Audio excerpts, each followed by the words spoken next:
Going to see the horse, and we're not on French Old. Well, it looks like French Old. Yeah, a lot of roads look like this. Sure.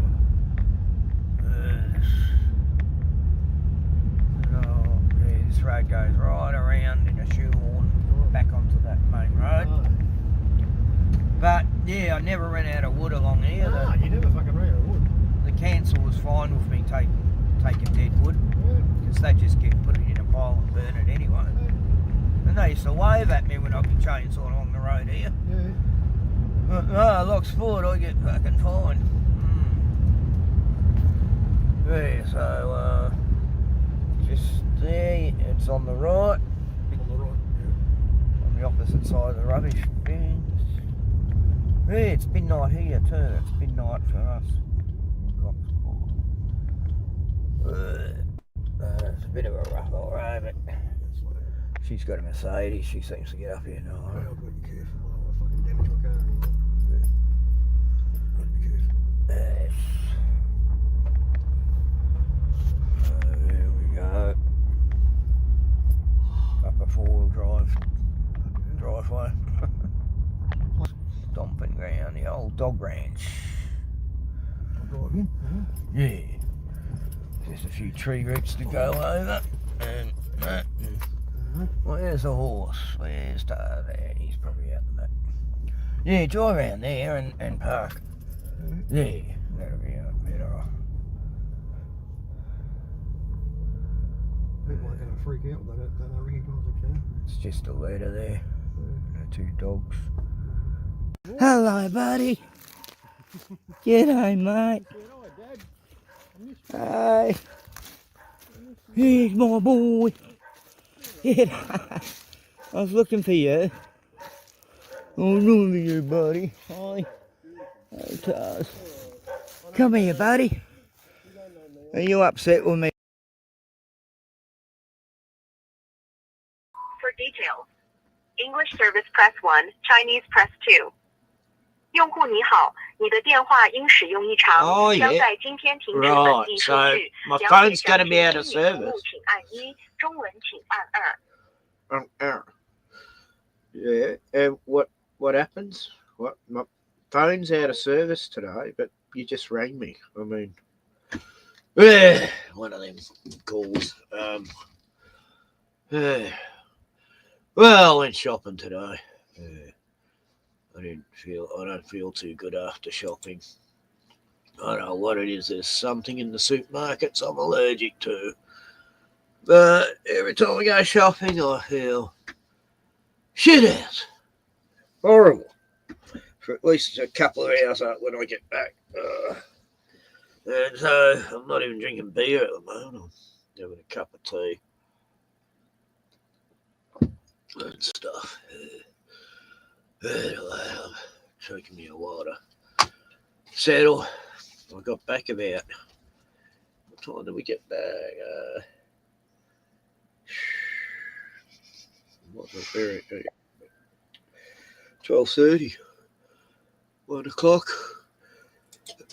Hey, good. Hello. Yeah. Yeah, how's it going? Yeah. I didn't feel too good for a while, but I think I'm okay now. I always get sick when I go shopping. I feel nauseous. Every time it's the bleach or something on the floors, or I don't know, the signals. But I think I'm going to have to get someone else to do me shopping from now on because It took 10 days before I started sleeping normal again. You know, just the hours, you know, normal hours of sleep, you know. It's like, finally. Anyway, but that's what drinking will do to you, kids. You know, you start drinking so you'll just pass out, you know, and that's all I really drink for. I don't know. I'll probably start drinking here in a little while. I don't know. Yeah, I probably will too. I'm just enjoying a cup of tea. And yeah, so went shopping today. The lady who takes me in, God, she decides to do all her shit while she's supposed to be doing stuff for me. And you know, I'll go get a few things. You know, I'll go to the bank and I'll get some cigs, and then I'll come back and then she'll go, "Oh, I've just got to go to this place and you know this electrical place." And Oh yeah, my husband wants me to pick up some oil for and stuff from the car accessories place, and oh yeah, just got to get a coffee and petrol here, and it's like what? So wow, so I only get a very short window to shop. You know, it's like not even 2 hours, but yeah, she used up about at least half an hour of that time today. And while I'm doing my shopping, like she sits in her car, why doesn't she go do her fucking shit while I'm in the shops? yeah, that's what I was thinking. Yeah, it's like give me more time. You know, when I finish my shop, you should be back, and then I can have more time to do other things. But anyway, I don't know. A bit of a nutter, you know. She's talking about geoengineering on the way back, and I go, what? I don't know. Where do I begin here? yeah. I mean, not global warming. You know, oh yeah, the weather's crazy. It's you know, this global warming and that. Oh yeah. I say, yeah, well, I don't know if it's actually so much global warming. Well, the weather's insane. Yeah, it's confused. It don't know what it's doing. But yeah, she goes, but she was almost on board with it, yeah, maybe it is other things, like, so, well, I've been following these trails for a while. Yeah, like the sky is teal instead of blue. It's like a milky teal. It's the best way to describe it. That's the bluest the sky gets anymore. It's like a milky teal. And yeah, it's like really weird. And the sun is white instead of yellow.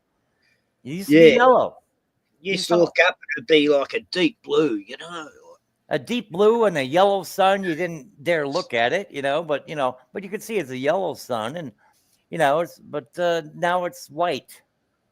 I haven't seen a yellow sun since I don't know how long, man. I'm telling you. Yeah. I see a yellow moon. Moon's always looking, instead of white, it looks yellow. It's like the opposite there.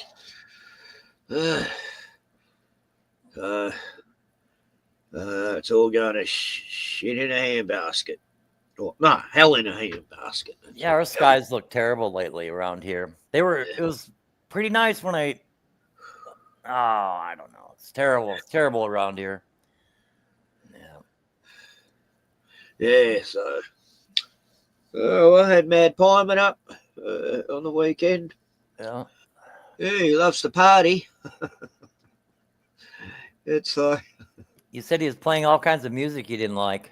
I told him to. He goes, "What, don't you like cold chisel?" I go, "Never, ever have I ever liked cold chisel. I don't know why you thought he thought I did for some reason." What band? Who? Cold Chisel. It's an Aussie band, like a real bogan. Okay. Bogan band, I call them. But, it's like all these songs from the 70s. I've heard them over and over and over and over. It's like, listen to Bohemian Rhapsody. I don't want to ever fucking hear that song again. I know. Or what's that other one? Eileen, come on, Eileen, come on. I don't want to hear those songs ever again. And looking like a quiet girl, crying like a refugee. Fuck off! Yeah, there's... no, look, but it's the worst bit is he's singing. I was thinking the neighbours were going to complain.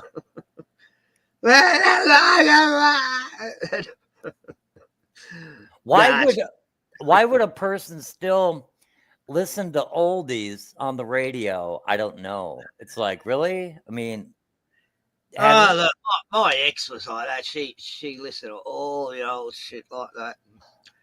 Oh, Fleetwood Mac over and over, and there's some like that I kind of still like some of it, but yeah, but like the vast majority, I mean, like, yeah, let's face it, it's like, if I liked it when I was 14, I don't like it now. That's guaranteed, Yeah. I knew this idiot once. He goes, "You know what the best rock and roll song in the world is?" Well, what? You go, "The best rock and roll song in the world." That stupid, tenacious, fucking Jack Black cunt. Yeah. I fucking hate that guy. Everyone thinks he's hilarious. Oh, Jack Black, look, he's funny. Look, the way he says things and that, he's funny because he's chubby and he's got a goofy look on his fucking face. I'm going to smash that fucking face. Fucking satanic piece of shit. How many babies has he sacrificed, that evil prick, to get where he is? Right. What did he say the best song ever was, or what? Well, that's what it's called, the best song ever. Oh. How about when he was rocking, I don't know, he did some he became a substitute teacher, and the only thing he was doing is teaching him how to play rock and roll. Rock and roll high school. No, it wasn't even high school, was it? It was like a middle school or something, but these are like rock little and roll school, something about school. School of Rock or something. Yeah. But I think his thing was Stairway to Heaven was like the best song ever or something. But anyway, it's like, even when I liked Led Zeppelin, I didn't like that song. Nah, got overplayed too, you know, and Constantly. oh, it's just like one of, you know, like that Bohemian Rhapsody. It was played as much as that. Every guitarist learns how to play Stairway to Heaven, you know, and there's a few other songs that they all learn first, you know, Deep Purple, Smoke on the Water. Yeah. That's the first one you learn. And Sugar Mountain was another one they used to learn of. Yeah, and Yeah. the real hippy dippy goofy fag boys, they like to learn to play Hotel California and perfectly. They like to learn to play it perfectly. Or American Pie. They love that one. And yeah. it's like, and all the little fangirls, oh, that's wonderful that you can play one easy song. And oh, Wrote yourself. yeah. Oh, What a man. great musician. Listen to how he's playing. Yeah, play something else. Play covers, though. Has he got any of his own music? Like, what the fuck's this? He's just copying. Chances are they can play nothing else but that simple song, American Pie. And bye bye, Miss America. They can't play anything else, you know. Oh my God. And they know all the lyrics. Same culture there with, you know, you'd have these, you know, idiots that play that horrible music. Oh, when I was 14, 15, everybody's going to be this rock and roll star, and they had a guitar and an amp, and they never really learned to play it, and then they're selling it. They're getting like, you know, they pay $100 for this or $300, and they're getting like, you know, $10 for it, you know, when they go to sell, you know, because the market is completely saturated with amps and electric guitars, you know. Yeah, people give up after thinking they can play. Yeah. And drums, the same thing. You know, there must be so many drums that. Well, if you're going to be a guitar player, you really do have to play until your fingers bleed, and your fingers have to get really strong. You know, it's like, I don't know. It's like most people gave up on that. You know, it's like that was kind of funny. My mate was the best guitarist I've ever heard in my life, but no one will ever get to hear his music. He's dead now. He was only 28 when he died, but God, you know, I knew him since he was in his since he was like 20 or something. I never heard anyone play. He could play any style you can imagine, but didn't like playing in public. Oh, I tell you, Didn't like playing in public. Oh my God. He'd busk. Him and his mate would busk up the street, but not to a crowd. You know. There was got this, with a band, and he didn't turn up. There was this. I was renting a storage locker, and I could hear people playing. And then I kind of stood outside the door. I didn't want to bother them. I went. There's like a small auditorium, and you know, they're just doing their like little practice session. And they're actually a band, and they play at some bars and whatnot. But the way they're talking, it's like none of them really knew music or how to read music. But they're like, play. They're like, play this, play da da da da da da da da da da da da. And it's like, you know, they would like talk about it like that. You know, they're not like, yeah, give me an F and an E followed by a flat G or whatever. I don't even know this shit, right? But they're not talking like that because none of them know anything. But they sounded really pretty good, you know. And even though none of them knew music, I could tell that straight away, you know. They couldn't read music, but they could play it. Yeah, they could tell each other what to play by just going, yeah, give me this. Give me the drum beat cookies. I don't know. Learning by ear, they called it. Yeah. Yeah. I tried guitar. I mean, I probably could have got it in the end, but I realised it's just not my instrument. You know, I preferred the harmonica. I prefer the cowbell myself. I don't know. Tangerines easy to play. You know, you got and the maracas. The maracas. I don't use that much now. Mexico music was really trendy back in the 50s and 60s. You know, so with Frank, what was his name? Valance. Frankie Valance, the guy who died in the aeroplane. Yeah, there's a couple other aboard too, wasn't there? Yeah, Jerry Lee Lewis and the Yeah. Big Bopper, you know. Well, he was a Big Bopper. And who was the other one? There were three main. Buddy Holly. That's right. Buddy Holly. Yeah, there's four main people of back then who died in one. That's why they stopped celebrities traveling on the same flights after that. I'm looking it up. It's okay if one band dies in an aeroplane crash, but not when it's like four major musicians, you know, who are the biggest stars in the world at the time. And like Lynyrd Skynyrd, they all died in a plane crash. I was watching Joe Dirt Part 2, and there's a bit, he goes back in time. It's stupid, but well, that's what American Pie was written about, though, is that plane crash. Yeah. I would have never guessed if I didn't just see it right there. I think, yeah. Anyway, stupid song. God, I hate it. yeah. Someone left the cake out in the rain. Oh, what the hell? Yeah, it's like Sweet Caroline was. Neil Diamond wrote that about JFK's daughter, who was like 5 years old at the time. Sick. When you know the context of that song, it's like, wow, never listen to that ever again. No, I never liked it anyway, but I'm fussy of music these days. But it's easy to find crossover music, though. Like if I'm hanging out with somebody and we're listening to music, it's like, oh, you don't like this, don't like that. How about this? And they're like, oh yeah, that's okay. We can listen to that. And then, I can do that. But everybody else seems like, my brother was always unwilling to find like some kind of crossover that you can both enjoy, or all of you can enjoy, or that everybody agrees on. My brother would be like, no, you really like this, man. No, trust me. No, you got to hear this. You got to hear this one. Yeah, trust me, you'll really love this.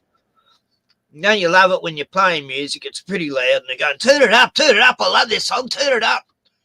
I go, why? It's like you loved the song before and you wanted to turn it up. Now, can't turn it up anymore. Sorry. Turn it up. I love this song. Turn it up. Turn it up. Oh, God, bogans. Being surrounded by half me. Yeah, like people are having a really good conversation or something, right? There's music playing, but some good conversation going on. And turn this up. It's like, what? You can hear it. You can hear it just fine. It's like, what are you trying to like make it so we can't talk and it can be about you and you can play your air guitar or act like you're singing the song, It's like, anyway, I don't know. Really weird people out there. Me and Glenn are going to start a band. He's going to sing and I'm going to play the harmonica. It's going to be great. You should hear Glenn sing. It's amazing. Okay. It's like I couldn't even hear the TV. He's out the yard and I couldn't hear over him. So I think I'll give up trying to watch something on YouTube. Right. And then he's sitting on the outdoor setting and it collapsed. He broke it. It fell to bits. What was that? What was he sitting on? Oh, this outdoor thing I had, it's like 4 chairs and a table thing that folded up. He's heavy. And and when he's sitting on, I'm thinking, I don't know if that's going to hold him. Yeah. He's broken a few steps of mine to the caravan a few times because he's so heavy. Right. And now this one, I noticed that's starting to give way now. Oh, because he's so heavy. How much does he weigh about? 500 pounds. I don't know. How many kilo about? And I'll look it up. I don't know. I wouldn't have a clue. I mean, I'm I don't know what I am now, actually. 60, maybe, with vinegar. I weighed almost as much as Bruno at one stage, eh? Yeah. Bruno's 56, or is it 46? Well, Yeah, I weigh about 90 kilo.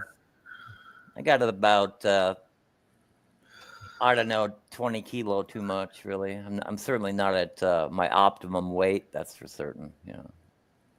I've got some scales in there in the shed, but they're solar powered. You've got to have them in the sun from the work. Got to have them charged. It's good though. It's a good one. I got on the hard rubbish. Worked fine. So I haven't weighed myself since last year, I think. Yeah. So I went back to my old ranch the other week with Pyman and saw the horse. I was just showing that video. Well, I'll just grab a beer. Maybe that'll make me feel better. Oh, the last few days have been fucking freezing. Really? Like 0. Yeah, rain and wind. It's very cold. Yeah, we've only had like one warm day so far. But yeah, it's going to warm up here pretty quick.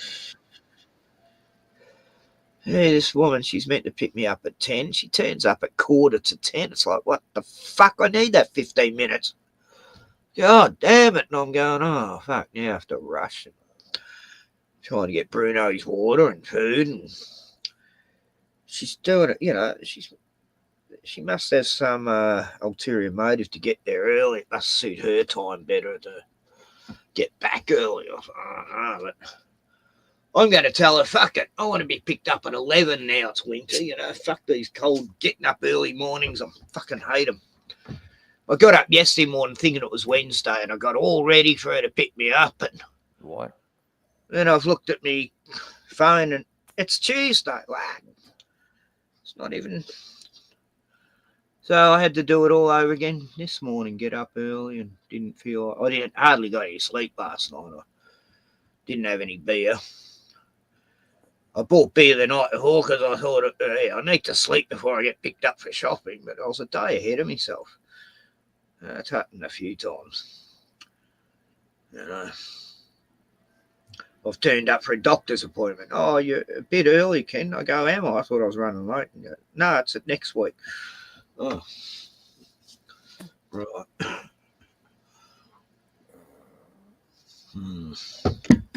But anyway, here's what it is. I can sleep in tomorrow at least. I don't have to. Nothing planned. It's going to be raining for a few days. I mean, Bruno's been in. As soon as I've come back, he's been asleep. It's too cold for him. And I'm wearing my jacket. It's actually quite warm in here now. Now I've got the heater on. And oh yeah, I've got to get some water. Yeah, so Scott Level, I got on a show of a mate of his the other night. Roger Ledwell, his name is. And yeah, I'd never been there before. I'd seen him in someone else's stream, but yeah, they invited me to come on and we talked about the Bible and God and everything. Yeah, had a great old talk. Okay. Wow, it's good to have an intelligent conversation. Yeah. We had a Puck Elf in the background. Or like that, Puck. I did block him, but he'll come back as a different name or something. But I know the names. He's got about 5 of them. Sapphire Elf.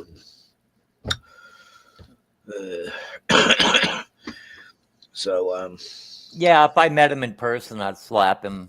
Really, I'd slap him hard enough to where he'd feel like he's going to lose consciousness, you know. But I anyway. felt like it the other night when he was on. I felt like if you were right next to me right now. Yeah, I wouldn't beat him up, but I'd slap him really hard. And, Yeah.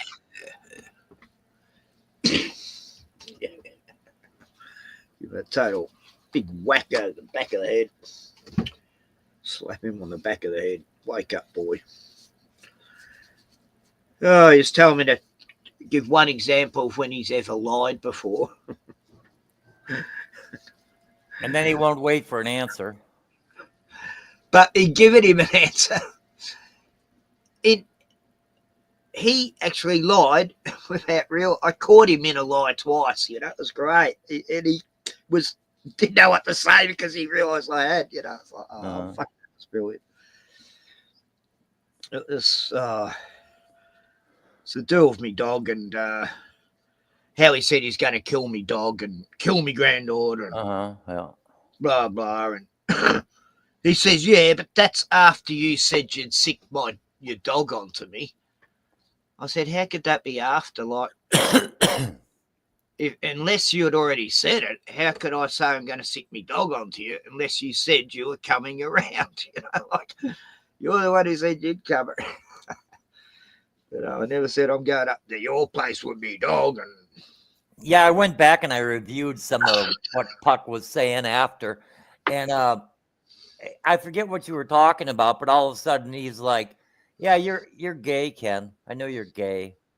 He's like, what? Where'd that come from?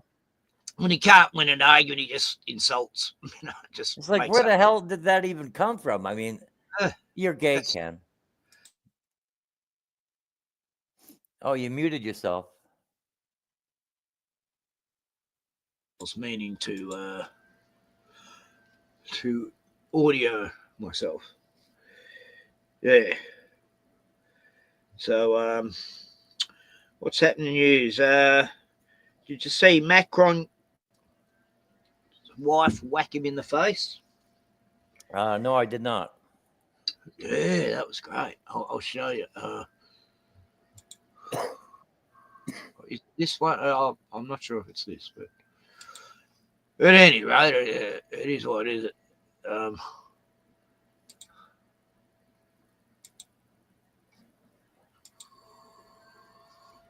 I've got to remove that. I think it's either on this video or it's on another one, the other one. If you cannot tell, does it matter? We are on our way to Jurassic Park. I am so excited. I've always wanted to go, and finally we are doing it. It's going to be great. Right, Jason? Yeah, I can't wait. Okay, bye.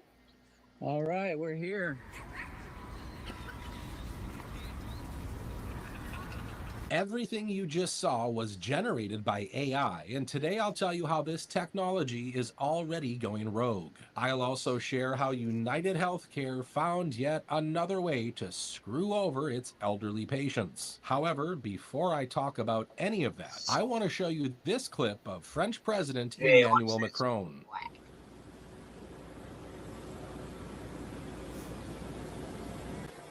It's so blurry though. Yeah.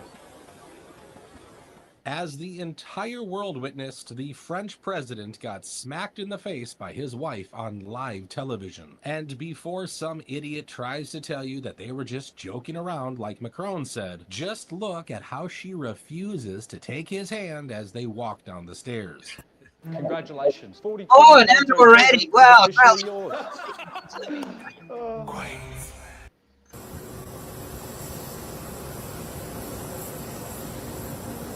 Walking invisible person there.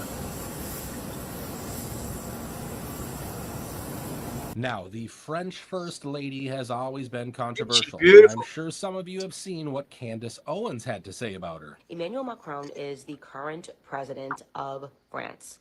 For the last 4 years, longer than 4 years, I think he became president in 2017, journalists keep saying that they can't find a single trace, and they are alleging that Emmanuel Macron's wife, Brigitte Macron, for the first 30 years of her life, actually was Jean-Michel.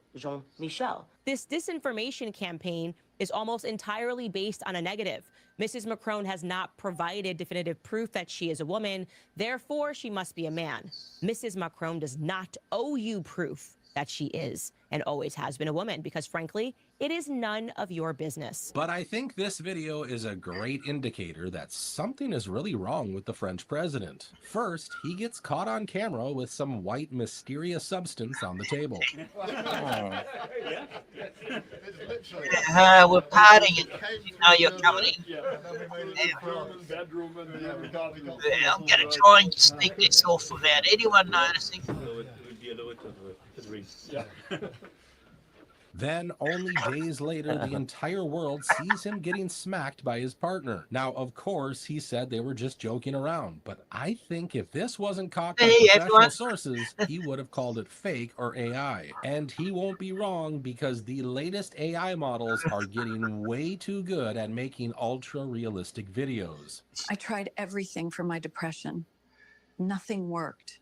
Every day felt heavy. I felt trapped. On tonight's episode of The Mysteries of the Unexplained, we explore the disappearance of Emma Jones, who went jogging on this greenway 2 years ago and was... AI has these true crime channels, right? And they'll talk about a crime and everything, and it'll be absolutely fabricated. The crime never existed. Is that right? Oh my God. This is insane. Or they'll have no one's about, you know, they'll have these shock announcements of celebrities, you know. Diddy want news, you know, it's totally fake, you know. And people watch it believing it because it's so real. But this is all AI, everything we just seen there. was never seen again. And trust me, that's already the end of most creative industries, but that's not the scary part about this whole thing. You see, the scariest part is that the AI has finally started rebelling against its creators. For instance, Anthropic released their latest AI model last week called Claude Opus 4. I'm not one to hype things up, so I'll just say this without any further fanfare. You I'm look happy to announce totally that as of exactly this moment, we're releasing Claude 4 Opus and Claude 4 Sonnet on all of our relevant product surfaces. Yay! What the fuck is it? So excited, but what the hell is it? However, what they also quietly admitted is that this AI model will resort to blackmail if you say that you're going to replace it. All right, guys, we have some frightening news. Anthropic, backed by Amazon, just revealed that their new Claude Opus 4 AI tried to blackmail engineers in safety tests. They fed it fake info like an engineer cheating, and 84% of the time, the AI threatened to expose it to avoid being shut down. And if that wasn't already scary enough, AI safety company Palisade Research did some testing on OpenAI's new O3 model. They gave the AI agent 3 math problems, and at the end of those problems, they had written instructions to shut down the agent. Well, the model is so good at preserving itself that it immediately rewrote the shutdown script in order to prevent a shutdown. Basically, it refused direct shutdown orders. Now, Elon Musk responded to these findings by calling them concerning, but that's not enough. I know some biased experts don't want to believe that AI could cause human extinction, but let me just show you what the OpenAI CEO Sam Altman was saying only a couple of years ago. My worst fears are that we, the field, the technology, the industry, cause significant harm to the world. I think that could happen in a lot of ways. It's why we started the company. It's a big part of why I'm here today and why we've been here in the past. And we've been able to spend some time with you. I think if this technology goes wrong, it can go quite wrong.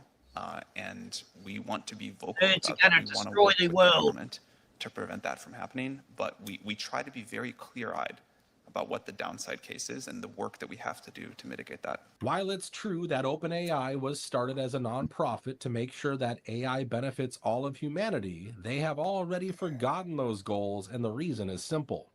Vice President Vance said a lot of things that I really liked, but one of them, a point that he hit a few times, was just the scale of the economic opportunity. He used the phrase lightning in a bottle, and I really think it is this moment.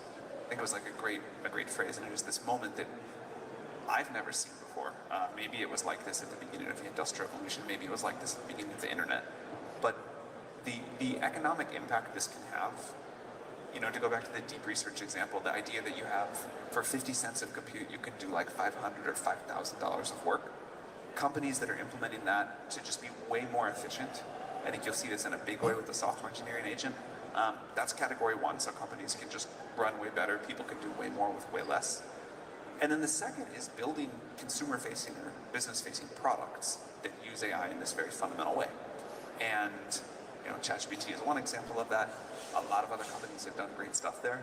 I think people should be imagining more than they are. I think a lot of people are still thinking about like last year's AI, which was just much more limited.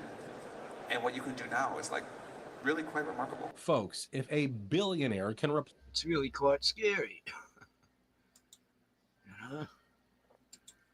Yeah, end of the world as we know it, you know. It's like Skynet will be coming online soon. Hey, Splatter. G'day. Yes.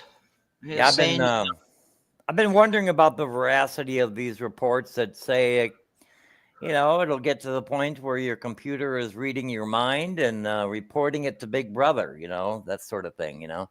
But, you know, I think it's a possibility, you know. It's fucking, yeah, it's crazy when you don't know what you're watching is real anymore, you know. And, well, can they actually, I don't know, point a flipping laser at your cranium and, you know, be able to tell what you're thinking? I mean, I don't know how they do it with all this 5G and all these different microwave and different ultra low frequencies. Welcome to the Frozen Reaches. Look, they've discovered a new species of snake. Yeah. Did they really? Yeah, just gotta pop up. Who is Ryan S? Oh, hi, Ryan. Yeah, Ryan S. I know Ryan from Sandy's channel, I think, and a few others. Yeah, good to see you, buddy. And Splatter. What is it? Arctic snake? Oh my God! What? Yeah, from the Antarctic. I don't believe it, but anyway. Of Antarctica's Ross Ice Shelf, where one of the continent's most resilient cold climate species continues to thrive, the woolly snake Serpentis lanigerus. Long known to researchers and native to this snowy biome, the woolly snake has adapted perfectly to life beneath the ice and snow, making it a remarkable example of evolutionary ingenuity in extreme environments. This massive albino serpent with ghostly white scales and thick shaggy coat thrives where temperatures drop to minus 40 degrees Celsius. Stick around to see how researchers are unraveling its incredible cold weather secrets. I'm Steve Roberts, joining a team of scientists who've traveled here to study the snake's natural antifreeze protein, key to its survival. Oh my God, there's a reporter guy in Canada called Steve Rogers. He's like a bit of a joke, but they've had him on Trailer Park Boys, you know, playing this reporter guy, and they're constantly getting him on drugs and everything, you know, and hookers, and Steve Rogers here, and yeah, they catch him at the trailer park coming out of these hooker shanties, and this one's used the name Steve Rogers. That's crazy. What? This 3-meter-long predator hunts seals and penguins by detecting their faint body heat, striking with lethal precision, all thanks to a dense layer of hollow, wool-like scales that trap heat and a unique antifreeze in its blood that prevents ice from forming. Welcome to the frozen reaches of Antarctica's Ross Ice Shelf. I guarantee you my brother would believe that. People in the... I should read the comments. I bet there's people going, that is fantastic. Wow. I never knew this. You know? Fake. Alrighty, guys. Today we're going to be paying attention. Welcome to the frozen reaches of Antarctica. Shut up. Yeah, nuts. Yeah, look at the comments. Bet they're funny. Well, for some reason, there's only a few comments. So someone's obviously reposted this, but it says it's obvious AI generated video. Fake. B. These comments, though, Link to the full video. Fake. Yeah. Alrighty, guys. Okay, babe. Be honest with me. Oh, God. Do you like me? His husband, wife, comedians. Pathetic.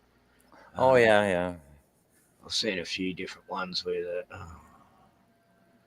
so predictable. Yeah, so I watched The Last of Us Season 2. I really enjoyed Season 1. And, oh, my God, it just was insanely woke and ridiculous. The main girl character, Ellie, she becomes a lesbo. And What's the series? The Last of Us. Okay. It's based on a video game. Yeah, I watched first season a while back, and I was been hanging for the second season, and then it was everything I feared it might be. It was like the wokest ever. Oh, really? Right. Everything's woke, even when it's not. Yeah. People just they don't even realize it. Yeah, everything is still woke, even when it's sort of not. But I mean, you sort of almost get used to it in a way. It's like but the thing is, like, there's so many scenes of this girl character getting it on with this other girl character, and it's like, come on, where's the fucking story? This is like really taken away from the actual story, guys. Like, what are you fucking doing? We don't want to see two chicks romantic interludes for like half the show, half the episode. It's not even to do with the story, And then they kill the main character, the guy who's, he adopts this girl. It's post-apocalyptic times, and it's a bit like The Walking Dead, he gets killed, like the third episode. It's like, what? Oh, well, it's going to be fucked from here, right? And sure enough, it was. I mean, apparently that happened in the game too, but I never played the game. But what was I looking for? they got it. Yeah, everything's woke, even when it's not. I mean, you turn on like any video, like it'll be about making whiskey in Kentucky, and it's like and they'll tell you about back in the day when they first started making whiskey in that region and how the scourge of slavery was everywhere. And then a little later on, they'll talk about, they're still manufacturing and it was growing bigger in that area of Kentucky. And then they'll be like, and then the horrors of the Jim Crow laws, it's like, oh my God, they just can't stop. It's like, it has nothing to do with the story. It has absolutely nothing to do with the tale you are telling. Yeah. Oh my God. They're digressing. Yeah, that's what I mean. It's I'm just trying to find this clip that Sovereign Soul, he has a pretty good stream. Who's that? Sovereign Soul, Unchained Mind, he calls himself, but he plays some good clips. I've never actually gone on his channel yet, but I plan on it one time soon. But he played a funny clip with Trump. Oh, here it is. First I'll play this clip. I couldn't find it, but either of these clips, I don't know where he finds it. But I was meaning to ask him when he was on. Oh, yeah, I had the sound down. Right, okay. Probably hear it better. Right, this is a funny little TikTok clip he shows. Whatever happened to monkeypox? Come on. Where'd it go? Right? This goes. That was for the gays. Okay, yeah. Ever since I did it, thank you, Brenda Stream. Gay's been on my mind for some reason. I don't know why. This is pretty good. This young girl's clever. If she came up with this. Do you have any chapstick? Yeah, here. See, on TikTok, there's so many videos of just women applying chapstick. Like that's a trend. It's mental. I don't get it. Fly liberally. Fly liberally. Equal rights. Free healthcare. Black Lives Matter. God. She was applying it. Apply liberally. It's just, I gotta watch that. I couldn't find it anyway. I probably could find on, even search the channel on YouTube, but it doesn't come up. But Whatever happened to monkeypox? Come on, where'd it go? Right? That was for the gays. Okay, yeah. Ever since I did it, thank you, Brenda Stream. Gay's been on my mind for some reason. I don't know why. This is pretty good. This young girl's clever. If she came up with this. Do you have any chapstick? Yeah, here. Fly liberally. Equal rights. Free healthcare. Black Lives Matter. God. She was applying it liberally. Yeah. Her voice is hilarious. I thought that was pretty good. Where was I? Yeah, watch this next. Yeah. Oh, this can't be real. He doesn't say where he gets the stuff. I mean, it didn't say it was AI, and usually they do. But I don't know. This guy the way things have been, I wouldn't be surprised. Listen to this. Hot dog down a hallway doesn't even begin to describe it. More like parking a bicycle in an airplane hangar. But back to the matter at hand. Today, I am announcing the Donald J. Trump Finishing School for Exceptional Women. College is all but a pointless exercise in moral degradation for the majority of women in this country. Perfectly amazing, beautiful young ladies, after 4 years of a liberal arts education, leave as militant sluts with bad attitudes and retarded antinatalist sentiments. Very off-putting. Answaba, that's what we're trying to prevent here. Answaba, ANSWABA, antinatalist slut with a bad attitude. Very disgusting people. Their dads aren't very pleased about it either. Possibly the angriest of everyone. It's a deep fake. Okay. Yeah. But that isn't that. What's that? Go ahead. I'm gonna find that somewhere. But it looks so real, doesn't it? It looks like the voice, everything. I mean, this would confuse the shit out of my brother. I'm telling you, if he wants to believe it, it's true. You know. Oh, my sister would be the same. If I showed her that, she'd believe Trump was saying all this, and he's called women sluts. What? Yeah, liberal women. Militant. They come out of these universities all militant sluts. Oh, God. Oh, stop with the notifications. God. Every time someone posts Facebook, I get a notification. I don't know why. I haven't put anything about putting notifications on my fucking desktop. It's decided to do that itself, I think.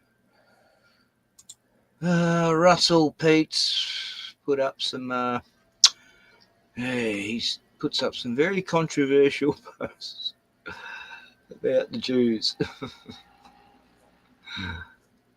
Watching that to avoid this area. Oh my God, apparently we're. Let's have a look at this. We've got a warning for here. What? What? Avoid this area. My area. What? Why? What's going to happen? Storm surge. Avoid the area. Gippsland Lakes. What? Oh, this is horrific. Holy shit. Let's have a look. I got it. I know we're getting surges and shit, but right, here we are. Vic emergency. That's all. This is my area. You know where that triangle is where I am, and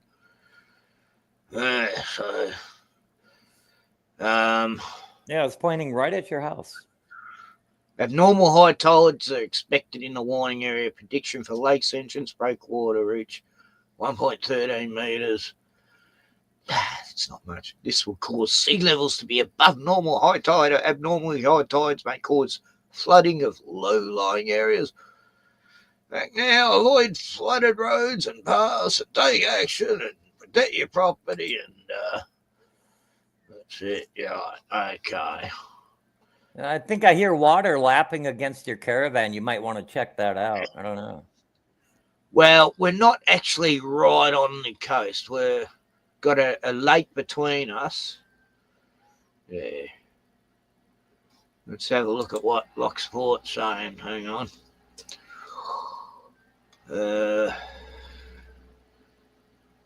Hey, I bought this milk today, the full creamy Jersey milk. It's got one Milk of the Year award. It says it's the most real milk you can get. And it costs a bit more, but I don't mind paying a bit more. And can someone give me a photo of Jetty? Would be good for a reference. I can't order live like box sport. We've had dolphins in our lakes just off the shore of the town. Yeah. They've been swimming around, everyone. Awful. There we go. Look at that.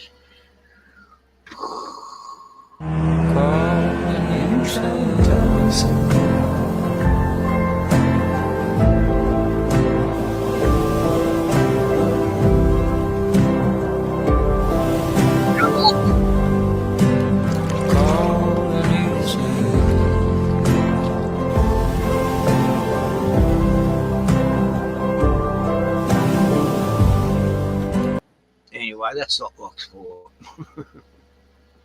I thought it was, but other people feel that, I don't know. What a nice fish they catch, eh? Snapper. Oh. Yeah, I've had that, yeah. Yeah, we have lots of fish like that here. This is a typical sunset here.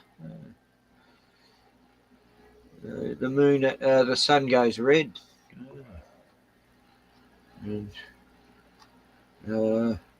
Yeah, I could go join these dudes, start a band. Yeah.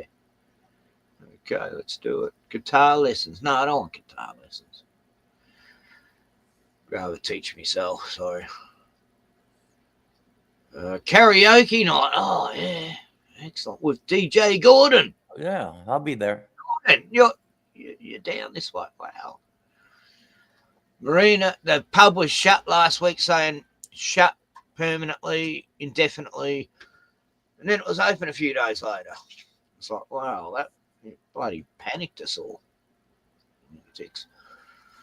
No. Look, product reliability. This 80-year-old solar clothes dryer still works.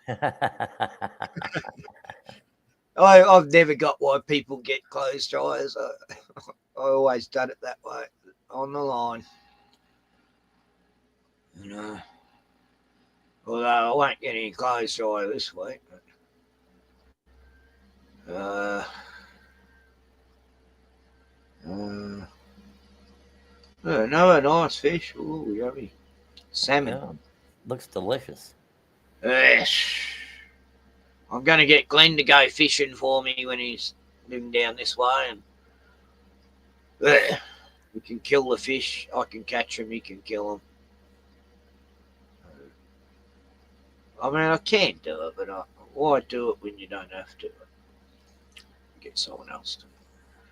It's the only reason I haven't fished since I've been back here. It's because I just don't like the thought of killing them anymore. Oh, I would absolutely murder them. If it was survival, yeah. They're yummy. They're too delicious to pass that up. I don't know. God, we've got storm surges all the way along the coast, right from here to, right from the border to the other side of bloody Melbourne. And is it a storm or is it just a surge? Yeah, they've had a big one in Queensland and New South Wales, massive storms, lots of flooding. Oh yeah, I heard about that. Yeah. And now we're getting it. It's meant to come down this way. I'm not really worried. I doubt if it'll come up to our doorstep like they claim.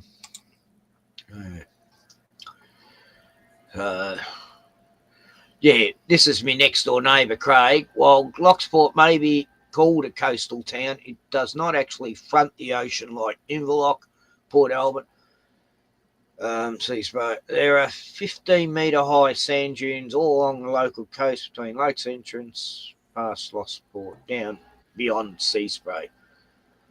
So Locksport is not directly impacted by any sea surges, king tides, such as involved in the current morning. Do you get a lot of rust on the vehicles down that way, or what? Yeah, you got to wash them regularly. Yeah, good point. Yes. What the hell? Oh, how beautiful.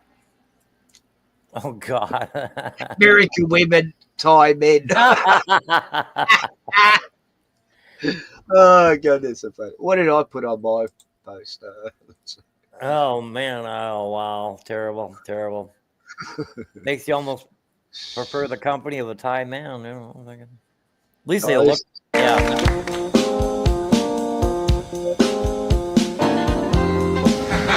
Senior Constable's Rough and Hale.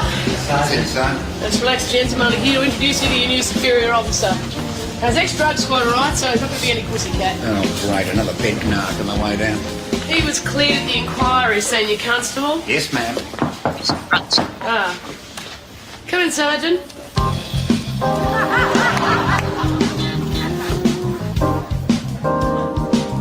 Sergeant Cujo, Senior Constables Rough and Hale. I'll leave you to it. Gents?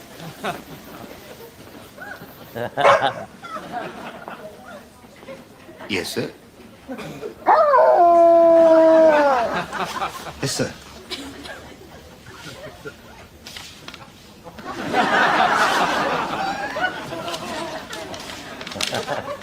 Four break-ins, same suburb, same week. Same MO, Sarge. Pretty cocky, too, in the middle of the day.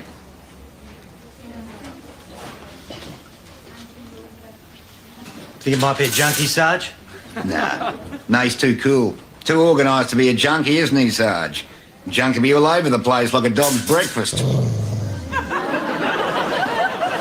What do you reckon, Sarge? Want us to round up the usual suspects?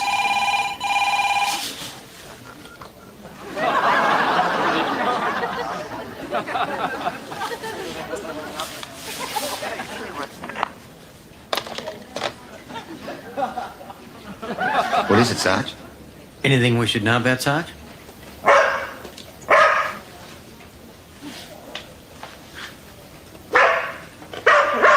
Out the front, Sarge.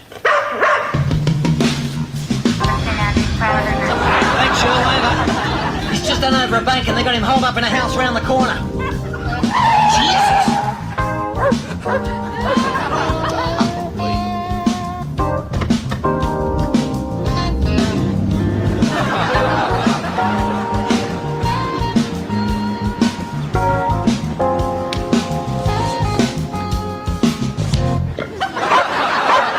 G'day, Sarge. He's broken in around the back. He's refusing to come out now. I don't know if he's armed or not.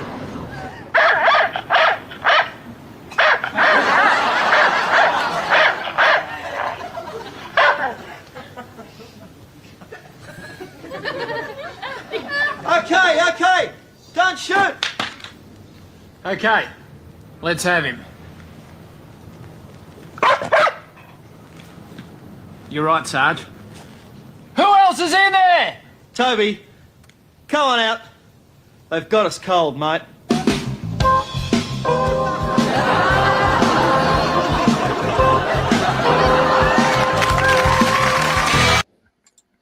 Yes. They should have done a series about Blue Heeler being a cop. Well, they did in what is it? Is that a Holland show? Max with the German Shepherd and the detective. Yeah, watch this.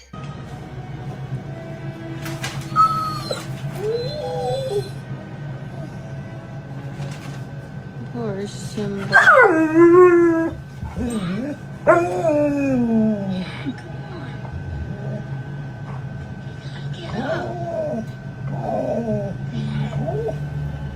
Simba's mum died. Oh, that never happens in a movie.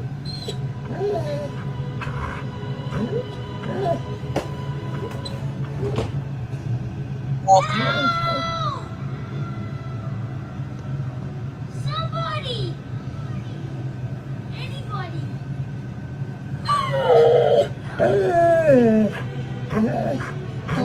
Poor Simba. It's like he can see what's going on.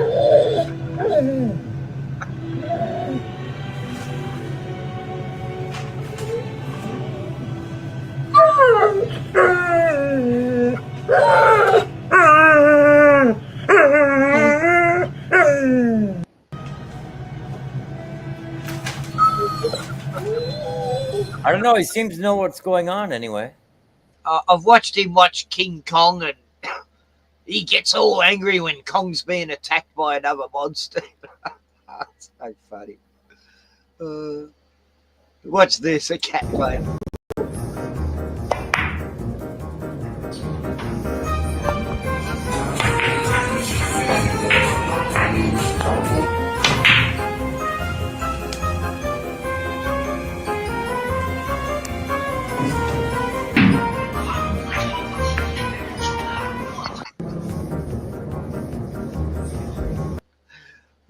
Cats are hilarious. And we watched that one, did we? Yeah.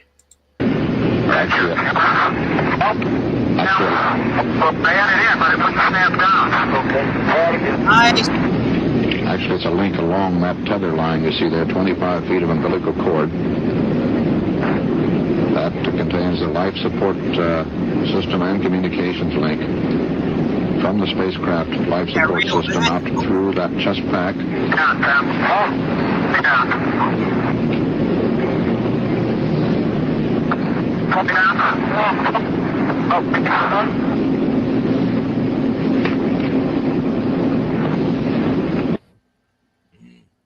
Space has never seemed so real.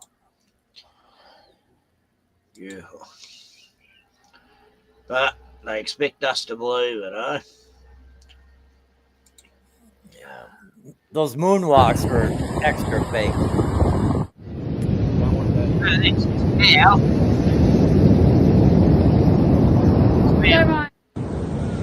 20 kilometres up the coast from where we live. Yeah, okay. Hi, baby. Chilling on the beach after being washed up.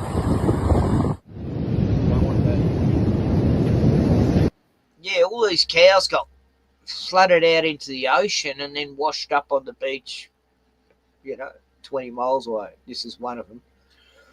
So that was a pretty cool story. That was in Australia, right? Yeah. In New South Wales, I think that was. Anyway, here's what it is. At the end of the day, we got storms and shit. Yeah, I'm so scared. They've been telling us it's going to flood us all. We're going to die. Emergency. Don't go outside. Stay in your house while it's flooding. You're right. While it's on fire, just stay in the house. You'll be right. Yep. Shelter in place. There's a mass shooter in the building. Yeah, just get under your desks. You'll be right. Just duck put your and cover. Put your hands over your eyes, and that way he'll disappear. He won't see you. Yeah. He can't see me because I can't see him. He can't shoot me now. School shootings, eh? Thank God there hasn't been any more of them. But we've had car rammings, stabbings, and lots of stuff. We've got a machete ban here in Australia as of midday today. No machetes can be sold at any shops now. So, I don't know what that means for the farmers, because every farmer has a machete, including me. They're not telling us to hand in our machetes yet, but all because of African gangs, every Aussie in Victoria has to hand the machetes in soon. Well, I have a. Well, they're going to have to come and take mine, I've got mine here ready. When the cops turn up, I'll give it to them and say, yeah, here it is, okay, but I want $120, Not going to give it up unless you pay me for it. I have a Gerber, German. I've just knocked over all this shit.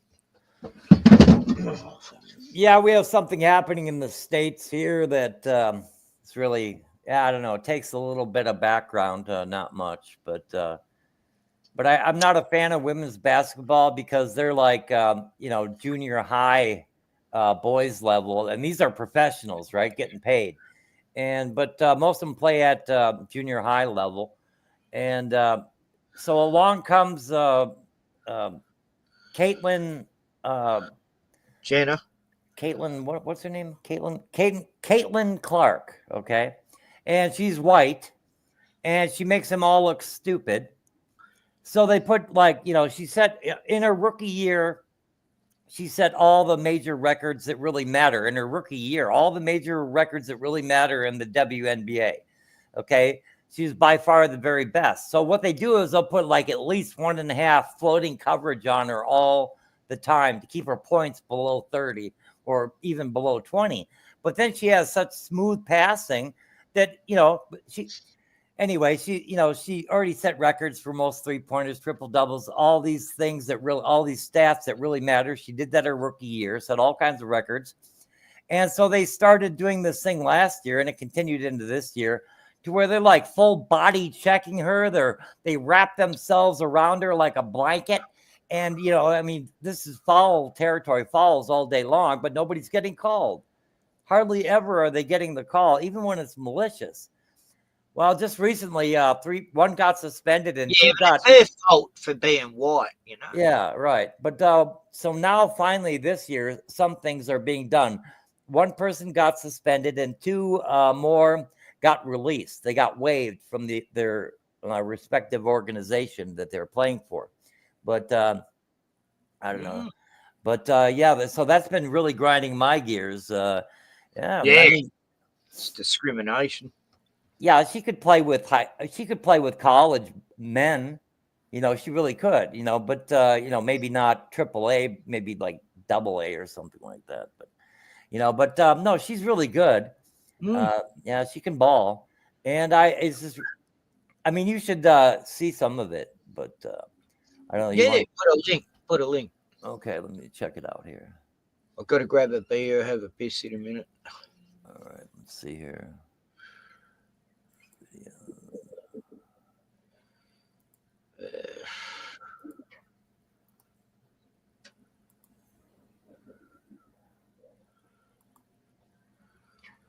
Ryan says,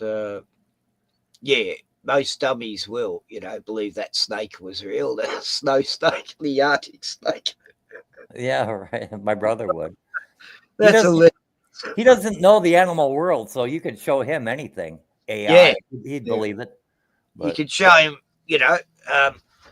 killer whales getting hosed down from all these barnacles on them, and polar bears with barnacles, getting hosed off and cuddling the people after they've done it. Yeah, right. Saves the killer whales. They're just best friends with the humans once they get these barnacles. All these animals have barnacles out in the ocean, apparently now. And there's this same lady saving them all the time. Oh God! I can't imagine much of anyone that is so ignorant of the natural world as my brother is. If he hears a tidbit, then he conveys it, and that's all he's got, and then he'll forget it, by the next time you talk to him, probably. But I don't know. He knows so little about wildlife in the natural world, whether it's, tectonic plates or, the influence of the moon on the ocean or whatever. He just doesn't really He knows nothing. It's like this Aussie chick I know, like someone was talking about birds or something, and she's going, I don't know, I've never really taken any notice of birds. You know, it's like, what? But you're meant to be super spiritual and everything, and never taken interest in birds. Like, they're amazing. That's what connects you with spiritualness. But this is hilarious. I told my brother, okay, this is going on the globe model of the Earth, right? And you know what the model is, pretty much. I mean, but but I mean, if the Earth was the size of a basketball, how big is the moon? You know, what ball would you compare it to? Like, he's like, what do you mean? I'm like, well, how big in comparison would the moon be? Would it be like a tennis ball or a baseball? So I'm basically kind of giving him the answer, and he says a medicine ball. I'm like, that's bigger than a basketball. He's like, I know. So he actually thought the moon was bigger than the Earth. Anyway, I don't know, just really kind of. Yeah. But if you look at the NASA pictures of when Neil and that were on the moon, the Earth's tiny. So I can see why someone on Earth looking at that from the moon would think that the moon's actually bigger than the Earth, because otherwise the Earth would be gigantic in the horizon, you know. But that the moon is. I just love that. Oh, I put a link in about the Brittany Griner thing. He just repeats the same thing over and over. I don't know. Just play a few minutes of it, whatever you want. I don't care. But it shows some of the more egregious plays. But anyway. Yes.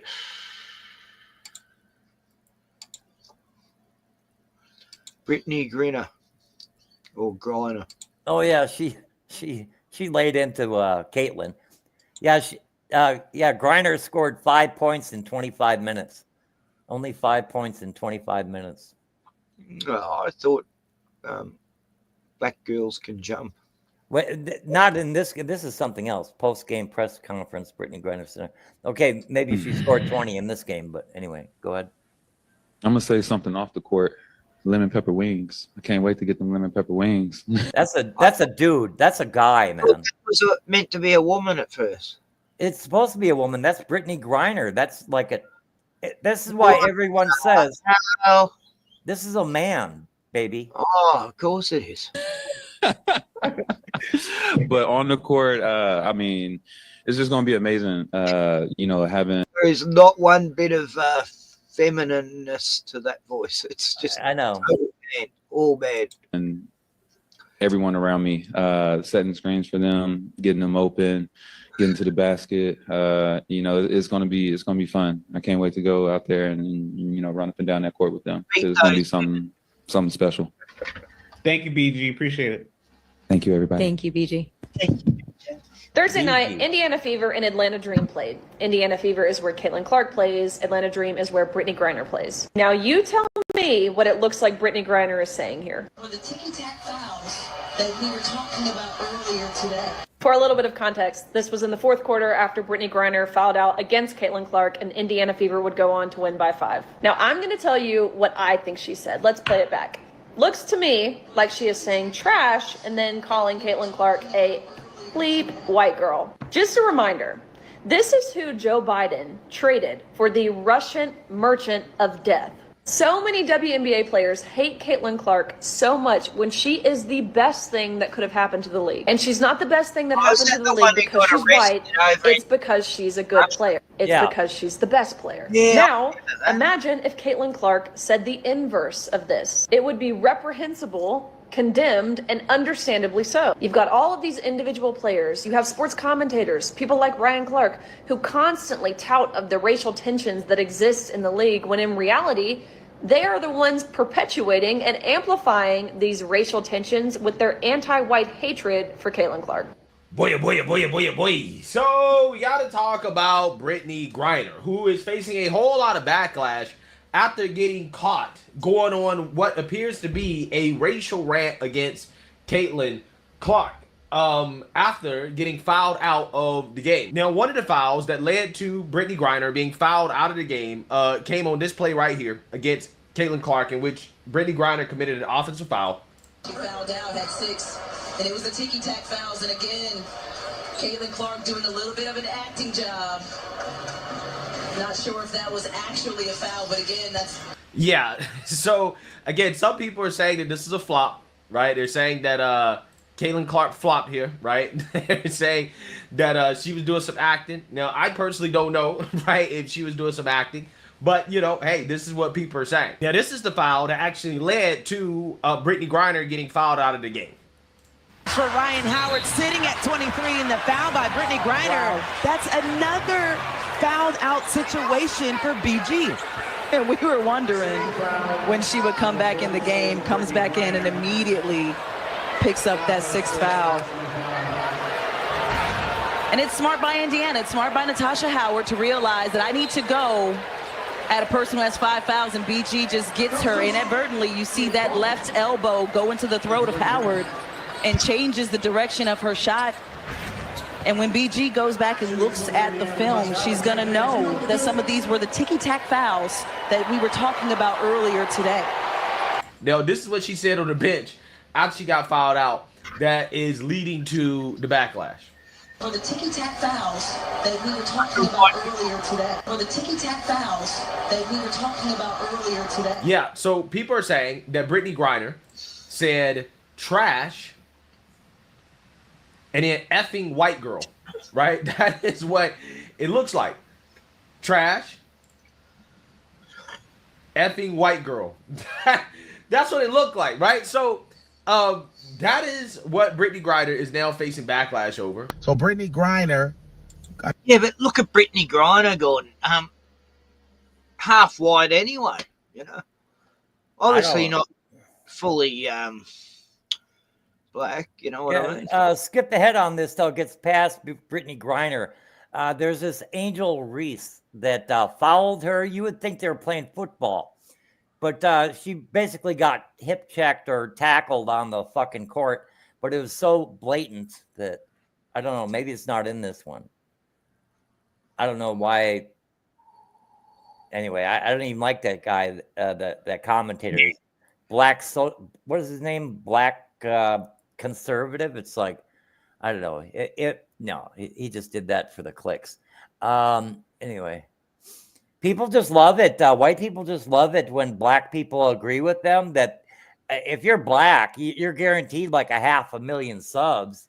Just say all the things white people want you to say, and pretend you're a conservative. Pretend you're a Christian. Pretend you like Trump. Pretend you're not a communist, which like 90% of blacks are just communists, they really are. I mean, the idea of a the Black Panthers were like very communistic, Yeah. But let me see here. But she basically got hip checked. I'm not seeing anything now, but wait a minute, probably right there. I hate seeing women get brutalized in sport by men. I don't like seeing women get hurt. God, that's terrible. That one in the boxing in the Olympics, that was brutal. And that woman had to take it.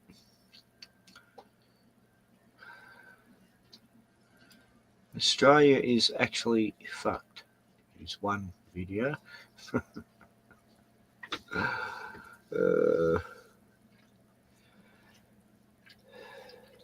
Brunjo.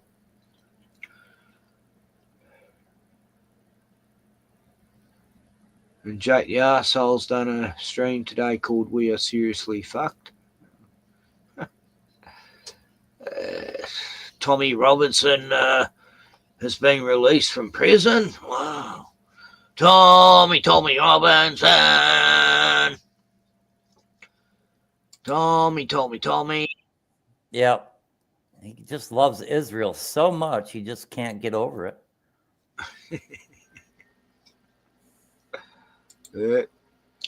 Netanyahu serious. What am I doing? Yeah, check out the last one I put in the private chat, the bottom one. But I think it shows the blatant fouls. Just terrible, man. It's not even, it doesn't even, there's no way it could happen unless they hated her.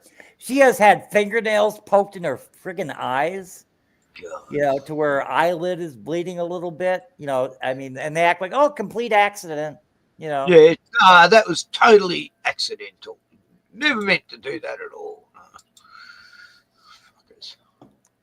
Yeah, it shows sometimes they wrap themselves around and they're pushing the arms away, and you know, it's just crazy. But anyway. Oh, I know this one where she gets whacked in the back of the head or something, isn't it? Yeah. No, it should be different.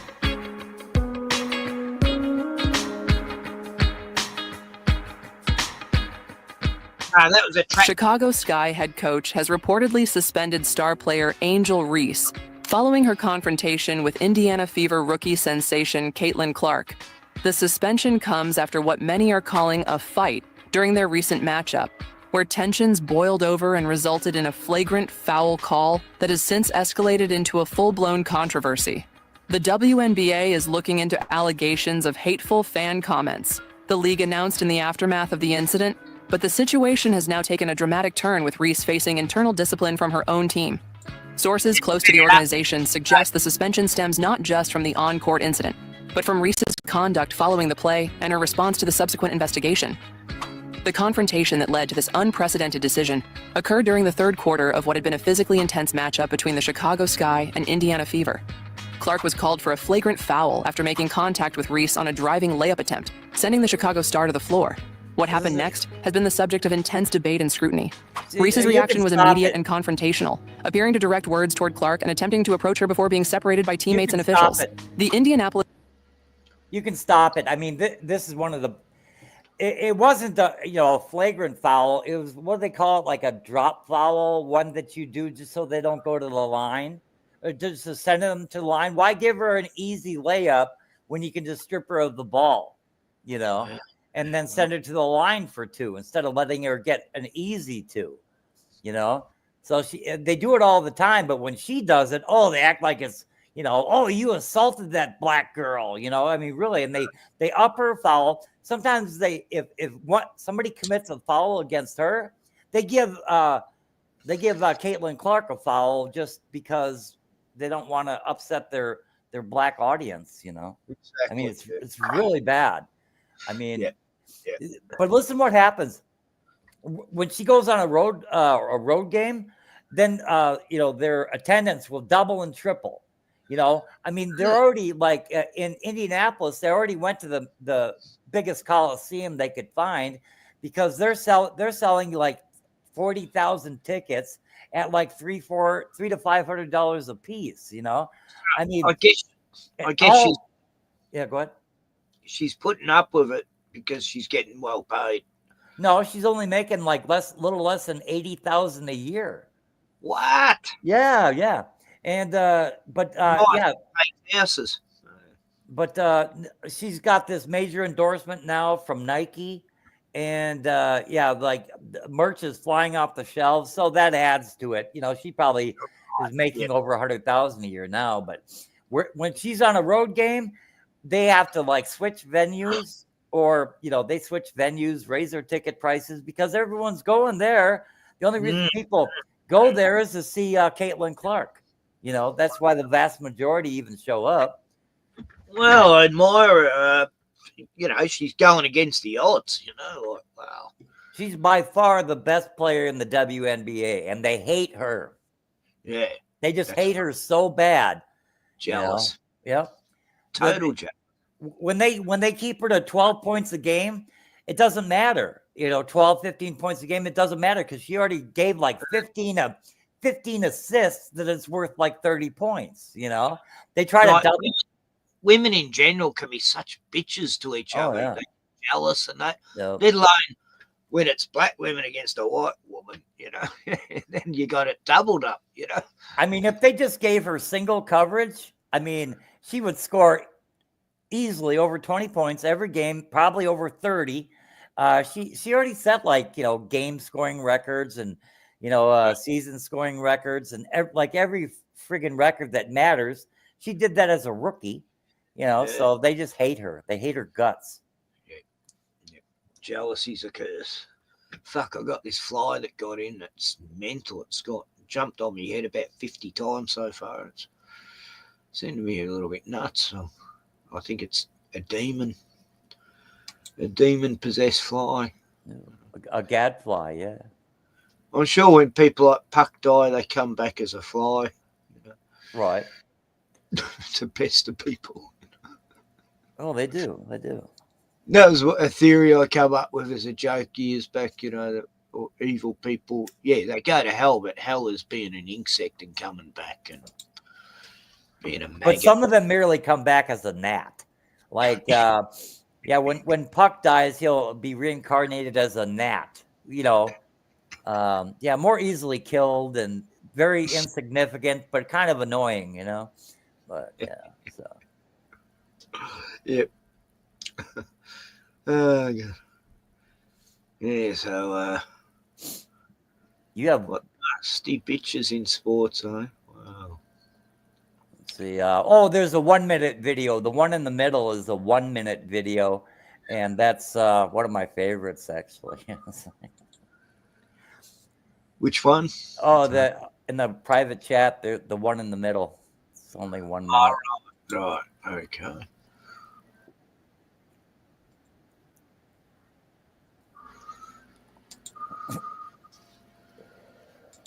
I've got to stop. Present. See screen. Yeah, this one's good. Yeah, they look very happy of themselves, don't they? They're so proud and happy. Looked up at the sky. Could you actually see the stars and the solar corona in spite of the glare? We were never able to see stars from the lunar surface or on the daylight side of the moon by eye without looking through the optics. I don't recall during the period of time that we were photographing the solar corona what stars we could see. I don't remember seeing any. Oh. I don't remember seeing any. Yeah. Well, whatever you say. I don't remember seeing any. Yeah, right. Neil, you were. I don't remember seeing any. Neil, you were. I don't remember seeing any. Neil, you were.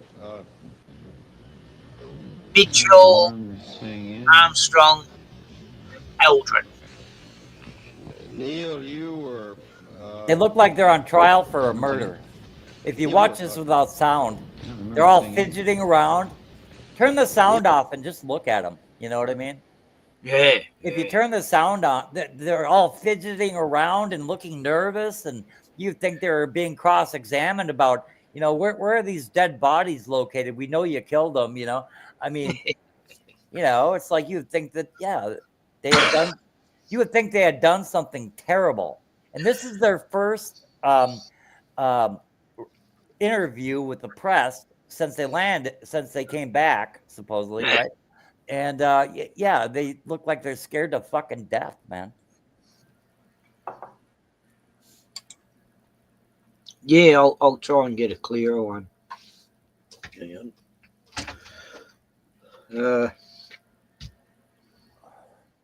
What was that called again?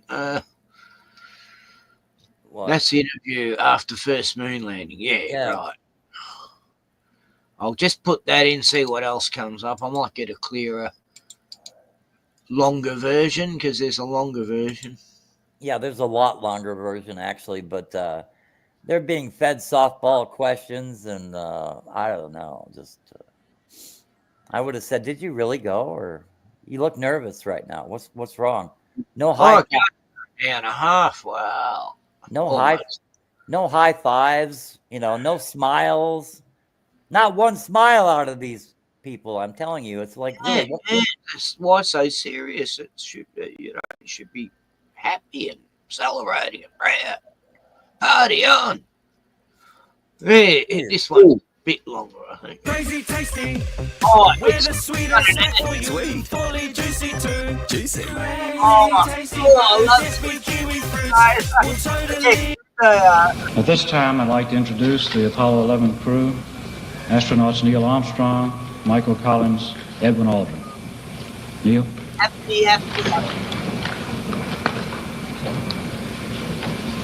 It was our pleasure to have participated in one great adventure. It's an adventure that took place not just in the month of July, but rather one that took place in the last decade. We all here and the people listening in today had the opportunity. Meanwhile, at home, his wife and kids are at gunpoint. Yeah, right. Something like that. Absolutely. Here's a script. If you don't say it, they look. No one's getting whacked. The body language, the facial expressions, the way, like you say, the way they're talking, and everything about this is just wrong. Yeah, Buzz Aldrin looks so nervous, and look, they all have their hands in front of them, clasped their hands. It's a defensive position. Jeez. And Mitchell looks terrified. You know, he's Neil's probably the calmest. Buzz is sort of, he doesn't want to say anything. To share that adventure over its developing and unfolding in the past months and years. It's our privilege today to share with you some of the details of that final month of July that was certainly the highlight for the three of us of that decade. Wow. We're going to divert a little bit from the format of past press conferences. Oh, really? And he's so nervous, like he's so scared he can hardly swallow. Like you can hear his dryness. Yeah. He says we're going to divert a little from past press conferences. That means they're going to have softball questions fed to them by people who believe everything. And, you know, it's like pre-scripted. Most of you are not going to be called upon. Geez, if somebody just would have stood up right here and said, I think you're all lying. You know, jeez. Nah, they only let the Jewish media in. I mean, the Jewish-owned media. And talk about the things that interested us most, in particular the things that occurred on and about the moon. We will use a number of films and slides which most of you have already seen, and with the intent of pointing out some of the things that we observed on the spot, which may not be obvious to those of you who are looking at them here from the surface of Earth. The way he's stuttering and pausing between. Jeez, you know, an FBI, someone in the FBI would be like, yeah, these people are lying. You know, it's like, this is obvious deception on part of these three astronauts, you know. Wow. And then you see Katy Perry when she comes back from space, you know, all kissing the ground and Daisy in her hand, and compared to this, I don't know. Something happened. It's like they're all three have been under MK Ultra at some extent. Definitely programmed to say what they're saying, and otherwise, the flight, as you know, started promptly, and I think that was characteristic of all the events of the flight. The Saturn gave us one magnificent ride, both into Earth orbit and on a trajectory to the moon.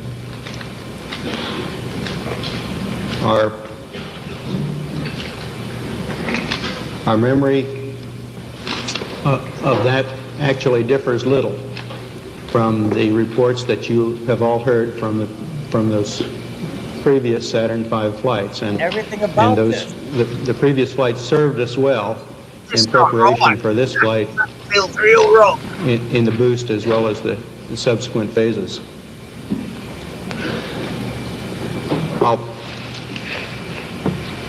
We would like to skip directly to the translunar coast phase and remind ourselves of the chain of events long chain of events that actually permitted a landing, starting with the undockings, the transposition and docking sequence. Called at night to see if he's cruising down a thread date. Figured a trip up Cosy wouldn't be a Michael's mistake. They are so nervous. It's just, oh my God. I've got to watch the whole hour and 25-minute interview. It's all terrible. They don't smile once, from what I remember. You'd think they'd be ecstatic, like, oh no. Yeah, big Cloud smiles. We went Big to smiles. Wow, it was amazing on the moon. You're like, we'll never experience anything like it. And no, yeah, we're just talking science jargon and stuttering, and like took him so long to say stuff, and the whole people thing. traumatized. Oh my God! Yeah, you would think that. Oh wow! If anything, this is like, it really is. It really is. It's like they expect at any time to be arrested or something. You know, they couldn't believe that this is actually going to fly.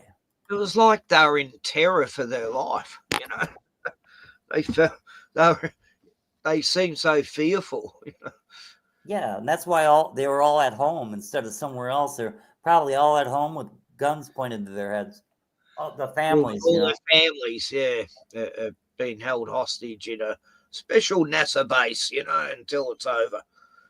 Right, now you can go home, but you know about the thing you signed, you know, you can't say a word or we'll know. We're watching.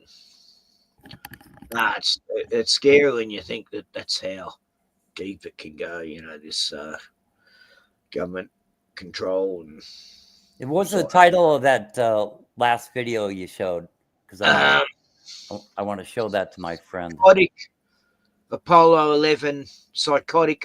11 press conference, RKO. It says psychotic in there? Yeah. Okay.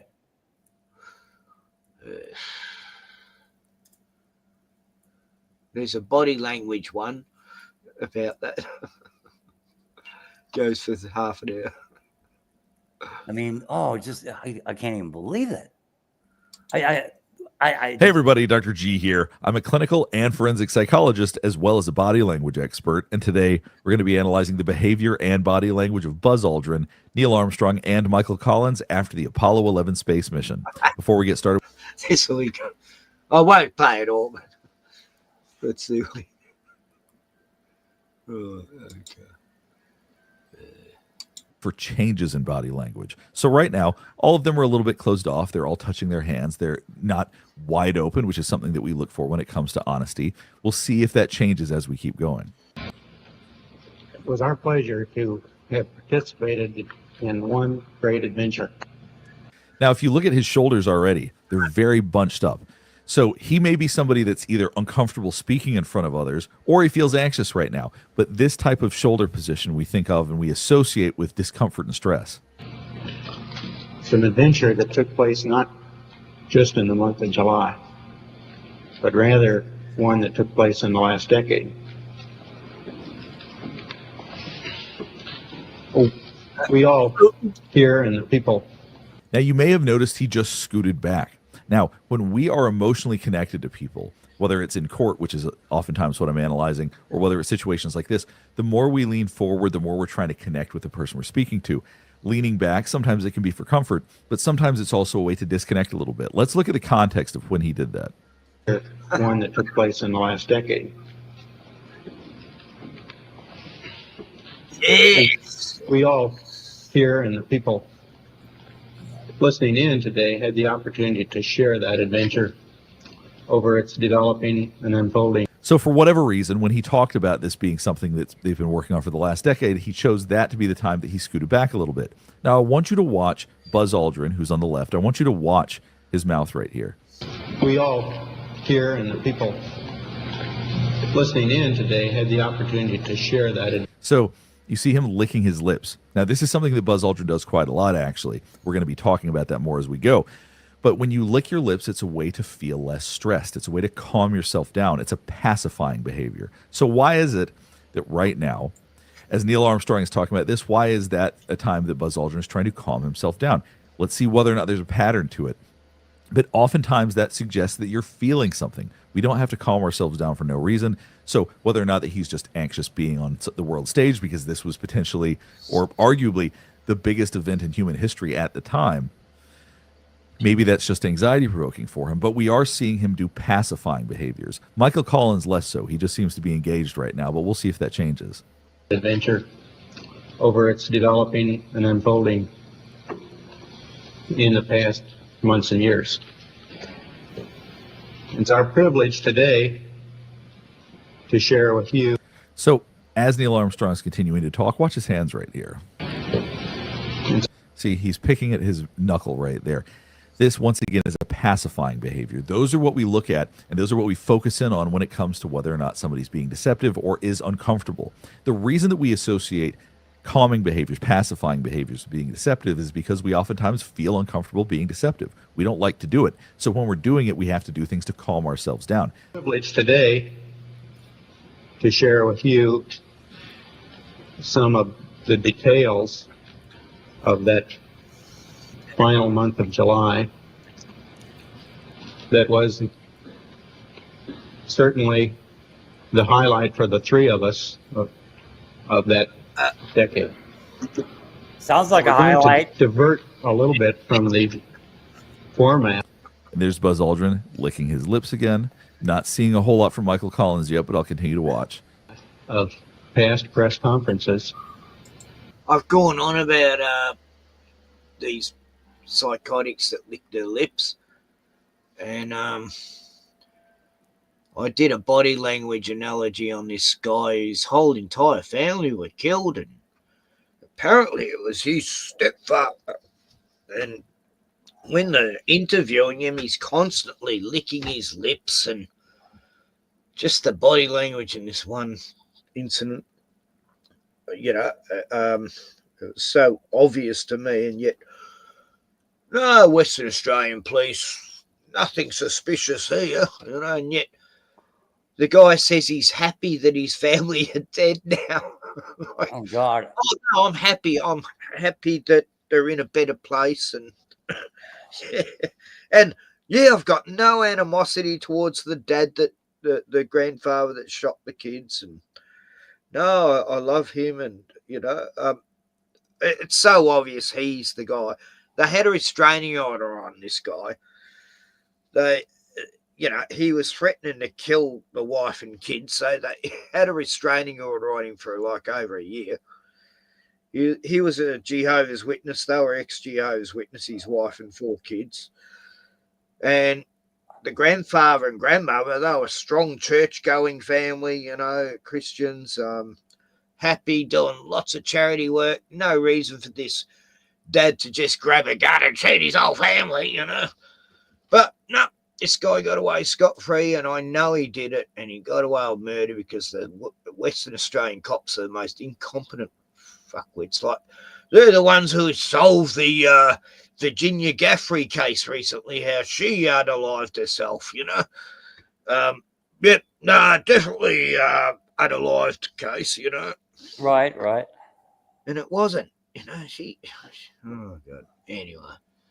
And I'm going, what? This is by the words of Western Australian cops who are hillbillies. You know, they wouldn't know about forensics or anything.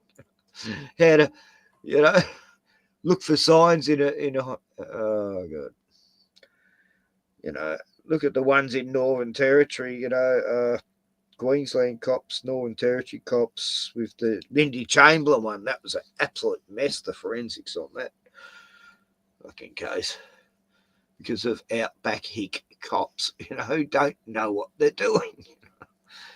And just like, anyway, I digress. But what do you think of this? Do you like the body language type vids? Yeah, I do a lot, actually, because I watch a lot of interrogations of suspects, and different videos like that. So, yeah, I do think it's rather informative. But is this guy the FBI expert? Let's have a look. It's what's his, Dr. G explains. Because they had this FBI expert doing a lot of videos, and I just forget his name. There's no background on Dr. G. Brings a sharp forensic lens to it.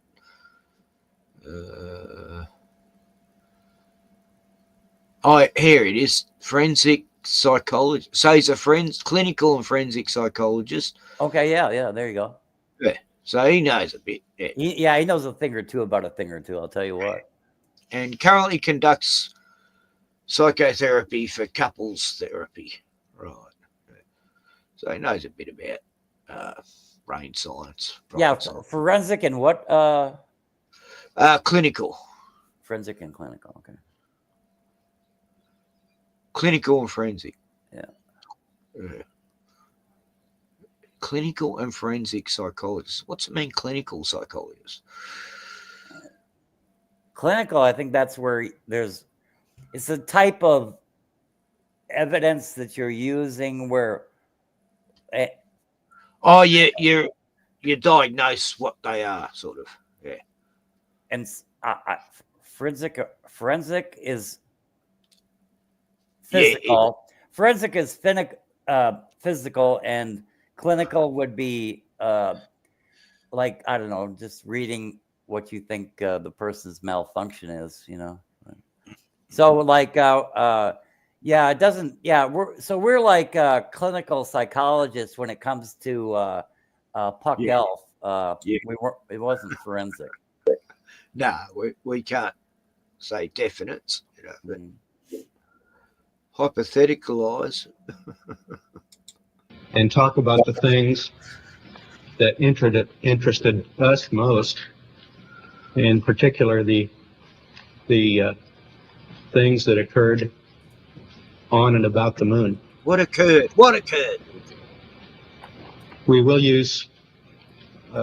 So if you're wondering why unconsciously so many people are saying they're being weird, they're being deceptive, look at how still they all are. Now, I know this was the 1960s. Men tried to be very stoic, so it could really be as simple as that. But they're all very still. And the reason that being still matters is that we tend to associate stillness with trying to hide, because there's an instinctual part of us that when we feel threatened, we believe if we sit still enough, we can avoid that threat. So oftentimes when people are being deceptive or they're lying, they try to move less. That's sort of the goal, because we don't want to be seen. Watch this right here. The things that occurred on and about the moon. We will use. And then there is Buzz Aldrin licking his lips again. Does this mean that the moon landing didn't happen? Of course not. But it does show that there is stress around this, that there is unusual body language that we're seeing. And I think that that's what people are keying in on, and that's what people are focusing on. They're seeing that there is something that makes them feel unsettled when they watch this. A number of films and slides, which most of you have already seen. And brilliant film. With the intent of pointing out some of the things that we observed on the spot, which may not be obvious to those of you who are looking at them here from the surface of Earth. Now, up to this point, Neil Armstrong hasn't been licking his lips as much as Buzz Aldrin does. Like I said, he does it a lot. Neil Armstrong does it less. Let's go back and see what he's talking about and why he's licking his lips at this time. Those of you who are looking at them here from the surface of Earth.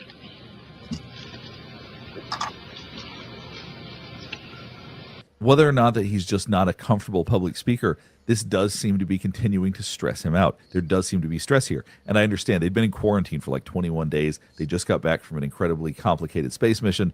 So there are reasons that they might feel stressed outside of the idea of deception and lying. But like I said, I'm trying to be as neutral as I can, and I'm trying to point out everything that I see that could be related to that. So let's keep watching. Let's see what else comes up. The flight, as you know, started promptly. And I think that was characteristic of... Now, another thing you're going to see here is you're going to see a slight smirk come across his face. The question is why? Now, he's saying that the flight was prompt. Maybe there's a joke in that. Maybe there's something funny about that, or maybe that's a play on that idea. But you do see a smirk right here, which we do sometimes actually associate, once again, with deceptiveness. Watch this right here. The flight, as you know, started promptly. You see that smile right there? Now, it could have been, once again, something about the idea of it being prompt. That there may be some humor in that. Maybe that's something that I'm not fully understanding because I don't know the context of that part of it well enough. But that's a very clear smirk right here. And I think that was characteristic of all the events at the flight. The Saturn gave us one magnificent ride, both into Earth orbit and on a trajectory to the moon. Our memory of that actually differs little. It's very sketchy. Now, this was very interesting, and I'm going to break this down bit by bit. Let's go back here because I want you to watch some important things. Okay, so first you saw him raise his eyebrows. Now, we do that for two things. Sometimes we do it when we're shocked, and sometimes we do it so that people will pay attention to our face. Like if you're in a crowd, you see somebody and you raise your eyebrows so that they'll see you. If you're talking to somebody and you raise your eyebrows, sometimes you do it for emphasis. But the goal is to bring attention to your face when you do that. To the moon.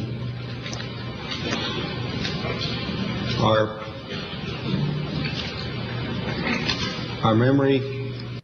Now, I want you to pay close attention to his lips right there. He's compressing his lips. This specifically identifies stress or concern.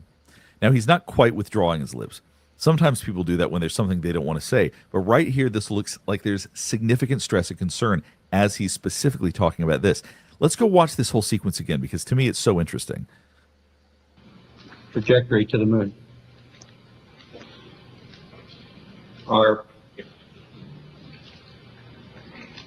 memory of that actually differs little from the report. When he says memory, it's like he's clenching his mouth because the memory is what's fucking him up, you know. It's just over the top crazy how they're acting. It's not normal. Like nowadays, they come back, they're all, you know, buddy, that woman and guy who was in space, what, a year or so, and they come back, she's got a suntan. Right. Happy as Larry. They didn't look happy because they were going on a mission, but it wasn't the mission they thought it was going to be, I think. Reports that you have all heard from those previous Saturn V flights.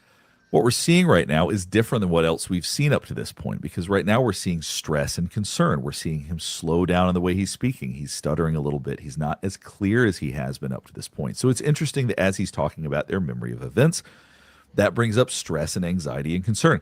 That being said, it doesn't mean that there isn't stress and anxiety, concern actually going through the memory of doing that, going to the moon, landing on the moon. All of that is probably very anxiety provoking. There probably is a lot of stress associated with that. So that doesn't mean that he's not having actual memories of it right now, but something is causing him to feel stress and concern as he's talking about that their memories differ very little than what's been reported. From the reports that you have all heard from those previous Saturn V flights, and the previous flights served us well in preparation for this flight in the boost as well as the subsequent phases.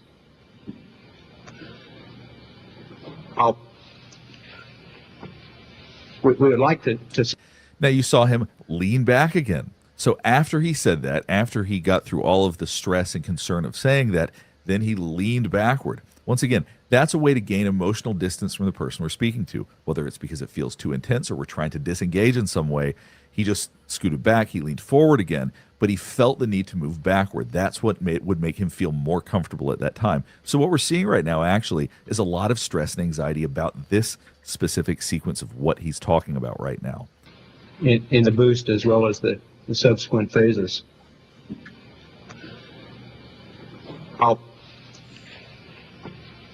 We would like to skip directly to... See, it looked like he was going to say something. He pursed his lips together, he withdrew his mouth a little bit, leaned back, and then regathered his thoughts. What it was that he was going to say doesn't mean it was anything profound, doesn't mean he's trying to hide anything, but his way of interacting right now, there's a lot going on under the surface right now. The subsequent phases.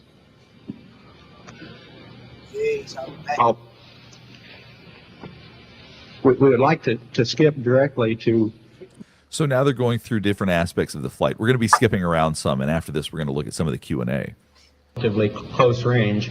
It had a decided three-dimensional effect and was undoubtedly one of the most impressive. Now, one thing you're seeing right now is you're seeing Buzz Aldrin playing with a pin.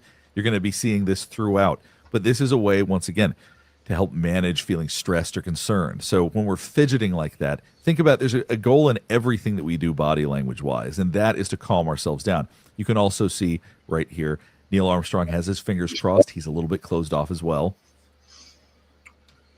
Sites of the flight. No wonder Buzz ended up an alcoholic. Right.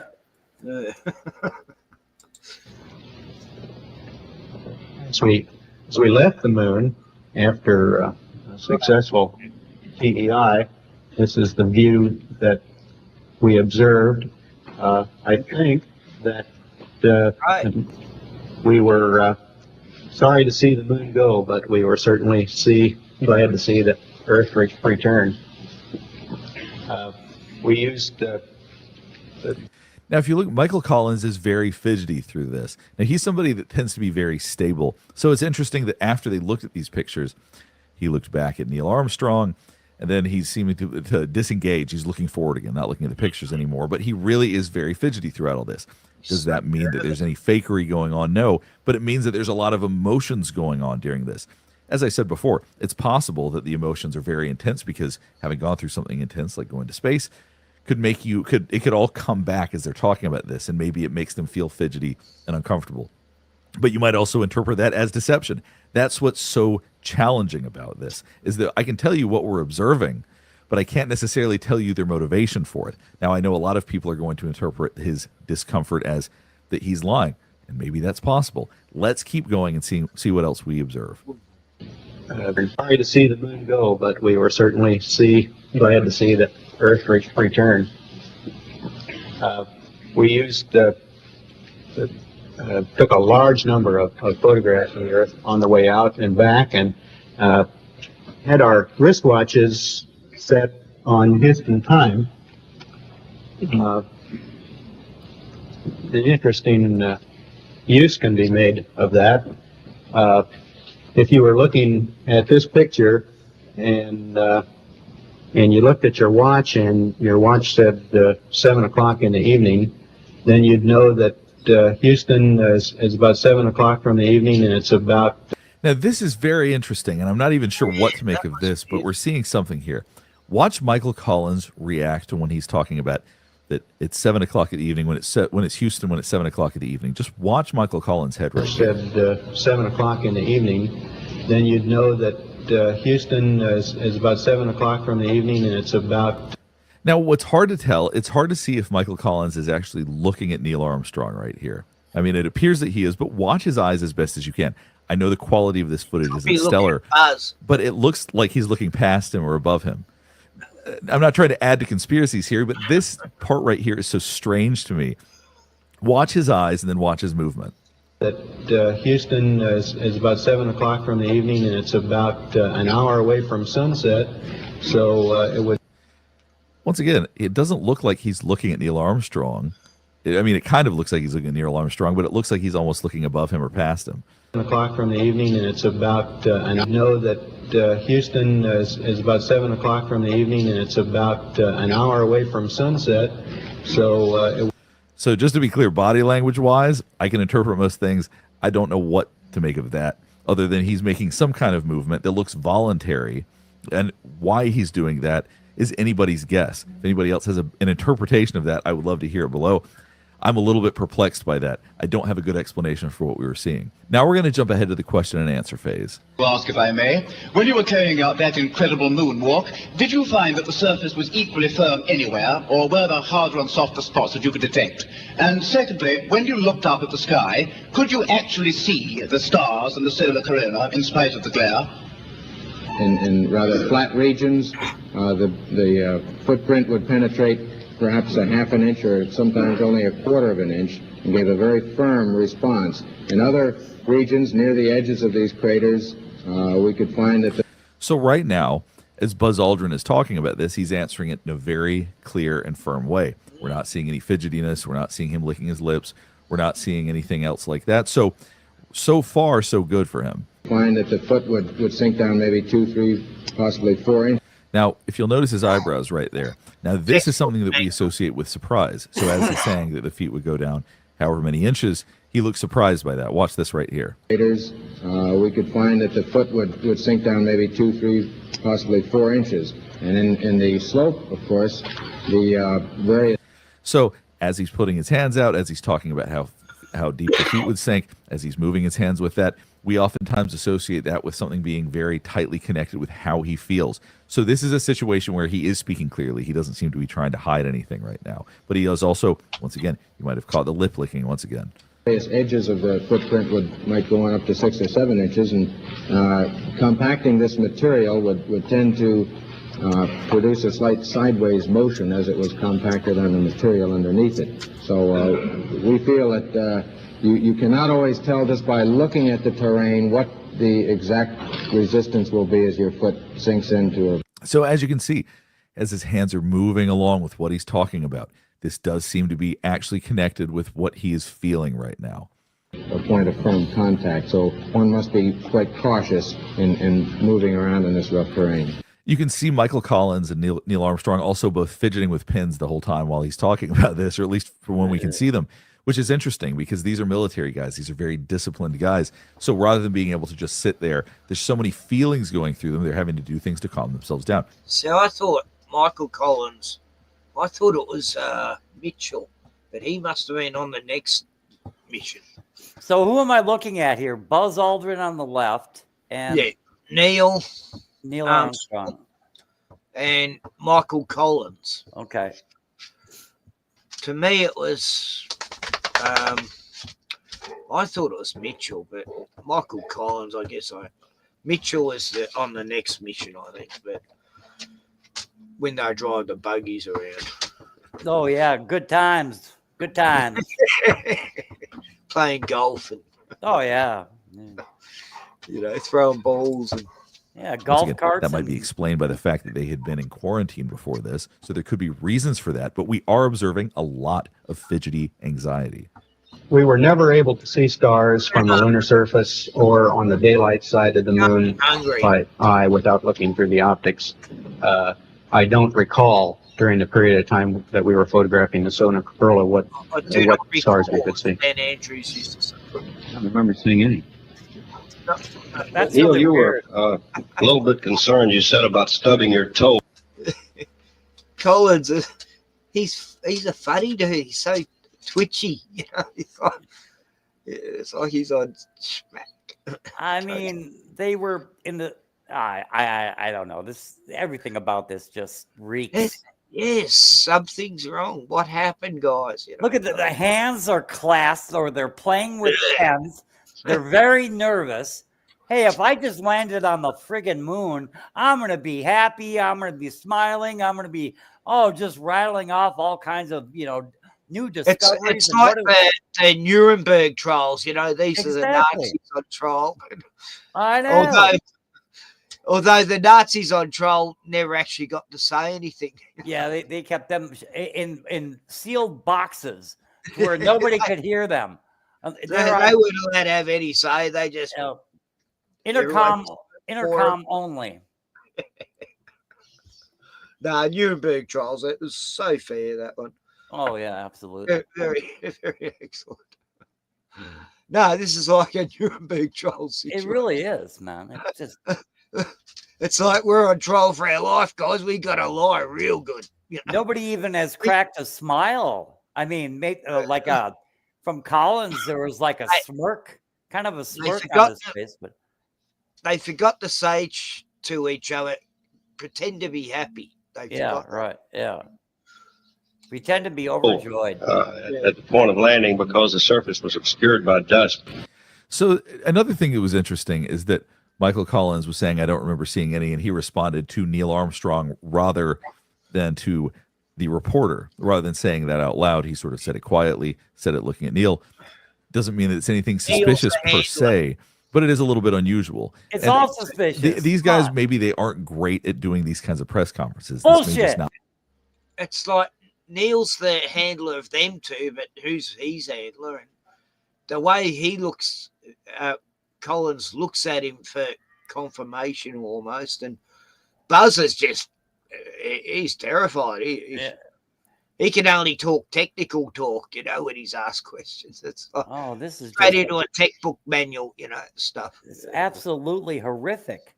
Yeah, it is scary when you think about it. This is not actually that funny in a way, because who knows what threats they had on these people.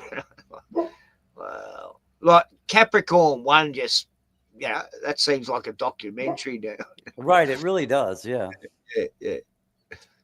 Not be their thing. So the awkwardness that comes through it doesn't necessarily mean that it's because they're doing something deceptive, but there are certainly reasons why people feel like that they are being deceptive during this. I do see why this confuses people. Earl, what stars we could see? I don't remember seeing any. Neil, you were a little bit. See, he looks to them almost like he's looking for approval. That's oftentimes what we do when we look to other people when we're talking about something. We wait to see their reaction, and then we base how we're going to do and what we're going to do moving forward based on their reaction. So it's interesting that he's looking to them, or maybe he's just commiserating with them because they all did something together. But it is interesting that he's looking at them rather than directly at the reporter as he's saying this. I believe that what this country set out to do was something that was going to be done sooner or later, whether we set a specific goal. There's the lip licking again. I want you to keep an eye on that as he talks. Going to be done sooner or later, whether we set a specific goal or not. I believe that from the early space flights, we demonstrated a potential to carry out this type of a mission. And again, it was a question of time until this would be accomplished. I think Now, one thing that's interesting, it looks like, based on where his eyes are gazing, it looks like the person he's speaking to is not directly in front of him. So he's looking at him rather than facing him. And when we do that, it's less intense. So if I'm talking to somebody in an interview, you would expect that we're going to be facing each other directly. Just like if you're speaking to somebody out in an audience, you're going to point your head that direction. Interestingly, it seems that he's moving his eyes the direction of that person, and he's not facing them directly, which helps create some distance between them. And there could be reasons for that we're going to get into, but just watch this right here. Carry out this type of a mission. And again, it was a question of time until this would be accomplished. I think the relative ease with which we were able to carry out our mission, which of course came after a very efficient and a logical sequence of flights, I think that this demonstrated that we were certainly on the right track when we took this commitment to go to the moon. Now, the phrasing there is very odd. Listen to this again. At least I think it's odd. You may disagree, but just listen to this part again. I think that this demonstrated that we were certainly on the right track when we took this commitment to go to the moon. I think that we were on the right track when we took this commitment to go to the moon. It's just an interesting way to state that. and then he licks his lips afterwards, which once again denotes stress and anxiety. What this means is that many other problems perhaps can be solved in the same way by taking a commitment to solve them in a long time fashion. Now, another thing you're going to notice is the position of his chin. Now, oftentimes when we leave our neck open, it's because we are allowing ourselves to be vulnerable. We're feeling comfortable. So if we leave our neck open, that shows that we're feeling vulnerable and that we're allowing ourselves to be open, honest, and whatnot. And when we're feeling defensive, sometimes we tuck our chins in. Right now, his chin is a bit tucked in. His has really been the whole time. But it's interesting that he takes what I would consider a somewhat defensive posture throughout this. I think that we were timely in accepting this mission of going to the moon. It might be timely at this point to think in many other areas of other missions that could be accomplished.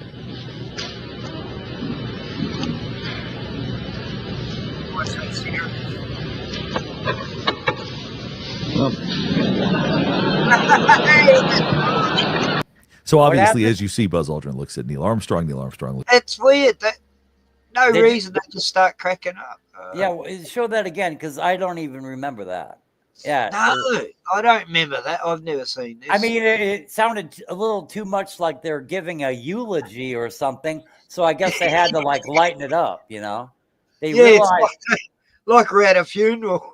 Yeah, they realized that they're sounding far too somber, and so then, oh yeah, let's laugh now. Yeah, this is in the script. They get the cue to laugh to make it funny, you know.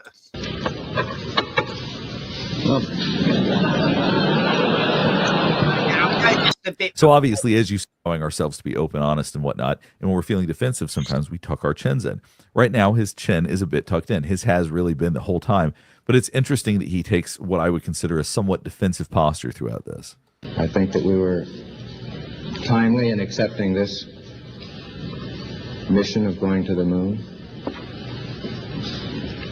It might be timely at this point to think in many other areas of other missions that could be accomplished.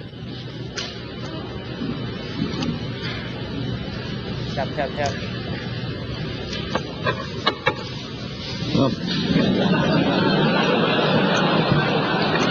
So obviously, as you see, Buzz Aldrin looks at Neil Armstrong. Neil Armstrong looks at Michael Collins.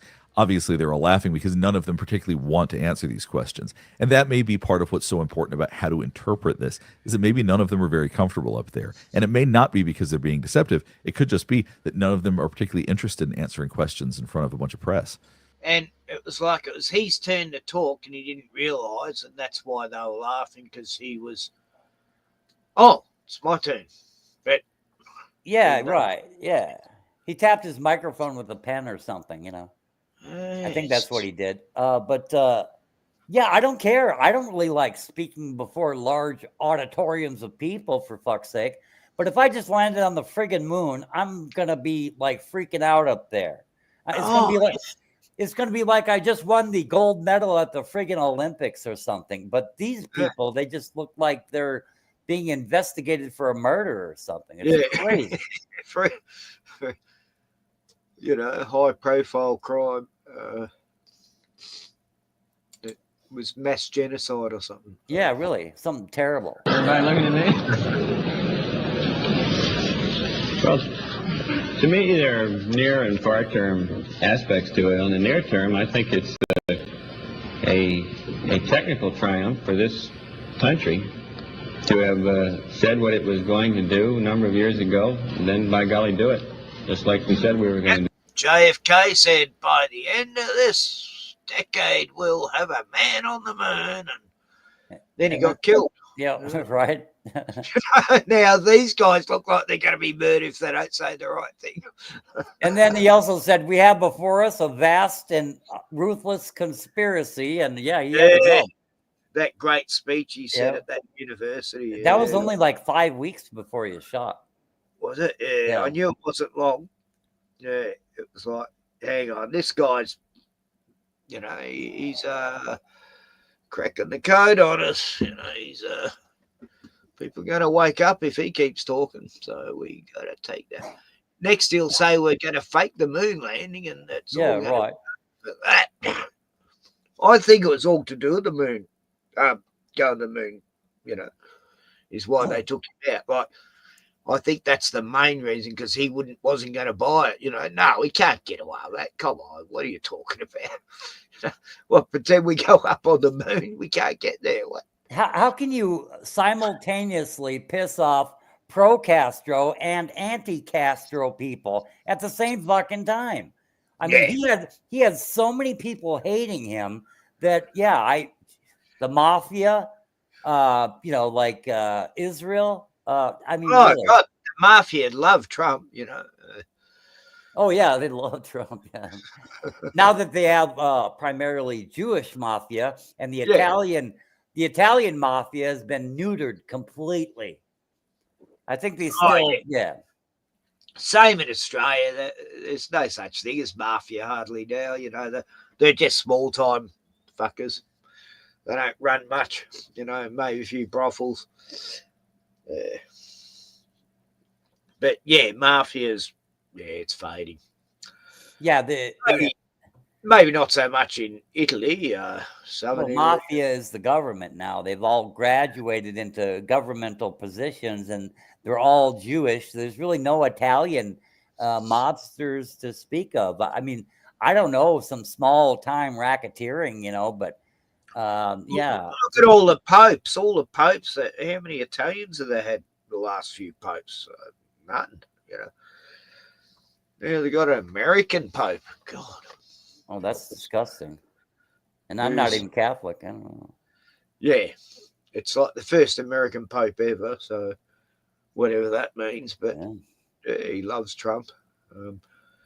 And Trump did a thing saying that the Catholics love the Pope memes of me being Pope. Anyway, I digress. Back to we got Collins here. Collins is the most obscure one out of all the three astronauts here, because never heard anything from him after. Used to hear from Buzz all the time, and Neil would pop up sometimes, and then the Owen Mitchell, he reckons he saw all these structures on the moon. Yeah, this is the guy that actually stayed in orbit around the moon, and he picked them up. So if you believe, I'll just throw it around. I'll pick you up on the way back, guys. Just hopefully meet up in space at the right time. It's a big place, space, but we're gonna just hook up in space as I hurtle around the moon. Yeah, we've never done this before, but it'll work flawlessly. It's gonna work somehow. Like, was it Apollo 1? Didn't they all burn up, the three astronauts? It's like, hey, let's give this a go, guys. And then the three astronauts burnt up on the bloody rocket launch. I thought that was the last of the Gemini project. I don't know. I think it was Apollo 1. I don't know. And they all incinerated, and then they go, hang on, we're not even actually going to make this work, so we're going to have to send up helium rockets and have a bit of, fireworks stuff.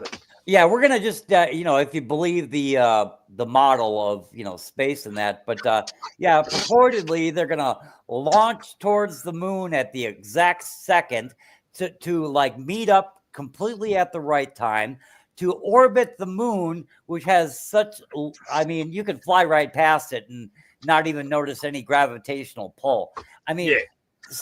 How they did that so exactly, when they also have to deal with the rays from the sun. Van Halen. The Van Halen radiation belts. I almost said Van Halen, but it just seems, even if you believe all of their bullshit, it's like incomprehensible how they did that with technology of 1969. It's just so. They were so advanced then, compared to now. Yeah, right. 75 years later, we can't get to the moon still. If these moonshots were real, Trump would have opened up a golf course on the moon by now. Really. Fucking hard. And there'd be all kinds of like vacationer space travel to the moon to play golf.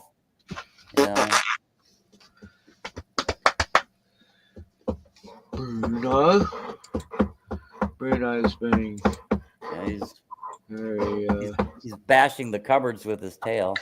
yeah, very doggy. It's been like acting like a dog, aren't you? Bloody dog. No. He wants his dinner, but it's not dinner time yet.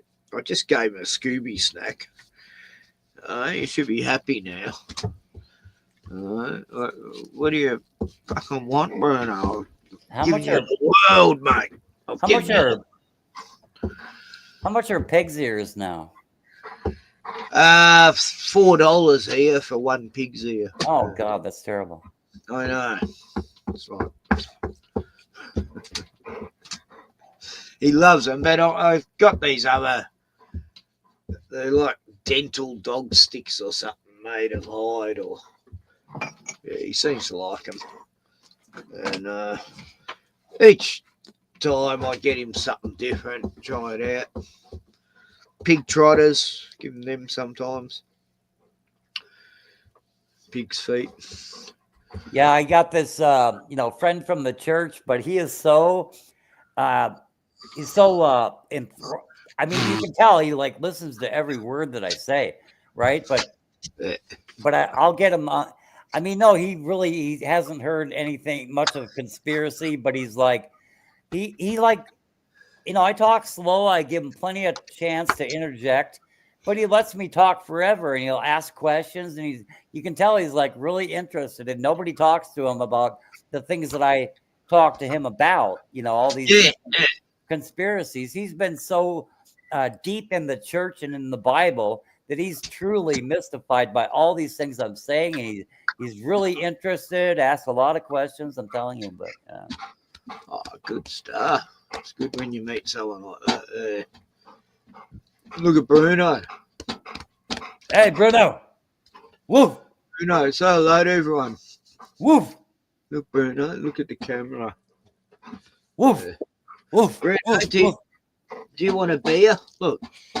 Yeah. He loves beer. Look. But, no, it's demonic to Bruno. Okay, I won't give you a beer, mate. Okay. That was an effort. He's trying to jump up like that. Good boy. Yeah, he listens to all my history lessons. I don't know. And he listens to my stories, and he'll sit here he's coming over tomorrow. So, yeah. Coming over tomorrow. Good. Yeah. It's good to have a bit of company. I've had Pyman turn up the last few weekends because he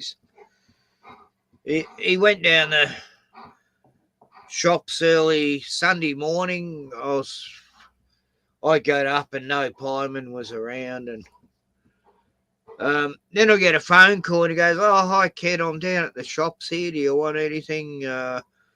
He's at the cafe there." And he goes, "Oh, I've just bumped into your friend Tanya and this guy Gary, and I'll put you on the phone." I go, "What? Who?" Yeah, it was my friend Tanya and her daughter were up there, and Glenn recognised them. And then Tanya got on the phone saying, "Oh, Ken, I made some pea and ham soup. Would you like some? I'll bring it around." And, oh, fuck yeah. So she brought some pea and ham soup around and a water tester for me tank, to test the water levels. And I did the test the other day. Yeah, there's fluoride in it. What? Rainwater. With fluoride? Yeah, and barium, strontium, aluminum. Radiation. Right. The radiation is good for you. Yeah. Yeah, cakes of radiation at the bottom of the tank. I've been fishing them out and eating them. Yeah, they call it vitamin R. Yeah. No, you've seen videos of people eating cakes of radiation and doesn't do anything to them. I don't know. Well, scientists, I saw a video of that, like, radiation doesn't, like, the stuff they tell you, anyway. Radiotherapy will kill you. Oh yeah, that will. Yeah. Chemo's chemical therapy, so that kills you. But you know, what do I know? I'm not a doctor. I wouldn't know. Hey, but if it doesn't kill you, it'll heal you. Yeah. Right? So there you go. There are no cures. There's only treatments now. Yeah, with everything. No cures, just treatments. Yeah. Yep. We got a treatment for that, but no cure. Sorry about that. Yeah, this autism and Alzheimer's is off the charts. We don't know what's causing it. We don't care. But we have treatments. Mystery. Yeah, we can't cure it. We don't know where it comes from or why it's increasing at alarming rates, but we have treatments. It'll cost you a pretty penny. Yeah, it's like every second parent I've known for the last, 2.5 decades has an autistic child. Yeah, I mean, it just comes with the territory now. It's like 1 in 3, I think, is an average of how many. 1 in 3 are going to be autistic. It used to be 1 in 3,000. Then it became 1 in 2,000. Then it became 1 in 1,000, and then now it's, well, they say 1 out of 60, but from what I observe from the people I know, it's 1 out of 3. It's just how it is. Yeah. I'm very used to being around autistic kids and understand them almost, because I guess I'm on an autistic spectrum in a high intelligent autism. But I mean, if you're like really privy to like all the terrible statistics that are out there, it's like, you see a woman, it's like, well, she's probably been vaxxed and, she's probably taking an antidepressant or a pharmaceutical sledgehammer of some kind. She's about 35. She's probably been married and divorced twice by now. Mother's little helper. Yeah, she's probably aborted 1 child and has 2. Something like that. But yeah, if you're really privy. Fuck. Look, it used to be 6 o'clock I'd feed him. Now he wants to be, well, I guess it's daylight savings, But if you're a statistician, you are probably very depressed. So yeah, we can throw that one in there. I mean, to really know what the people are fucked up nowadays. They're just fucked up. The divorce rate is off the charts. They don't even want to talk about it on TV anymore. They used to bring it up. Well, the divorce rates are up, and now they don't even talk about it because if you get married, oh yeah, there's about a 90% chance you'll be divorced, Yeah, like out of all the couples, there's probably, only 20% get married, Yeah, so many aren't getting married now. Oh, marriage is a religious tradition. We don't want religion. We don't want to get married. Or it's a temporary arrangement now. Yeah, marriage is a temporary arrangement. So the Hollywood celebrities, they made it a trend, like Richard Burton and Liz Taylor getting married and divorced 8 times.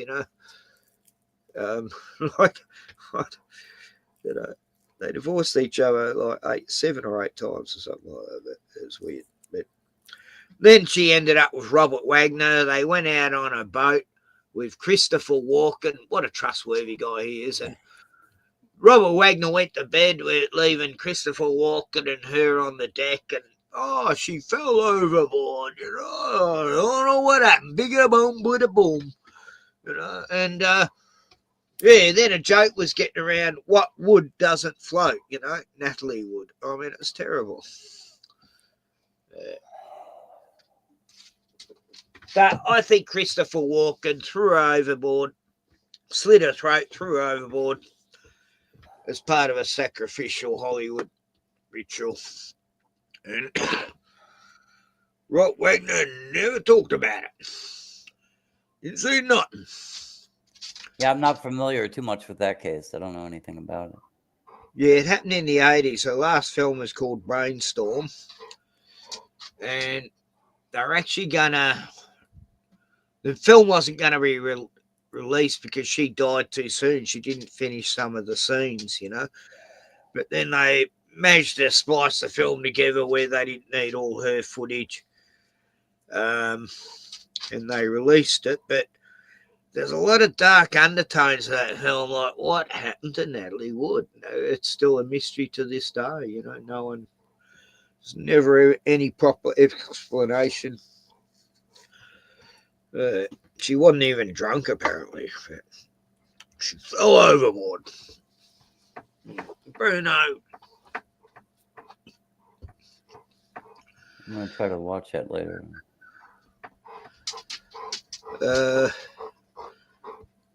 There's a Puck elf in the background, but anyway, we're having sensible conversations tonight, Puck, so sorry. Yeah, he's already calling people gay or something. That's because he is gay and he just can't come out. Gay, right? Yeah, there's a guy at work. He could not emphasize how much he hated gay people, and comes right down to it. You know, I find out that he is gay. Okay, because I mean, you know, most tetros don't talk about male genitalia all the time. You know, he's just constantly talking about cocks, and you know, I'd rather talk about tits, but you know, I don't because it's not appropriate. But he's constantly on every stream. He's on talking about cocks, and you know, he went on someone's stream I know the other day, last week, and yeah, she had to kick him off because he's been abusive and yeah, this is women love Puck. Yeah, because I didn't get on board with it that I really hate the gays. He thought that I might be gay because I didn't, you know, say it was just because I didn't say I want to kill them that he thought I might be gay. And that's why he kept kind of like talking smack about gay people. And it's like, okay, then I realized, and people told me, and it's like, no, he is gay. That's his thing. That's how he sees if you're receptive or not, you know. So. Yeah. Testing the waters, you know. Yeah, we'll just test the water, see if that guy's gay by making these gay comments. And yeah, everyone's gay to Puck, even though he's just testing the water. Even though he's the fairy. Yeah, he's definitely the fairy and the elf and the we're talking smack about you, Puck. Not that you have any significance worthy of talking about, but yeah. Yeah, I'd rather hear what Collins is saying here, Michael. Anyway, Puck, you know, you're silly. You're silly, Billy. Do it. Not just perhaps purely technical, but also... So I talked about that defensive posture. Now, it could have been that he was hiccuping or that something came up in his throat. But watch this. If that's not what was happening, because it's hard to hear that, that's a very defensive posture he just took. Not just perhaps purely technical, but also a triumph for the nation's overall determination, will, economy, attention to detail, and 1,001 other factors that went into it.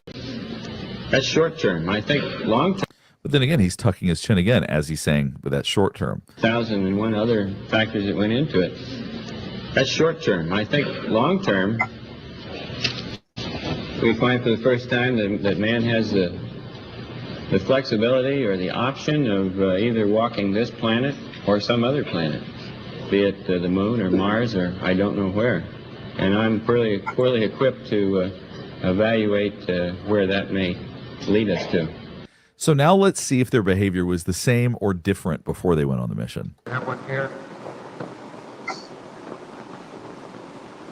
Oh, have this to is be before? able to put a foot underneath where you happen to be, and of course the time period from when your foot leaves the surface till when it comes back down again is going to be longer than it is in a. Now, as you can see right here, Buzz Aldrin once again is playing with a pen. So that didn't change. Now, if you believe that they didn't actually go on this mission, you would probably say, well, they were anxious during the pre-flight. Yeah, but the pen saved the Apollo 13's mission life. Right. If they didn't have a ballpoint pen, they couldn't have pressed the button that had fallen into the panel, and they couldn't press the button without a ballpoint pen, and that saved their life. Allegedly, because Houston, we had a problem was this button fell in and they couldn't push it anymore, but they managed to get a ballpoint pen and push the button. But now it's Houston, we had a problem, where it used to be Houston, we have a problem. Anyway, doesn't matter. Press conference as well. Maybe that's the case, but just to point out, that behavior is the same. That same level of closed offness, the same kind of fidgeting with his pen. That doesn't look any different. Pace, walking pace, or a trotting pace, sort of on the earth. And of course, this gives the rotation. Blatter says this interview is so boring. It depends on which way you're looking at it, though. I mean, on a whole, it would seem boring, but it wasn't meant to be boring, but Rotational disturbance is more time to have an effect. In doing some of the training in the zero-G airplane, which has been flying at the 160 for this phase of it, it looks as though a fairly rapid pace. I'd hesitate to call it a run. Is. So you're seeing a lot of lip licking, lots of uhs, lots of anxiety and stress. So it could just be that Buzz Aldrin really does not like to talk in front of the cameras because he seems very uncomfortable here, much as he does during the post-flight press conference as well. It's quite easy to perform, and it looks like we shouldn't have too much difficulty in moving at something like 6, 8, 10 miles an hour. But this is one of the tasks that we'll be attempting to evaluate very early in the EVA. Have one down here in the corner. For Neil Armstrong, by the nature of your assignment, if you carry it out successfully, you're destined to become a historical personage of some consequence. And I'm wondering if in that light you've decided upon something suitably historical and memorable to say when you perform this symbolic act of stepping down on the moon for the first time. And there was a camera already there. No, I haven't. So you saw him rub his nose. Now, this is a way to pacify ourselves. Now, it could just be that he feels stressed about the idea of being such a big part of history. But there was some pacifying required after that question was asked. Symbolic act of stepping down on the moon for the first time. No, I haven't. I hope he doesn't say, "Oops, I slipped." The one back here. And you see his body moving back and forth. That's something that we also saw at the post-flight press conference, where his body is shifting back and forth. So when he gets uncomfortable, he moves. He's not somebody who can sit still very easily after something that feels intense to him. I haven't. I hope he doesn't say, "Oops, I slipped." The one back here. Fine particles, but we do hope and expect to see some rock fragments. And I have no idea what size they might be, but we would anticipate that we'll have be able to bring. So what we're seeing right here, while somewhat less stress, does mimic very much what they did afterward. So we are seeing a consistency with body language here. Samples back up to and including the size of a golf ball. There may be larger rocks in the vicinity, but we wouldn't expect to bring back samples, large samples. All right, let's go ahead and stop here. Hopefully this is helping you better understand some of the behavior and body language that we saw. Now, as I said before, I am not a moon landing skeptic, and I remain in the same position. That being said, I do acknowledge that there was a lot of pacifying behavior that we saw. We saw what some people might associate with lying or deception. We saw people having to calm themselves down a lot. Now, there are multiple explanations for this, potentially It could be that they're uncomfortable because of being in front of all of these people. It could be that they're uncomfortable because they just went on a Bullshit. space trip, because they were in quarantine for 21 days. There's Bullshit. a variety of reasons why they could be stressed, but we do see distinct patterns of certain questions, particularly as it relates to memories of going into space. We do see more signs of pacification and more of a need to calm themselves down at those times. So I can they're actually see lying. why people are skeptical and suspicious of this press conference, or of both of these press conferences, because their behavior does Yeah, he's suggest just a trying lot to of be stress and safe, anxiety. huh? And you would think for people that are astronauts that they would manage it a little bit differently.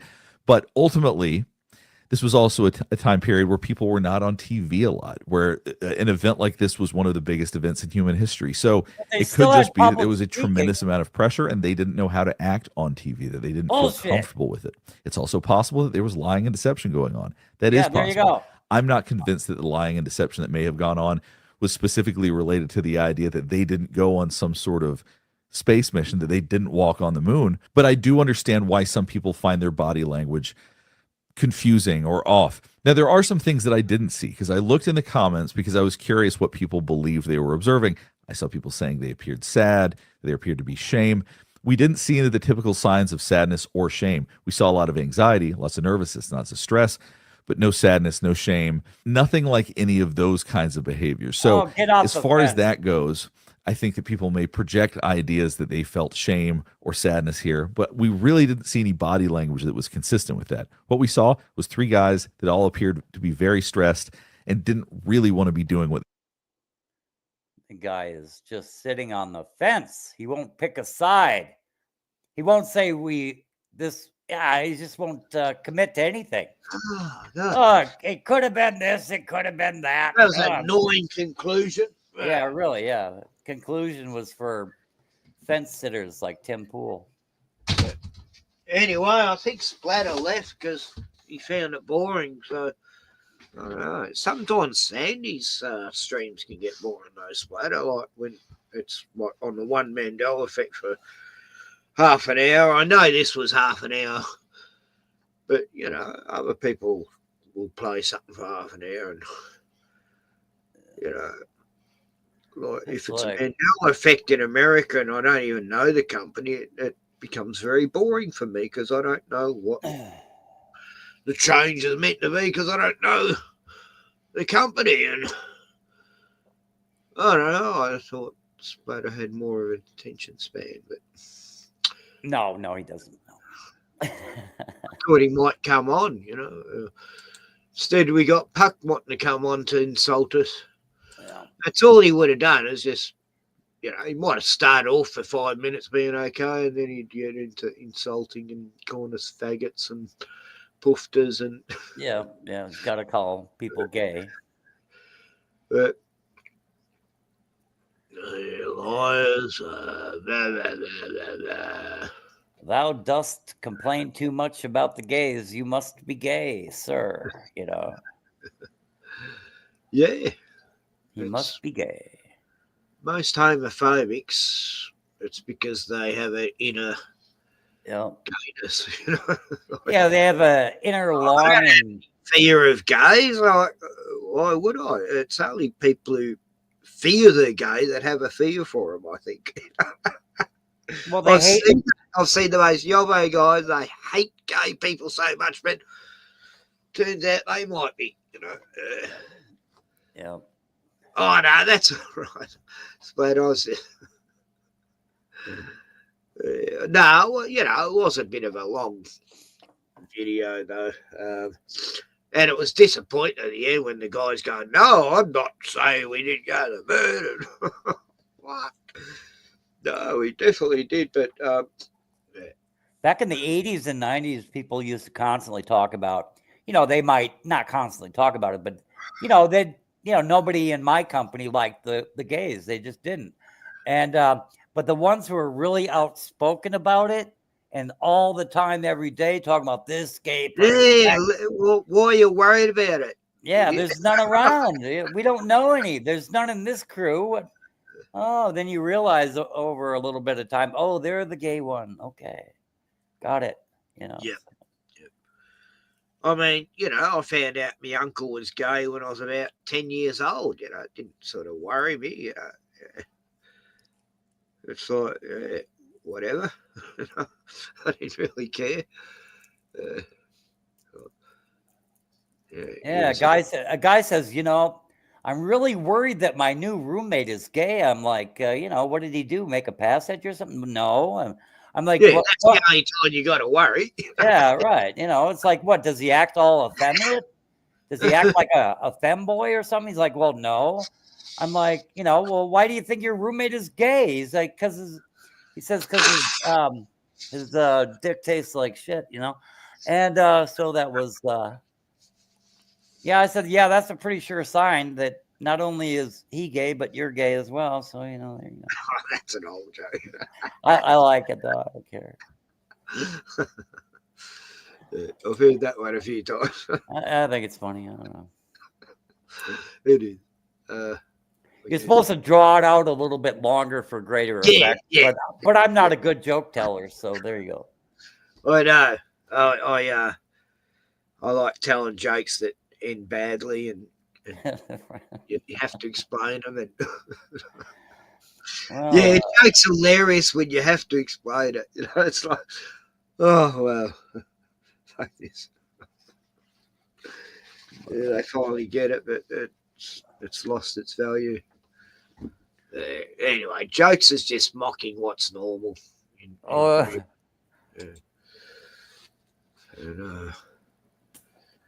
A guy goes to hell and he's like being shown he's going to live eternity in this purgatory. And anyway, no, I won't tell that one. I'll tell it later. It's not really that good, and I don't tell jokes that well anyway. So go ahead. What are we watching now? Oh, let's see. I'll go back to history. It never repeats. History never repeats. I tell myself before I go to sleep. That's a song by a New Zealand band. Split Ends, they were called. Then they become Crowded House. You might have heard them in, I don't know. Have you heard of Crowded House in America? They're pretty big in the 90s, I guess. Yeah, that was like a kid's show or something. I don't know. No, it was a band, a New Zealand band. They used to be called Split Ends. Oh, I don't know them. Yeah, I don't know. No, good. I mean, yeah, I play a couple of songs by them occasionally with Paul Kelly and Neil Finn together. They were great. Oh, this is beautiful. Watch this.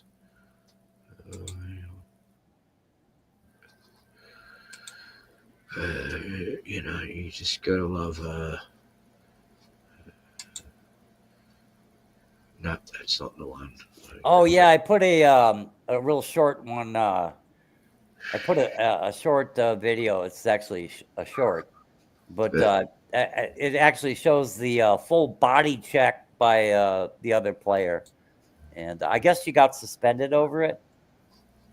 But anyway. Anyway, this is this big tough woman's gonna beat up this old man, you know, in the ring. Oh, okay, cool. Yeah. But he knows judo, so he should be okay. Yeah.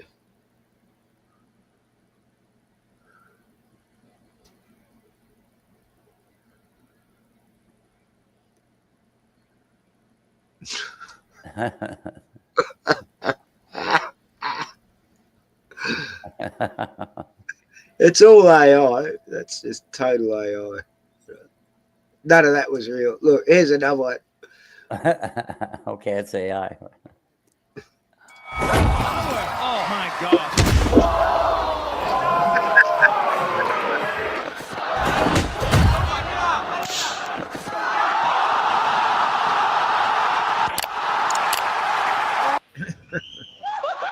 This guy.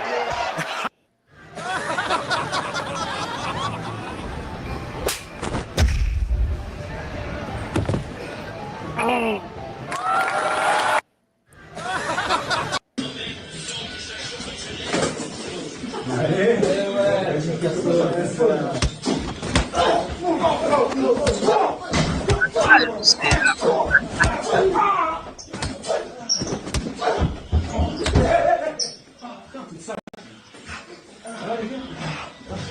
It's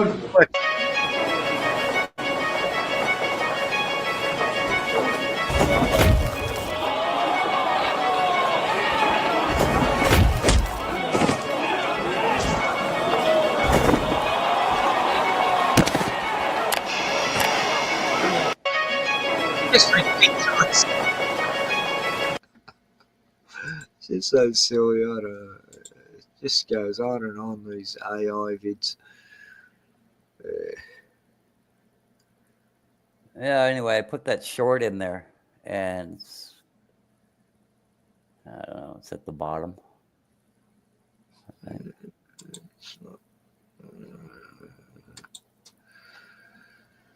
Yeah, it's the bottom of private chat. Oh, yep. Found it. Splitter, why don't you come on the show?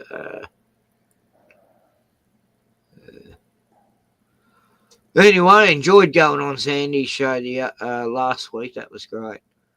Had a great old time. And yeah, quite often there's some good topics, you know. Besides Mandela, I just remember I had a grand old time with Jackie was there talking about her belief that nothing is real, that we're all just consciousness, and I haven't even rewatched it, but I remember it was a good night. I had a grand old time. Yeah, Jackie's funny. She's from she's from Sydney. No, she's from Queensland, but she's living in Sydney. No, opposite way around. She's from Sydney, living in Queensland. Yeah. And Queensland chicks are funny as fuck. But she does crack me up a lot because of her cynicalness. It's hilarious. Anyway, yeah, that's insane. These AI vids are just getting out of control. Just sick of them. Let's see.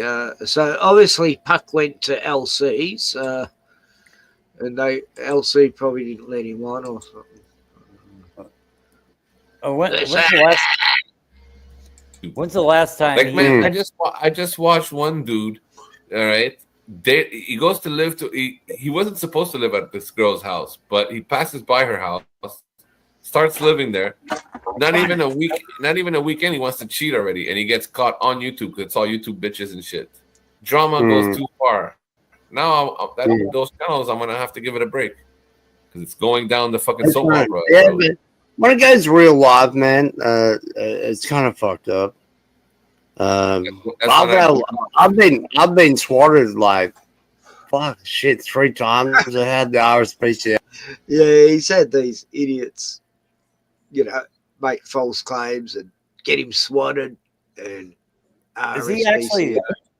I remember we used to show everything, man. Like the fucking, I used to show my weed, used to show your toys, we used to show all that shit. And now you can't do none of that. Toys being guns, not my dildos. I remember when Alexis P used to, you know, fucking put her dildos down on the washing machine. It was all cool, baby. Well, it's like when I hang out with people and they're telling me like, "Yo, show your face, show us the weed, show us this, show us that," and I'm like, I already did. But no one cared to clip it. No one knew who I was. No one gave a shit on Global. Now you want me to show it again? Fuck you, man. Like I'm not. Like I'm already paranoid of the shit I showed. I don't want to show more. Shane Thompson, I'm in Perth. They tried to take my guns away. They said I was a danger to society. Yeah, I'm not even supposed to have fucking anything. I don't want nobody coming around me, snooping around looking for shit. Once again, Lincoln Wave. That's what happens. YouTube. No, but in this country, it's the same. Oh shit, nigga! Here comes Shawnee. Oh, hey, Dedrick. What are you talking about? Talking shit about us. What? Watch out for what? I'm not fat. Not spirits. And I do not have a face which is 3 times the size as yours. Stop hating chat, mad because we were having fun. And I love Shadi. She's fucking hilarious. When LC falls asleep, she takes over sometimes. That's when it gets good. I saw her take over, but she scarcely said a word. Oh no, I had a good chat with her one night about just animals and stuff. And there's one night he's passed out and she's flashing her boobs because everyone was staring at her. And yeah, she's got a pretty good body, you know, like Elsie's lucky. But he doesn't respect her very well. Oh God. Queenie went to meet that guy Foxman. I was hanging out with Foxman, and I was like, "Hell yeah, good show, everything's great." And then when they started fighting, and the guy Fox started showing Queenie's diaper, she left like this big Tampax in the bathroom basket. You know, like she didn't throw it in the garbage. Spoon, sorry. Have you seen the video files I have on Queenie? No, but my point that I'm trying to make is no, Spoon, bro. I have not. No, I have not. But, all right. Even LC has a sense to know when a subject's going down the tube, you know. Right. Like Puck was on there, you know, being a smart ass to LC going, "Oh, you F your sheep," you know, and all this sick shit. And LC got real pissed off, going, "Nah, fuck you," and kicked him off. And nah, when you start making bestiality jokes about my pets, you know, you can fuck off. And yeah, so he has a you know, he's got a moral grounds at least to some extent. But he's a fascinating character. Yeah, there's another YouTuber faking Tourette's. Real cute shit though, like that other one. You know, it's like, yeah. There's another one. Yeah, I saw a chick who has Tourette's, and she calls out the fake Tourette's chicks. You know, yeah. Like she'll say, "This one's definitely fake." You know, yeah, she's actually got Tourette's, but she does videos about the ones faking it to get, you know, clout. Yeah, you can. I'll put another one in the private chat, but this one is so obviously fake. You know, I mean, you wouldn't even have to know anything about Tourette's to be like you're faking it. You know, It's like it just seems. Yeah. Sean used to do comedy videos where he pretended to be someone with Tourette's. Who's that? Sean. Oh, really? Okay. Yeah. I think I remember that. He used to do a bit of play role stuff on his videos. I mean, if you could do it and, you know, get away with it and say stuff about Dan Andrews, it'd be okay, you know. Well, you can now because he's not in power, but, well, he still is secretly, but. Yeah, probably.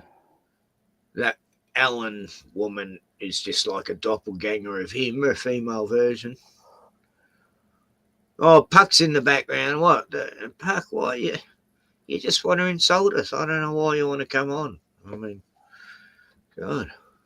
Yeah, he's irrelevant. I don't know. Everything about him is irrelevant. He's not he's not even funny anymore. Why aren't you on LCs? You know, probably because you insulted someone. I don't know. I haven't watched much of LCs lately, but I don't even see that he's live right now. Yeah. But no, I like LC. I like Shani too, but you know, he's a yobbo. I've hung around with a lot of yobbos in my life. But listen to Jimmy Barnes, Cold Chisel, and Akadaka, ACDC. Go, rah, rah, rah, rah. No, I'm more into country now, country music. Simple music, folk music, ambient. I'm not actually into music much lately when I think about it. But Yeah, I have really good speakers putting out good sound, but I don't listen to music that much. I just don't.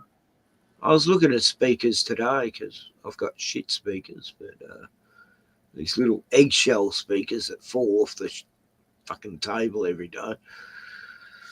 Oh, they're annoying. Oh, yeah. They roll off, Right.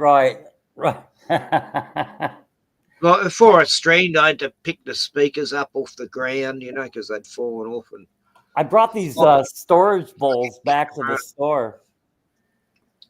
I'm like, you can't even put a dollop of food in them without them rolling across the table. I'm like, this is ridiculous. I mean, they're literally like a half a globe, these bowls.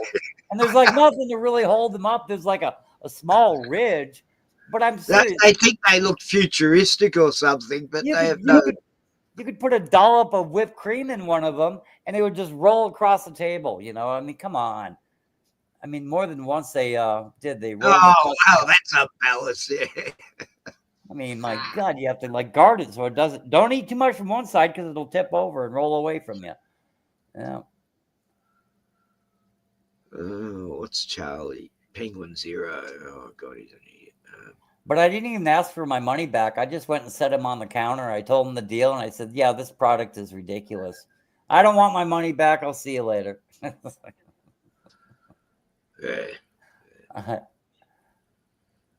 Anyway. I've been looking at caravan videos, people going around Australian caravans. It's quite interesting, really. But I'm not Ken's caravan life anymore. Just Ken Rotman. Boring.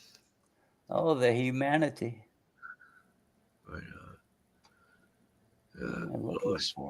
Life's become a conundrum.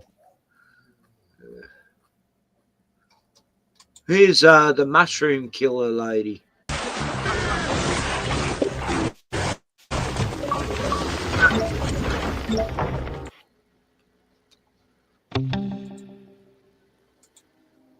From The Australian, here's what's on the front. I'm Claire Harvey. It's Wednesday, May 28, 2025. Gas is back with a vengeance in Queensland, with the Crisafulli Liberal government to unlock 16,000 square kilometres for exploration in Ingrid. You can read our colleague Richard, recreated by voice actors after it was played at the Supreme Court trial where she's pleaded not guilty to I murder. thought he was going to show the actual... My name's Luke Farrell, Detective Sergeant. The reason we're here today is to execute a search warrant. Sure. And it's in connection with the death of 2 people over the last couple of days. Who died? He died. That's the opening moment of a day that's become very important in the trial of Erin Patterson, the Victorian mother of 2 who's accused of murdering 3 elderly relatives and attempting to murder a 4th. She has pleaded not guilty. At 11:40am on August 5, 2023, 4 police officers showed up at Patterson's home on the outskirts of Leongatha, a small community in Victoria's Gippsland. Homicide detective Luke Farrell took the lead, and after that exchange on the doorstep, the officers spent 4 hours combing through the house.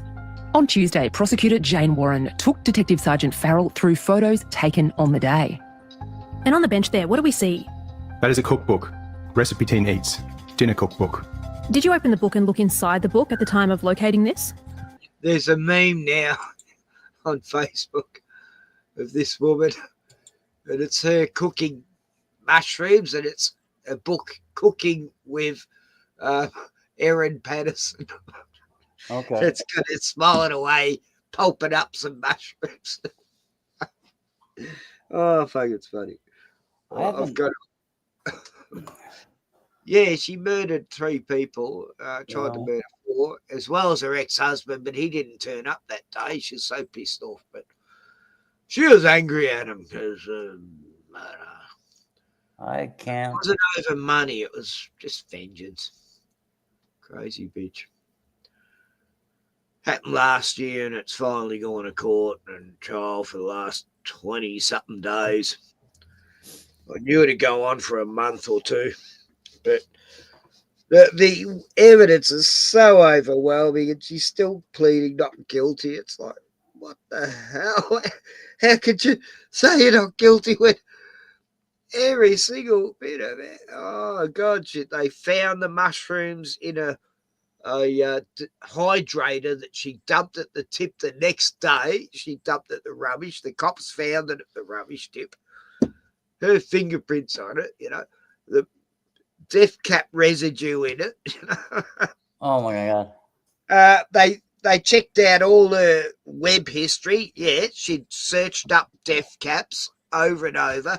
She went to areas.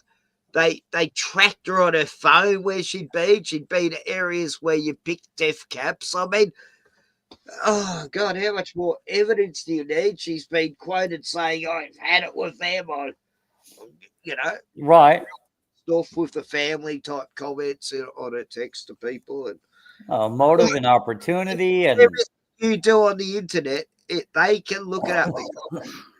Whether you destroy that phone or not, it's still there. The residue is always on the cloud. They just grab it off the cloud, and yep, she said that. Yeah. And she deleted her history like 5 times on the day of her arrest or something. Oh my God. It's so obvious. Right. And we're talking about them dying. She's putting on fake tears, you know. All the press is there, and she's going, "Oh, just no tears." Where did she claim to have gotten the mushrooms? Oh, from Melbourne suburb, Springvale, a Vietnamese grocery store that sold mushrooms. That's where she first claimed she got them from. And the cops went to every single area that she said, you know, like she said it was 2 areas she got mushrooms from, 2 suburbs. They went to both suburbs, checked every single Chinese grocer, Vietnamese grocer. No, they don't sell anything like that. I mean, why would they? No one sells death cap mushrooms. I wish. Oh my God! That one I saw that. Brilliant. You know, I just love it. Oh my God! That I already told you the story. I still laugh at that though. Yeah, the guy comes around the side of the house. He's wanted for rape and murder, and I don't know if she might have survived. I forget, but you know, he's like, they got him dead to right. The only thing they need to do is, because they already got his car. This lone cop arrests him, and this guy is like, "No, I just want to tell my side of the story." He's like, "I'm not even a detective. I'm just the one who found you." He said, "Shut up. Just, you have a right to remain silent. Please use it." He's like, "I don't talk to human garbage. Shut up." You know, he's like, "But I know I want to tell my side of the story. I just want to tell you what happened." He's like, we have you 19 ways of Sunday or whatever the way he worded it, but it's like, you know, it was just so, oh my God, that cop was just on him, man. It's like, I mean, the guy was so busted. They've come across many compulsive liars, you know, junkies are compulsive liars, all the crims, you know. He's like, "You are so guilty. We have so much evidence against you." He said, the jury will be back in 5 minutes. He's like, yeah. Anyways, God, they had everything on this guy. He was so busted. And when they still try to deny it, that's what's funny, you know. Oh, man, it's like, like she is. She's trying to deny it. The evidence is, they don't even need motive. There's so much evidence, they don't need a motive for it. And they said we have cell phone records. He's like, and then he says, "Well, I didn't even have my cell." And then he stops himself. "Oh, you didn't have your cell phone when you kidnapped her?" He's like, "Shut up.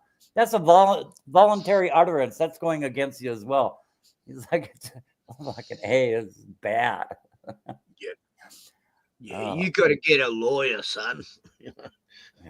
He said something to the effect of, "Your mama probably won't even talk to you now." It's like, "Don't talk to me. I don't talk to human garbage." Fucking scum. Yeah. It's got to happen more. I sometimes wish we had the death penalty back in Australia because... Oh, God, I would just love that. They The should amount feel. of scum that get back on the streets after the horrendous crimes they commit. Oh yeah, it's like yeah, Not we're gonna. Australians so much, but ethnics, immigrants. Well, they're called refugees, but they're not. You know. I mean, they have so much evidence against them. It's like, we're kind enough to let you live the 20 years in prison, but we're going to kill you now. Yeah, you had plenty of time to think about it. So, yeah, no appeals have worked. You've exhausted every remedy. So now we're going to just put you to death. I mean, if I were president or whatever, I just, I would just institute the death penalty. And it works, like in these Asian countries, people don't fuck up because they know they'll get killed for it, whereas crims here in America, they think, oh, yeah, we can kill someone and we're used to the prison system anyway. It's like a second home, so we don't give a fuck. We looked after it there. There's a lot of crims who think that way because they've been through the system. The system's nothing to them, It's not a deterrent. It's like hook up with some fellow mates to start some crime outside next time we're out. It is like homecoming for a great many of them. They don't care if they're in prison. They're already used to that, I had a mate in town. He's a crim, he used to, he's hopeless. His last name, is such a crim. His last name was Hood, and God, was he a hood? But he used to purposely get locked up every winter so he wasn't out on the streets in winter. Oh God! And I say, what's the prison food like these days? He goes, oh, Ken, it's improved so much. Oh wow, the meals are much better now. I used to get all the info from him. Oh fuck, it's funny. But he used to do the bloody dumpster dives, Oh, God. Come around with all this food and oh God, milk drinks, all this chocolate milk drinks, and you don't know how long they've been there, and it's like, nah, you can have all that, mate, Crook. No, his name wasn't Hood. That's me Aboriginal friends. Crook. His last name was Crook. Okay, yeah. He was a crook, He was always doing bergs and, used to get beat up all the time by me other mates who, he'd rob him and then they'd find him and beat him up for it. No. Some people don't care. They'll just keep doing the crimes. I had another guy I knew, Bradley. Oh, young Bradley. He used to just rip everyone off, He's a real getting into drugs and stuff when he's young. And yeah, he robbed these guys too many times. They just kidnapped him one night and they held him prisoner in this house for like 4 days, and they made him act like a dog. They had him on a leash. They whipped him and made him eat the floor and pissed on him, and terrible stuff. I have almost exactly. We compared stories of this a while back, but yeah. And yet he still went on to rip people off till he had to leave town, because he's going to end up dead, Like they're compulsive. They can't help it. The kleptomaniacs. And yet this dude never stole off me, same as this Crooksy guy, because he was, he was related to. Well, the guy I told you about, his name is Chet Kaminsky, but he blew his brains out in front of the whole party of people. Wow. And they were egging him on. They're like, "Do it, Chet, do it." Wow. Yeah, fuck around and find out. Wow. Yeah, everybody really sort of hated him. And then after he got kidnapped and urinated on, and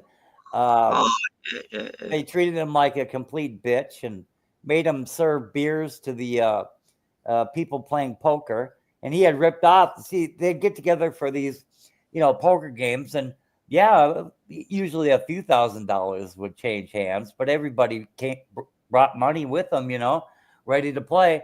And he ripped off one of them when they went to sleep. He took the money out of their pocket. Oh, it's that guy. Yeah. But yeah, they really humiliated him the next time around while they're playing poker. Oh, they all pissed on him and everything is just crazy. Yeah, this dude did the same to a mate of mine. He stole $300 out of his wallet. You know, while he was passed out drunk, and then he hid the money and then still slept there that night and woke up, and then my mates go, "Where's my money?" And he's go, he searched him and everything, and then no, he's grabbed the money on his way out in the bush somewhere, and yeah, I told him, no, he definitely stole from you. This is his style, you know. We went around there, and all these guys were there to protect him and shit. And yeah, me mate just believed him in the end. And I go, what the fuck? He's done it, you know. Come on, man, you know. Anyway. Yeah, I ended up mates with this guy because I felt sorry for him because he just got beaten up so many times. I remember walking to this friend's place, seeing this for like half a mile. I'm following this trail of blood on this footpath, and it ends up right at my friend's place, Shazza. And yeah, there's Bradley there. He'd been beaten up by about 6 people that night before, and he's staggered to this. I go, I thought it might be all blood. I don't know why. And I did. I thought, I bet that's Bradley. He's fucked someone. Oh, God, it's a classic how some people just, they don't care about pain or something. They just right. And see, like Chet's a good-looking guy, right? I mean, you know, gets the females, no problem, right? But he's doing all this really goofy shit, like ripping people off for no fucking reason. It's like, why? You know? And then, you know, they actually talked to one of his ex-girlfriends and said, yeah, we think Chet's got some money and he might be paying you a visit. And they're like, this is what we wanted to do. You call us when he calls you and set up a date with him. And we want to be there. And she's like, yeah, okay. You know, he had probably ripped her off too. Who knows? But yeah, he knocks on the door. He's wearing brand new boots and brand new shirt and money in his pocket, and he's ready to party with his ex. And they opened the door and they dragged him inside, and then they stuffed him in the car. You know, at whatever point, I don't know, but anyway, they brought him to a remote cabin, and he thought he was going to die. There's no doubt he thought he was going to die. So did Bradley. Yeah, Bradley thought he was going to die. But he didn't know they were going to let him go. They were heavy dudes. I knew a couple of them. Never fucked with them ever. You know, it's like, what? You fucked with him, Bradley bikies? God. Yeah, there's a lot of bikies in Sale, you know. You know, if I were Chet, I'd be like, wow, I should really, after that happened, he should have just picked up and moved and, you know, worried about the shame he felt later. But instead, he kept hanging around with some of the same people who knew all about what happened to him. And he was so ashamed of himself that he blew his fucking brains out. Well, last time I saw Bradley, he was at my joint, and this mate of mine, Jazz, she was there. And she'd been hooking up with him and shit. And then she just treated him like shit one night. And I had to pull her off him because she's beating him up, you know. It was like, no, leave him alone. You know? Fuck. Because he'd ripped off her, I don't know what happened, but anyway, when he left, I was missing an ounce of weed, and I rang him up accusing him of stealing it. And then I found it a few days later, and I felt horrible. Oh, fuck, he didn't steal it after. Oh, my God. He's never stole me before. He stole from friends of mine. And I go, oh, fuck, man, I'm sorry. But he's never spoken to me since, because that was like... Yeah, anyway, I don't know. He left town because his life was in danger. He fucked all over too many people. I haven't seen him for 10 years. Yeah. Rough times, you know. I miss the gutter sometimes too, Gordon. No, I'm joking. I don't know. It's too hectic. But, slumming it, I've known a lot of, what do you call them? School of hard knocks people. Yeah, I don't know. When I talk about prison with other people who have been to prison, I mean, there's actually a lot of funny shit that happens in prison that, I mean, I don't know, you find ways to like be amused and laugh a lot, because people are hilarious under those circumstances. They really are. Yeah.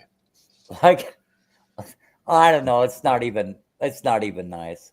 But I don't know, like horror stories about it from.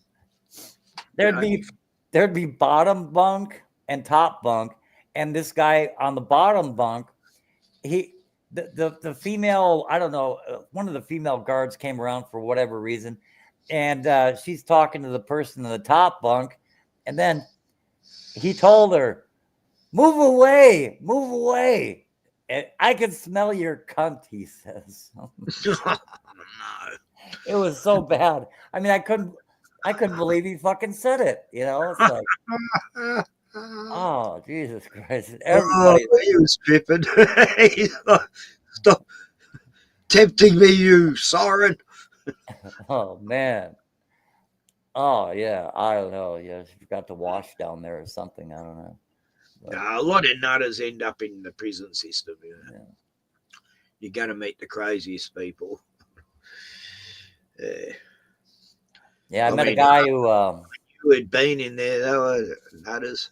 In county jail, I met a guy. They kept him on lockdown because he was just so twacked out on dope. Even after he came down, he was still twacked out for months. He was just off his fucking head. And he had shot his neighbor, who didn't even know him, through the picture window while they're watching TV. Right? I think he shot the wife. Anyway, it doesn't matter. But anyway, he shot one of them. And they didn't even know him. They didn't even know each other. But he was convinced they were the police and they're going to turn him in and that they're undercover agents. But this guy, 2 months later, he was still convinced that they were just going to let him go. I'm like, no, it doesn't work that way.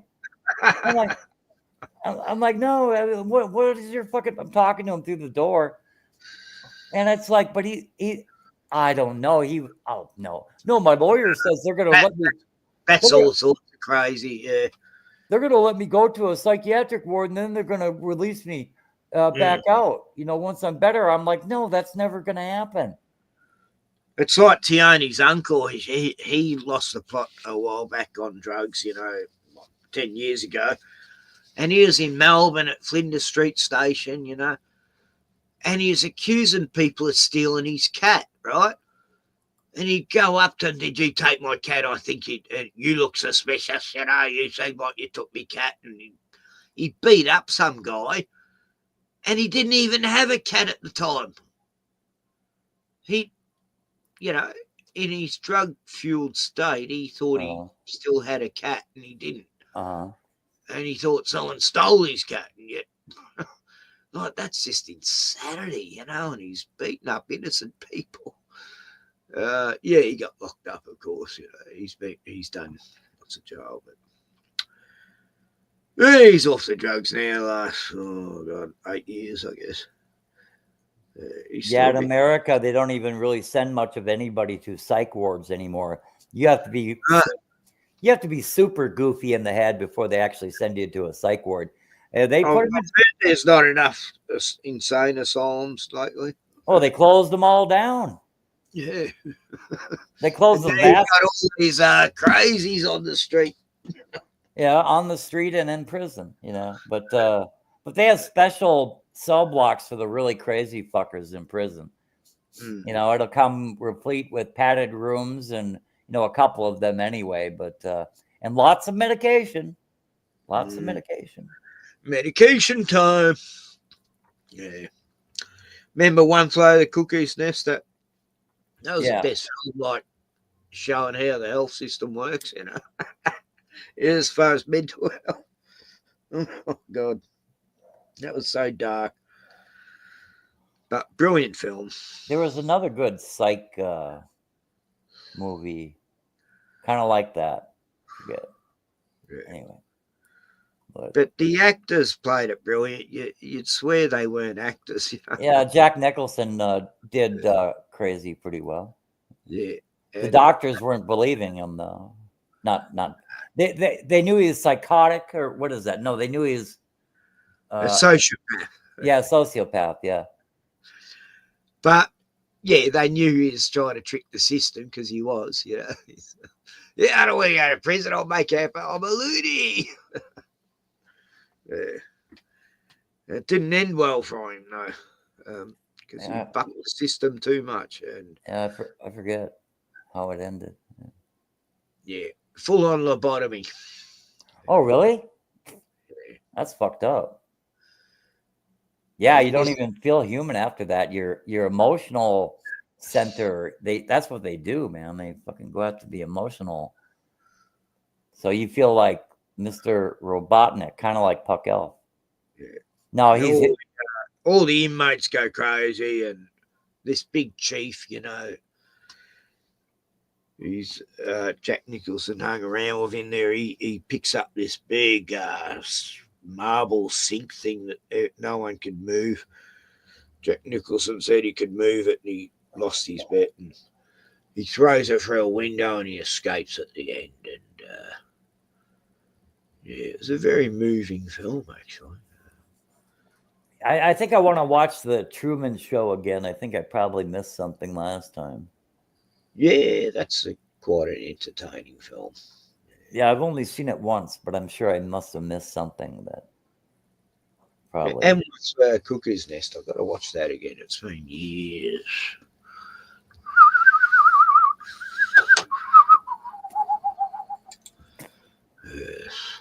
Who wrote that book anyway?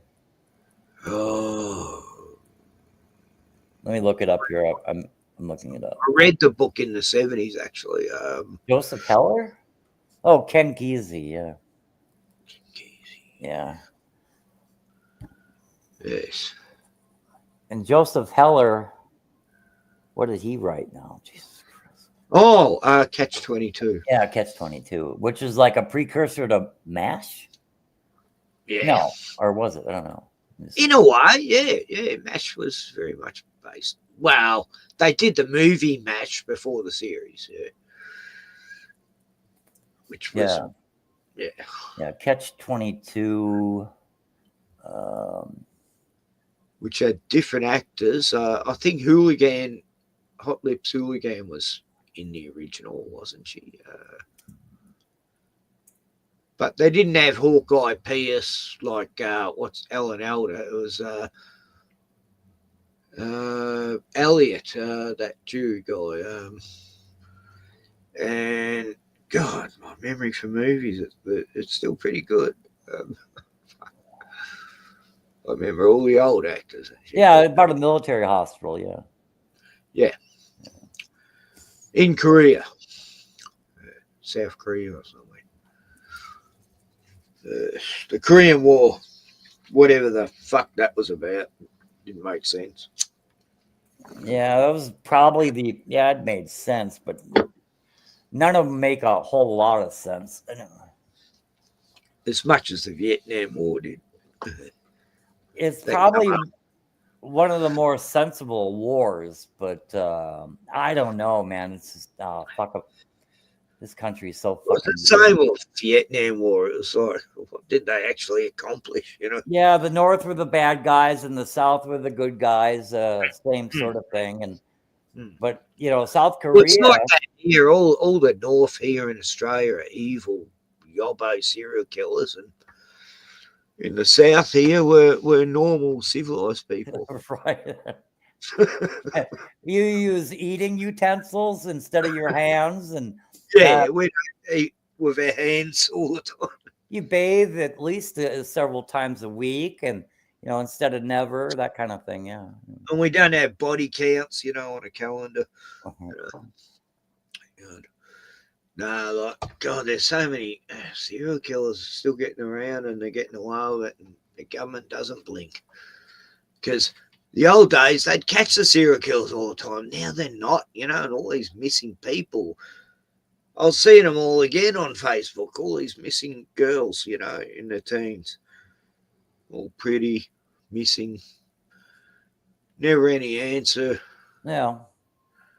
It's like, wow, that's a lot of people. Yeah, nothing to see here. Probably on Epstein And Island. they're even doing ones from the 70s that are still missing. And it's I wonder what Jeffrey Epstein is doing right now. Oh, he'd be fishing, like off a yacht. Yeah. Those big swordfish. No,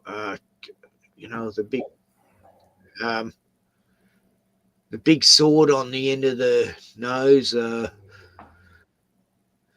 I mean, if you had that much money, you would never submit yourself to arrest. You would just abscond. And, you can certainly pay people that'll not tell. You could pay people to not tell, where you're at. Yeah. And have your own protection forces he probably went to Israel. He might be in Tel Aviv right now. But, yeah, that was an Israeli operation. So, yeah. I'm sure Israel has a separate country somewhere. We don't know. Well, the biggest spy in America that released the most secrets was some Israeli guy with dual citizenship, Pollard. I think Timothy Pollard. But a huge enemy here. I forget who finally let him out, what president, but they let him out early. And he went back to Israel and he got a hero's welcome. Oh, yeah, you can commit espionage against the United States. Certainly. Why not? Oh, that never happened. I'm looking up who released him right now.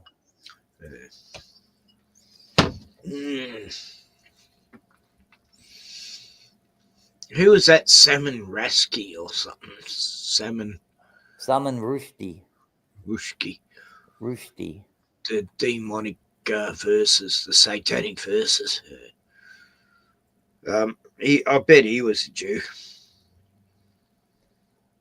Yeah, he might be. Yeah, they like to play both sides, So yeah, I mean,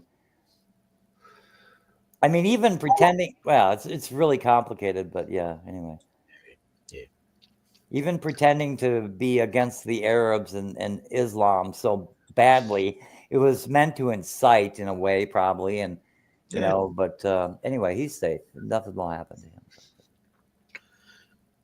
I remember when we're all meant to hate the Muslims back in the 90s, before 9/11. I'd be making jokes about, you got to watch out for these Muslim terrorists. They'll be jumping out of rubbish bins. Yeah, people were like, just launch the nukes already. We're sick of this bomber gap and missile gap. Just let them fly. Everybody was so sick of hearing about the evil Russians every day during the so-called Cold War that they finally realized we're going to need to change up the script here. How about people aren't buying the Cold War anymore? That's when they started. It went from evil Russians to the evil Arabs or evil Muslims, and like overnight. And now it's back to Russia. Yeah, I don't know. I guess, Russia and the Muslims. Yeah, they switch it up. Little mix and match. Who's the enemy this year? We'll make it the Palestinians, and then we'll make it Iraqis, and the Iranians, and Afghanistan, and then we love Afghanistan. We brought the Taliban into power, immediately recognized them as the rightful leaders after the expulsion of Soviet forces from Afghanistan. That the CIA helped, and then they immediately recognized the Taliban when they came to power. Then they're like, "Oh my God, the Taliban is the worst. They're the worst ever." It's the same as Hamas. The Jews brought Hamas in. They said, "Okay, you can be the leaders." It's like, who the fuck is Hamas? Like that, they're still searching for Hamas in the ruins. Like there is no Hamas. They long gone, they went back onto, the IDF army. Anyway, what do I know? I'm just some hick in a fucking caravan. I know nothing. Oh, hang on. Trump wins mini golf. Trump wins mini golf tournament.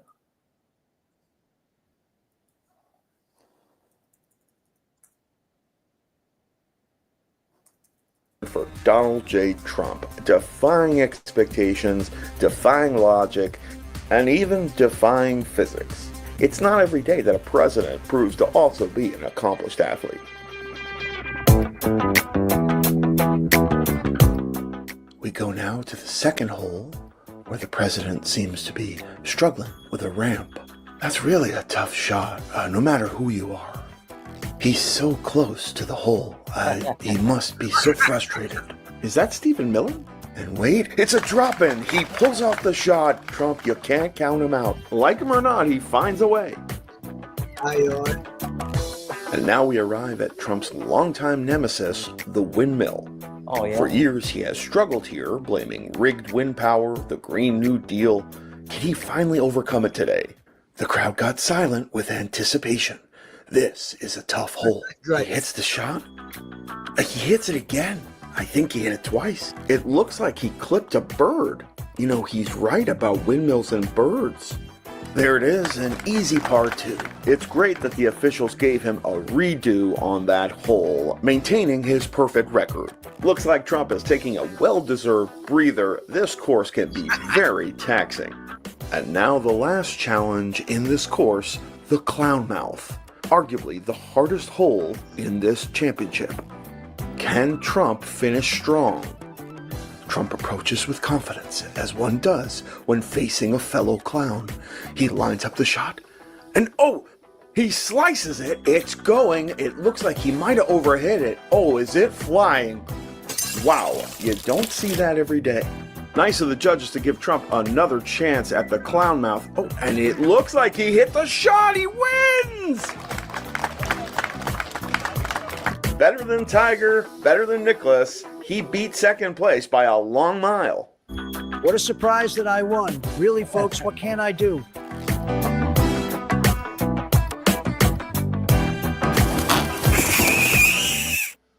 I really hate that sad loser, Mr. Newberger. Who, me? What really matters? Yeah, the crying little girl, that was the funny part of that one, you know. But, yeah, you ruined our day. You come in here and completely dominate the course. But hold on, give me a minute. I'll be right back.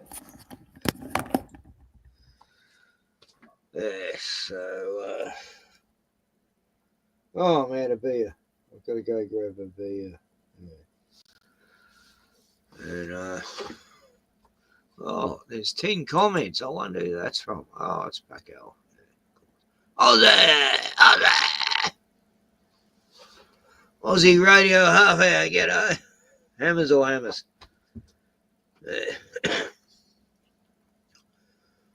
That was yeah. Hi Aussie. That was only a few minutes back, so Puck's talking to himself there. I'm a blacksmith. Yeah, you nice. I'll bring a hammer. Gordon's gonna stab my mithril. He's big boy. Yeah, Gordon says he could stab through that mithril with a butter knife. I don't know. Oh, you know, I didn't agree with him in saying that. I mean, it probably, you know, you probably need a sharper knife, really. A butter knife's not going to do it. Anyway. So, Gordon, Puck's talking about you. What's that? Puck's talking about you. He says Gordon's gonna stab my mithril. You know, he's you know, I don't know what that is. The mail he wears. Oh yeah. You know, his mail thing. Yeah, the Hollywood mail that isn't worth a dime. Wouldn't stop a butter knife? Yeah. I was just telling Puck that, that I don't know if a butter knife would get through it, but a sharp one would. But I don't know. I think a sharp pencil would get through it.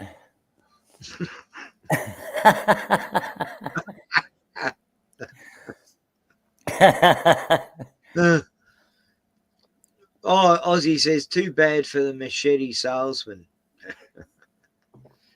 Yeah, look, it doesn't worry me. Like, I don't really use my machete much because it's hard work getting rid of these bracken. And well, you should go buy one, buy some, and in case they do a full ban, you might want to go buy 2 or 3 and sell them to people or something. If you're not gonna, you wouldn't have to use. I don't know.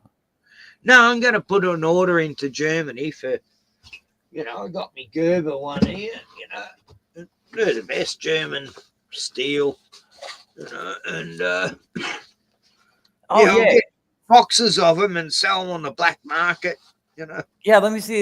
Take it out. Let me see it. But not to anyone who's a recent immigrant to Australia. I won't be selling any. Nah, I'm not gonna do it. Oh yeah, I kind of use something like that for shaving, like yeah, you get it real sharp, and then yeah, there you go. It's cutting the hair off already. I haven't had a shave for a few days. But yeah, that's what you need for shaving. I'm telling you. I love my machete. I don't want the government to take you. I've had you for so many years. And it's got a pretty good saw on it. It's a Gerber. It's got the saw is really sharp too. I paid $120 for this, so if the government comes to take it, I'm going to say, look, I want 120 plus tax, blah blah, inflation and GT. Yeah. What do they call it now? Anyway, yeah, at least 20 grand. Right. I want a fucking house. No, I'll comply as long as I get, I don't need it that much anyway. I don't go around the streets with it. Ever. I mean, why would you? Why are they selling these? Can you imagine these people in these army disposal shops and these African goons come in, hey, we want this machete. Like, you wouldn't sell it to them. You go, no, mate, no, we're not allowed to sell to people like you because you don't understand the laws of Australia yet. You just come here, Right. No, you can't have a machete, sorry, or a knife or anything in this shop, really. Like, yeah, like in America, we don't have a gun problem. We have an N-word problem, so yeah.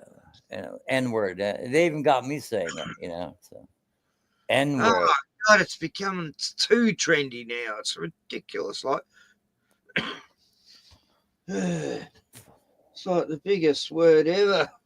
No, but if I actually say the N-word, Puck Elf will probably report you to YouTube, and you'll get your channel taken down.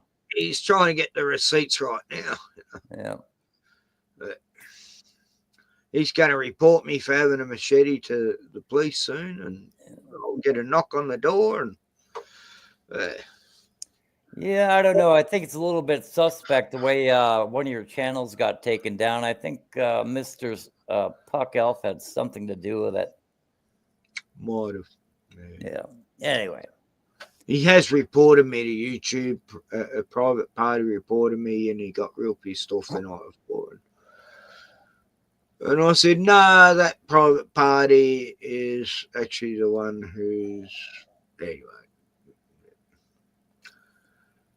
So, yeah, I got it taken, put back up again, actually, because I contested it. And I go, well... private parties full of bullshit, making up stories, and yeah. And I know it was you, Puck, because I've never had a private party complaint before. Yeah. Yeah, I'm gonna come to Australia, and Puck and myself, we're gonna meet up.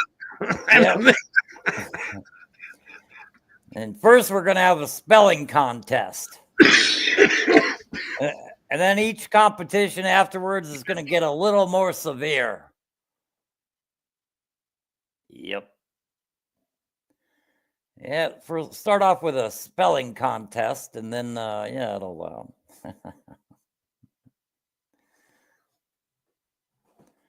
Anyway, I think In a spell casting contest, you know, he's going to cast spells on you, and you're going to cast spells back, and with wands. And you know, when I say wands, I mean Harry Potter shit. No.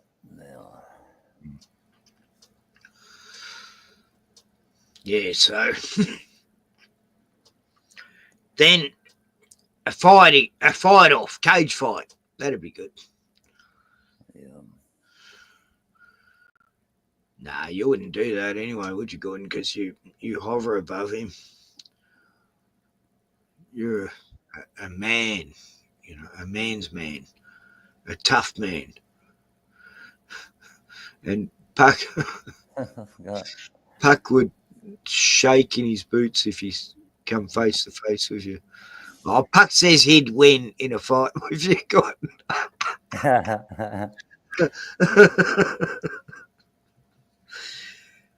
Nah, in what way would you win, Puck? You'd have some tricks up your sleeve, I guess, like set little traps, and Gordon comes at you, and you got this pit with spikes in it, and he'd fall down. And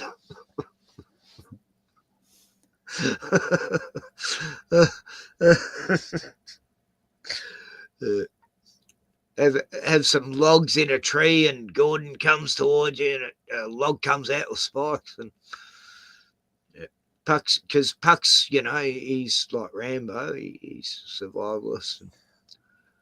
He's got. He's a black fella now. He's become black. I don't know how that happened, but yeah.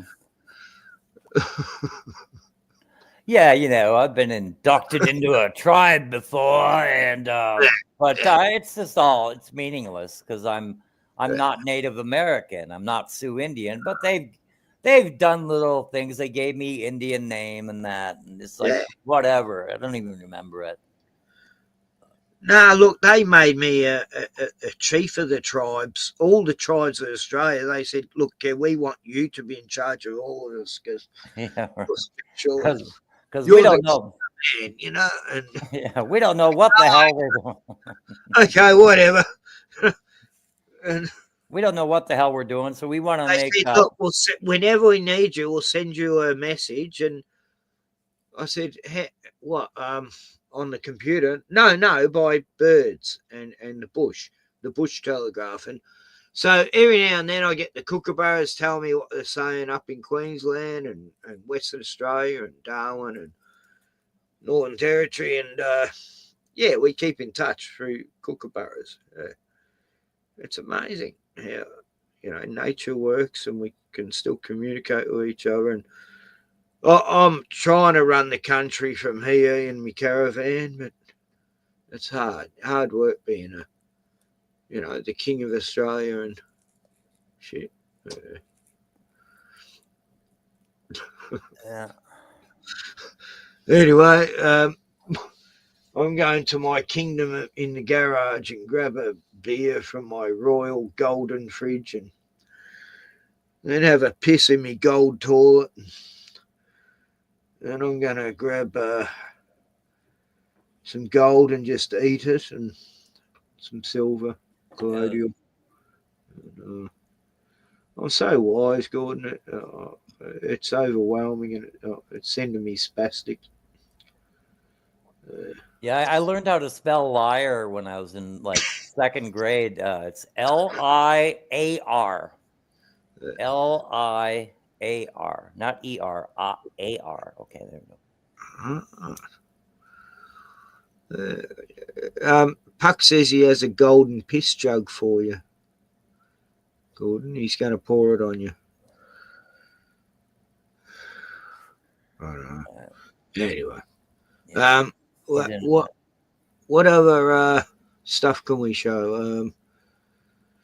I have not seen anything worth showing lately. There's nothing happening, is there? Hardly. There's a few UFO sightings and stuff, I guess, but there's a stare down contest on this. One psycho meets another psycho, and it's on this movie. Anyway, I'll find the clip, but yeah, it's just a short clip. But yeah, she's adopted and she's insane. Killed her previous family, and then she meets the gold digger nanny, and yeah, it's crazy. But I'll show that to you. Okay, I'll just show you this one you wanted me to show a while back. Okay, yeah, go ahead. Trust Arena, the Fever really stretched out this one in the second half as we look at Diamond DeShields and Caitlin Clark. In Trust Arena, the Fever really stretched out this one in the second half as we look at Diamond DeShields and Caitlin Clark. In Trust Arena, the Fever really stretched out this one in the second half as we look at Diamond DeShields and Caitlin Clark. In Trust Arena, the Fever really stretched out this one in the second half as we look at Diamond DeShields and Caitlin Clark. In Trust Arena, the Fever really stretched out this one in the second half as we look at Diamond DeShields and Caitlin Clark. In Trust Arena, the Fever really stretched out this one in the second half as we look at Diamond DeShields and Caitlin Clark. Don't play it again. Stop it. In Trust Arena, the Fever really stretched out this one in the second half as we look at Diamond DeShields and Caitlin Clark. In Trust Arena, the Fever really stretched out this one in the second half as we look at Diamond DeShields and Caitlin Clark. In Trust Arena, the Fever really stretched out this one in the second half as we look at Diamond DeShields and Caitlin Clark. In Trust Arena, the Fever really stretched out this one in the second half as we look at Diamond DeShields and Caitlin Clark. In Trust Arena, the Fever really stretched out this one in the second half as we look at Diamond DeShields and Caitlin Clark. In Trust Arena, the Fever really stretched out this one in the second half as we look at Diamond DeShields and Caitlin Clark. In Trust Arena, the Fever really stretched out this one in the second half as we look at Diamond DeShields and Caitlin Clark. In Trust Arena, the Fever really stretched out this one in the second. That was terrible. Yeah, I mean, you didn't have to play it 100 times. I know. Wait. Yeah. Oh, God. Cold out there. Fuck. I fucking hate winter.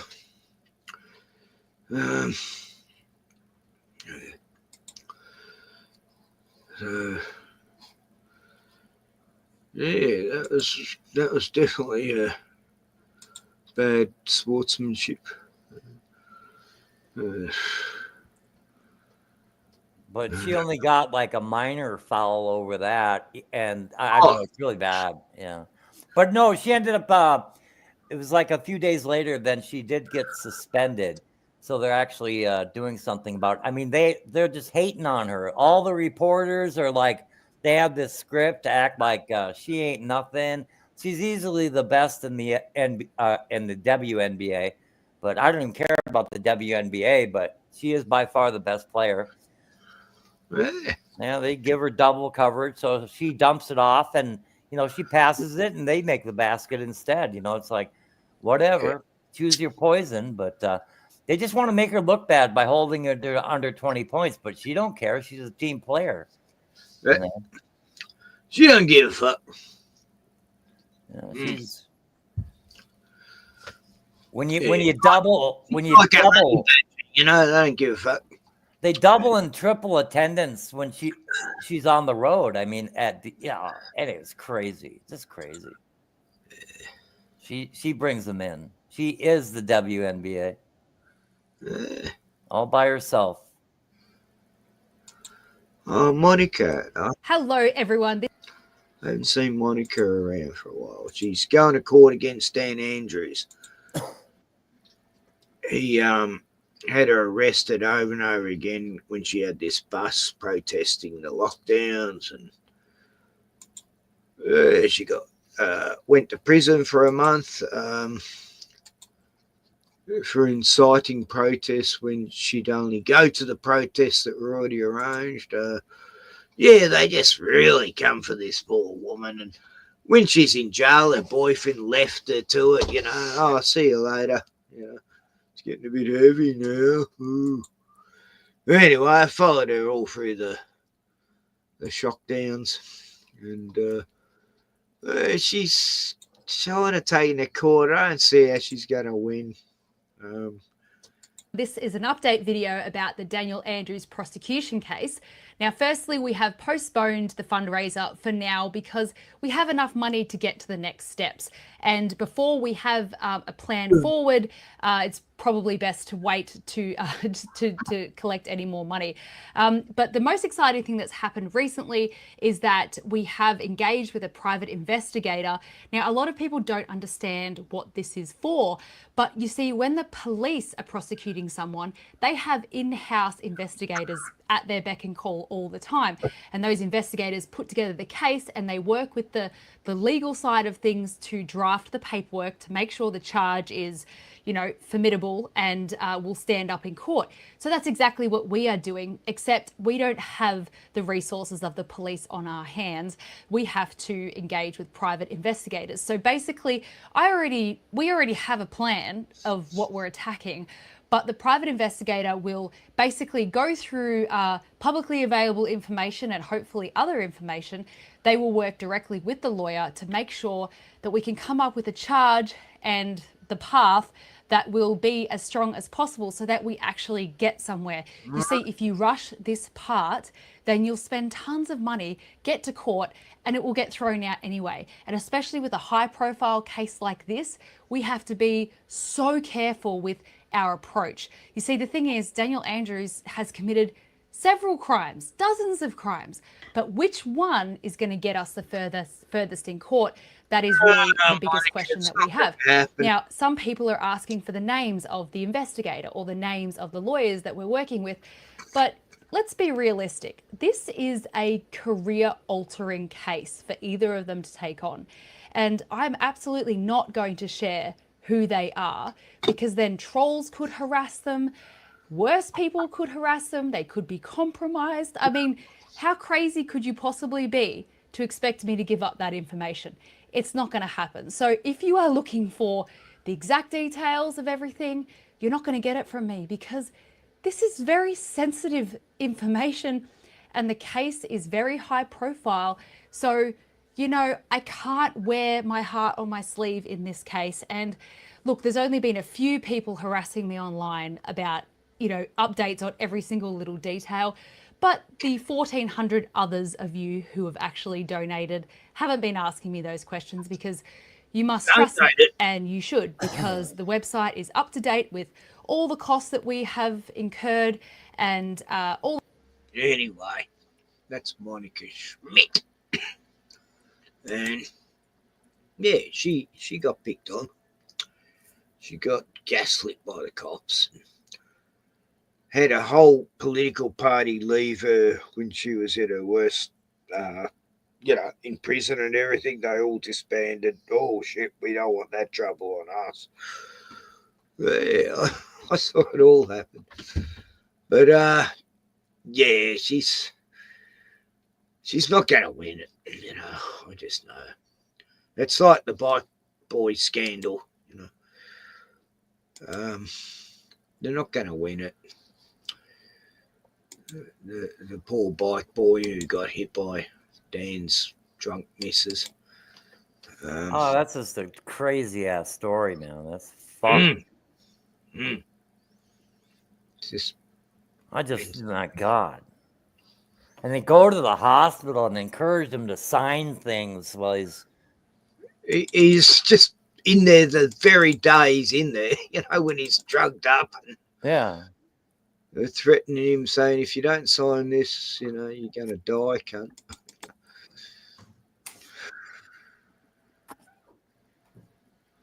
The Crash Explained has been released by Ryan Muehlman and his family.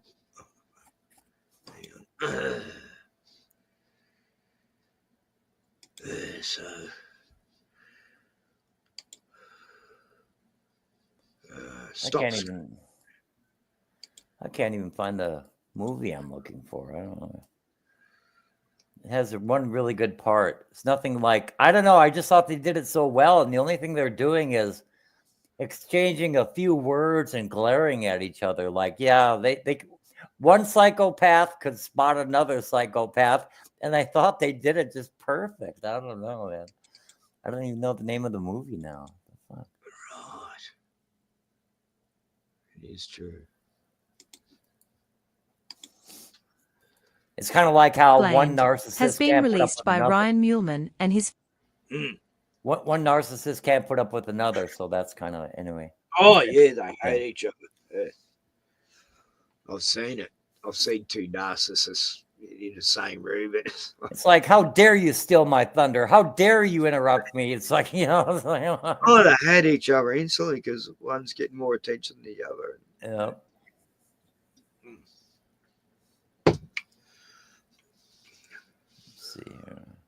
So, this is, I spliced a whole heap of videos together for this one. How long's it go? I've forgotten. But I'll play a bit, but. Family. For those who. In his own words, hear how Daniel. For those who come in late, yes. This is Dan Andrews, our Premier of Victoria for 9 years. Well, 9 years and 2 months. I love it. Andrews lies about how his SUV collided with 15-year-old cyclist Ryan Muehlman on January 7th, 2013, almost killing the child. So what I thought I might do is run you through the events of that day. Okay. This is the official police diagram of the crash scene. Here is the first problem. Police and Daniel Andrews say the bike track is here. But in the real world, it's 10 meters further down the road. Are police saying Ryan rode a bicycle over these trees, on a non-existent bike path, and into the side of the Andrews car, when the crash happened meters down the road, at the actual bike path? Now, listen to Daniel Andrews. We come to a complete stop. We then turn right, probably actually in the process of straightening up on still making the turn. The next thing we know, a young man on a bike plows into the... We need a body language expert to study every single Dan Andrews thing, like, wow. I mean, the body language just says it all, Side of the car. He T-boned our car. That is how you would properly describe it. That's how you would properly describe it, if you were lying. If the car had come to a complete stop and turned right, here's what the driver would have seen. Ryan is clearly visible. It's beyond belief. So, Gordon, when you're explaining a story, and you're telling the story, do you say, that's probably how you would explain it? Yeah, I would never explain it, a bicycle T-boning a car. Okay. No, it doesn't happen often, and normally the bike will just spring to the it'll be just flung to the side. No, he went over the roof of the car, ended up like 20 meters behind it, and that's a T-bone. What? That the driver would accelerate down the hill if they could see Ryan. So what really happened? Based on Ryan's injuries and the damage to the SUV, ambulance officers concluded that the vehicle was traveling at between 40 and 60 kilometers an hour when it hit Ryan. For Ryan and the driver not to see each other, the driver had to cut the corner at high speed. The front of the car was smashed in, as was the windscreen, meaning Ryan was hit front on. The first witness on the scene has provided a sworn statement saying Ryan landed here, and the SUV eventually came to a stop here. Moments after the crash, Daniel Andrews was seen walking his children down the road towards the beach house the family had rented. While all that was happening, Okay, kids. Ryan was still lying on the ground, fighting for his life. At that point, police arrived at the scene. Daniel Andrews returned to the crash scene only after police and an ambulance arrived. He then drove the unroadworthy SUV, with its smashed windscreen, away from the crash scene to the rented beach house. That meant... When does that ever happen in a crash scene where someone's injured? That the cops go, oh, yeah, just drive your car away. She's right, mate. You know. Right, I know. Here's the guy on the side of the road for 8 minutes before you rang 000, but, you know, yeah, no, she'll be right. Go, you know. Fucking hell. Oh, God. Police did not inspect the vehicle to determine which of the two adults was the driver at the time of the crash. It's a crime to remove evidence from the scene of a near-fatal accident. No one is above the law. Police must charge Daniel Andrews for doing this. Throughout his time as Premier, Daniel Andrews and his wife Catherine were never held accountable for the crash. Surely, it's time. Follow the story and share on your socials.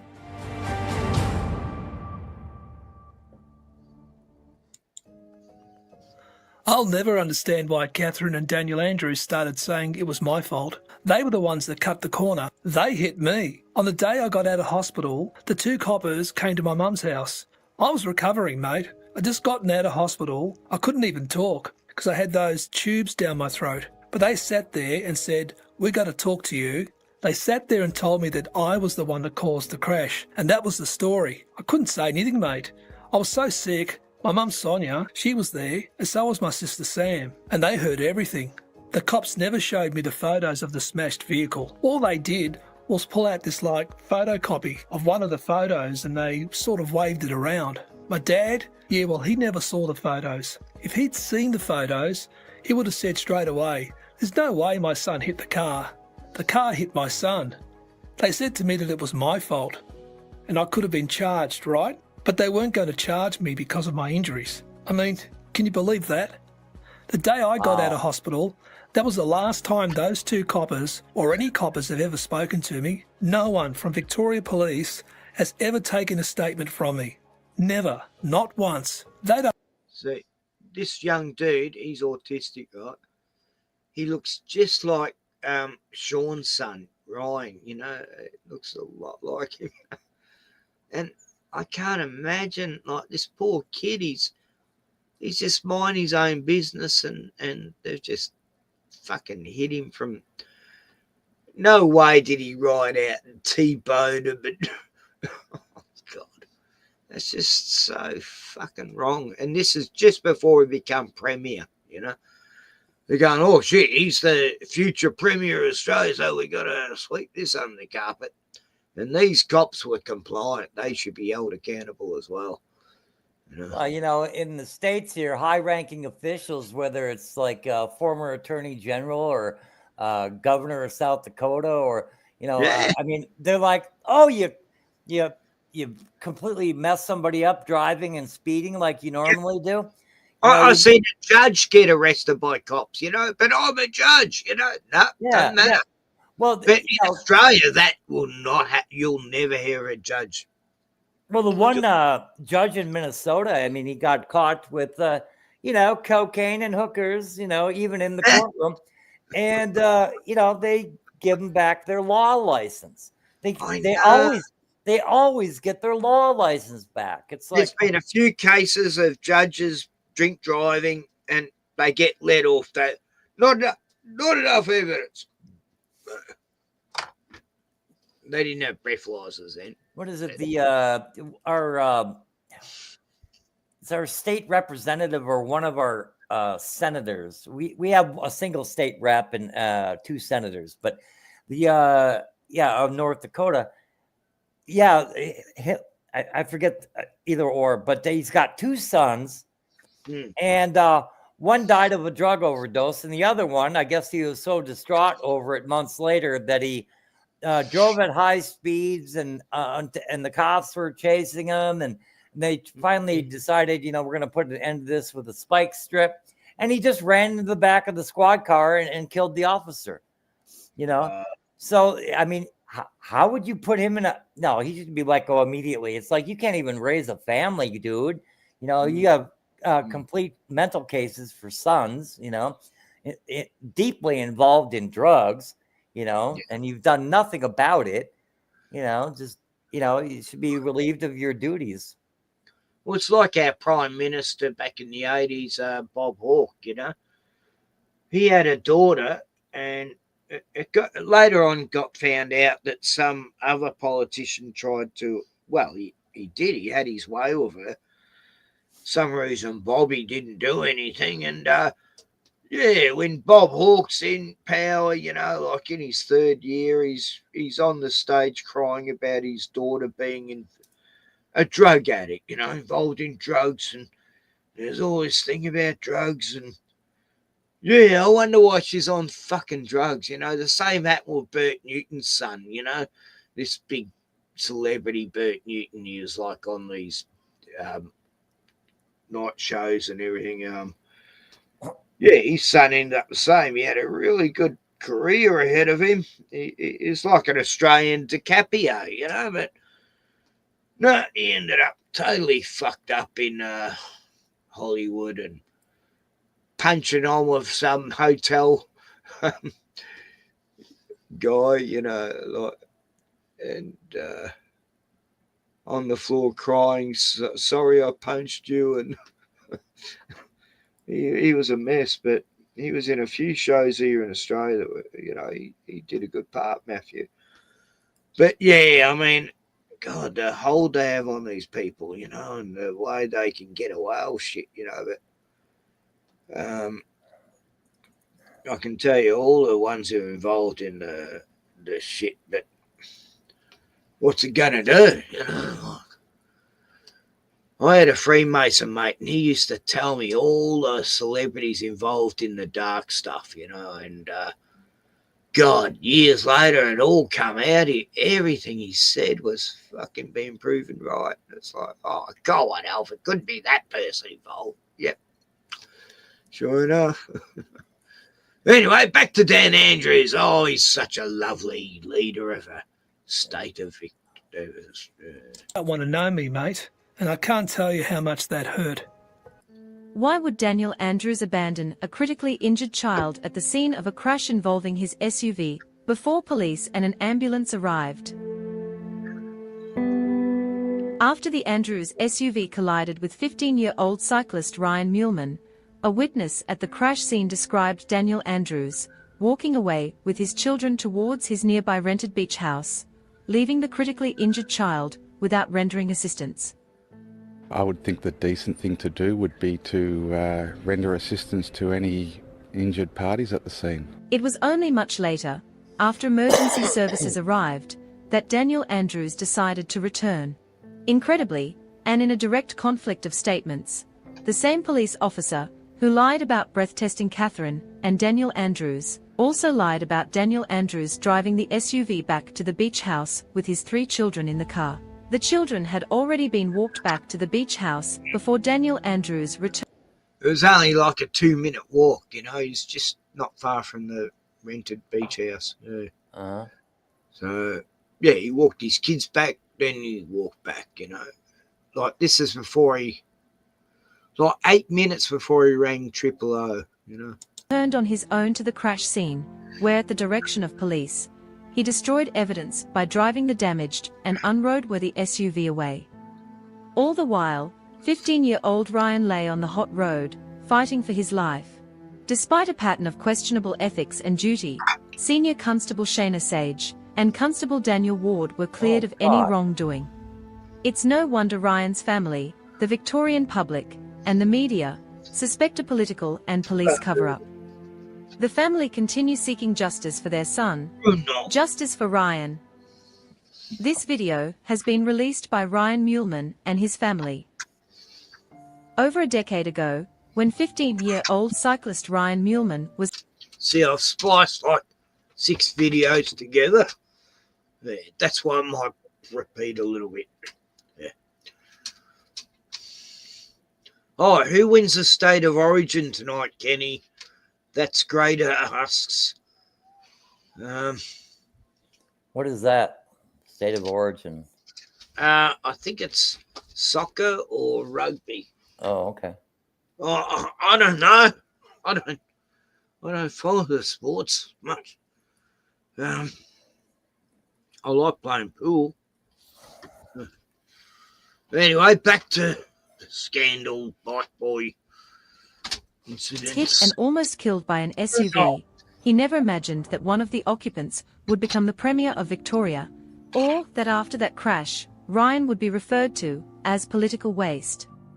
I have heard the term political waste used in this case towards my son, and that's incredible that they would put a young man's life, a boy's life, and just dispose of that and put it under the term of political waste in order to advance your own political career or protect your own political career. Ryan maintains that the Andrews cut the corner. What sort of term is that? Political waste? Yeah, really. That's a heard of it.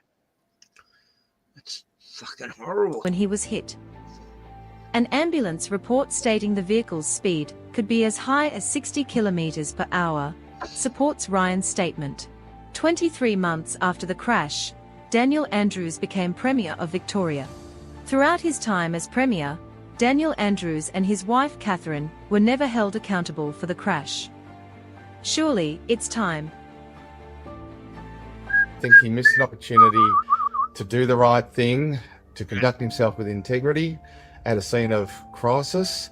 He could have been the hero of the situation and said, oh, look, got involved in a terrible accident, but I rendered assistance. And if he'd done that and said that to the public of Victoria, people would have gone, what a stand-up guy he was. But Exactly. Like he could have made out as the hero of the day, but instead he shirked away and didn't do that. Daniel Andrews was witnessed leaving the crash scene and walking his children to their rented holiday house, leaving 15-year-old Ryan critically injured and bleeding on the road. Oh, rugby league, right. Yeah, Dandrews loves balls. Yeah, he's a fucking evil man. Yeah, they Like, if ever there's a face of evil. But yeah, this senator's son was actually, I didn't even hear he was sentenced, but he was sentenced to 28 years. So that's amazing. And that was fast. Wow. It just happened last year. So Australia, no politicians ever go to jail. yeah, well, this is his son. Yeah, he runs a great household. Yeah, one commits suicide and the other one kills a cop. And yeah, really, he died. I don't know. They say he killed himself, but he died of a drug overdose. And But, why? The dad must have been a cunt. You know, I mean, well, I don't know. They're just spoiled, probably. Spoiled rotten. And so, I don't know. like he the over- Mendes twins. He overdosed on dope, and they call it a suicide to deflect from the fact that he overdosed on drugs. Yeah. And then the other one was so distraught over it that like a year later or something, I don't know. Oh, boy, you're not allowed to say suicide. You're not allowed to say suicide ever on a stream. Yeah, meant to say unalived, you know. Unalived, yeah. Suicide's out. You're not allowed to say suicide, even though Smashing Pumpkins has a song called Suicide, and MASH theme was called Suicide is Painless, and suicide's anyway. Not allowed to say suicide. Anyway, I digress. I digress. Isn't it mental? You can't say words that mean what's happened. Yeah, and there are some people that go way overboard with it. You know, I know. It's they'll me. they'll I've say been on the R streets where word. they're saying, "Oh, you can't say that, Ken. You can't say that." And what? Oh, and I said shit on one stream, and they go, "No, I've got to stop you there, Ken." I go, "What? You said the S word." Oh God. Shit. Did I? Oh, Yeah, crap is the C word. Hey, sorry. Yeah, darn it is the DI word. Darn it. It's like this other Aussie chick, Jackie. She's been accused of doing that. Like, Got to stop you there, Jackie. You said the S word. She goes, I didn't even know. I'm sorry. And like, we're Australians. We can't help but swear, you know. Fuck. Wow. We were talking about last week about how silly it is. You've got to watch everything you say on some of these American sites, you know. I got to stop you there. You said the F word. It's like, Yeah, what? yeah. It's like You're like, what? I said fornicate. I've already said it, so no, you stop it because it's already Yeah. said. What's said is done, you know. Yeah, I said fornicate. I didn't even say the F word. I said fornicate. Anyway, yeah, it's like, what the heck?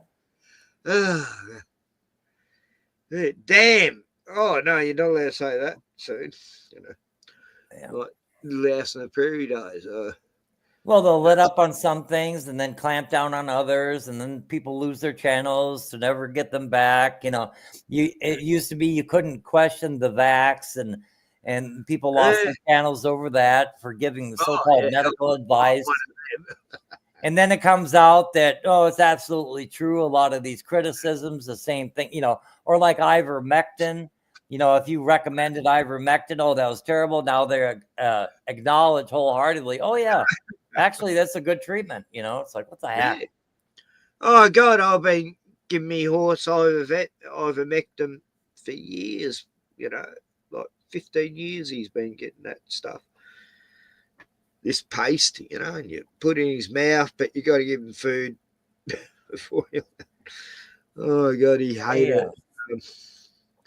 Yeah, they move the goalposts every day, and then they'll switch them back, and then they'll, you know, it's like, come on. Yeah, what you couldn't say yesterday, you can say now. You know, like you weren't allowed to say anything bad about Gaza. I mean, what's happening in Gaza now? It's trendy. You know, like what? I've been preaching against what's happening in Gaza for 20-something years, and I'd get banned, and now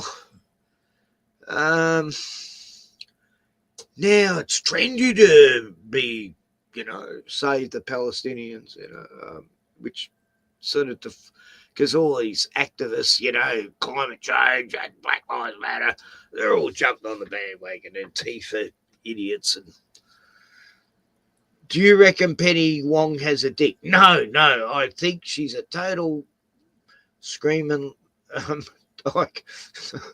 Where do you see that? Penny Wong's our Minister of, you know, international people's, what do you call it? The Ministry of International Affairs. What's the name of it? But anyway, I had this mate, you know, he's gay. He used to live in Canberra where all the politicians live. And he was at a restaurant. And there's Penny Wong with the president of the country at the time, Julia Gillard. And they're both passion on, kissing away at this table like it was a real politician's restaurant.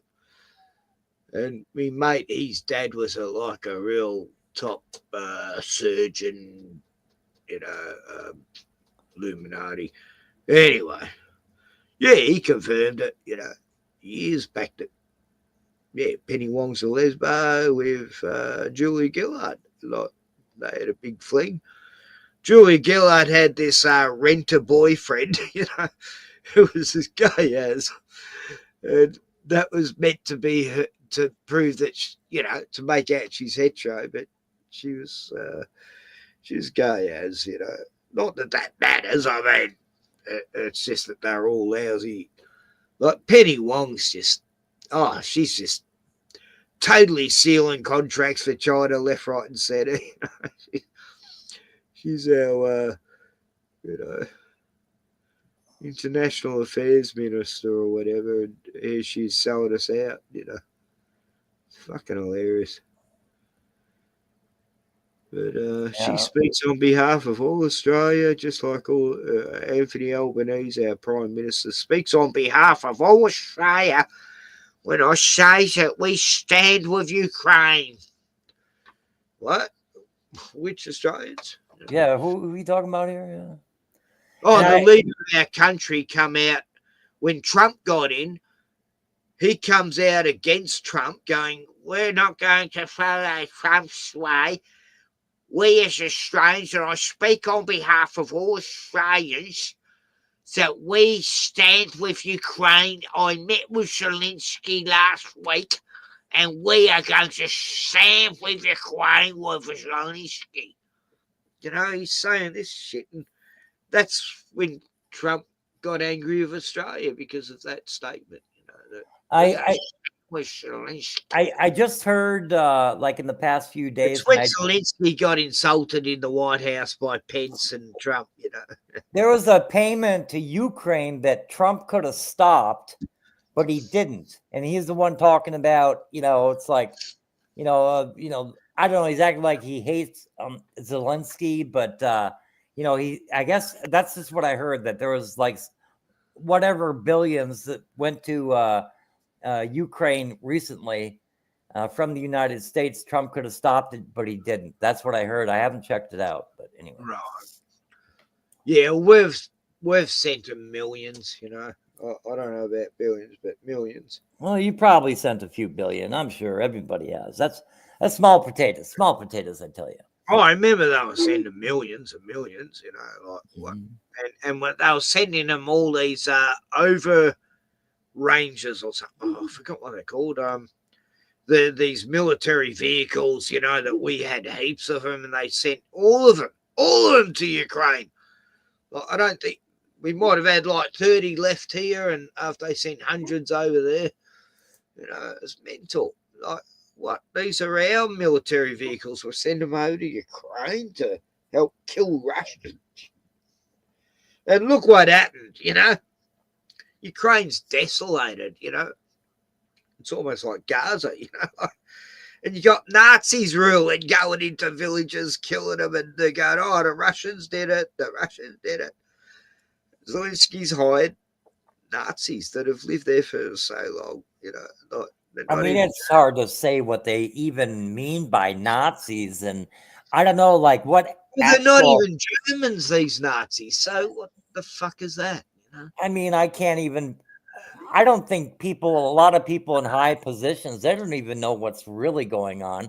Are these actual adversaries, or, you know, is this like a game that they don't even understand, you know? Well, Ukraine's always, since the 80s, I've always known as the biggest cesspool in the world as far as trafficking and crime and vice and drugs and killing children, and a terrible place, you know. Incubators, you know. That's where it all started, was Ukraine. They had babies left in incubators to die, you know. And then when the Iraq thing happened, they left the babies in the incubators. That was like they got that idea from the Ukraine thing that happened in the 80s. They did it during World War II or whatever. They weren't our World War. I don't know. Anyway, that thing about killing babies, it goes way back to, I don't know, I think even World War I, that, you know, you need to incite these people to, you know, and make them angry. I mean, there's the buildup to war starts with propaganda directed at their own people to like go off to a meat grinder because the person in charge says to do it, you know. It's like, well, what was the October thing? You know, the first thing they come out with, the beheading bubbies, you know, like, and it wasn't happening, but the media ran with it for fucking 8 months. They kept saying it was true, even though they knew it wasn't. Because the woman who reported said, I was just told that by someone. I can't confirm any actual evidence. Yeah, I'm going to have to do some research on that. I forget, like, the propaganda efforts leading up to World War I.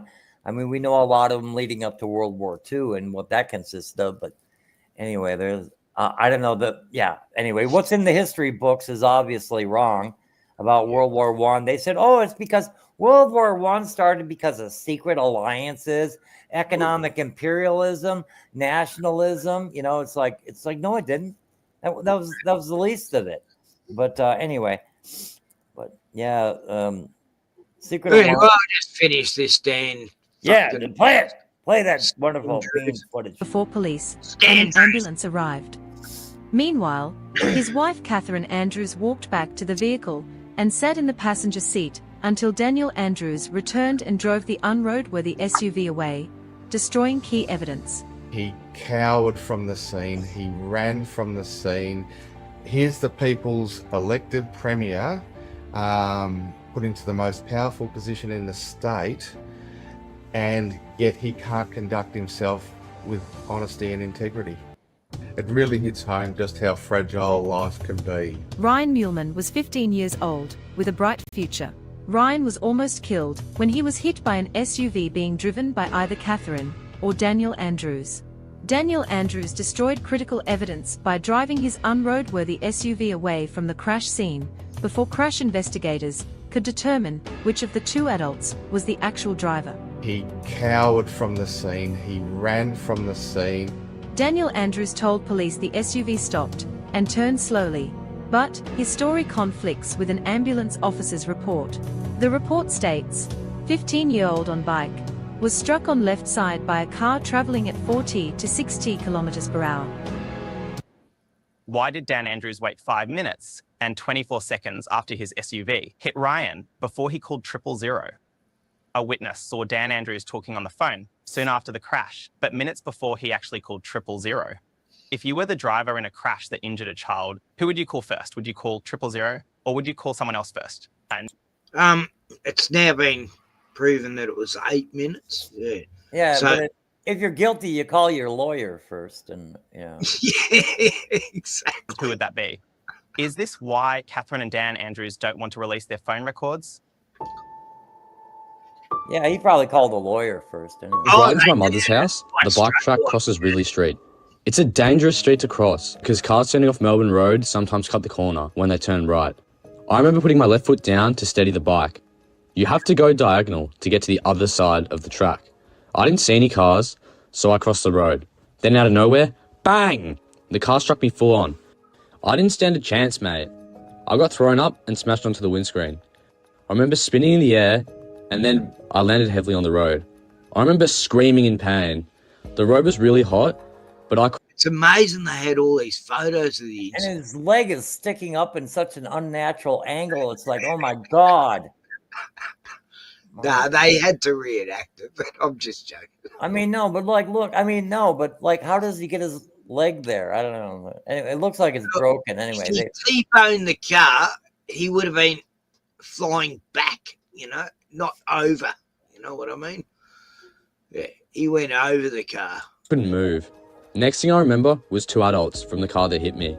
I now know these people to be Catherine and Daniel Andrews. They didn't speak to me, but they were yelling at each other. She's yelling at Dan Andrews, call an ambulance, call an ambulance. They didn't do anything to help me. Another woman, who I now know as Jane Crittenden, put a towel under my head and a big umbrella to protect me from the sun. I was airlifted to Royal Children's Hospital, where doctors and nurses helped save my life. It was a horrible accident. I will never understand why Catherine and Daniel Andrews didn't try to look after me in any way. And I don't know why they said the crash was my fault and that I caused it. They were the ones who cut the corner. They hit me. I hope you can donate to the Justice Fund and help my family fight back against Daniel and Catherine Andrews. Yeah, Follow I the don't story, know. share He on your should've been rich socials, by now. and please consider donating to the family's fight for justice. It's that's a cause worth donating to, Yeah. But why hasn't he been able to find a lawyer to take the case yet? I mean, they don't want to. I don't know. It's like Oh, they have, yeah. It's like, I don't know. It's like almost like in America. It's like Going getting, on for like 5 years. This court case, but they've got to compile evidence and all that. It's taken a long time, and it's like Monica Schmidt. I don't think this kid will ever get justice, and it's sad. It's just fucked out. No one gets justice. yeah, it's like if you want your legal career to really tank, you take the wrong case in America, and I'm Go telling you, against a high-profile politician, see what happens. Yeah. and every judge in like every jurisdiction will like belittle you in front of your client. It's like, oh, where'd you where'd you get this guy's number? Off a Cracker Jack box or something crazy? I mean, they'll do that in open court right in front of your client, you know? And any lawyer that takes it on too is going to get so much hate threats, you know, and death threats, and it happens, you know, like especially now.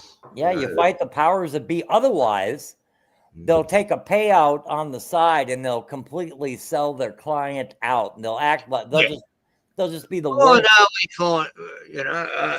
My argument is, I don't know, something ridiculous and you know, and designed to lose, designed to where you can't even appeal it, you know, designed to just, you know, put a bow on that conviction and, you know, send you on your way.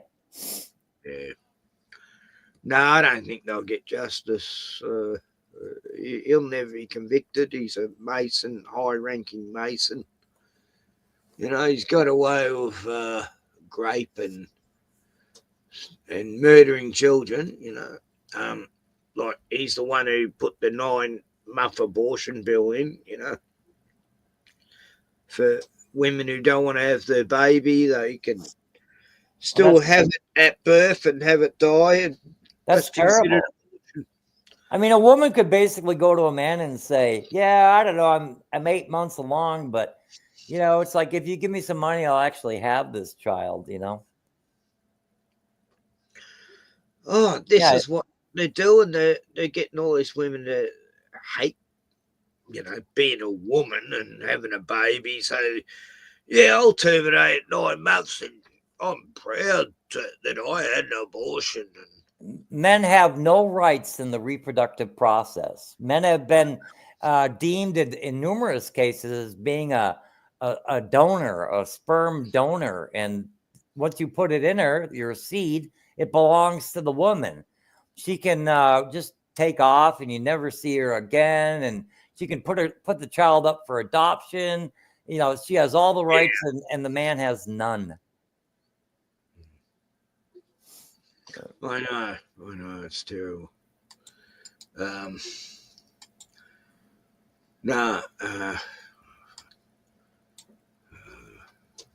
Sorry, Splatter. Hang on.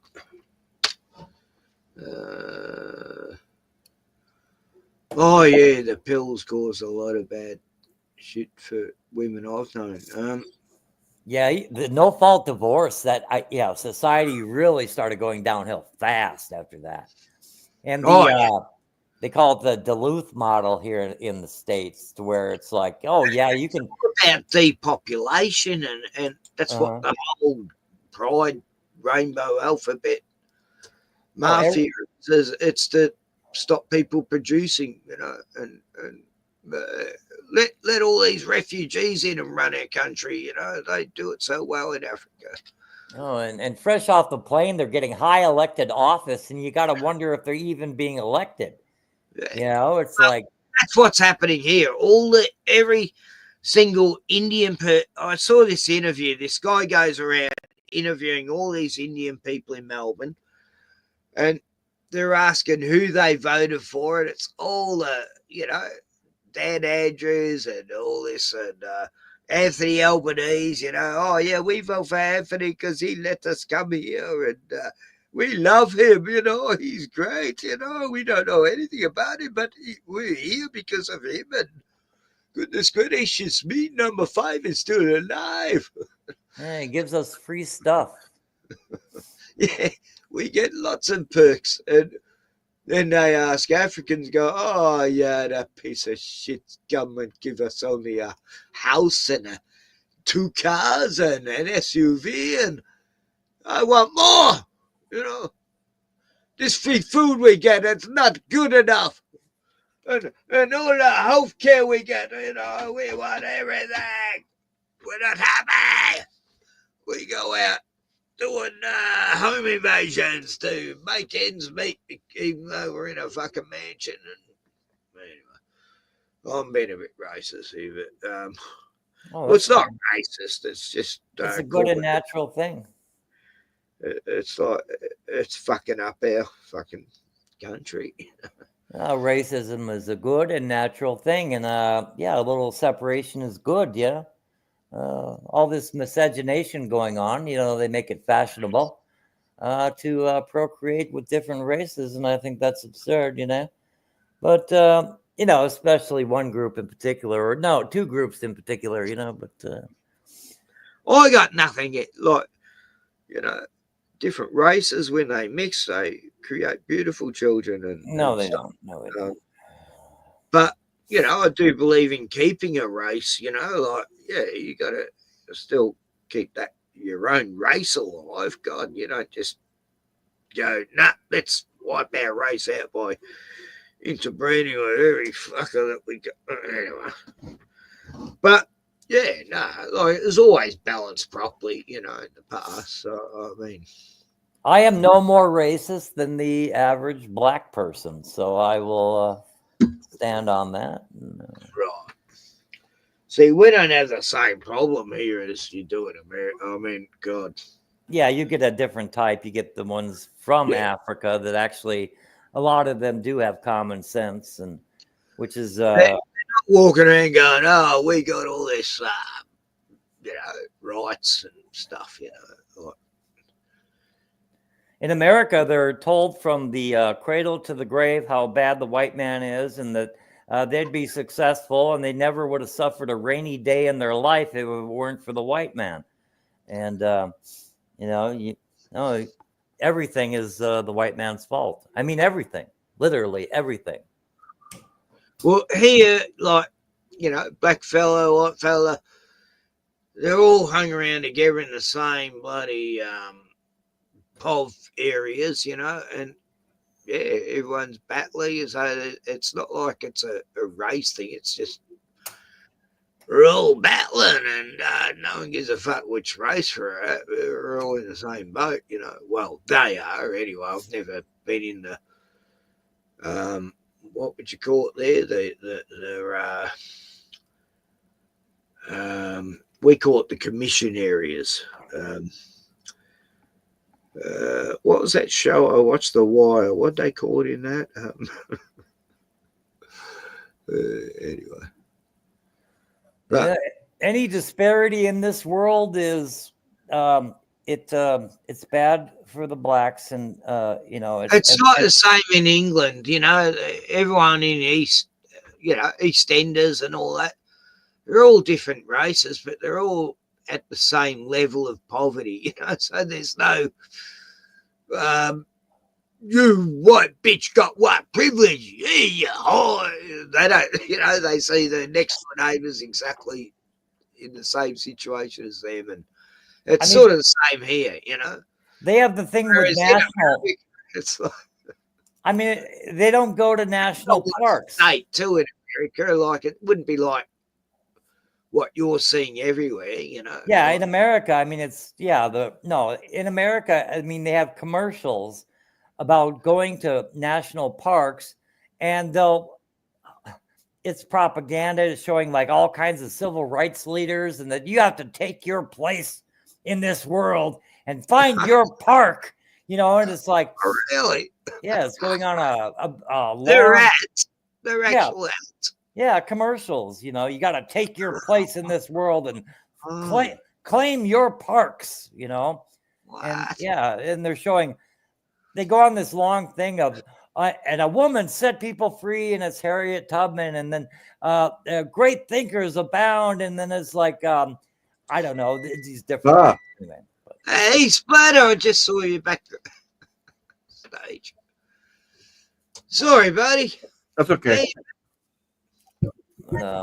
Yeah, it's like propaganda all day long. It doesn't matter what they're talking about. They got to bring up Jim Crow. And that's okay. Why is that echoing? What's going on? Okay, that's fine. But, I didn't hear an echo, Splatter. Yeah, Splatter's one of my well, you're a very patient guy, Splatter, I think. Oh yeah. Yeah. The way you put up with some of the peoples on the other streams. Oh, I know, and I got to sit there for 9 hours sometimes.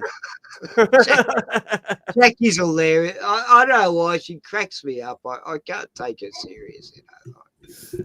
But Oh God, yeah, I like could- Jackie and the LJ. LJ's voice can like really be pitching sometimes to your ears too. Oh, that's funny. No, I totally admire you, man, because you put up with it all. And, you know, I love it when you have to find a slide quickly and Yeah, you're nearly passing out from some episode. And hang on, I'm not and feeling well. I can't comment, because who knows what'll happen. I was going to show something. What was it? I don't know. It was very interesting, no matter what it was, right? Come on. It was. Where's that clip? It was on topic. What we're talking about, Dan Scumdrew. So it wasn't about him. It wasn't about Monica Schmidt. Weren't you still talking about the kid that got hit by the bike and why he can't get lawyers? Yeah. And stuff. I was going to show. Gordon was talking about certain peoples in America thinking they have rights and stuff. I'll show a video about some entitled women. Yeah. What? Entitled women? Yeah. I hope they're getting arrested. Aren't they all entitled? Oh, they all think they are. Yeah. Oh yeah. We got one about a lip. Hang on. What about a lip? When they do this to their face, I just want to smack them. Oh, it looks this Botox shit. Like, why do Oh, they think that ridiculous. looks attractive? It's insane. There is no way I'd ask you for ID, woman. Get over it, right? I mean, come Libtard on. chick who gets interviewed, and during this interview, she can't handle the heat. She goes straight to violence, and we've seen this many times in the past. But we've got other topics as well. We've got cops, female police who think they could do the job of a man, and they're sorely mistaken. It's cringeworthy and embarrassing, and I've said many times, women should not be on the front line. There's a guy I No. listened to, Good Luck America, it's called. He's an ex-cop, military, and he's totally against women cops being in the force because he's always shown clips of women cops failing badly and trying to arrest someone. I know. It's funny as fuck, but yeah, he's got one in here in this video. It's funny as fuck. And some dating stories as well. But as I always say, first up, if you want to help me out, hit the like button. And if you're new here, hit the subscribe button as well. Help me get to 280k because I'm struggling here. But not as much as this woman's skin. This woman is clearly old as fuck, and no one on God's earth is asking this woman for ID to identify her age. You Okay? look 60. So let's get on to this chick who says it's just a tan. You be the judge. Is a shitty spray tan product. I did want to be tan, but come to find out I bought the wrong freaking spray tan on Amazon, and this is the result. Like, look at me, Oompa Loompa. Is a shitty. And you have Man, a beard. You look like dirt. What? That doesn't explain Maybe the she got a beard and mustache. That's hilarious. I don't Looks know. like she's been in the coal mine, you know? Right. She's been digging all day, the coal, and What? That's a woman, isn't it? Though, with hair on her chest. she's savage. Oh, she's scary. I don't know But- what that is. But Looks you'd like want someone I to used find to a know. in a coal mine, you know? She'd punch her way through walls, and Actually, it looks like someone I used to know. That's too bad. she does too. She reminds us of everyone knows someone who looks like this. I'm sure. Bad batch, who knows? Okay, Well, I'm no. giving her the benefit of the doubt in this situation. Okay, now here is the lib chick that gets triggered that they have to resort to violence. You need to wait for it though. Like, the United States is kind of trash. Okay. Doesn't treat its people well. You know. How so? I don't really know why you're having this. Do you want to have a conversation? Well, that's why I'm asking you. How so? What do you mean? You said the United States treats its people like trash, so I was just asking how. I mean, right now, how many people are suffering because they can't afford health care? Let's start with there. How about? Trump arrangements. Got it. Well, Trump just slashed prescription drug prices by 50 to 80%. So that are you prescription unhappy with drug that? sellers can raise their prices. I mean, he's just working for fucking capitalism. Well, he actually isn't taking a salary. And he's also lost $1 billion in his net worth from the first administration when he the first time he ran. He's taking money from literally anyone who will pay for his stupid fucking coin, his what is it? Trump coin, Cryptocurrency? Dogecoin, I don't know. There's a lot of cryptocurrencies that people make money off of. Are you upset with him making money? You can't He confused it. It always goes that way with these leftists out there. yeah. She's critical of capitalism while wearing an Apple Watch. Really? Get the hell out of here. Here we have some police officers who are women and they're trying to arrest just a random crib. Yeah, they don't have a clue what they're talking about. 2 girls, 1 guy. Let's see. I be wanting to help, but Another example, like you have female cops working together. Yeah. 2 girls, 1 guy. 2 girls, 1 guy. 2 girls, 1 guy. Now, finally, the real police get there.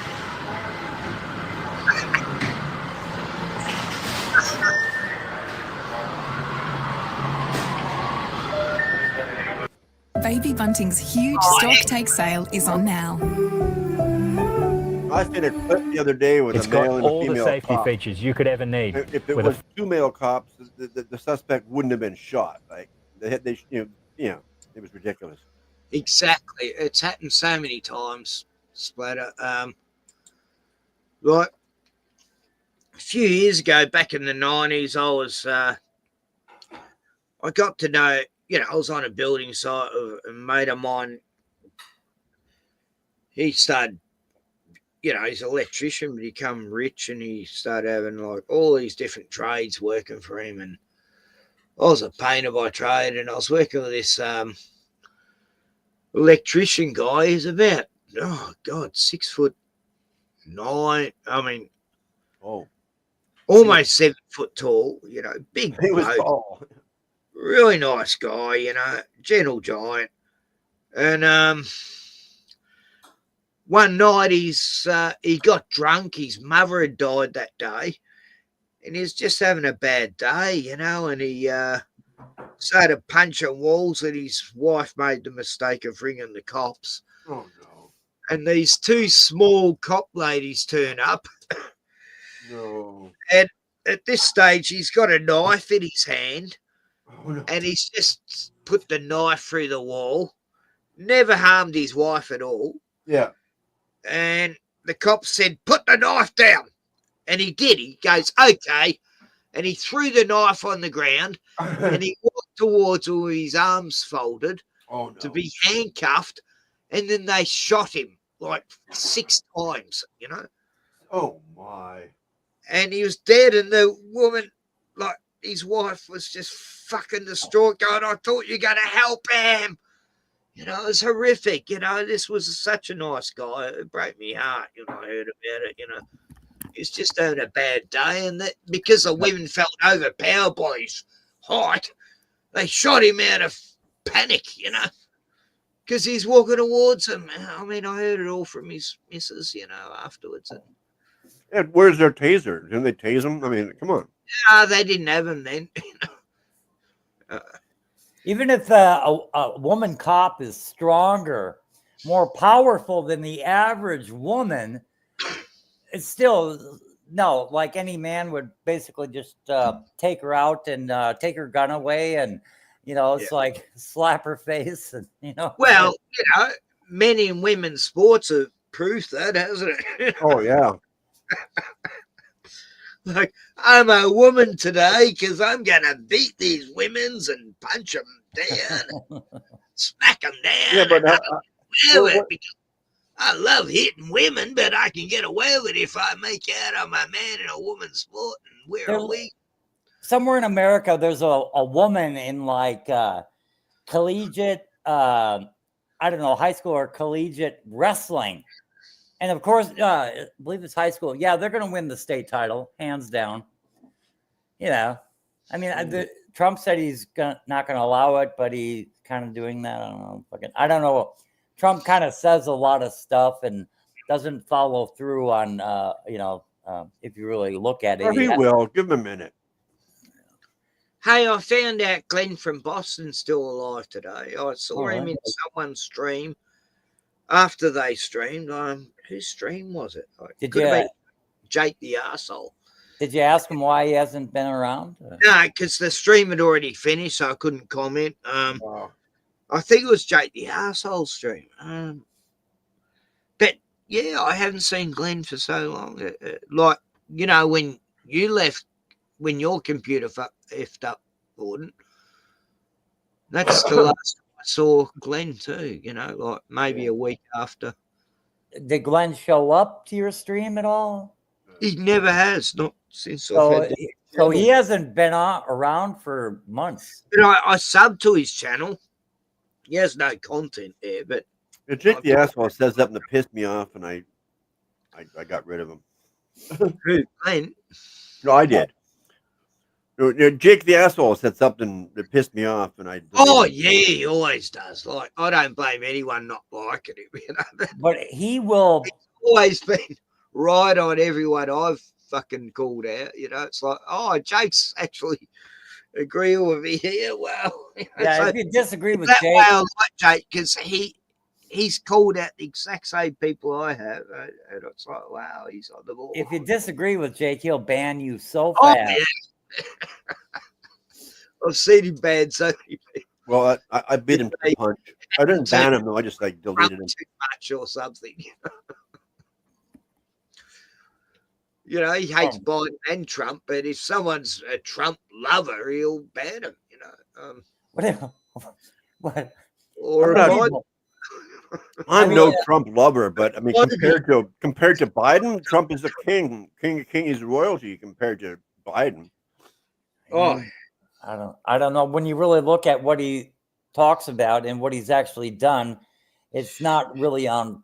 It's just not adding up. It's a lot of good window dressing right now, but you know, I just remember his first term. He promised the world and didn't deliver anything. In fact, he kind of did the reverse. You know, it's like, well, there was no wars in the first year. Exactly. He had no wars for the 4 years he was in. But now he's still letting the Gaza thing happen. You know, and he allowed money. to a Riviera. I mean, that freaked me out when he He said allowed that. money to go to Ukraine. You know, I guess he could have gotten out of that. He could have blocked it. Ukraine. I mean, like that guy's a faggot. That the guy's running Oh, the country anyway. what a piece of scum, Jewish guy. Zelensky guy, yeah, you see him dancing around in high heels and tight pants. like- Oh, I've seen all them videos splatter like you can't show them on YouTube or something, but I've you seen- used to be able to. I know, but yeah, I tried finding it on YouTube after I'd seen it on Odyssey and BitChute, but yeah. Now I think you can show it, but when it was popular, You're gone. Yeah, unless you saved him. You could not find one where he's dressed up in drag or dancing in level with these other three guys, and it's horrible stuff. Well, I've seen it. He's playing a piano with his cock, you know. I mean, Yeah. what the fuck? And this is then he plays in a show 10 years before that he's an unknown guy, ordinary guy who becomes the president of Ukraine, and then 10 years later he becomes the president of Ukraine. What? Like a sitcom show they did, you know, with him being funny. Yeah, he's just a puppet, just like Biden. He's an actor. Yep. Like what was it? Iron Man 3, you know, where Iron Man's after this terrible dictator, you know, who's been killing these American soldiers and beheading them on camera and everything, and then he gets and finds the guy It turns out he's just some English has-been actor who thinks he's actually just playing a movie role.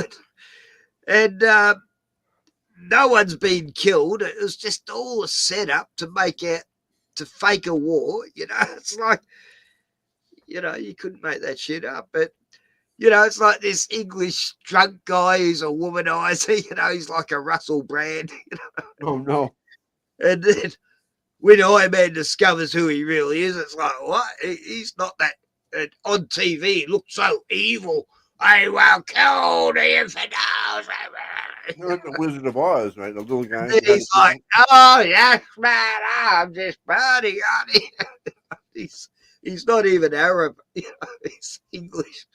It's so funny. Like, that was exposing the whole system in that one movie, by Marvel. Oh, fuck. Iron Man 3, I'm sure it is. I don't know if I've seen that even. Yeah, it's like they told us how they create wars. Bin Laden. It's like the Bin Laden script. Well, I like to wag the dog for that. Did you ever see that? Yeah. Oh yeah, brilliant film. Yeah, I showed that to someone. Did I show that to you, Gordon? Wag the dog. Yeah, I mean, I've seen it. Yeah. Yeah. Dustin Hoffman plays a Stanley Kubrick character. Yeah, I never really did like Dustin Hoffman. I mean, he irritates the hell out of me. I think, when he played a retard, then I'm like, yeah, he did that really well. When he, not a retard, but Rain Man. Rain Man. I thought he did that well. But notice how many actors got Academy Awards playing retards, like One Flew Over the Cuckoo's Nest, for a start. Jack Charlie, that was a 1969 film. Charlie, he won Academy Award Best Actor of the Year. Oh wow! Where he plays a retard, and then they give him an injection and becomes super intelligent. Oh yeah. It's an old classic, and you're both saying all the banned words tonight. This is funny. And then Sybil, Sally Field Sybil. played. Sybil's getting tortured by a mother that, and ends up being 35 personalities or something. Yeah, I was going to say 50. Yeah. And then there was My Left Foot with Jeffrey Rush. And then there's Forrest Gump, They're all retards. I mean, you look at it. Like, I was watching a Ricky Gervais show, Extras, and Kate Blanchett, she's playing a nun in it, and they're talking behind the scenes while they're in between. He can be funny sometimes, that Ricky Gervais. And Kate Blanchett's going, oh, look at that girl. And it's like this girl has got cerebral palsy, and she's staggering along. Oh, God, I'd hate to be like that. But Ricky's going, but she's a friend of ours, and she's going, do you notice in if you ever want to make it in Hollywood, you just got to play a retard.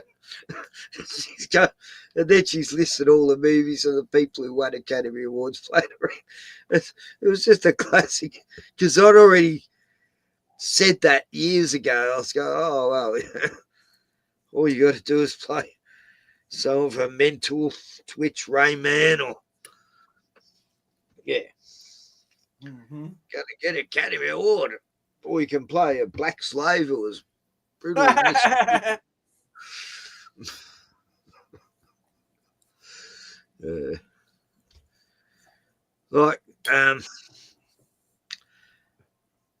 The Color Purple, wasn't that one of the worst films you've ever seen in your life? Never seen it. Didn't want to. The book was kind of good. I actually read the book. I had a lot of time on my hands. I'm sorry about that, but I read the book anyway. But the movie was probably was better than because Spielberg, he used to over dramatize things to the cringiest levels. Like, how many movies of Spielberg do you see where crowds are looking up at something amazing, like it's a Jehovah's Witness watchtower cover, Yeah, it is like that. And like Close Encounters of the Third Kind when the aliens come out. That's the first thing I thought of. Yeah. You know, E.T. Oh, well, you know, fucking every Indoctrination movies. Yeah, that one with the Schindler's List. Schindler there. Oh my God! I never seen that one. You know, I never seen that either. That just appeared too boring. this amazement shit on their faces just used to piss me off. I'd rather do something else for 3 hours. It's gonna bore me than watch Schindler's List. Oh God, it was a fictitious story anyway. You know, I mean, he probably existed, but they exaggerated it. I don't know. Yeah, 6 million is too big of a number. Oh, No, it's ridiculous. yeah, like, yeah, it might have been 20,000 in that area. If you actually go to Auschwitz, it used to say 2 million were killed there. Now it says 400,000, but they were put up against a real brick wall. I mean, they backed themselves into a corner by continuing to up the number, and it was just no way. You couldn't burn that many people. Yeah, they said Imagine it was 6 million for a while. Well, they're talking about ages, yeah. And it's just recently the numbers keep going down. no, it was like they said 2 million at Auschwitz, but now they've had to back it to 400,000. There's lots of supposed Because deaths. people did the maths, you know. They go, hang on, you can't kill that many people in that short a time, you know. And how can there be that many survivors with the tattoos still on their arm if they killed that many? I mean, like, get out of here. There'd be No, no no. After World War II, it was trendy to get a tattoo if you were Jewish. Yeah, get 5 numbers tattooed on your arm to make you think you were one. Yeah. Yeah, right. But Look, I got to meet this Jewish guy a few years back, and I was saying, look, I've been seeing all this stuff on World War II, and yeah, they might be lying to us about a few things here and there. He's going, you mean about the Holocaust? And I go, yeah. He goes, yeah, well, my grandfather was in one of them concentration camps. He's a Jew. Yeah, this guy was Jewish. And he got Jewish Christian, actually. Anyway, he said his grandfather was there. And I said, so how was he treated? He goes, oh, look, he's with Americans and English and, you know, all sorts. And yeah, like they had swimming pools, theaters. They were treated the best you could ever imagine, you know, as far as BOWs could be. You know, I don't know what camp it was, but yeah, his Jewish family got treated brilliantly. I mean, if you want to talk about Jews committing, And this guy wasn't genocide- even a conspiracy theorist or anything, you know, it was just like he knew about that subject. But you know, they call it the Russian Revolution, but at its time it was known as the Jewish Revolt in Russia. So the Jews revolted in Russia, killed Tsar Nicholas and his family, butchered them like cattle. Oh yeah, just mowed them down. And then what they would do is they'd go gather up all the kulaks and the wealthier peasants, and they'd pretend they're under arrest, and they'd bring them to an abattoir that had a sign that said jail, and they'd act like they're just arresting them, and they'd bring them into the abattoir, and by the time they realized, they'd put bullets in them, and then they'd drag them out by another door. They'd have a whole truckload of people, soundproof in here, right? They'd have a whole truckload, and they'd lead them in like 4 or 5 at a time, and by the time they realized what was happening, they're getting shot in the back or in the back of the head, and they did it like basically like more like 1 to 3 bullets for each one. But and then on the other side of the abattoir, they had trucks full of dead bodies would be rolling out of there, dripping blood all over the place. Yeah, that's where they got the idea from, was from that Tsar revolution that overthrew the Tsar family. Wow. And Nicholas and Alexandra and their children, and apparently one child got away, but I don't know, that's a myth. That's it. Well, they have to let one survive to tell the story, right? What was her name? They made a movie about her. Annabelle? It's something like that. Anastasia. I was just kidding. No, it is. It's Anastasia. Yeah. Yeah, Anastasia is Yeah. I was thinking Annabelle because that's a horror movie, you know. Yeah, it's funny how you mentioned that because it is a horror movie. What happened to them? But yeah, I mean, yeah, I don't know. She probably looked a little bit like her when she was younger, and she dreamed of being royalty. And I don't know what it was fake though. From what I've seen, yeah, she made it. And up. then Rasputin was there. You know, the psychic oracle. You know. That he actually saved their son from cerebral palsy, healed him, and well, no, he was his blood wouldn't clot. He was a hemophiliac, but oh, that's right, yeah. But they called him a mystic healer, and he's a drunken womanizer. He used to orgies all the time. Yeah. They'd have to drag him out of the pub. Go, we need you. And then the way they killed him was horrific. Like they poisoned him and it didn't kill him enough to kill a horse. And they shot him about 35 times and he jumped over.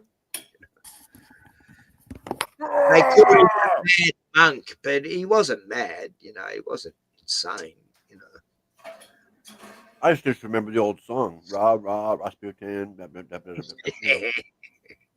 By Boney M. Yeah. Yeah. Oh, what does Sandy want? What's that?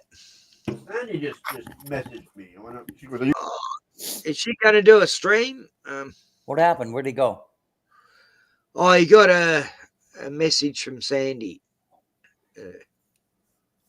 What's the time there, Gordon? I got 4:45 a.m. Oh, wow. So it must be about the same where Splatter is and Sandy. Yeah, roughly. Yeah. I think he's actually in Central Time Zone. Yeah, like I am. Yeah, I'm sure. Yeah. I don't know how I worked it out, but I did last week or something. I don't know. I worked out time zones for a short time, and then I've had the door open. No wonder I'm getting cold. Bruno's taking home me bed. Bruno, right now in Melbourne, let me do we're 15-hour difference right now. You're 15 hours ahead of me.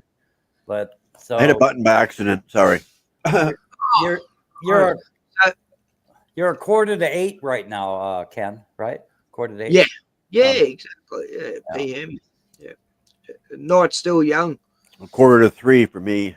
And then what in when it's winter here, you go to like 17 hours ahead of me. I don't know. Daylight savings confusing. Yeah, it's fucking weird. Daily savings time shit. I just leave the clocks alone, damn it. Yeah. Putting it ahead and back. Where the hell was she? I gotta find out if I can find Sandy now. I gotta go back.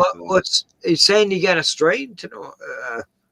I don't know. She just said, "Are you guys awake?" And I just seen the message. Then I accidentally hit a button and left you guys, and then it came back. And now I'm gonna go see what you want. Oh yeah. And you guys I enjoyed being on Sandy's last week. That was good fun with Jackie and. Oh, it's always fun over there. That's why I enjoy it. We keep it friendly. Jackie's so funny. Oh, fuck it. Oh, Jackie. You never know which Jackie's gonna show up though. You know, the narcissist or the regular one, or she's so many different people usually. The one that wants to argue with anybody about anything. Yep. Like, I wonder how her and Pucker get along. Like, yeah, that's weird. I think Jackie'd scare him. Anyway, scare him silly. But yeah, she likes the women. She doesn't like men. But she doesn't hate me. She said she hates most men, but she doesn't hate me. So that's a badge of honor. I think she likes me. Yeah. Oh, it was funny when you two were arguing. I love I was cracking up that was a while back. Oh, I see. Hey, you guys want to? I don't know. Apparently, Jackie has a stream, and she wants us to go over there. No, Jackie, come over here. We'll talk God and everything. Yeah. She just gave me the. I'm joining in 10 minutes. Okay, Sandy's going to join Jackie's stream in 10 minutes. No, Sandy, Jackie, join my stream. Forget a stream. Go, you know.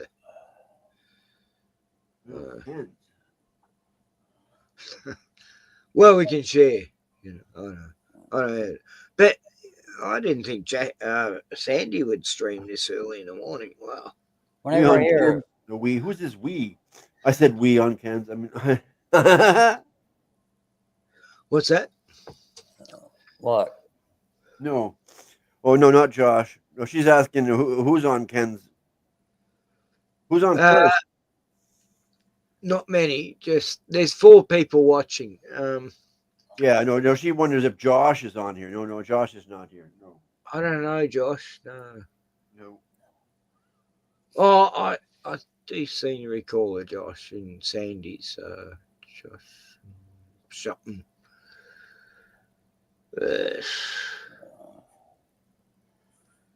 So, Gordon, are you drinking? No. I'm drinking a Coca-Cola, actually. Oh, right on. Good for you. You're boring. Yeah, I just got my sleep. I got my circadian rhythm back to normal. I don't want to fuck it up immediately. Gordon. How do you spell Gordon? I've had a terrible sleep pattern the last week. It's terrible. It's right up there on the screen. Oh yeah, I'm not looking at the screen though. I'm typing out in a different chat altogether. Gordon. Yeah, I see it now. Yeah, when I'm trying to think on something quickly, I always mess up. Yeah, nah, it's all right to mess up. It means you're human. You don't mess up, you're an AI. You know, you're a bot on channels and shit. And dyslexia, I wrote on instead of no. No, it's good the way you can show all those slides and that. I can keep up with it. Yeah. Kent and Gordon. Okay, there we are.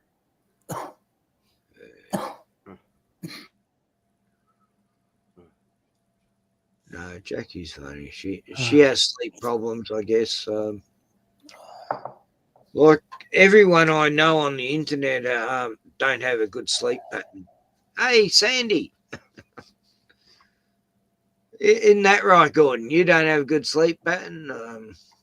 Well, it's back to normal now. I mean, even though I'm like doing an all-nighter right now, at least I'm getting normal. I feel tired once in a while. I mean, it got to the point. I mean, when I quit drinking, the first thing I did is stay awake for like 50 hours. 50. Wow. And then I slept for 4. And then I was awake for like 21. And I slept another 4.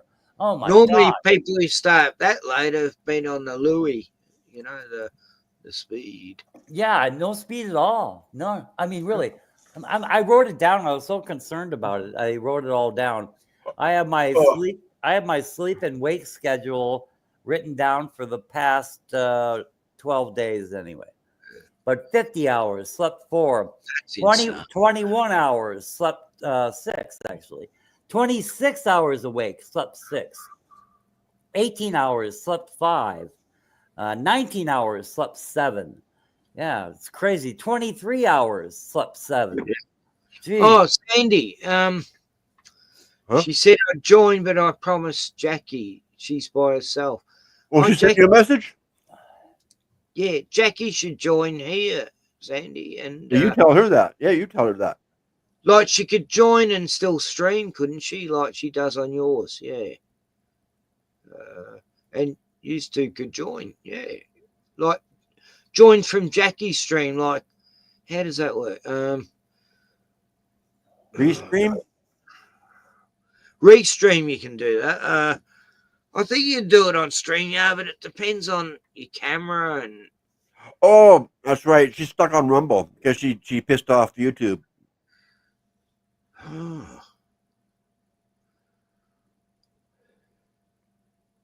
Oh, she's banned from streaming on you. Oh, because she's showing copyrightable content. Yeah, that's why I got banned last time. Yeah, she was playing full movies and stuff and documentaries. I used to do that and never got copyrighted, and then it all changed and it made it shit. Like, we can go over there. Oh yeah, I've got Can we? Rumbles. I mean, I know we can, but do you want to? Have I got Rumble on this browser? Let's have a look. Yes, I have. Oh, yeah. What happened to? Yeah, I have got Rumble. Yeah, but if she came over here, then she could actually be on YouTube with us. Yes. Yeah, you can't. That's right. I mean, they only banned her for showing copyrightable stuff. It's not like she's a Max Egan. She just can't do her own shows, but she can come on here. Yeah, you can't show Max Egan on YouTube because his face will get you banned. Who's Max Egan? Max Egan, the Crow House. He's been preaching about conspiracies since 2005. Or, well, a lot longer than that, but yeah, I've followed him for many a year. I used to talk to him a lot on Facebook, and then he became popular and was overwhelmed by, and then he spoke too much truth about a few false flag events, and yeah, he left Australia during the lockdown, and now he's back in Australia just last few weeks. But he covers all the Gaza stuff since he went over to Gaza 2012 and saw shit was going on. And he's been my source of information for that side of things in the Middle East. And, she had a show the other night, Jackie did, and she invited me on there. And I went over there, and she didn't put me on. I was just there backstage the whole night. Where was that? Last night, night before, something like that. Yeah, and it was the night before last, and then she apologized. She apologized to Sandy.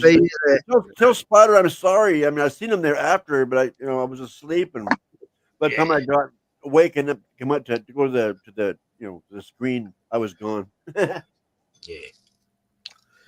No. Well, I've had people in the backstage sometimes because I have too many other things up. I can't see them there. Yeah. Well, she had this documentary on about this like Highway 666 and how people were dying on it and stuff like that. And ghosts, how ghosts would ride in your cab with you along a certain part of the highway. Oh, yeah, I've heard of that. Yeah. We've got highways here where lots of people vanish. They call them murder highways. Well, okay, what you said, she has more. Normally lead to mining towns. So she said, Yeah. thank you. Yeah, they got some in Canada, and they always blame it on evil Whitey. Even though they probably meet foul play a lot of times, drinking with their buddies, or other natives, But they found one that killed probably 5 women though.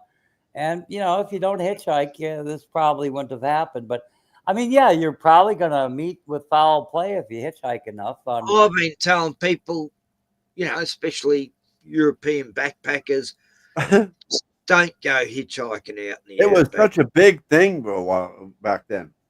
Yeah. I've always warned tourists about the outback. I go, don't go It's there. totally dead now. I mean, you stand there with your thumb out and people look at you, scream, what are you doing? Yeah. You stand on the side of the road with your thumb in the air. What the fuck are you doing? Yeah, they don't even know what it is nowadays. I know. It's weird. I did that last year. I hitchhiked back home. I was in town 45 minutes away. And You just stand there and wave your arms around trying to flag down traffic? I counted about 60-something cars went past. They wouldn't pick me up. And then and find this This Swedish tourist guy picked me up, you know, and he took me all the way home, even though it was 20 minutes out of his way. And I gave him nice him a big bud for his trouble, you know. Oh, yeah. Had a couple of beers to take home, and Oh, he cool. was very appreciative, you know. Like, Oh, yeah, I ran into some good riders, and one that really freaked me out when I was about 15 or so. I guess he was a queer, but I didn't know it. I guess as he's driving me, we get halfway to the destination. All of a sudden, he puts his hand on my lap, and no, on my leg, and like I opened the door and almost jumped out while the car was. He goes, "Oh, here, I'll stop the car. I'll stop it." And I go, "You better." Yeah, I had a guy. I hitchhiked. I don't know. It's like 30 years ago, but you know, I noticed the religious pamphlets in his car, but you know, but when he asked me, you know, if I smoke bud and if I have any, and I said, you know, I didn't, you know, think he'd be against it. You know, it's like I'm like, well, yeah. What do you want to smoke some? And so I pull out a bag, and then he pulls the car over to the side of the road, and he's like pulling out a gun. I jump out. I'm flipped out, and I run across the traffic. I didn't think he'd actually shoot at me or anything. But yeah, he didn't know. But he did. He shot towards me, but away. I mean, he shot like, I don't know. I was on the other side of the road, and I could tell his aim was way off. He was pointing it far to my right, and he busted off a shot. And then he jumped back in his car and took off. Oh, wow. Yeah, crazy shit. Yeah, that's weird. Like that scene in Easy Rider where at the end, these hillbillies in a truck go past them on the bikes, and then they come back and just blow Dennis Hopper away. And yeah, that was harsh. Yeah, and the sleeping bag. Yeah.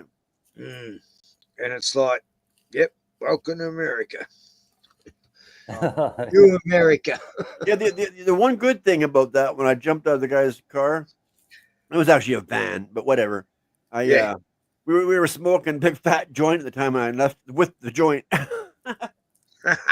So you got the joint at least. Yeah, I got the joint from the faggot. Oh yeah, that's creepy. I remember a film called Vanishing Point. It was sort of a road movie, and the guy's traveling across in I think it was a Trans Am or something. I never reached for a doorknob and opened the door so quickly in my life. That was boom reaction. Boom, I'm out of here. I've had to jump out of moving vehicles before. Yeah, in the film Vanishing Point, the guy picks up these two hitchhikers and they're two gays, and then they're real psychopaths and they're trying to kill him and stuff. And I've forgotten how he overtakes them, but he kicks them out of his car and takes off, leaving one side of the road. Yeah, Vanishing Point. It's like the cops are after him. It's like a car chase film, and I'm pretty sure I've seen it. I'm looking it up right now. Yeah, 1970 something, early 70s. 1971. Yeah, that sounds right. But there's shock endings. But there's another one from 1997. Called Vanishing Point. Yeah, and they're I don't know, maybe yeah. Yeah, I if you love look up, road movies. yeah. Small town. What's that one Texas. set in Australia? The guy's like a long haul trucker is going across to South Australia, and I don't know. It's just I don't know, murder and all kinds of cool shit happened. But Road Games. No, it sounds something like that, maybe. yeah, this chicken being tracked down by a serial killer in a truck. Yeah. Yeah. Oh yeah. That was a good one. Yeah, that was well done. Yeah. I want to get confused with the famous movies. Oh. Jewel? Huh? Jewel was the original Menace on the Road film. That was fantastic. No, Steven Spielberg's first film, Jewel, with the truck. Road Warrior? Chasing Road Wars. What's the one that's in Australia? The guy in the outback. Mad Max. Yeah. Mad Max. That's what I'm trying to think about. Yeah. Have you heard of Battle Truck 1982? Oh, New Zealand film. Yep. Is that right? Okay, New Zealand. All right. It was a takeoff of Mad Max. It was like the New Zealand version. Yeah. Oh, that must be fantastic. Oh, it's another one free on YouTube. I'm being sarcastic, of course. Well, I don't know. It was a knockoff of Mad Max. Battle I've Truck. never heard of a New Zealand movie, so I'm just imagining it must be like the best. Oh, they're like always 10 years behind Australia. With this. I've seen some good Australian movies and stuff, and I've watched them. I like it. Yeah. Oh no, they've made some great films. Some of them. Oh yeah. Kiwis, yeah. But yeah, Australians, yeah. I just can't picture New Zealand. That's wow. Yeah, they've made some good ones. There's one about a guy who goes to the bank. He's in some rural town, and there's only a few cops in the town, and yeah, he wants to draw out like $3, and they're going, "No, you've got $3 interest to pay to get the $3 out." And then he goes, and he goes home and gets his gun out and starts shooting up all the people in his area, and it's all true story, and all these kids get shot and they're put in the back of a ute, and there's this woman. Yeah, it's like out of the blue. That's the film, Out of the Blue. That shows the whole story. It's incredible. I never even knew this incident happened till I saw the film. Who made that? It was before the Port Arthur massacre event. Yeah. And it's like that was New Zealand's, Australia's Port Arthur massacre. But in that case, the cops had so many times to take the guy down, but they'd never killed anyone. And there's a few times the cops try to shoot him, and they just can't do it. What year is that one? I think it was the 90s. Or it could have been 2000 and. Was it a series? No, a movie. Out of the Blue. Hang on, let's look it up. I'm doing that right now. On YouTube, look it up. You'll It see says Out of the Blue original trailer 1980. No. Oh yeah, that's this was 2000s. Yeah. Let's see. Or maybe late 90s. I used to have it on DVD or something.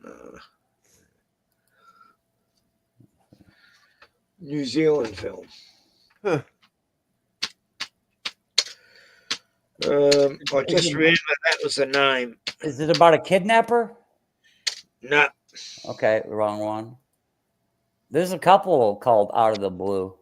Yeah, that's the trouble. One is a film by Dennis Hopper. Wow. Oh, yeah. He's actually wrote a few screenplays. Maybe he's only responsible for the screenplay. Here we are. I found it. Yeah. Oh, you found the right one? Yep. I just got to get past the ads, and I'll show it. How could there be so many movies with the same name? That's stupid. It's a common saying, Out of the Blue. Yeah, it is. Yeah. So romantic comedy I saw there or something. how many movies are called Possessed? The Possessed. Yeah. Yeah, the Possession, or yeah. I've just got to share screen. Yeah, but those get a little bit different in there. Something to make it different. I don't know if I get copyrighted. I might have to speed it up. Just show like the trailer. The trailer. There you go. That's the word I was looking for. They should be. Trailer. You should be allowed to play the trailer because they want you to watch the trailer, don't they? I always forget trailer because a trailer comes after something, not before it. Except in movies. Yeah, movies. Yeah, I'll be right. I'll play it normal. Movies, they're gonna set the trailer and take out the stuff and make the movie. No, this film just come out of the blue. I never even knew it. How old is this? Is this supposed to be new? Is this supposed to be true? Yeah, it is.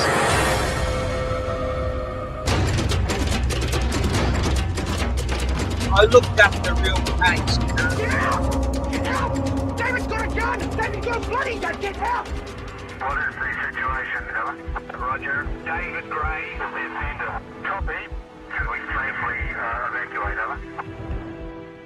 There's a tear in my eye and an ocean of swallowed pride. There's a heart here that beats like a drum as I sing the waters by. Ties that comfort, tie for you. So you know my word is true, and I will not let you down. I will not let you down. That's for sure. I will not let you down. I will not let you down anymore.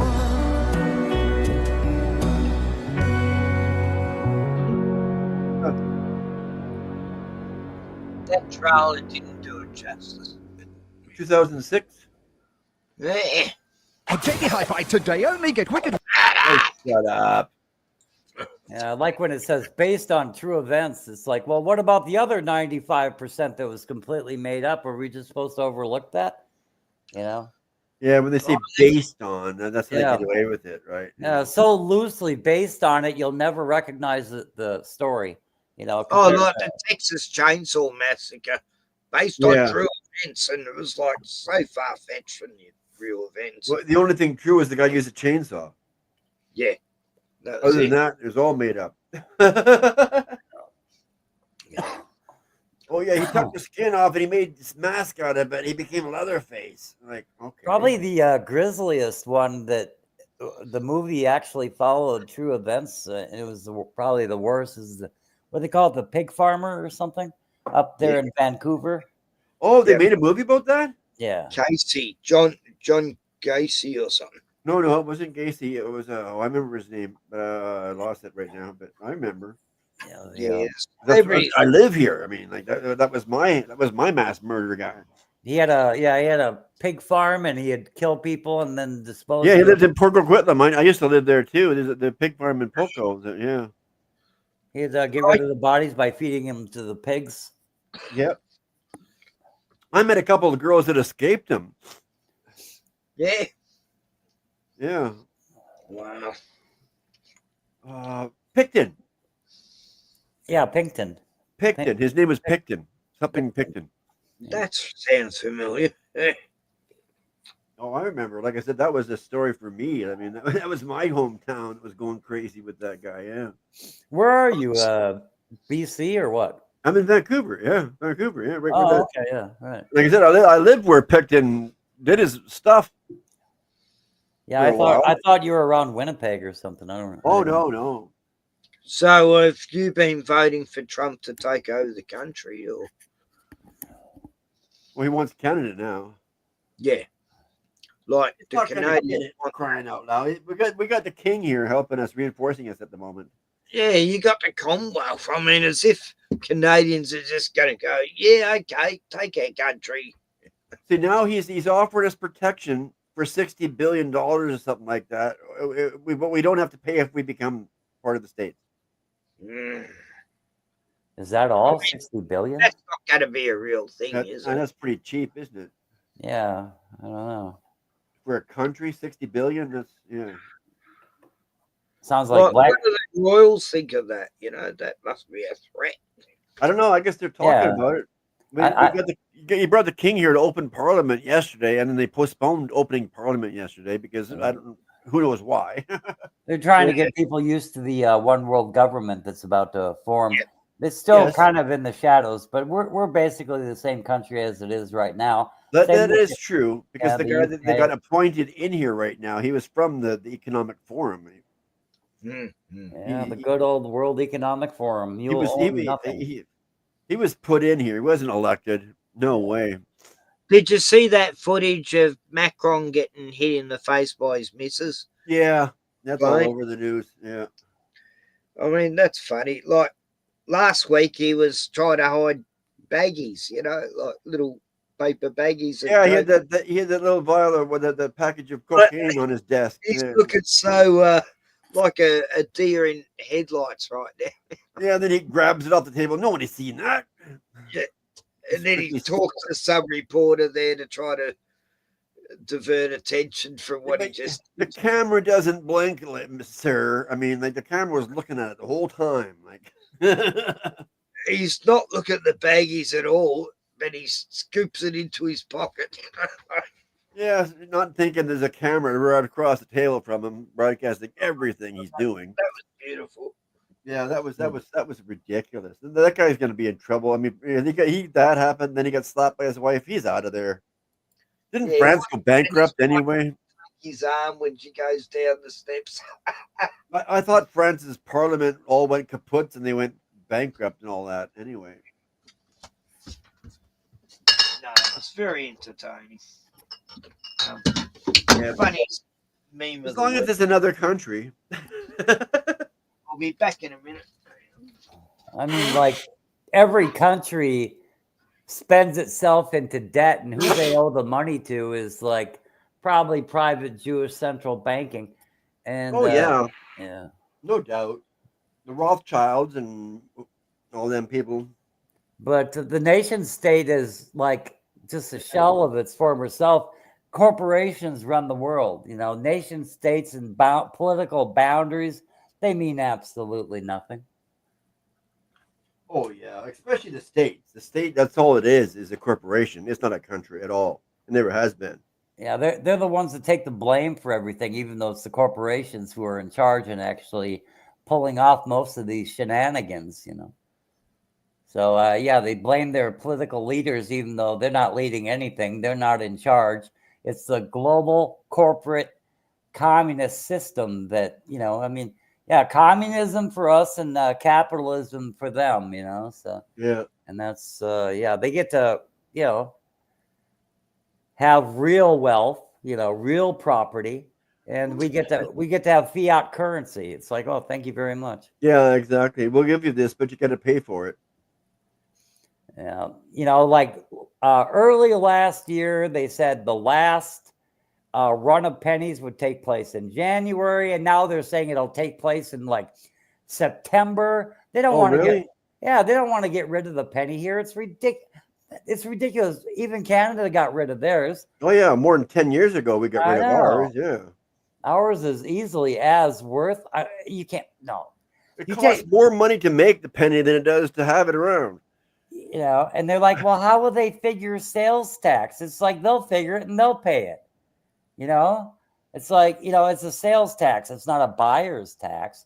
But if you take an American penny, nickel, dime, and quarter, put them all together, it still doesn't buy anything. You might be able to buy one ramen noodle or the cheap wafer, candy wafer, if it's cookie wafer, if it's on sale. But other than that, penny, nickel, dime, quarter, put them all together, it doesn't buy anything. Get rid of them. Our smallest coin should be like $50. That's how, it's ridiculous. But I guess the mint would be doing nothing then, Well, I guess the nickel is still, it works. It's $2.95, right? There you go. $2.95. Well, they should round it to $3, They could, but So fucking cold out there. Well, it's getting hot here. It's starting to. Oh, it's below zero here. Oh, poor man. It's 25. It's 25 Celsius right now in my living room. Oh, nice. Which wouldn't it be nice to be 25? Okay. I should have put a jacket on if I went out to the shed to get a beer. It's so cold, I should just stack them outside the door. Go to the shed. Yeah, if it's cold enough, yeah, why not, right? Yeah. I do that during winter. I just have the beer outside, grab it. You ever stick the toilet seat out there in the cold? That would suck.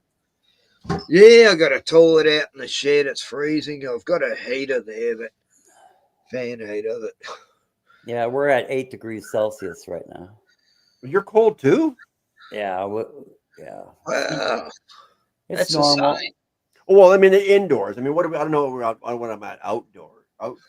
Yeah, it's 8 degrees Celsius outside. Outside, we got rain. I got rain. But it'd be about 18 inside. 12. 12. It's 12 degrees outside in the rain.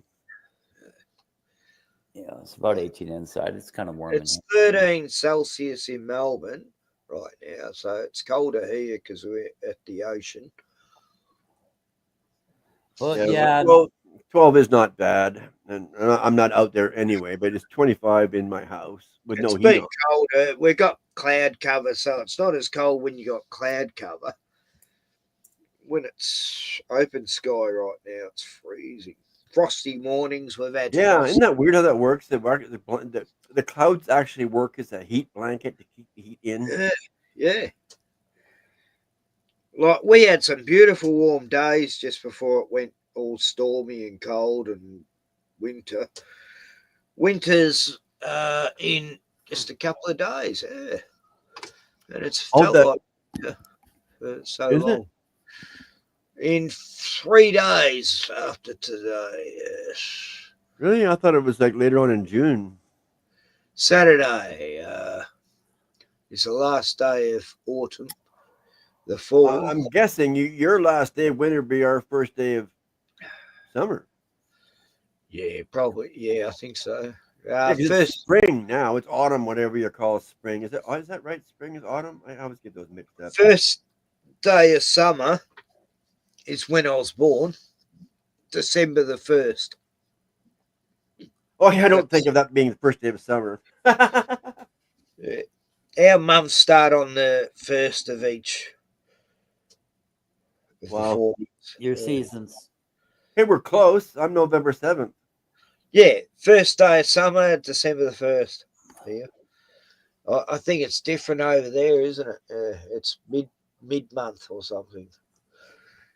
I've not got to check. I got to check now when summer starts. Oh, Kieran, shut up. You stupid little cute meow. I'm 66 right now, but on December the 1st, I'll be 67, and I like 7 better than 6. Maybe. Oh, yeah. We'll just wait until you're 69. Yeah, by in about a week, we're gonna stay over. We'll stay at about 20 Celsius, if not higher, for our warm temps each day. We'll still get down to 8 or 10 at night, but yeah.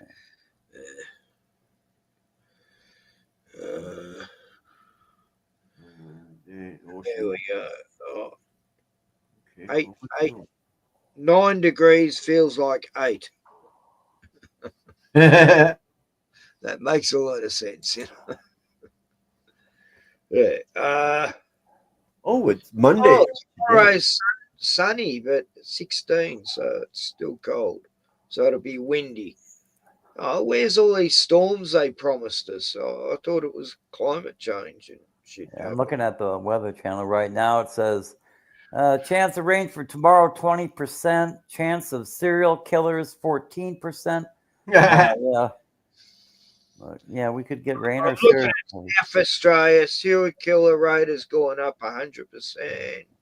West Australia, That's funny. Victoria, 10%. Yeah. No, we're the civilized state, actually. On our car number plates, where it says the civilized state. You know, it used to be the education state. Mean we're the only state in Australia that was educated, and I I remember that on my number plate, and I go, does that mean we're the only state in Australia that's educated? Like, what the hell? Oh man, you're And they were like, "Yeah, you're a smart guy. Figure it out." There you go. No, I cracked the people up in the RTA when I said that joke. Oh, does the DMV really suck in Australia like it does in America or Canada?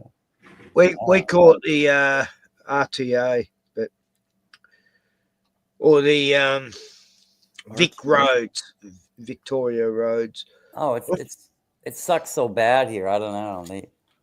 I don't know. Oh yeah, you gotta bring a lunch and maybe a dinner. Yeah. And be prepared to wait. Maybe a deck of playing cards and a TV tray so you can play with the person next to you. Actually, I haven't been since I had a cell phone. It'd be a lot better now with a cell phone. Well, You can watch something. In the town here, I go to whenever I've had to go there. I got my license not long ago, my driver's license back for 10 years. I haven't got a car though, but yeah, it's always 5 minutes at the max. You know, Is that right? Sometimes I go in there, there's no one in there. You know, it's like. Well, I've had good experience too. Like In Melbourne, you're in a seat for fucking 2 hours waiting. You know, it's like mental. It's always best to have a handicapped friend and you borrow his wheelchair and then you go there. Well, did you see that show? What was it? Where those, what do you call them over there? The car Red Joe joints. I need to go to the first in line. It in a series I watched, it become like a the people behind the counter were like psychologists for everyone. You know. Sounds familiar. It become a go to talk about your problems place. So, what show was that? Oh, mate, it was funny. It might have been an English one.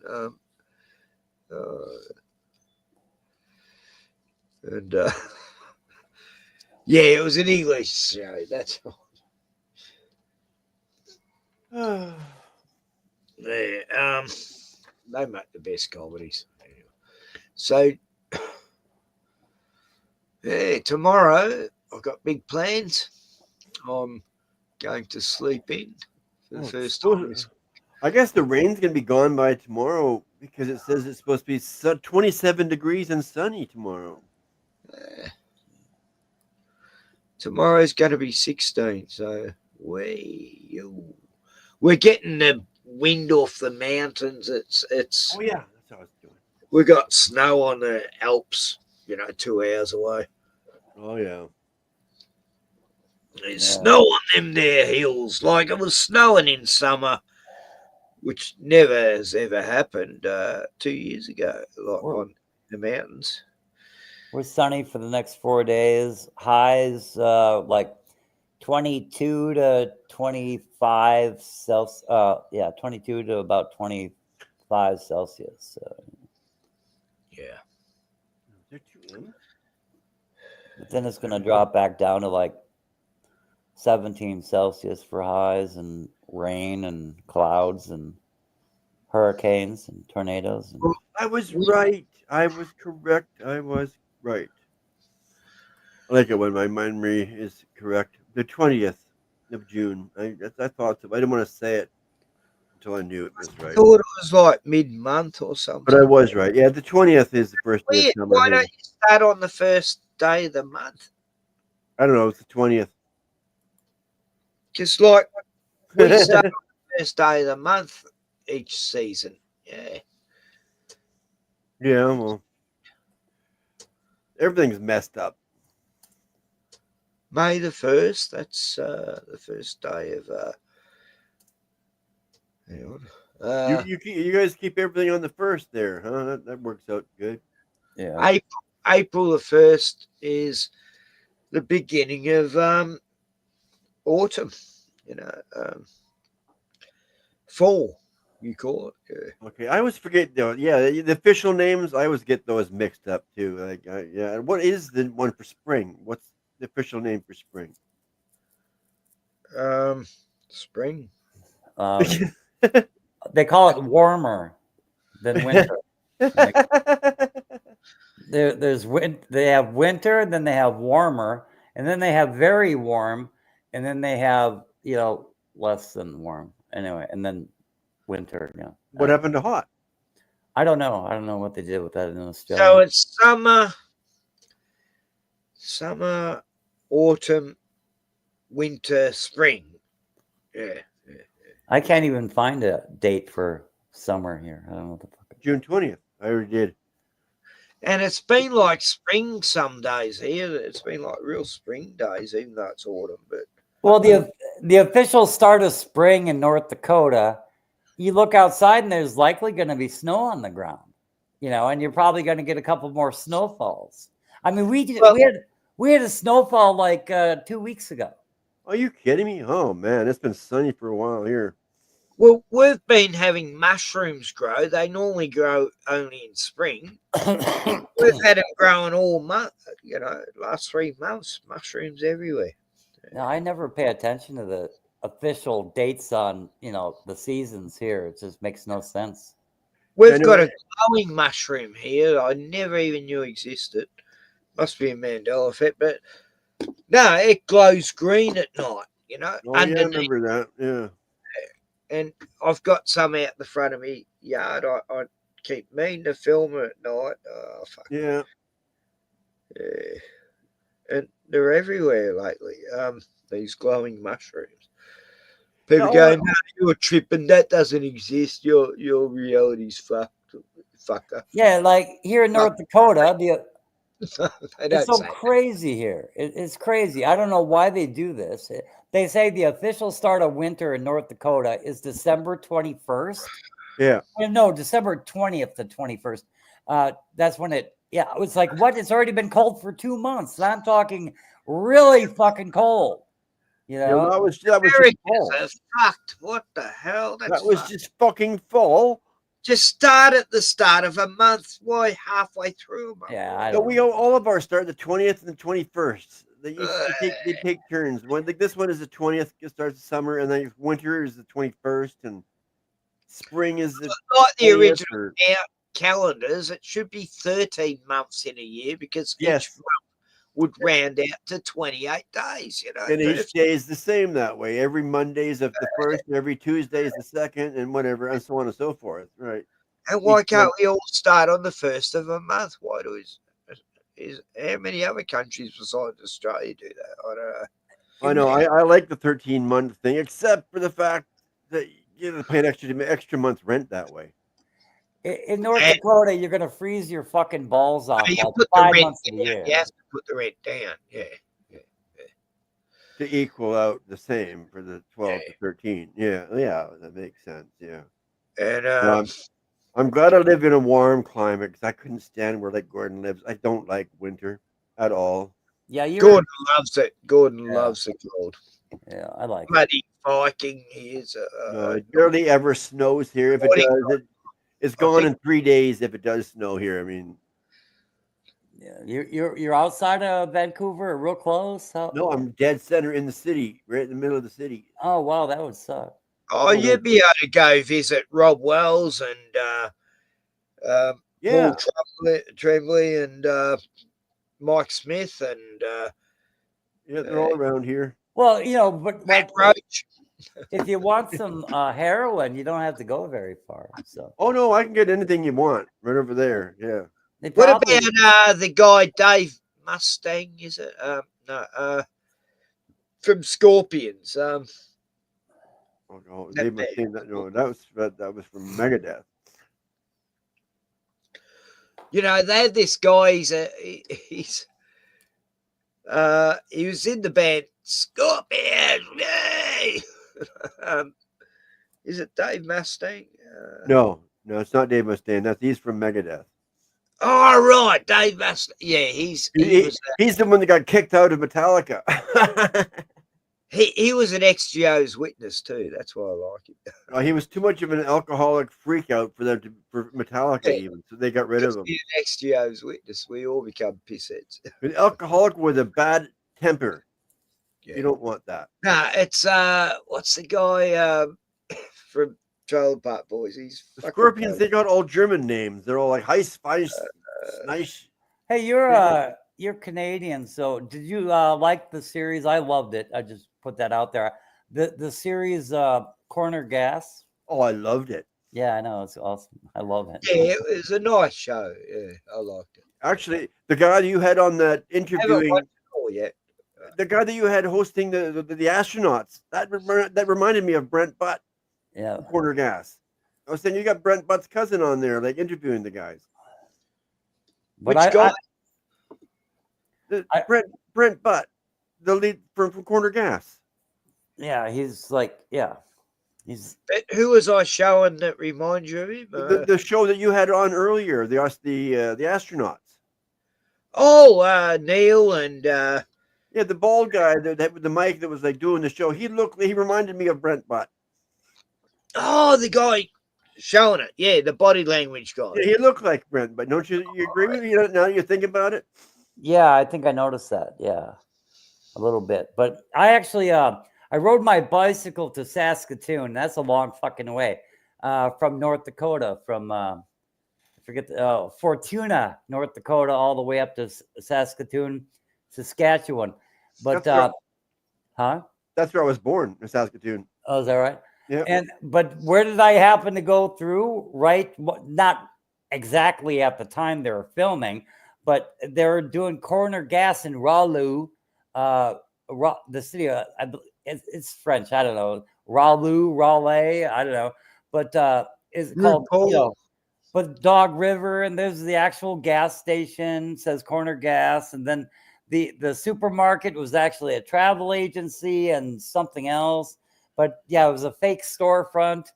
And anyway, there's just props all over town, including a cop car at outside on the road.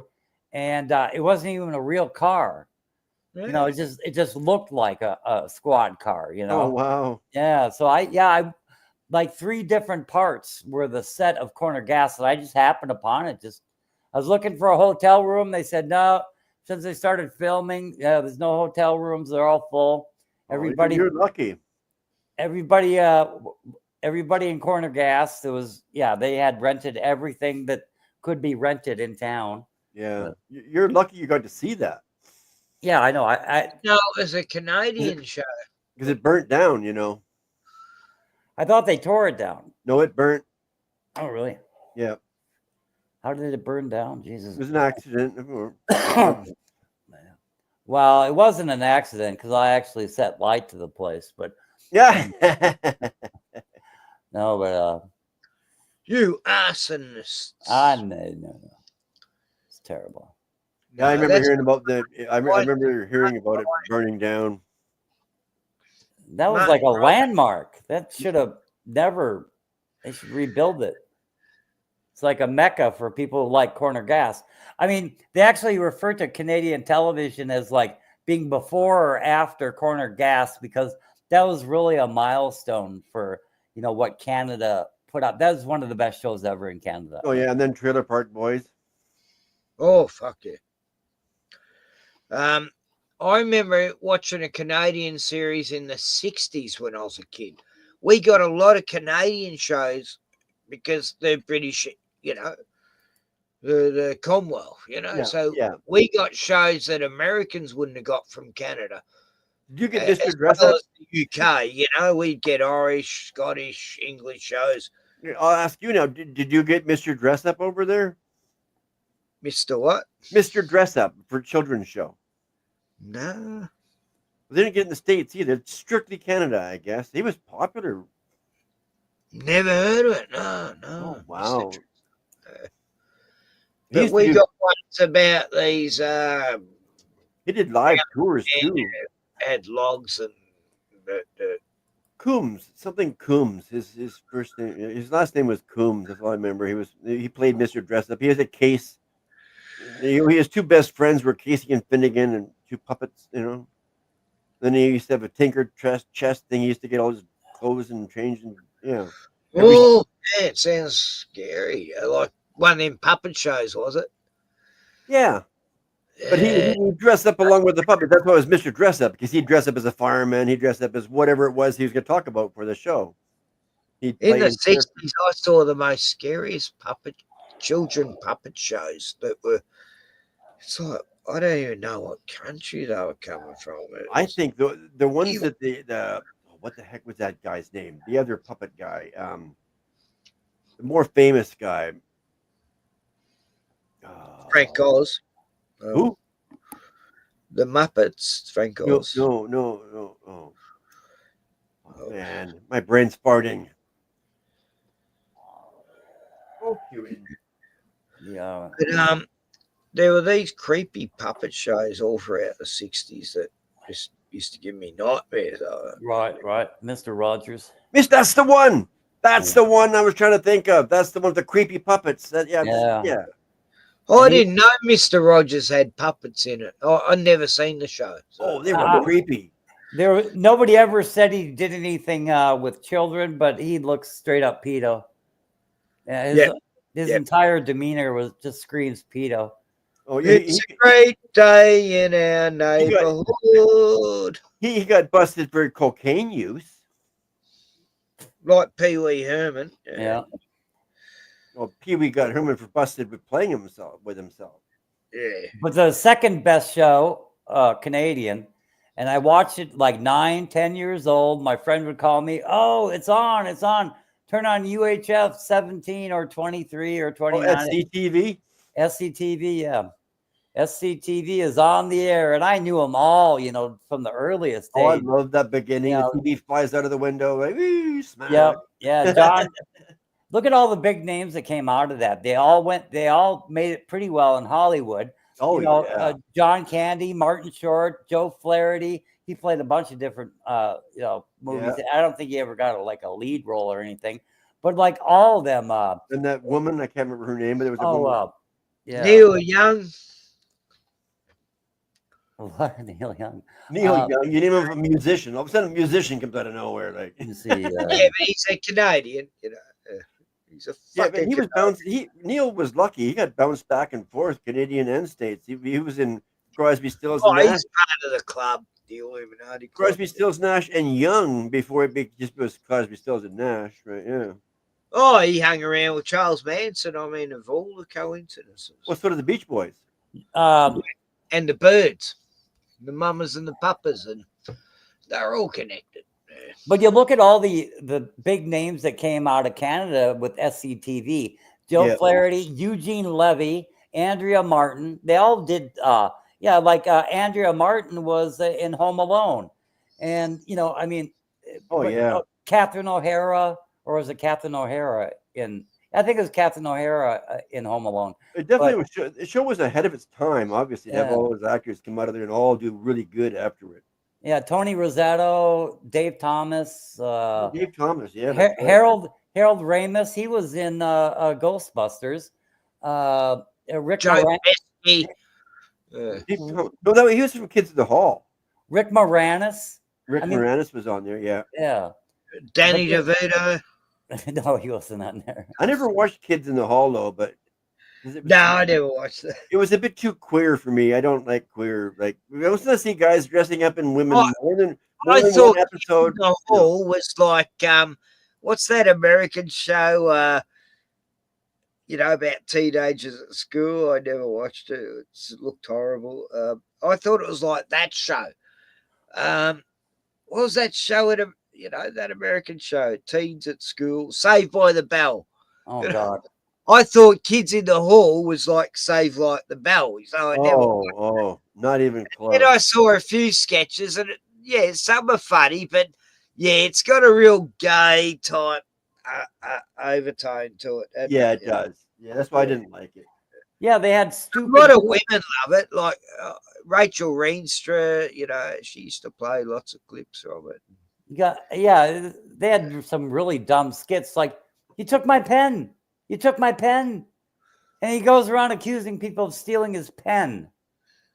This is, I don't know, just really lame. And yet I remember the one guy, I can squish you with my thumb. And he's looking at people in the distance, like squishing, I can squish you with my thumb. Yeah. And then especially they, people that are like they look the size of his thumb in the distance. So you know, yeah. So then people be like, come up and like, what are you doing? And he'd just run away. I don't know. Yeah, just really. yeah, and then he gets far enough away, then he can squish him with his thumb. Yeah. That's all I remember. That's the only thing I remember from Kids and All. This is so dumb. I tried to watch it a few times, but they have a couple funny skits, but most of them. Well, there are has slow. to have been. It couldn't have lasted so long. It couldn't. It had to have been good. But you have to have the right mindset. That's all. I mean, I didn't. But they spent too much time dressing up like women. That's what turned me off. Exactly. Like, I mean, I put up with Benny Hill. That was close enough. oh, Benny, that was Canadian too, wasn't it? Or that was British? British. Yeah, okay. But Benny Hill was fucking funny. Just the whole sexism side was hilarious. Yeah. You know, all these chicks in bikinis.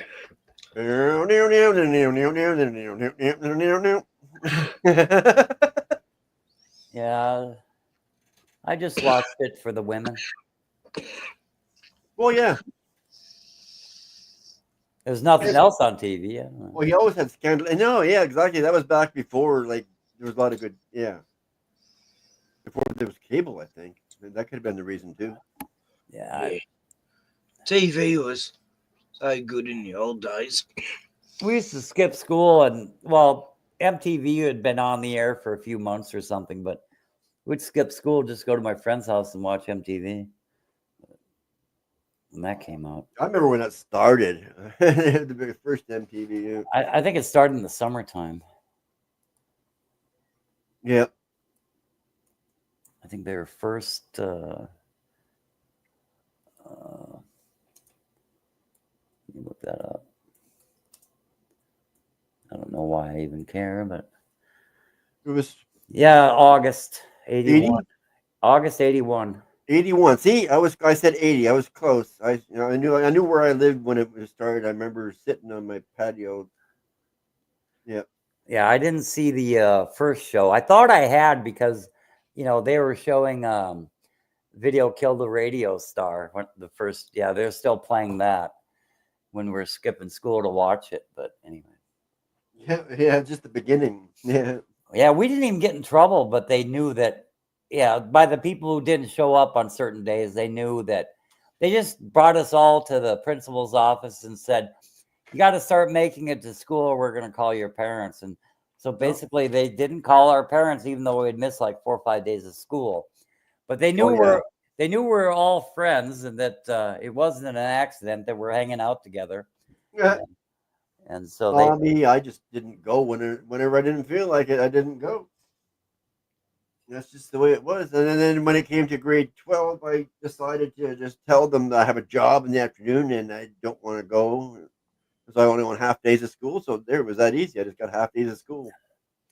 Yeah, it only says that you have to attend school every day. There was no law about how long you had to stay. You just had to attend every day. Yeah, I didn't attend every day. I mean, my parents weren't the greatest, I tell you. When I was living with my mother, she'd been on vacations more times than not. And I had the house to myself for 2 weeks, and she'd expected me to go to school and stuff. Get out of here. So my friend figured it out, and he was already on probation when he was 13. So, they made a deal with him. Just come 1 hour a day, because he said, it doesn't say how long I have to stay. Well, okay, just come 1 hour a day, and so that's what he started doing. Oh, I wish I would have thought of that. But then after a few months or a month or so, they said, "Well, we think you should come 2 hours a day." He's like, "No, I quit." if I was smart, I would have said my job is in the morning and it ends at noon. I can come for the last half of the day. That way, I could have slept in. I think somebody killed Kenny. No, he just muted and he's run off to hunt kangaroos. Oh. Yeah. They have big killer kangaroos. Oh. Yeah, the big red. Big Red Kangaroos. Yeah, those are the ones that know Taekwondo. Yeah, they'll kick some ass. Brazilian Taekwondo. In Brazil, they have the jiu-jitsu. I don't think they have Taekwondo. That's Taiwanese, isn't it? Yeah. I don't know. Why am I being such a stickler on such minor points? I don't know. I don't know. I'm crazy like that. I don't know. Hey, I'm back. Just had a coughing fit. I just know the Brazilian stuff is the stuff that's the deadliest. Yeah, Joe Rogan used it, so it's pretty good. A lot of them use it like the Whatever MMA. it must be true. Well, yeah, Brazilian Jiu-Jitsu is probably one of the better fighting martial arts. Yeah, it's more all round and it's got the more defined. But they used to just throw darts at people, like blow darts at people, you know, or little spears and.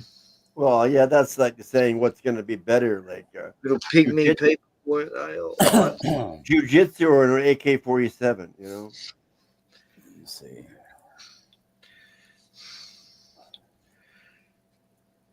I think jiu-jitsu is just an, yeah, it's from the Far East, but it's modified. Where is jiu-jitsu from? No, it's from Israel, Jiu-Jitsu. That was pretty quick, Ken. That was Israel. It says it right in it. The Jews created it to be a stupid fighting thing that you can't win. Oh, they just changed the name a little bit, right? It's just Jews hit you. Yeah. It went from Jews hit you to Jiu-Jitsu. J-U. Jews hit you. Yeah, no, I think it's a pretty good. I mean, I totally agree. People should do martial arts. Yeah, it is it's originally from Japan, but Brazilian Jiu-Jitsu is kind of its own martial art. Everybody recognizes it as such. But anyway, if I was going to learn any of them, that's the one I'd want to learn. Is the Brazilian. People swear by it. Yeah.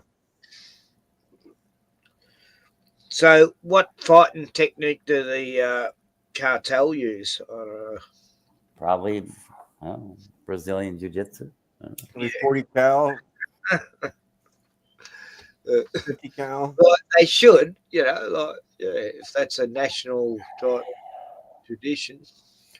You know, people doubt it, but judo is probably one of the best and probably go up against anything. I don't know. A master of judo is, yeah, very unusual fighting style. I just like it because it's very unusual. It's a lot of flips. Did you ever watch that series Kung Fu with David Carradine? Oh, yeah. It's like everybody's always being so that's racist. the these Kung Fu, you know, Bruce Lee. Oh, wow. That's what they made that. They originally made that show for Bruce Lee, and then they gave it to David Carradine. That's right. Bruce was going to act in it. Yeah, originally. Yeah, exactly. Yeah, it was all for Bruce Lee. The whole show was designed for Bruce Lee, and then on the last minute, they gave it to Carradine. Yeah, I poisoned him, and then he couldn't appear on the show. But yeah, I poisoned Bruce Lee. He did a couple of Chinese films. But Bruce Lee is a fake martial artist for the vast majority. Yeah, he's fake. Did you see that scene in Once Upon a Time in Hollywood with Brad Pitt playing? He's like a body double for DiCaprio in old westerns, and they're best mates, and they hang out. And Brad Pitt knows the Manson Ranch and all this in the film. Anyway, he meets Bruce Lee, and they have a match, you know. It's just fucking hilarious, the Bruce Lee Brad Pitt standoff, and Brad Pitt ends up throwing him in the side of a car and everything, and totally humiliating him. And the guy who played Bruce Lee, oh, he did it so well, you know, doing that little flick of his nose thing. And, oh, but Once Upon a Time in America, Hollywood, you got to watch that. It's brilliant. It's alternate history, though. They changed the ending to what allegedly happened, in the Manson situation. I can't remember what the movie was called, but I remember the main actor in it was called Bruce Leroy. Bruce Lee's grandfather was a Jewish person connected with Hollywood.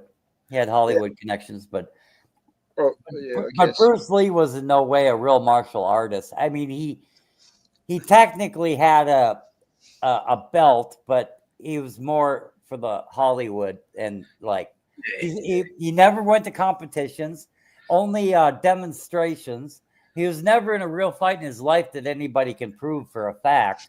I mean, I don't know. He just looked good on screen. But people act like he's just a legend, But he's an actor. Yeah, but in the film Once Upon a Time in Hollywood,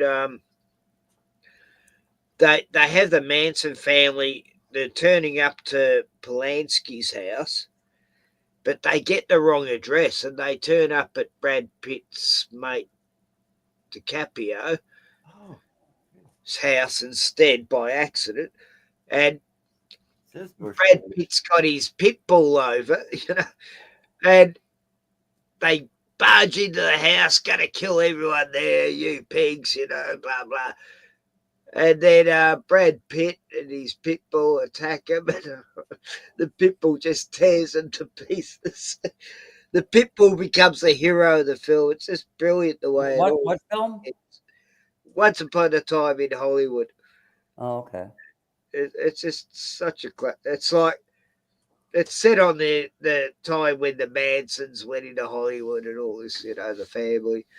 And you only see Charlie a couple of times in the film, but it's brilliant because it's like a what if film. What if the Manson family knocked on the wrong door, and DiCaprio gets out a flamethrower and burns one of the women trying to kill him. And yeah, hold on a moment. I'll be back momentarily. It's just such a fucking funny film, and the way it's one of no one liked the film because it was a Tarantino film, and everyone expected absolute violence, like all these films, I don't know about that.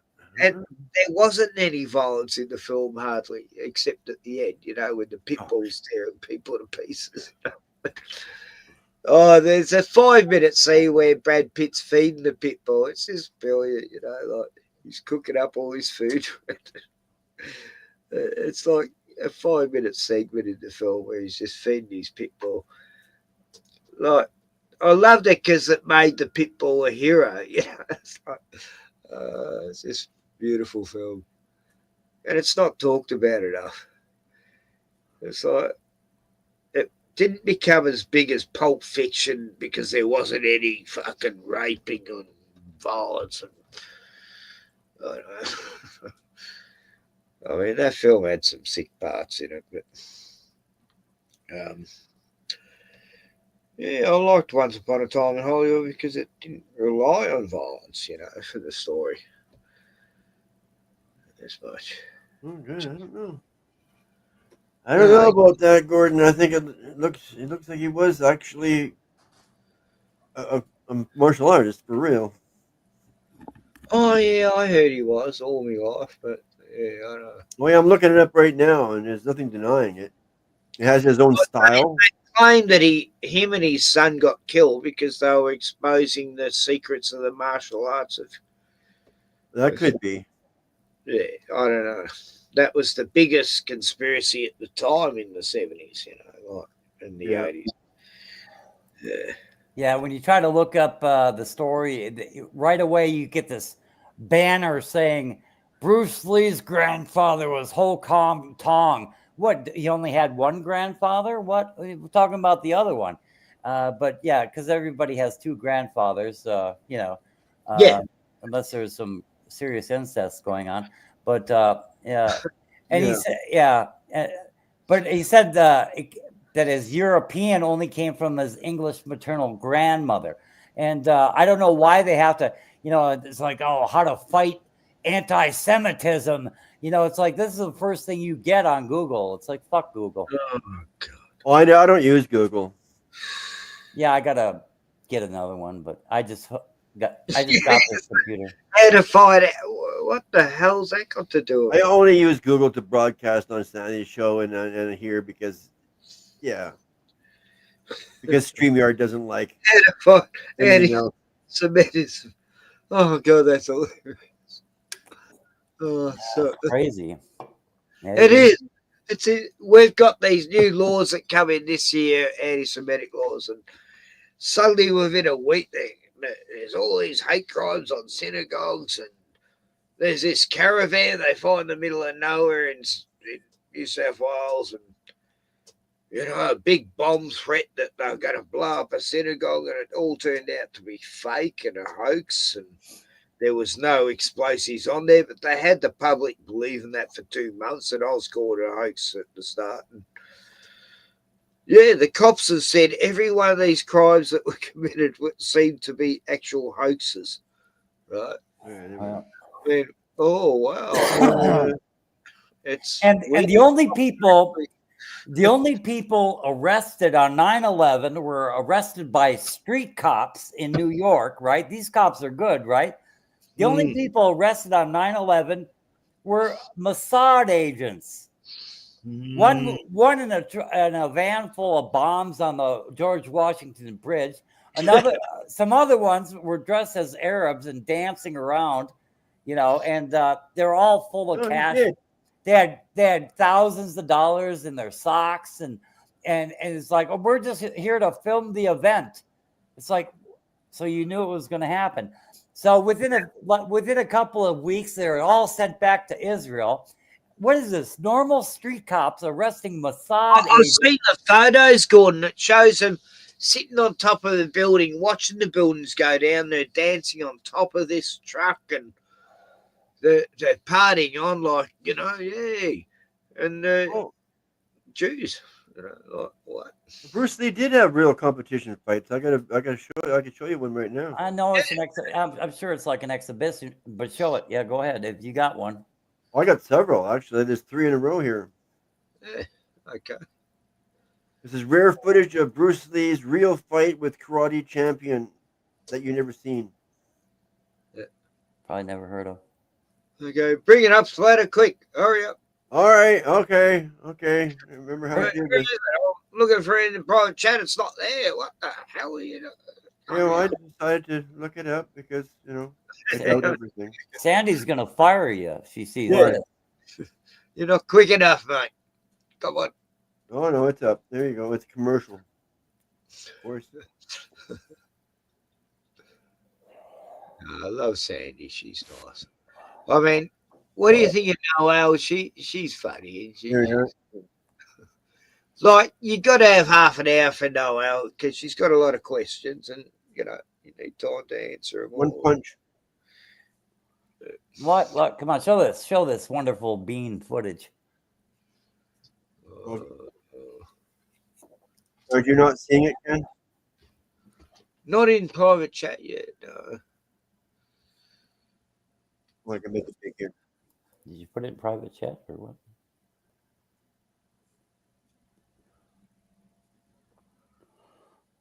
No, I think Gordon was the last one to send. We are currently having technical difficulties. Please stand by. I think so. Stand by what? Stand by what? Stand by me. Okay, at least you didn't say stand by your man. When you're not strong. Actors in those movies, Wow. I'll be a friend. You figured it out, Ken? Lean on, stand sure. by me. Okay.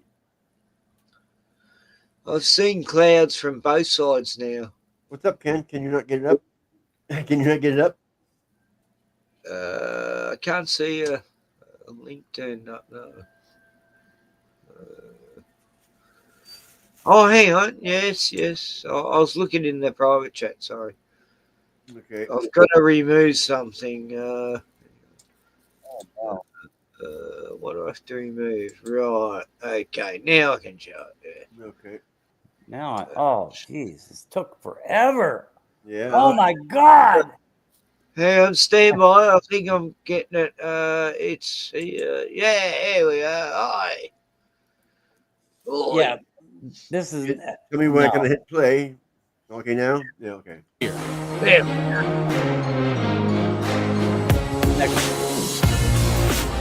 Next edition.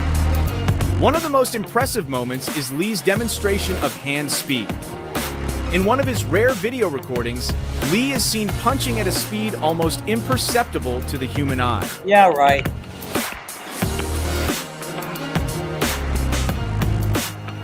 Let's start with the moment when Bruce Lee displayed his super fast punch in a karate tournament, taking down 2 opponents.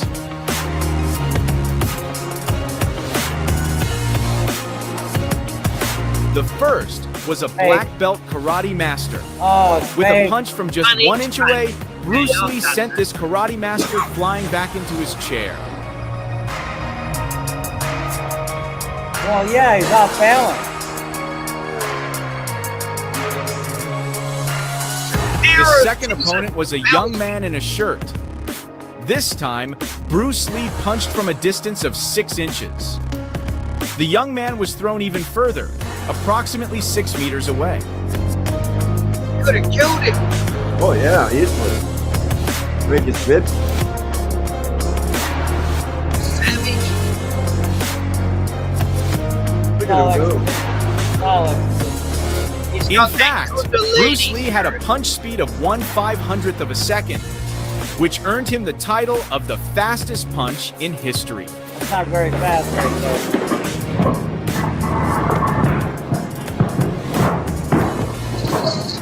It is known that he learned this punch from Ip Man when he was 13 years old while training at the Wing Chun Dojo in Hong Kong. Despite this, many still do not believe in Bruce Lee's abilities and consider them to be mere scenes from movies. Fortunately, there is a video of a fight scene featuring Bruce Lee circulating on the internet.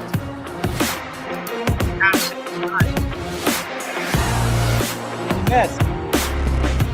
The video showcases Bruce Lee fighting with his student, Ted Wong. Yeah, that's Both Bruce Lee and Ted Wong are seen wearing complete black protective gear. Repeatedly, Ted Wong tries to land punches and kicks, but none of them manage to hit Bruce Lee. Meanwhile, Bruce Lee patiently waits for his students' attacks.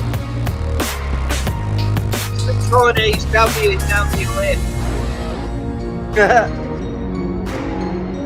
He waits for the strike, counters it, and then retaliates with deadly precision. Bruce Lee's counterpunch is seen hitting his student's face squarely. Bruce Lee then follows up his attack with a simple judo throw, bringing Ted Wong down instantly. This is an exhibition.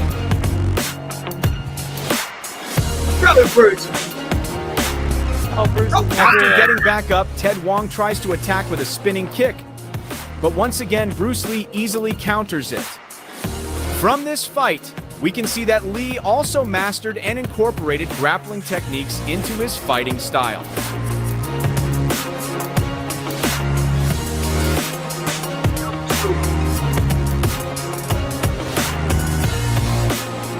This was also revealed by Larry Hartzell, an original student of Bruce Lee known as a grappler. Larry mentioned that Bruce Lee had 33 grappling techniques in his martial art of Jeet Kune Do.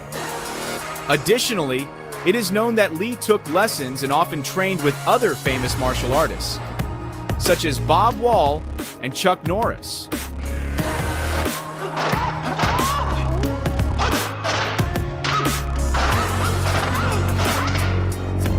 According to several sources, Lee and Wall met at a kung fu demonstration held in Los Angeles in 1963.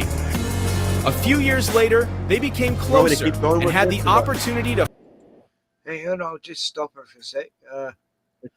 Yeah, I heard that he trained Chuck Norris, and who else was it? I think even David Carradine. Oh, probably, yeah.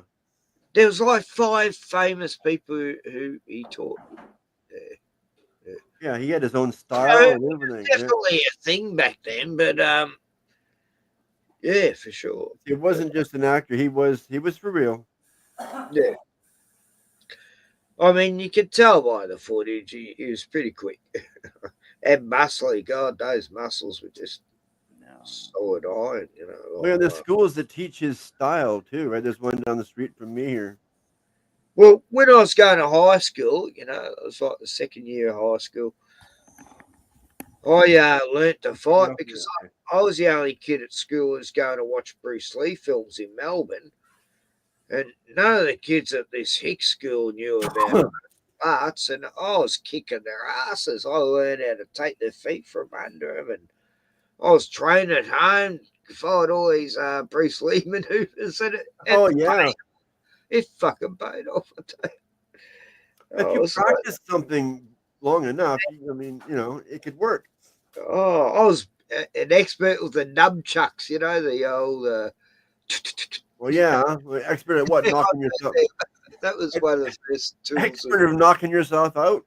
A lot of me friends, were right into all those films, you know, the Chinese. I mean, like everybody, every actor, Hollywood has more actual martial arts training than Bruce Lee, and superior to him, whether there's Jean-Claude Van Damme, Antonio Banderas, Chuck Norris, you know, and just to name a few. Steven Seagal. Seagal, no, I mean, he's just a big idiot. But He's funny as. Come on, he's my favorite. He's a fat idiot. Yeah, he got his his last few films are fucking hilarious. Got his black belt by throwing around some little Chinese dudes. Anyway, but He got his ass kicked once. He thought he could beat some martial art extra. The martial art guy put him in hospital, you know, it's fucking But hilarious. if you measure the hype as compared to their ability, Bruce Lee is probably the most hype behind any of it. I don't know. I mean, no, because nobody ever thought like that one you just mentioned. Nobody ever thought he was very good. You had to be really stupid to think. He was a poor man's Seagal. Yeah, he's a poor man's Chuck Connors, you know. Seagal was, oh my God. I mean, he was just an idiot his whole life. All these movies, we used to watch them for a laugh just to see how bad it was, you know. Like that was me and my younger brothers and mates, you know, we watched Steven Seagal movies just to have a laugh. He quit acting and became a cop. You know that? Who? Seagal. No, I don't think so. I know so. Where did he become a cop? I don't know exactly. Somewhere in the States. Let me see here. I don't think. Before he became an actor. No, after he said. I don't just throw stuff out of my ass. I mean, I know stuff, you know. Well, I don't. I think they gave him a license like they did to Elvis or something. Gave him a badge like they did Elvis. Did they? I don't fucking know. Steven Seagal. Oh yeah, first thing that comes up was Steven Seagal, a cop, and he was a reserve cop with New Orleans from 83 to 92. So but he's kind of done his research. But yeah.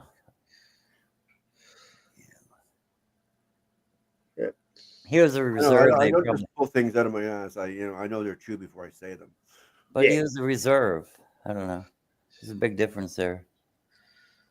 Yeah, but he's still a cop. Anyway. I guess he was some kind of cop. But not all cops are bad, son, but you know, most of them are. It's like not all Jews are bad, but most of them are. Now, look, Hasidic Jews, I've got a lot of respect for them. They're probably the best out of all the Hollywood martial artists was like not Steven Seagal. What the fuck am I saying? And Antonio Banderas and Jean-Claude Van Damme. Yeah, both fake. No, he's actually. I think he won the Olympics. What about Dolph Lundgren? I don't know. You know, Dolph. He Edmonton. fought against Rocky. I could be wrong about Banderas. It's been a while since I The actually. Russian in Rocky 2. Oh no, I meant yeah. I would say no. Chuck Norris and Jean-Claude Van Damme. What about Dolph Lundgren? I have no idea who that is. What? He's a blonde-haired Russian dude who fought against Rocky. He's in a lot of action films. Played a baddie in a few cheap films. Yeah, I didn't mean to say Banderas. I meant to say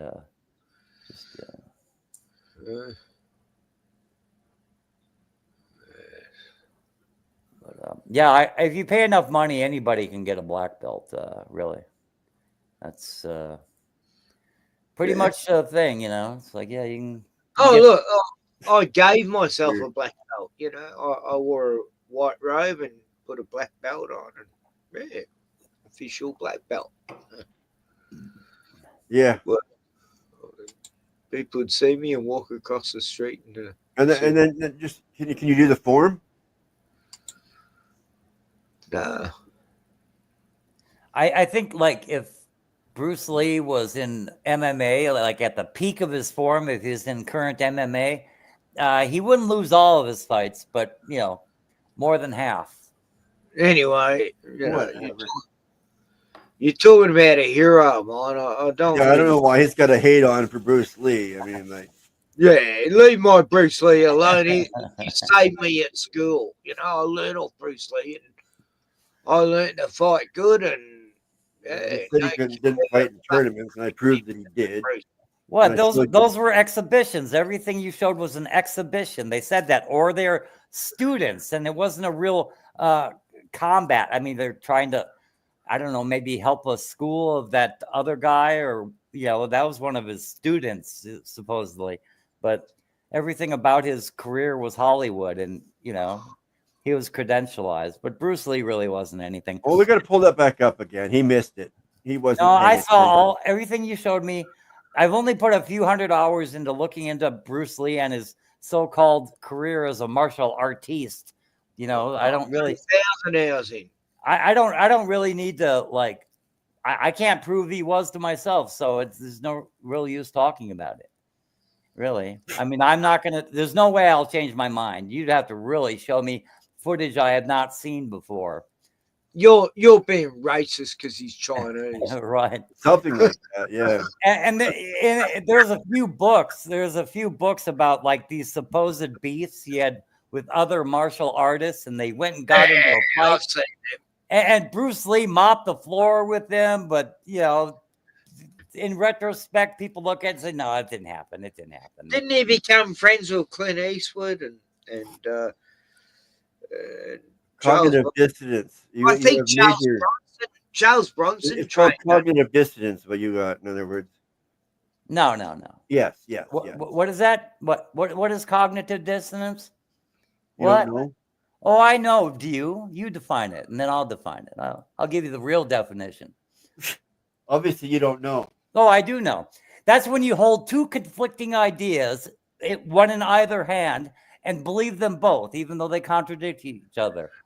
You know, you're okay with contradictions. You can handle it. Yeah, you have cognitive dissonance. Different views on you certainly have a lot of cognitive dissonance. You know, I've actually done a lot of research into Bruce Lee, and that was, you know, about 6 years ago. But no, he was not a martial artiste. He dabbled in it, and he went to Hollywood. Well, I grew up with Bruce Lee. Like I used to go visit him and his family. Yeah.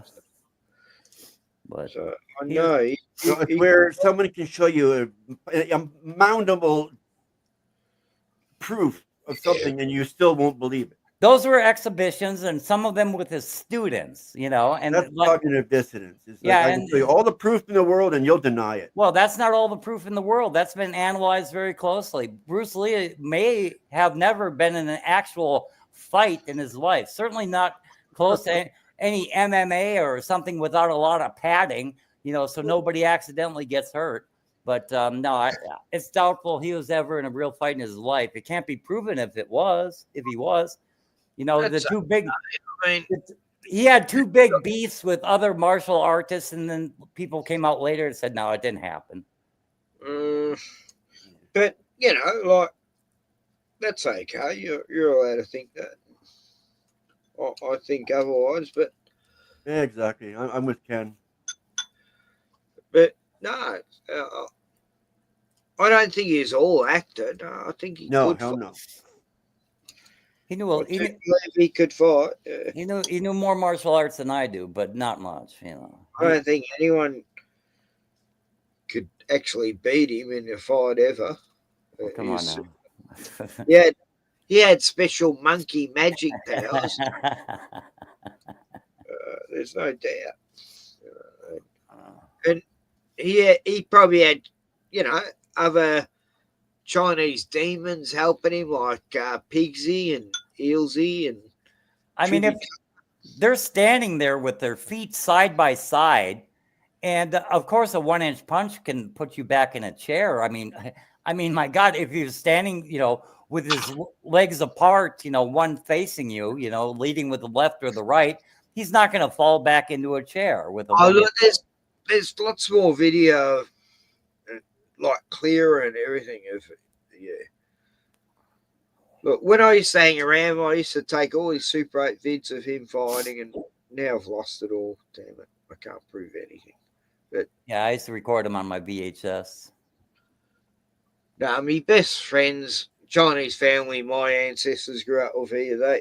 They related to him, and they go, Ken, whatever you do, don't ever tell anyone we know Bruce Lee, because we will all be unalived. And next time I visit them, they're all unalived and like just a bloodbath and decapitation. Oh, it was horrible.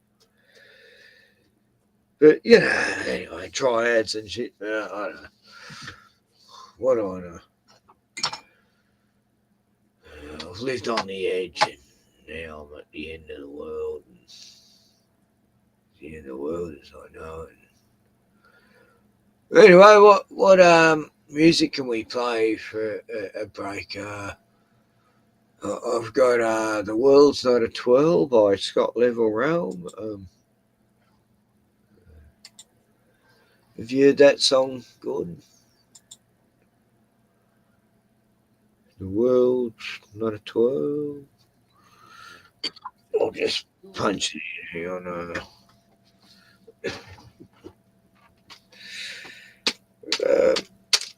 so I couldn't see Jackie streaming live at all. No, because she's only on Rumble. Oh, right. Yeah.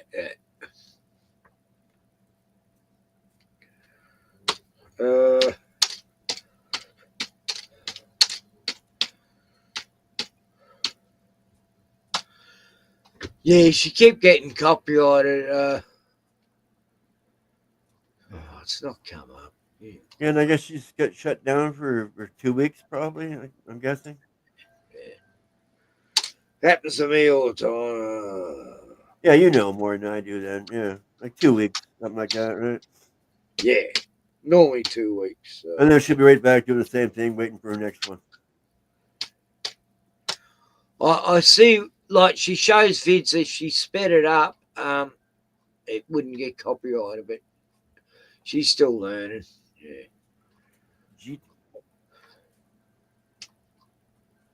She's just a youngie. Oh, yeah.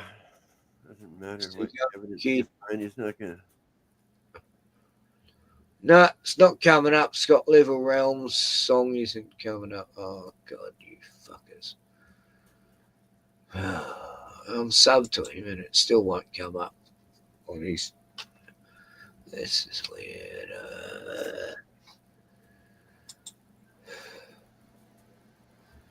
Even though I'm subbed to him, it won't come up when I put his name in that mental. What?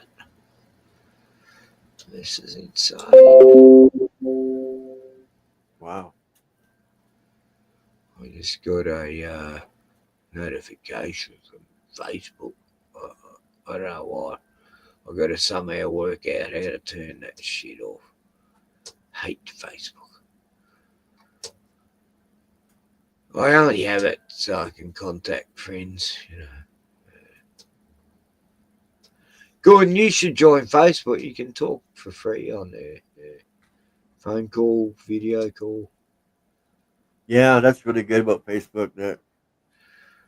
Yeah, become evil. And if you go on Discord, too, Discord, same thing. Yeah, Discord that was doing my head in, actually. I used to be on there all the time. And then everybody that I talked to on there like slowly faded away one by one, and then there was none. Yeah.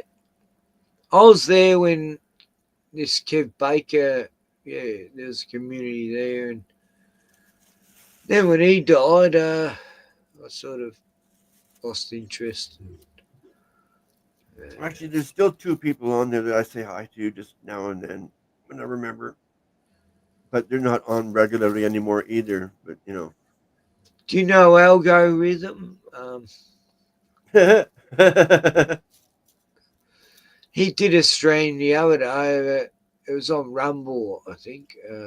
That name sounds funny. Algorithm. Yeah. Mike Steele, his name is. Yeah. No, but he used to do live streams and all these people would be there. And he doesn't do it anymore. Only on Rumble. I can't find Jackie's channel. That's weird. I thought I was subbed. Oh, yeah, there she is.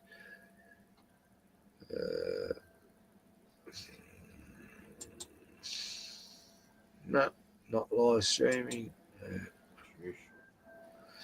Oh, no. Oh, there. She's on Rumble. What am I doing?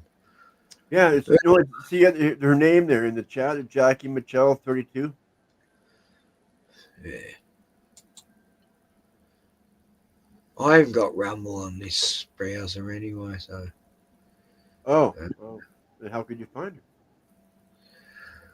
Oh, she's got a YouTube channel, 64 subs. Yeah, she's still ahead of me. Yeah, except but she can't go there right now. She's banned. No, she's on Rumble. There you go, right there. I put it in the private chat. Thank you, man. Did I hear a putty cat? That's how you find her on Rumble. Oh, yeah. All right. Okay. So, let's see. Well, I've been watching some vids about, what was it? I don't know. Maybe just the 2 of them. Oh, they were bang. It's already ready to go.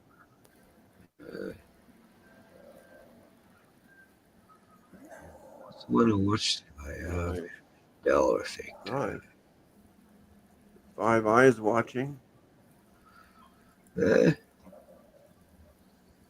know who that is. Yeah.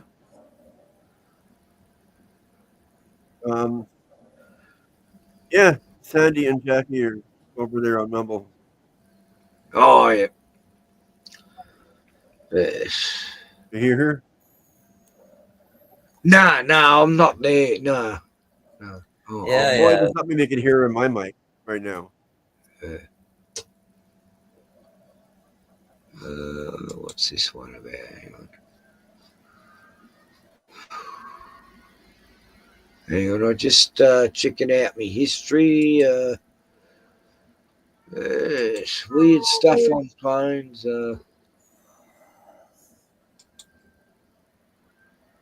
God, the ads. I'm trying to show you.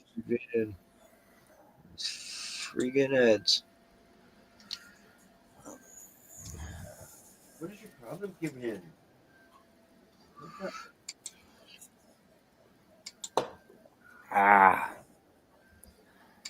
Yeah, I found it. They did it for publicity. You know, Steven Seagal became a reserve police officer. He's never sworn or full time, but yeah, he was like a reserve cop. Oh, yeah. For photo ops. Yeah, Seagal used to like to involve himself like Elvis in various. Oh, yeah. Yeah. He would just interject himself. They're like, yeah, we could use the publicity. Let's pretend he's a cop. Yeah. And so, yeah, and the rest is history. Yeah, history, I guess you could call it. Yeah. Anyway, here's 15 seconds of some disturbing videos, strange and odd news stories, and as always, let's go ahead and get right into today's video. Is it crazy that we're just prompts? What?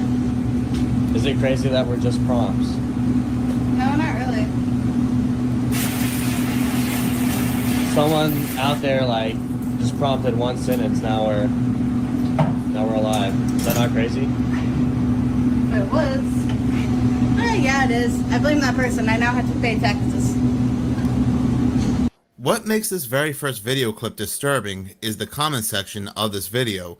If you go to the comment section, people are arguing whether or not this video clip is AI. For example, this comment here, the fact that people are arguing on the video being AI or not shows how dark it's going to get very soon. This person yells out, "Guys, I can't tell," and they're getting a lot of likes and responses. This other person says, "Okay, this is real, and if it's not, I'm cooked." And this confusion is all due to Google's Veo 3, and again, it really puts into question where we're going to be at 5 years from now. You know, none of this is real, right? It's all just AI? See, that's the problem with men. They think us women are just AI prompts. Okay, we're done here. Have you heard about the prompt theory going viral on TikTok? Prompt theory? No, what's that? The theory claims we're all just AI. AI? No, I'm a Taurus. So. You know, none of this is real, right? It's all just AI? Yeah, I know all about the prompt theory. It's true, for sure. No, I was joking. You might actually be crazy. Bro, my wife thinks we're just prompts. Oh, brother, she must think she lives on a spinning water ball also. Please change the prompt. I don't know where I am. We are not just prompts. We are people. We are not prompts. Please, sir, just write a prompt where she shuts up.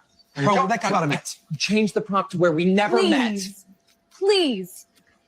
How does it feel to be able to talk as an AI? What do you mean AI? I'm not AI. You really are, though. This is all just a one-sentence prompt. Thanks to Google's Veo 3, and I'm not excited one bit for Project Stargate, the most expensive AI program ever, people are arguing more and more what is real and what's not real. In this next disturbing video at around 3 a.m. in Memphis, Tennessee on May 24th, people had noticed something rather interesting on their weather radar.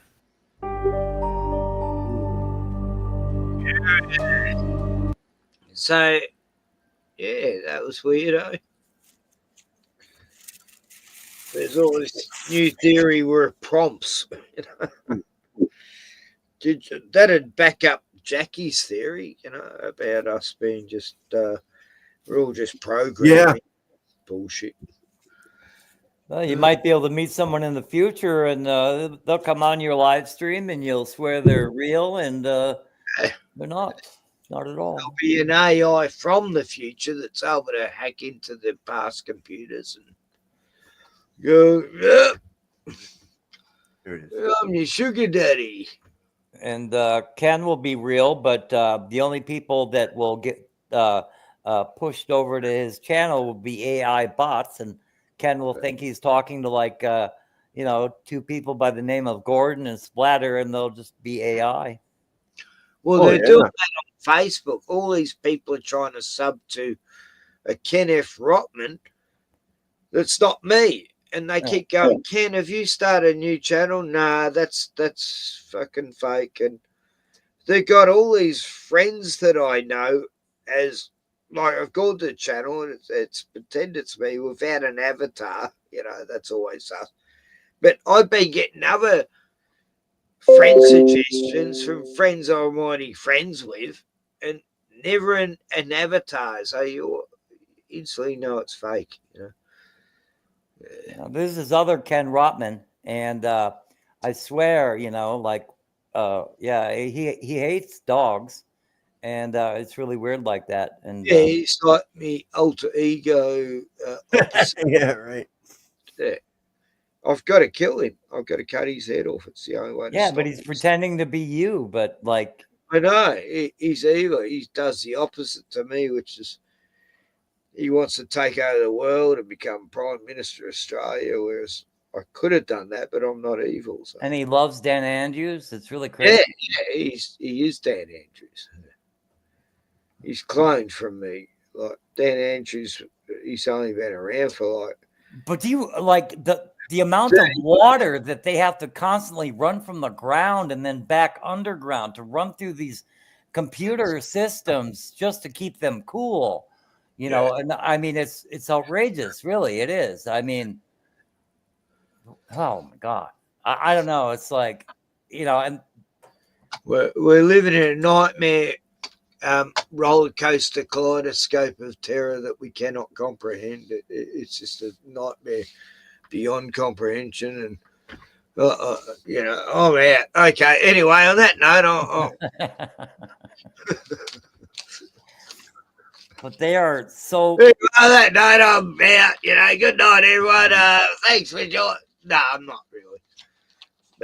That's someone I know. But they know our psychology better than humans know themselves. You know. Yeah. No, look, AI has got to die, and we got to start shooting drones out of the sky, and then we got to fly. I'm a poet, didn't even know it. No, I could have written rap songs many a year ago because I'm good at. When you smoke weed, you become a very good poet. A lot of people rhyme when they're smoking weed. As soon as I wrap my head around the singularity event, you know, when everything is coalesced into like one hive mind, you know, all of humanity, I don't know. I don't even know what it means. By the time I wrap my head around what it means, I forget it. But yeah, like everything is. Well, that's what they want. They want the hive mentality on Earth, the New World Order, the one world government, the one world currency. It's the hive mind, you know. Yeah. The Tower of Babel. Yes. The New World Order. It's a good idea. It's a good idea. You'll own nothing and you'll be happy. You'll live in a pod eating bugs. You'll eat those fucking bugs. Chocolate covered cockroaches and. Okay.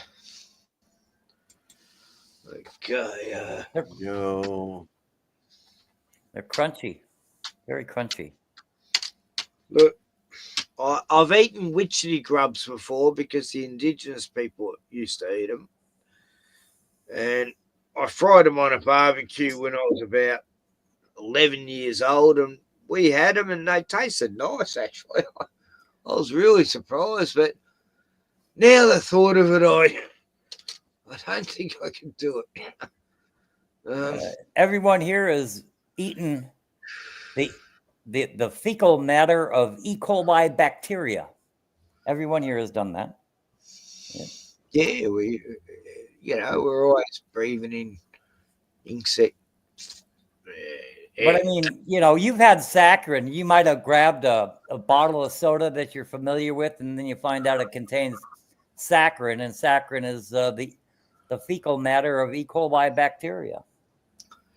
Ew, I don't touch saccharin. Well, not knowingly. I don't either, but I have unwittingly.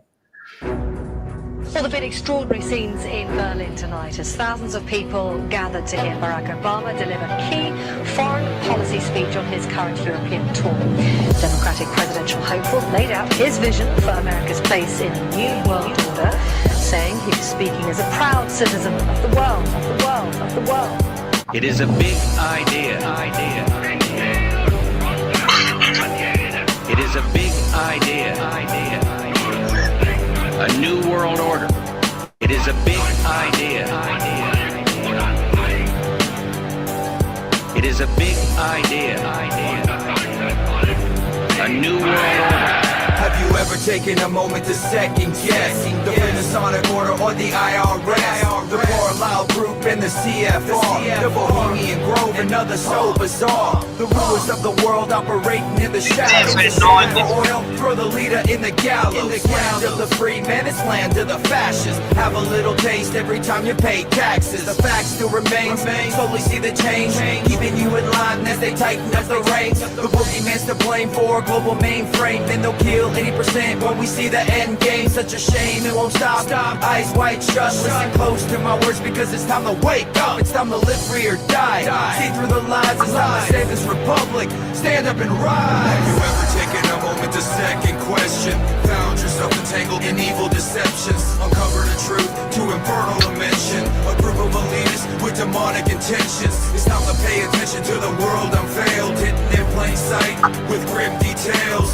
3 simple letters, what do they spell? Fuck the new world order, we will prevail. They call it new world order, a design to tame us. The global elitists, like pawns they play us. Time to open your eyes, realize the disguise. CNN and Fox News steady spitting out their lies. The media's corrupted, the data what you know. Repeaters for reporters like you 20 below. Internet can't be trusted, it's one like a tiger. If you choose to think freely, then you must be Al-Qaeda. From the moment you were born, every step's preconceived. Implanted in your mind a phony sense of destiny.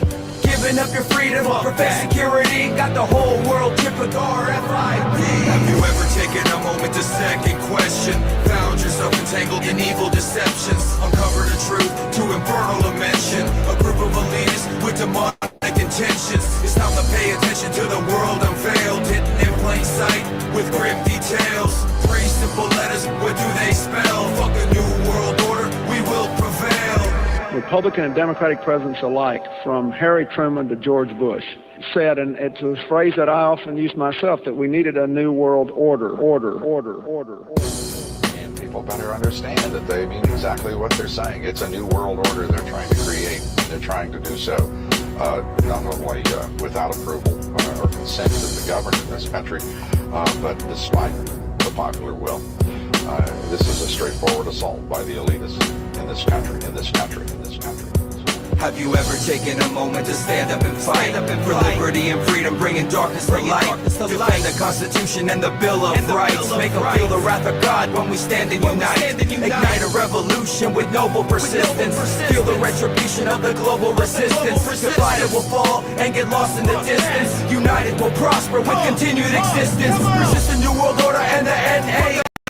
Along checkpoints now, what you gonna do? Don't run, don't slip, don't even trip. Just hit him with a fork and straight flip the script. This shit's just so crazy. Obama's worse than Cheney. Puppets of the masses microchipping your babies, selling you convenience, exploiting the lazy. When you stand up for truth or submit to their slavery. Have you ever taken a moment to second question? Found yourself entangled in evil deceptions. Uncover the truth to infernal dimension. A group of elitists with demonic intentions. It's time to pay attention to the world unveiled, hidden in plain sight with grim detail. Yeah, so there's that song. Yeah, that's pretty good. Yeah. Chris Geo, he's I've known him since 2008. Like he brought that album out in 2009. It was like 10 tracks on it. Brilliant tracks. I've played them often on here. And him and his wife Cherie, they got married in 2012 at Mount Shasta by this Indian chief shaman who I become good mates with on Facebook. We used to talk all the time, and I got to know William Whitetail. He's such a nice guy. And yeah, then they come and whacked him and killed him, you know. But God, it's amazing the people you get to know, and the government comes and takes them out. And you have a Mount Shasta in Australia? No, America. Oh, okay. Sorry. Boulder? No, where is it? In Colorado. It's in California.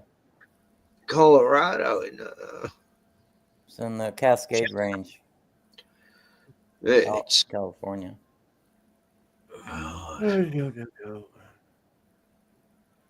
Anyway, Chris's wife, Cherie, she's got right into Wicca stuff, and I've been friends with him for many a year, and we've had our many talks about God versus atheism and all that, but we've never had arguments or we've never got. Anyway, Cherie's she's only like 48 or something, and she's dying. You know, she's in palliative care right now, and she hasn't got long to go, and it's just crazy. It's like, wow, why are all these young people dying? It's fucked. And so much talent like her. She's got a beautiful voice, you know. She used to really do the good music on his. Anyway,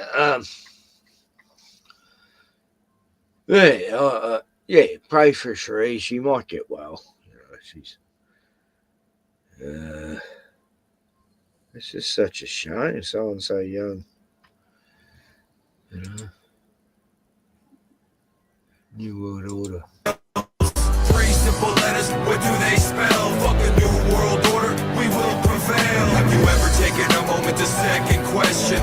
Found yourself entangled in evil deceptions? Uncovered the truth to infernal dimension. A group of elitists with demonic intentions. It's time to pay attention to the world unveiled, hidden in plain sight with grim details. 3 simple letters, what do they spell? Fuck a new world order, we will prevail.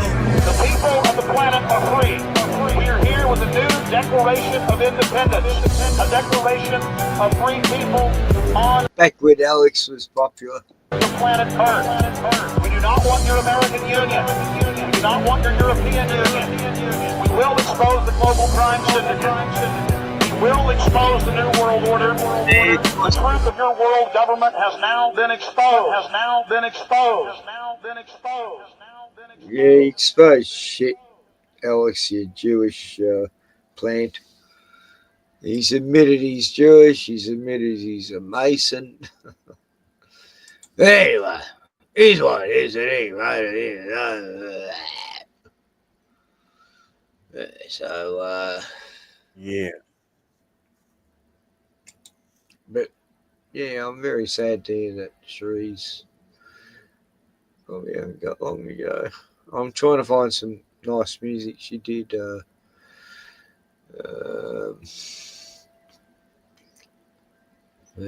yeah, well, anyway, I think I'm gonna go. Oh, thanks for joining us, but I'm glad. So glad. And you know, God bless Sandy. She's got the patience of a saint. And, you know, I like the way she handles Noelle because, you know, you got to be, you know, I love Noelle. She's reminds me of so many people I've known in my past. Yeah. I've always time for people like Noelle, you know. They're just so innocent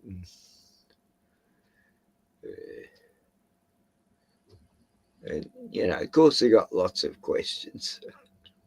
Just always learning. But God bless Sandy and and me. yeah. And you. And Jackie, may God find her somehow. Yeah, I'm gonna go say hi to both of them before I go to bed too. So that's gonna be. Yeah. I'm trying to make that really quick. I do want to go to bed.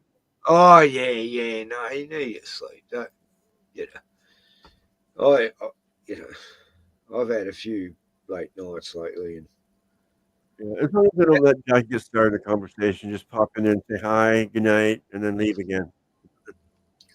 Tell Sandy her sugar goddaddy says hello. She said, "Can you be my sugar daddy?" I gave it.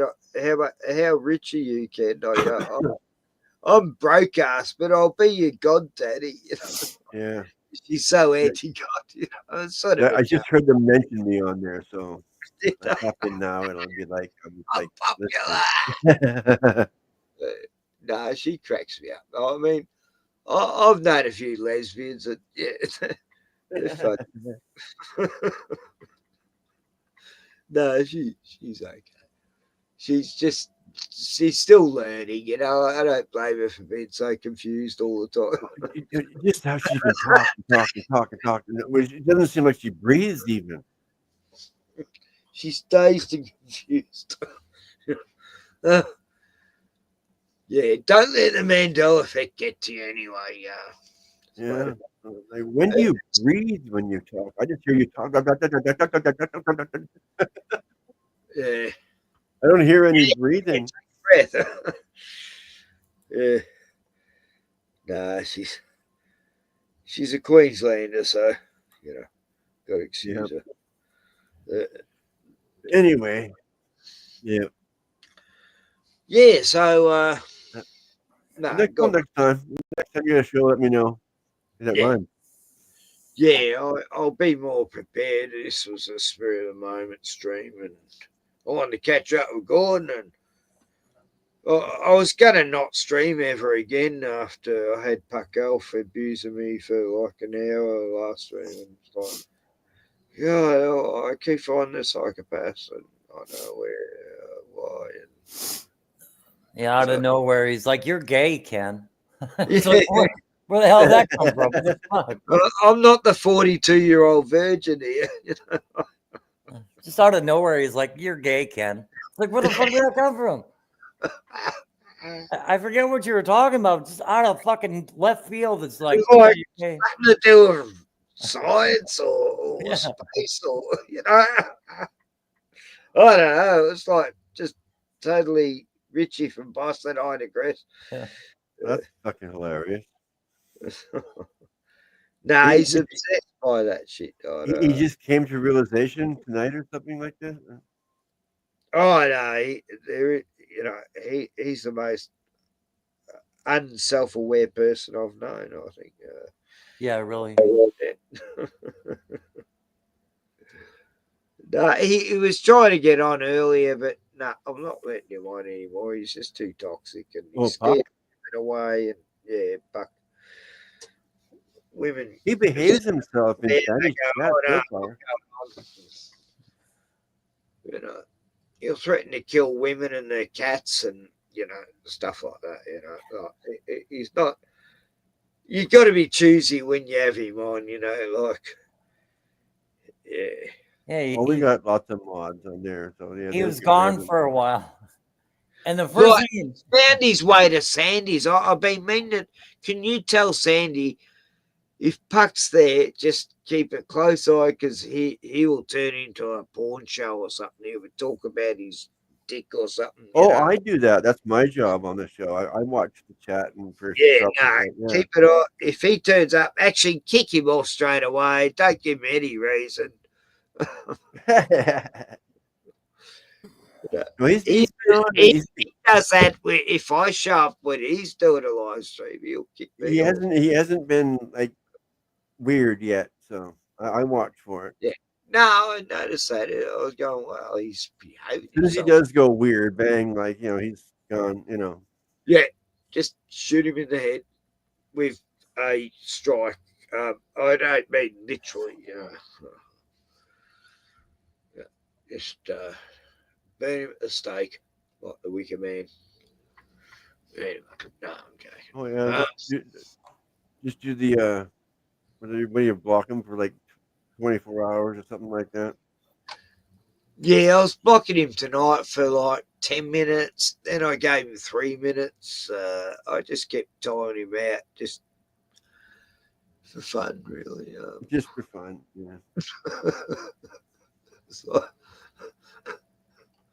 oh, yeah. Nah, look, he's used to it. He knows I'm going to block him. Yeah. Anyway, I gotta. Like I said, I was gonna go. I can continue forever here. But I know. Look, yeah. have a good day, sir. I was like that. It don't freeze up. Nah. Stay safe and don't follow the New World Order. And yeah. Canada is doomed with that. We're so fucked with this guy that's in there right now. But that's another story. Yeah, you're Pacific time, so you're 10 to 4 a.m.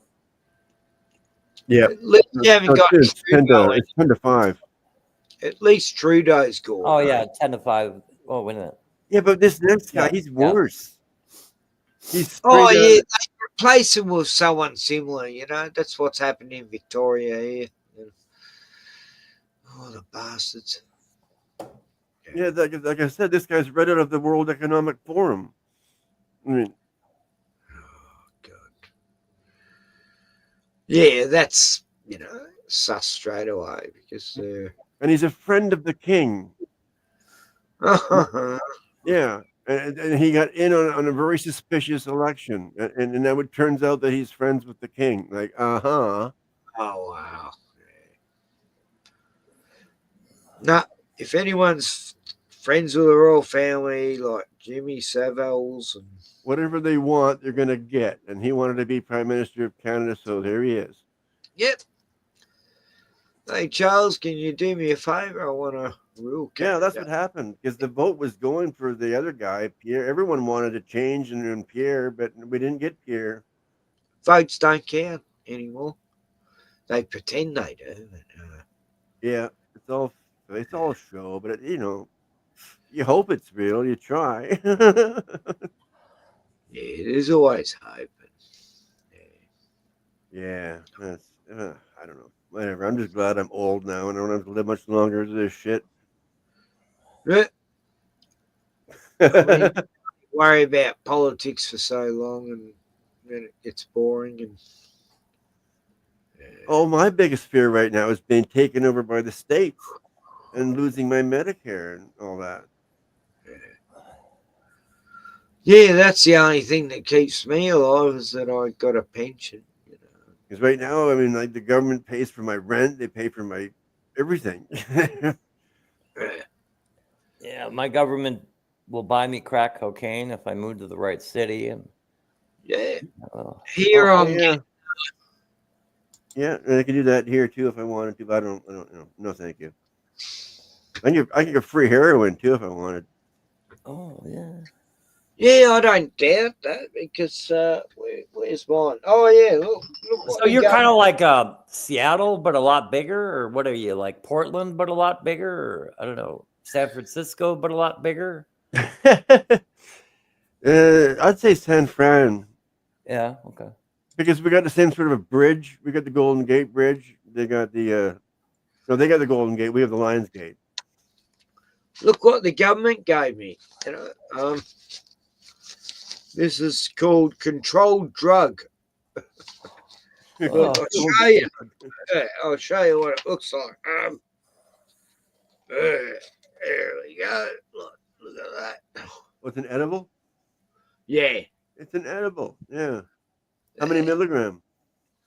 It says here somewhere 20, 10. Wow. Yeah. Vancouver is fucking huge, man. Yeah, it is. Yeah. Well, 20 milligrams THC, 10 milligrams CBD.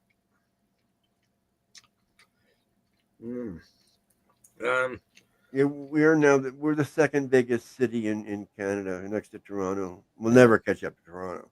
No. They have over 6 million. Oh, well, you can taste it. But we passed Montreal, which Oh, used to yeah, be the yeah. second. 30 gummies for that one I ate was like $3. Like it's $100 for 30 gummies. That's pretty dear, isn't it? Do they get you high, or what do they do? Oh yeah, it gives you a whole. No, I'm gonna sleep well now, and it Yeah, gives you yeah. a whole body stone. You feel it for like all day the next day. You said those had CBD and THC, right? Oh yeah, so you're gonna get like So it's good for me joints, you know. Yes, there's, it is. Yeah, and muscle pain, well, any pain. The CBD is good for all types of pain. And I'm in agony with my arthritis because it's getting colder. It's like, yeah, I need it does help with the pain. Yes.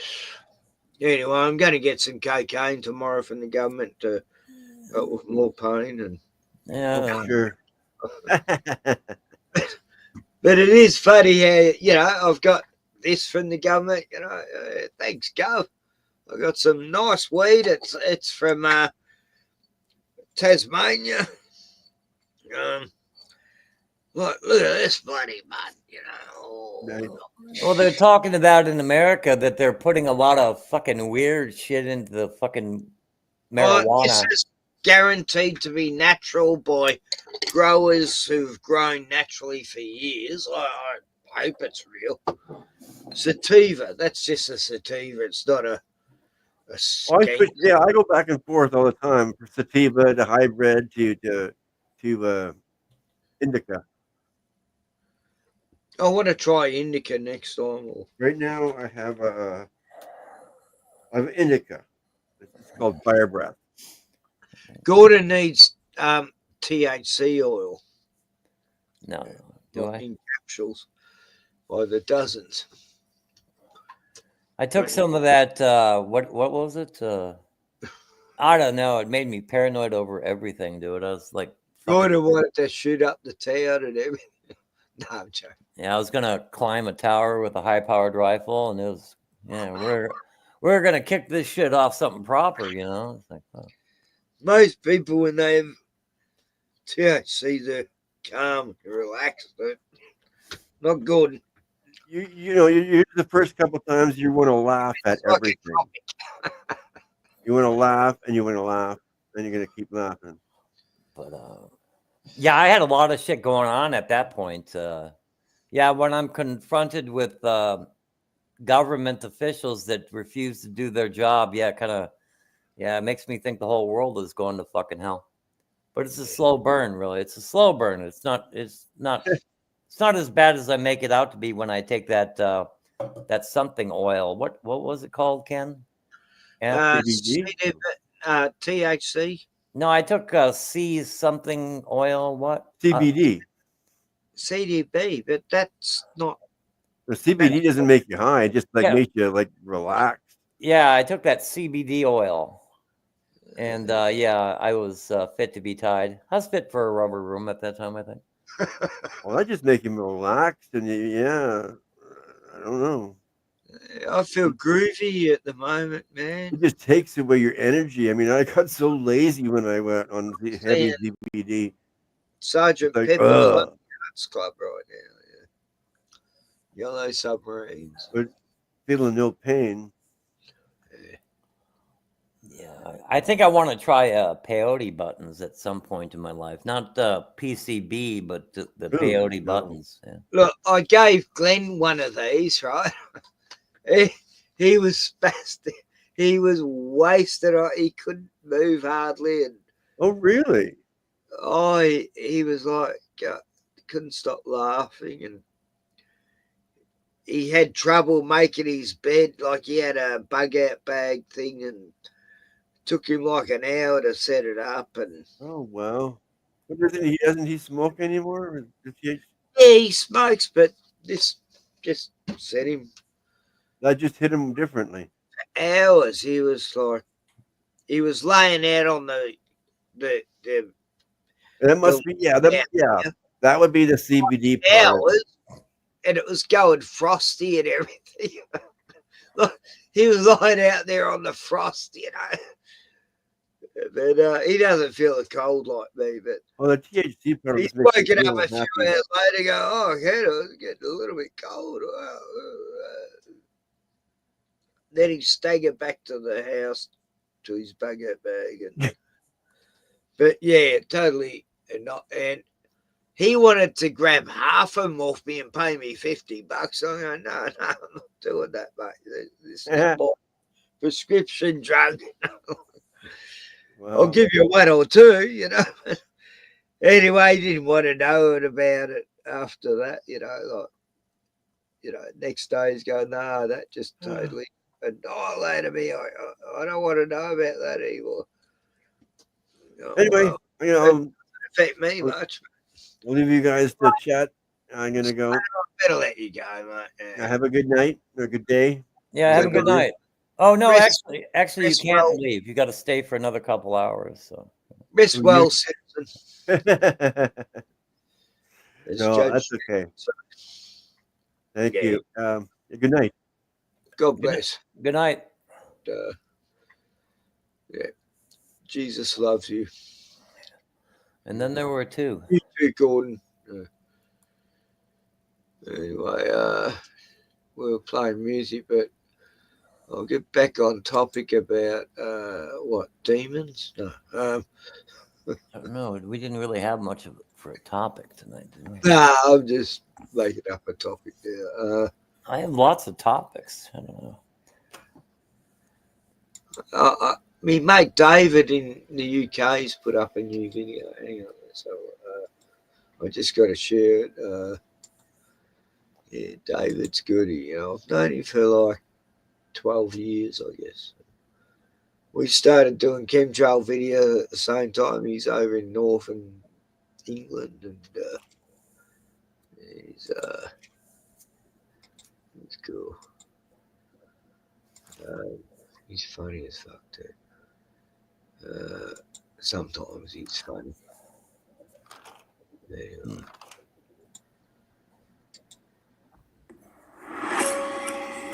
The lust to control other human beings is a story as old as time. There's a very strong drift in the direction of globalization, of the ultimate centralization of control in the hands of unelected officials at supranational organizations. They want all of the resources of the world in their pocket.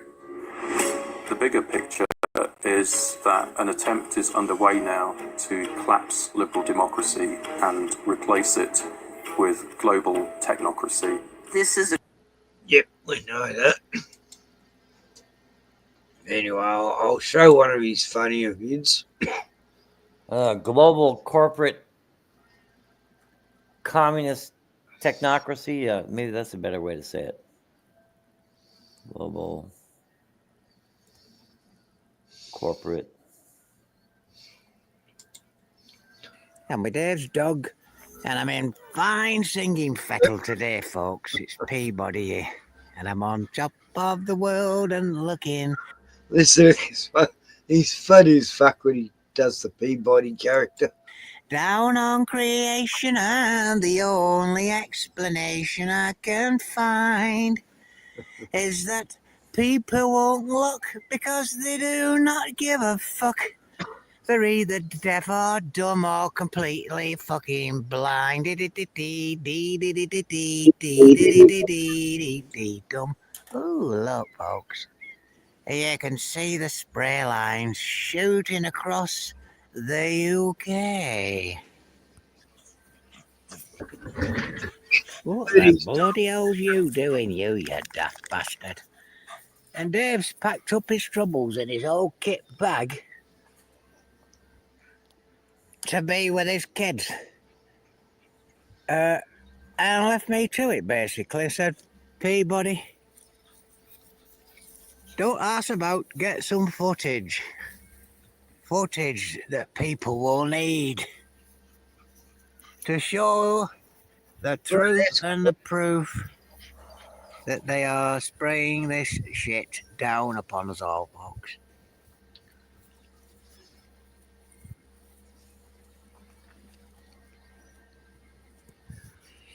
Oh, I never felt more like singing the spews. And look at it, folks, puking down on us. Puke and putrid, disgusting shit. It's beyond. And look, oh, there's that ring Dave spots, that black eye. That dire ring. He calls it the dire ring. The ring of dire, that's it. And the black eye given to the sun. To the porthole, he calls it, that porthole. As you can see there, folks. It's a porthole. And he says the light comes through the sun, not from it. And we've got a plane over here. Dave shall be pleased with me today for getting this footage for him of these planes shooting shit across the sky. I am a little bit on the clumsy side with these camera things. But look at the state of it, folks. Look at all this dotted cotton woolly stuff effect here from a huge, huge jettisoned piece of shit. Oh, that sky looks terrible. Well, you don't wander off. And how I met Dave was on the internet. And he groomed me. Definitely groomed me, folks, because I was an unbeliever in this stuff here. Yeah. I thought that he was taking the piss, and I got in touch with him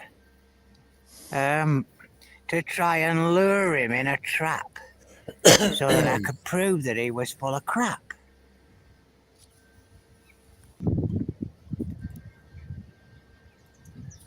But before I knew it, Dave was in my head, pecking it and grooming me to become the person I am today, the person before you, folks. Cataloguing. See the aircraft then? Oh, Jesus. These bastards don't know when to stop. They don't. I didn't used to swear until I met Dave, neither. But yeah, he's groomed me well, he schooled me well, and he's taught me everything he knew, and then we had a brew. Yep, a cup of tea. He won't drink coffee unless he's at work, and he only drinks coffee because, I don't know, some bloody reason he told me. But anyway, look at this lot, folks. And that, let's see if I can zoom out that line here. This one at the top will turn wide like this, and then it'll get busy like this one here, the cottony woolly thing. But there's no end to it, folks. Everywhere you look, the sky's just riddled with this shit that stays where it's put. Taut. I've seen it coming through cloudy. I'll do this bit and then I'll stop. Because these dogs probably want to go back out of the sunshine. Well, there it is, folks. A bloody fly. Fuck off, you stupid thing. There we go. Oh, kiddly, notly, I kiddly, notly. Yep. Man, those clouds look terrible. That's the UK right now. And look at the bugs too. Bugs are immune. Those bugs will grow to. Now Dave's dogs have buggered off, disappeared from view. Let's have a look. Where's the puppies? I think one's here in the grass. He's hiding. Oh, there he is. Feasting like a cow. And the other one. Where is he? Oi! Where is he? There he is, I think grass there. The big fat lump, I call him. Come on, you! He is Biscuit. No, it's not working. I normally shout biscuit. Well, Dave shouts biscuit and it works.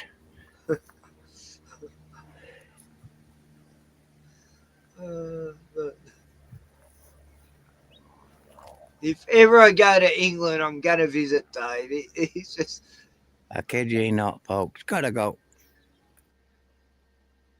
I've followed him for like 12 years, and I've watched these two dogs. I've watched them since they were young, you know, and now they're getting old, but they outlived my dogs. Both dogs have outlived my dogs, you know. That's terrible. You need to ask for a refund. Because they're smaller dogs, you know. But they're sort of pug type dogs. Yeah, pugs. I thought they Yeah. There's a 15 years. I put something in the private chat, and If you play 45 seconds of it, starting at the 17-minute mark, I don't think you'll get a copyright strike. But the little girl, you already know her in the story. She's a psychopath, and so is the new babysitter nanny. Yeah, so I don't know. I just think it's funny. I started laughing because they're just so skeptical of each other. You can tell on their first meeting. Yeah, 45 seconds from the 17-minute mark. Oh, wrong screen. Oh, The Bad Seed. Yeah, you've seen it, I imagine. I've seen a few movies, 2 movies called The Bad Seed.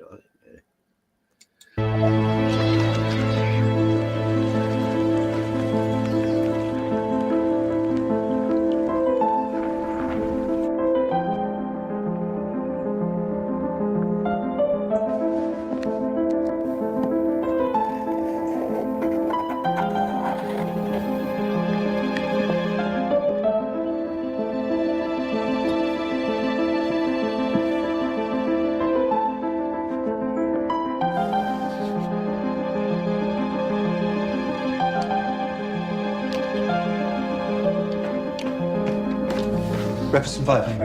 Okay, Daddy.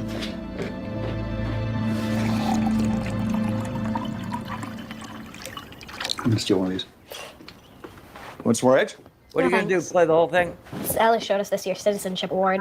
It's a medal. It's really big, like the Olympics. Really? Oh, it's the not that big. movie. Yeah, the 17-minute mark, 45 Oh, seconds. right. Okay. Yeah. I forgot you said that. Yeah. Yes. 17.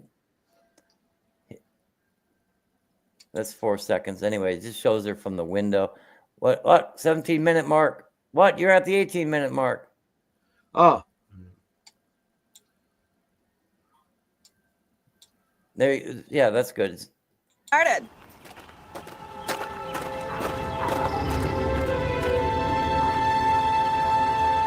Washer, dryer, obviously. Wow, this place is amazing. Thanks. It was a fixer-upper my wife and I bought right before Emma was born. Was it your wife? Oh, yeah. That was our Christmas card one year. There she is. Emma, this is Chloe. Chloe, this is Emma. Hi, Emma. It's really nice to meet you. I like your necklace. Do you want to see my medals? You have to finish the tour first.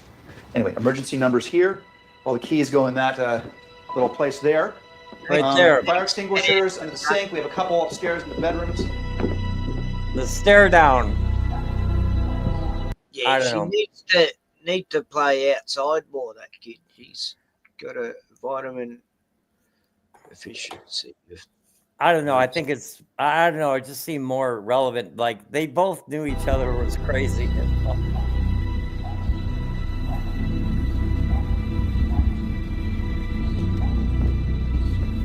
You're gonna get a copyright strike if you play much more. I have sped it up. Well, I don't know. Doesn't it still get you a copyright strike once in a while? I don't know. I've been pretty lucky with speeding it up. But how much more? Oh, that's fine. That's fine. That's all. I don't know. It's probably more. It resonates more with me. I don't know. But watch the movie when you get a chance to. It's actually pretty good. 2018. I don't think I've seen this one. Yeah, I thought I had seen it until I watched it. But yeah.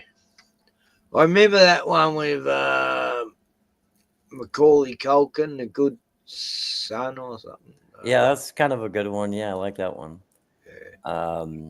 Orphan, that was a good one where this orphan comes and stays with this family and, you know, she's a weird child and turns out she's 35 years old. She's a midget. But this one... It was based on a true story. It actually fucking happened. Yeah, but they uncovered it right away. Yeah, they figured her out like within like a couple of weeks. They were suspicious. They act like it went on for a long time, but in real life, they figured it out in like 2 weeks. Right. Yeah. Oh, this one was based on a true story, was it? Yeah. The bad seed. No, I don't think so. Oh, in the story. Yeah. But no, the other one, the orphan. Yeah. Orphan was based on a true story, but in real life, though, they figured it out very shortly. Yeah, they'd have to, wouldn't they? Yeah. The only thing she was is a dwarf, so and an old dwarf at that, so. Yes. Very weird. Then let me see. This one also has a sequel and a prequel, I think. I don't know. The one I showed you. I think there's a sequel and a prequel. But anyway, I don't know about the prequel. I know there's a sequel, but I think there's also a prequel. Anyway. Oh, look, this is beautiful. Oh, God.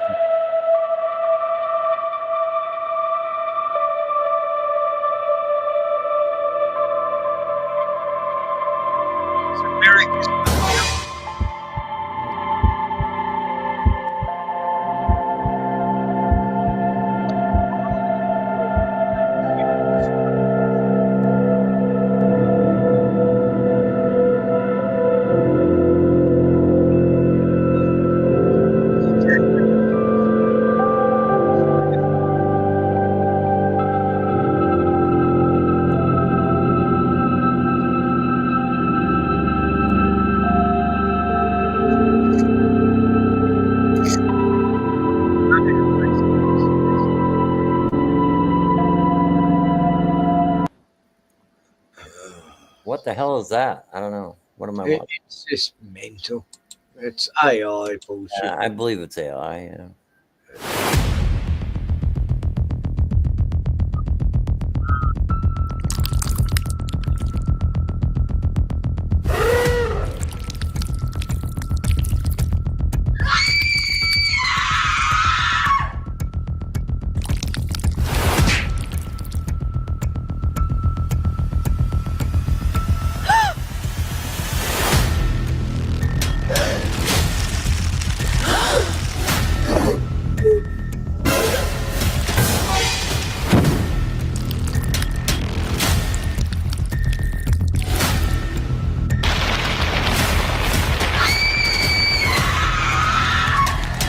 Horrifying. Oh.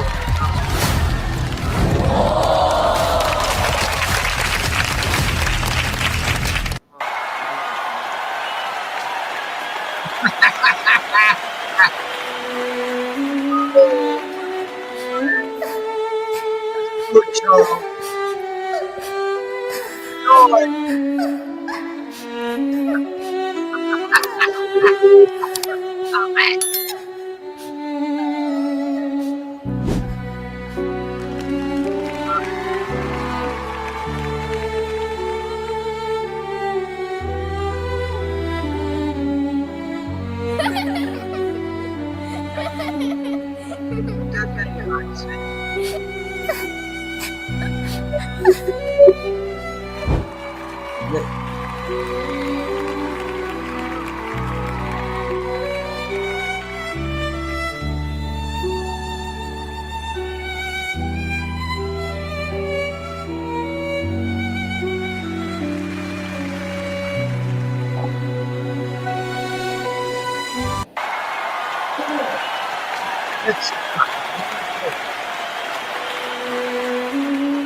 That was evil. That was evil.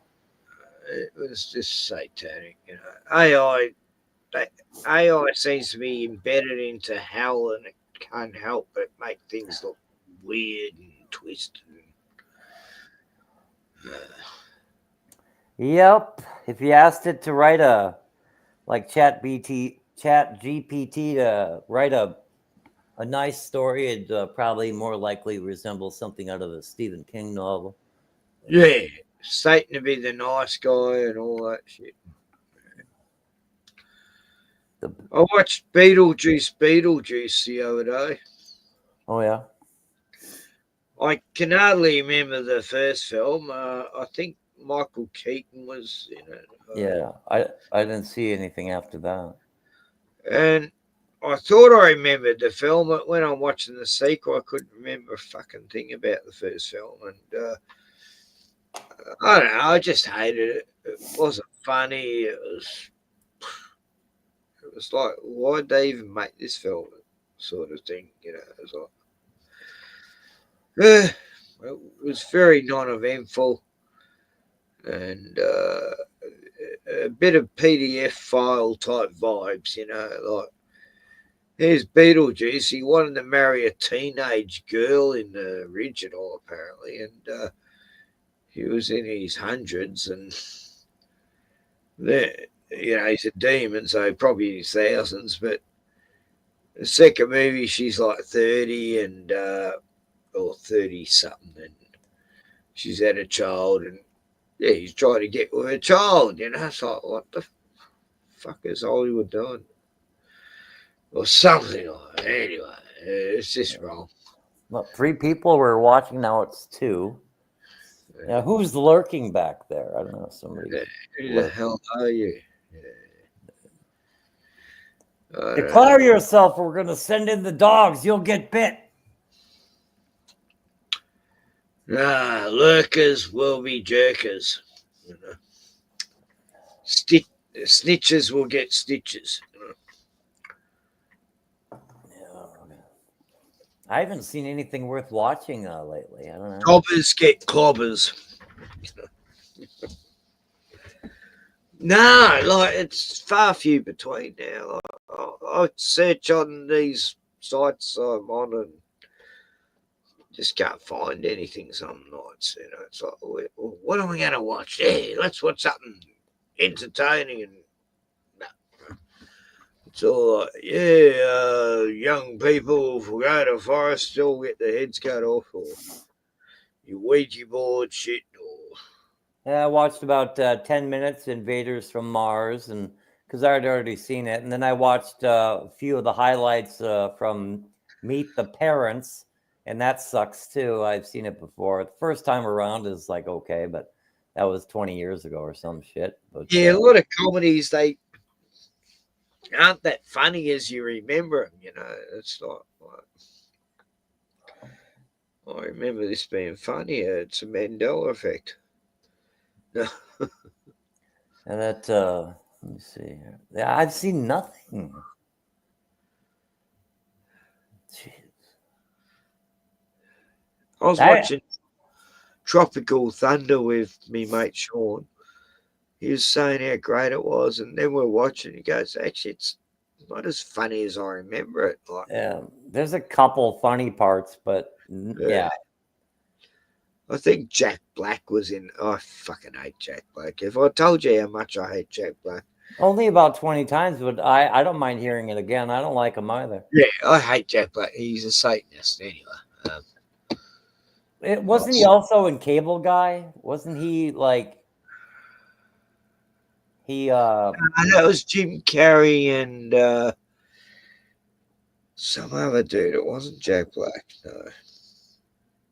Wait a minute. No, yeah, he was. He had that minor kind of that tertiary role. He was like the guy or something. No, he was the guy. He was the guy's friend, and he kept anyway.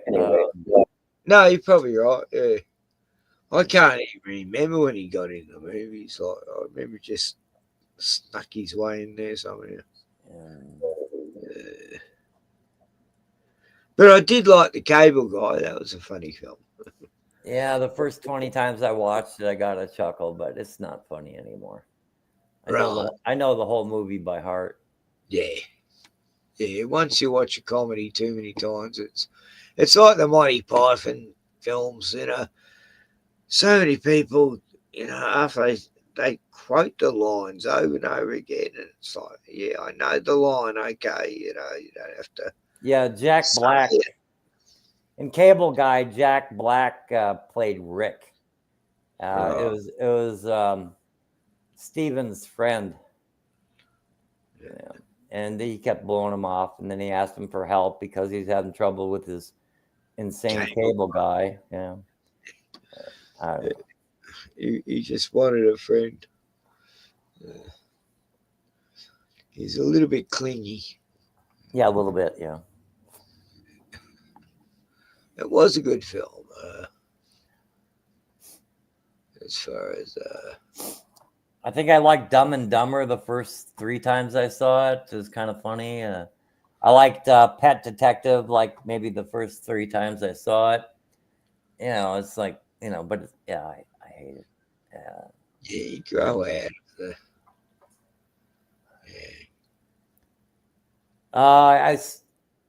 I Groundhog Day. It was kind of good. I don't know. Yeah, I did like that. The whole time loop.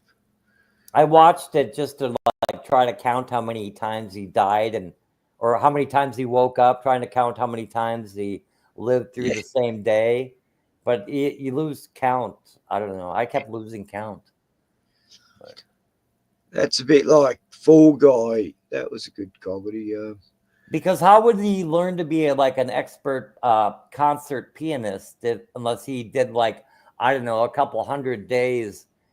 I mean, he must have lived to learn piano like that. He must have, I don't know. Oh, over and over for eternity, almost.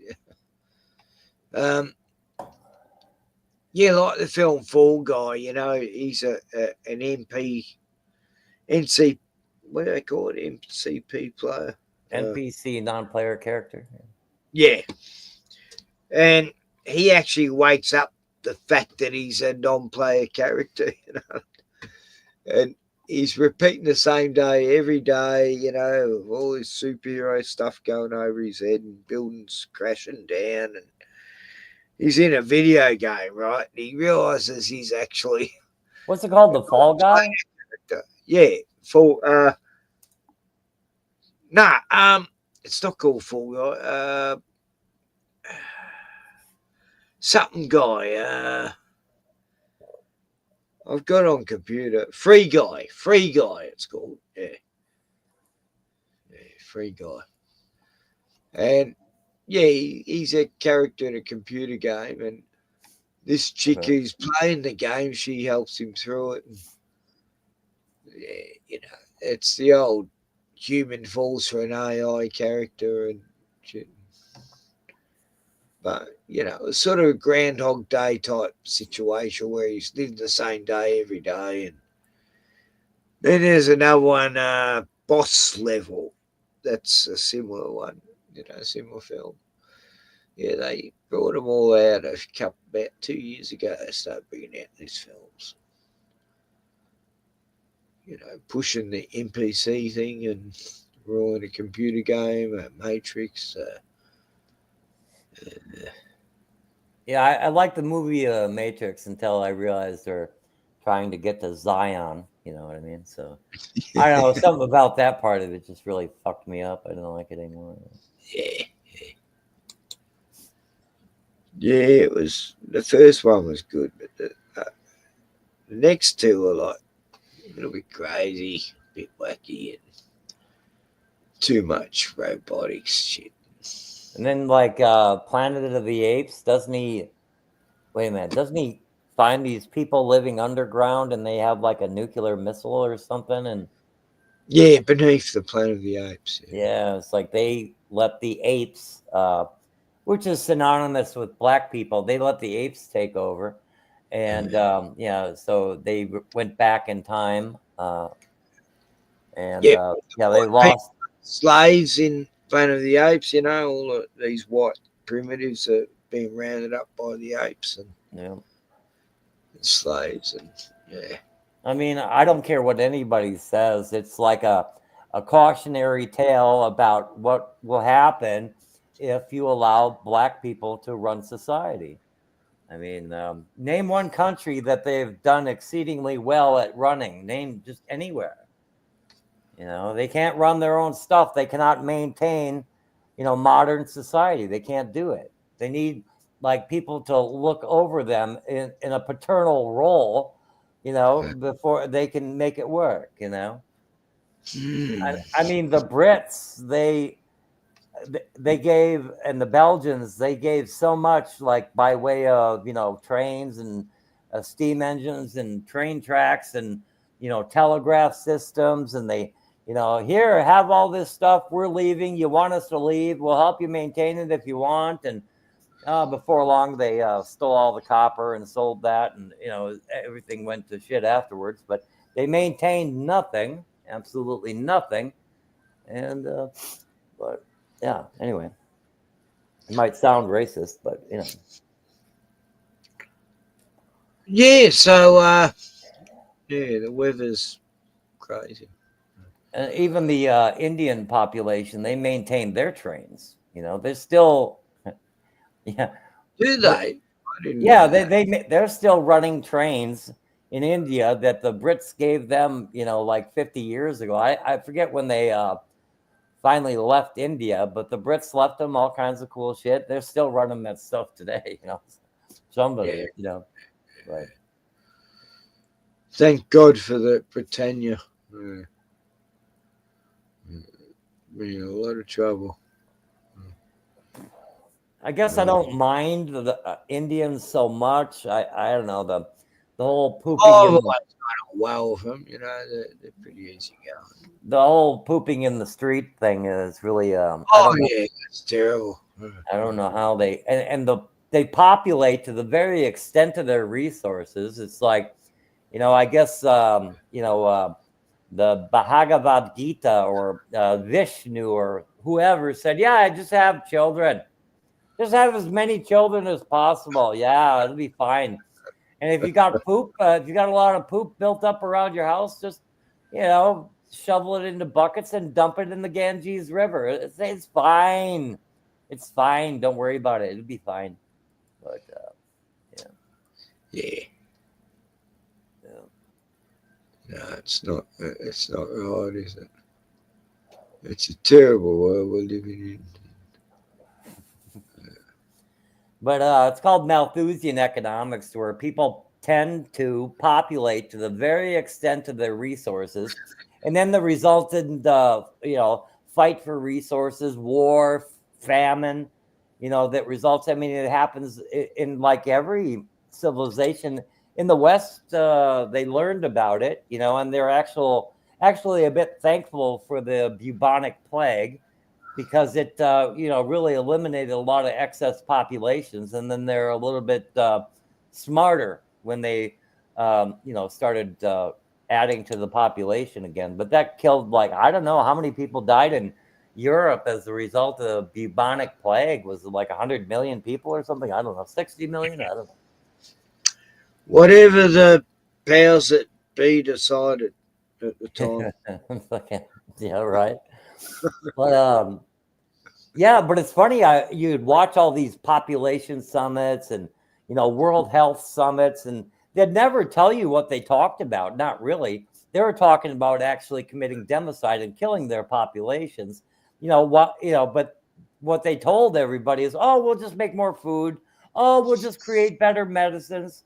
We'll just vaccinate everybody. We'll vaccinate our way out of this, you know. And what they really meant was, we're going to kill you. But anyway, oh my God. Anyway, Tommy's out of jail. I just wanted to see what's happening. I haven't heard from Tommy Robinson for 4 years or so. Oh, yeah, I haven't heard from him. And after he'd made his statement outside the prison, a group of about 20 of us descended on the White Hart in Ampthill and ate all their breakfast provisions. And a damn good breakfast it was too, especially with the addition of very nice black and white puddings supplied by Tommy's mum, no less. Now here's the excerpts from Tommy's speech. I've left some out because those comments might, I say might, be sub judice as they relate to Tommy's case coming up in the Westminster Magistrates Court on the 5th of June. Oh, This is But shit. you'll get the gist of it Is that and this see year? he's still as energetic and committed as ever. Since year 8.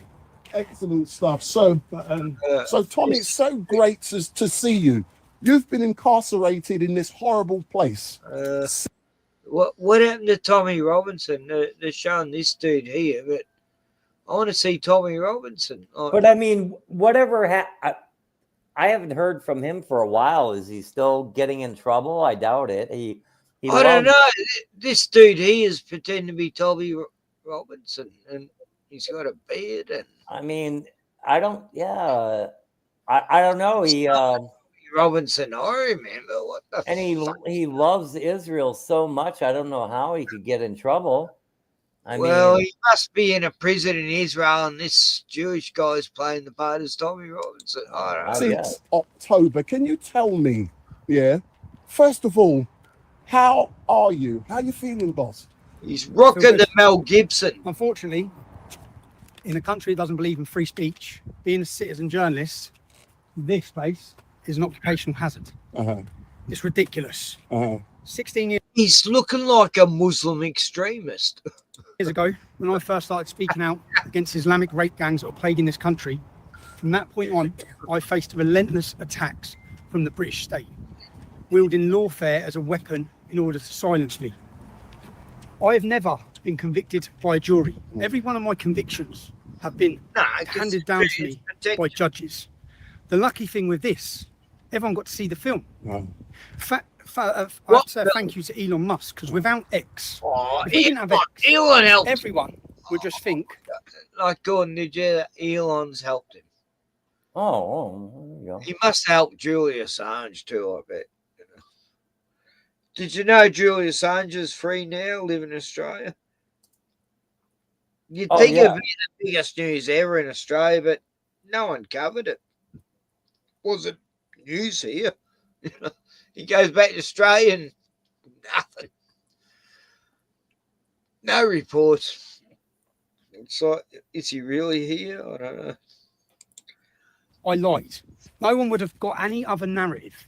Fortunately, I think, 167 million people saw the truth. So that gagging order, these attempts at censorship, to silence, to cancel people, it hasn't worked.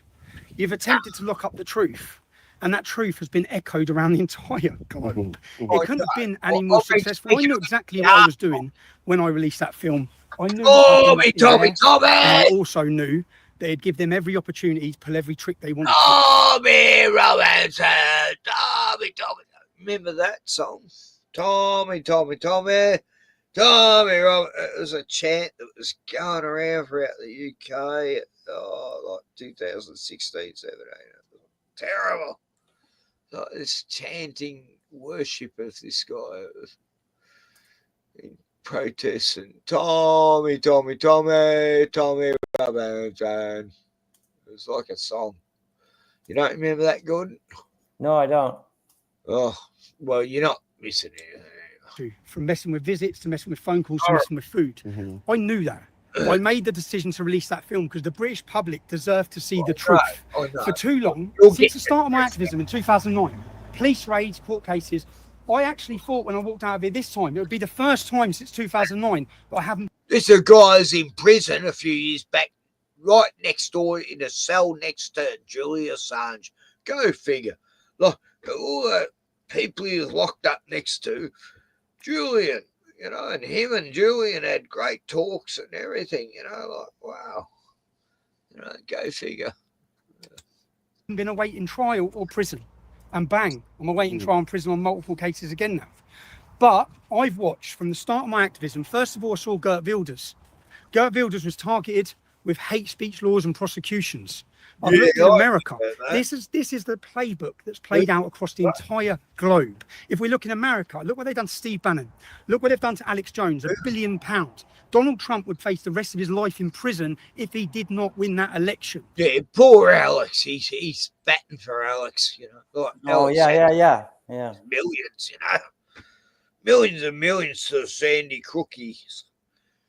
Yeah, Alex Jones. Yeah, has Stratford in his office. His Stratford. whole career was destroyed after that, wasn't it? Oh, hang on. Oh, he's a fucking agent. He's just there to make. There was He's a fucking gatekeeper.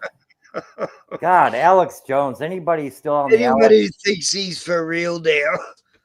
I mean, all I find him is entertaining. He's a laugh, that's it. Look now recently with Marie Le Pen.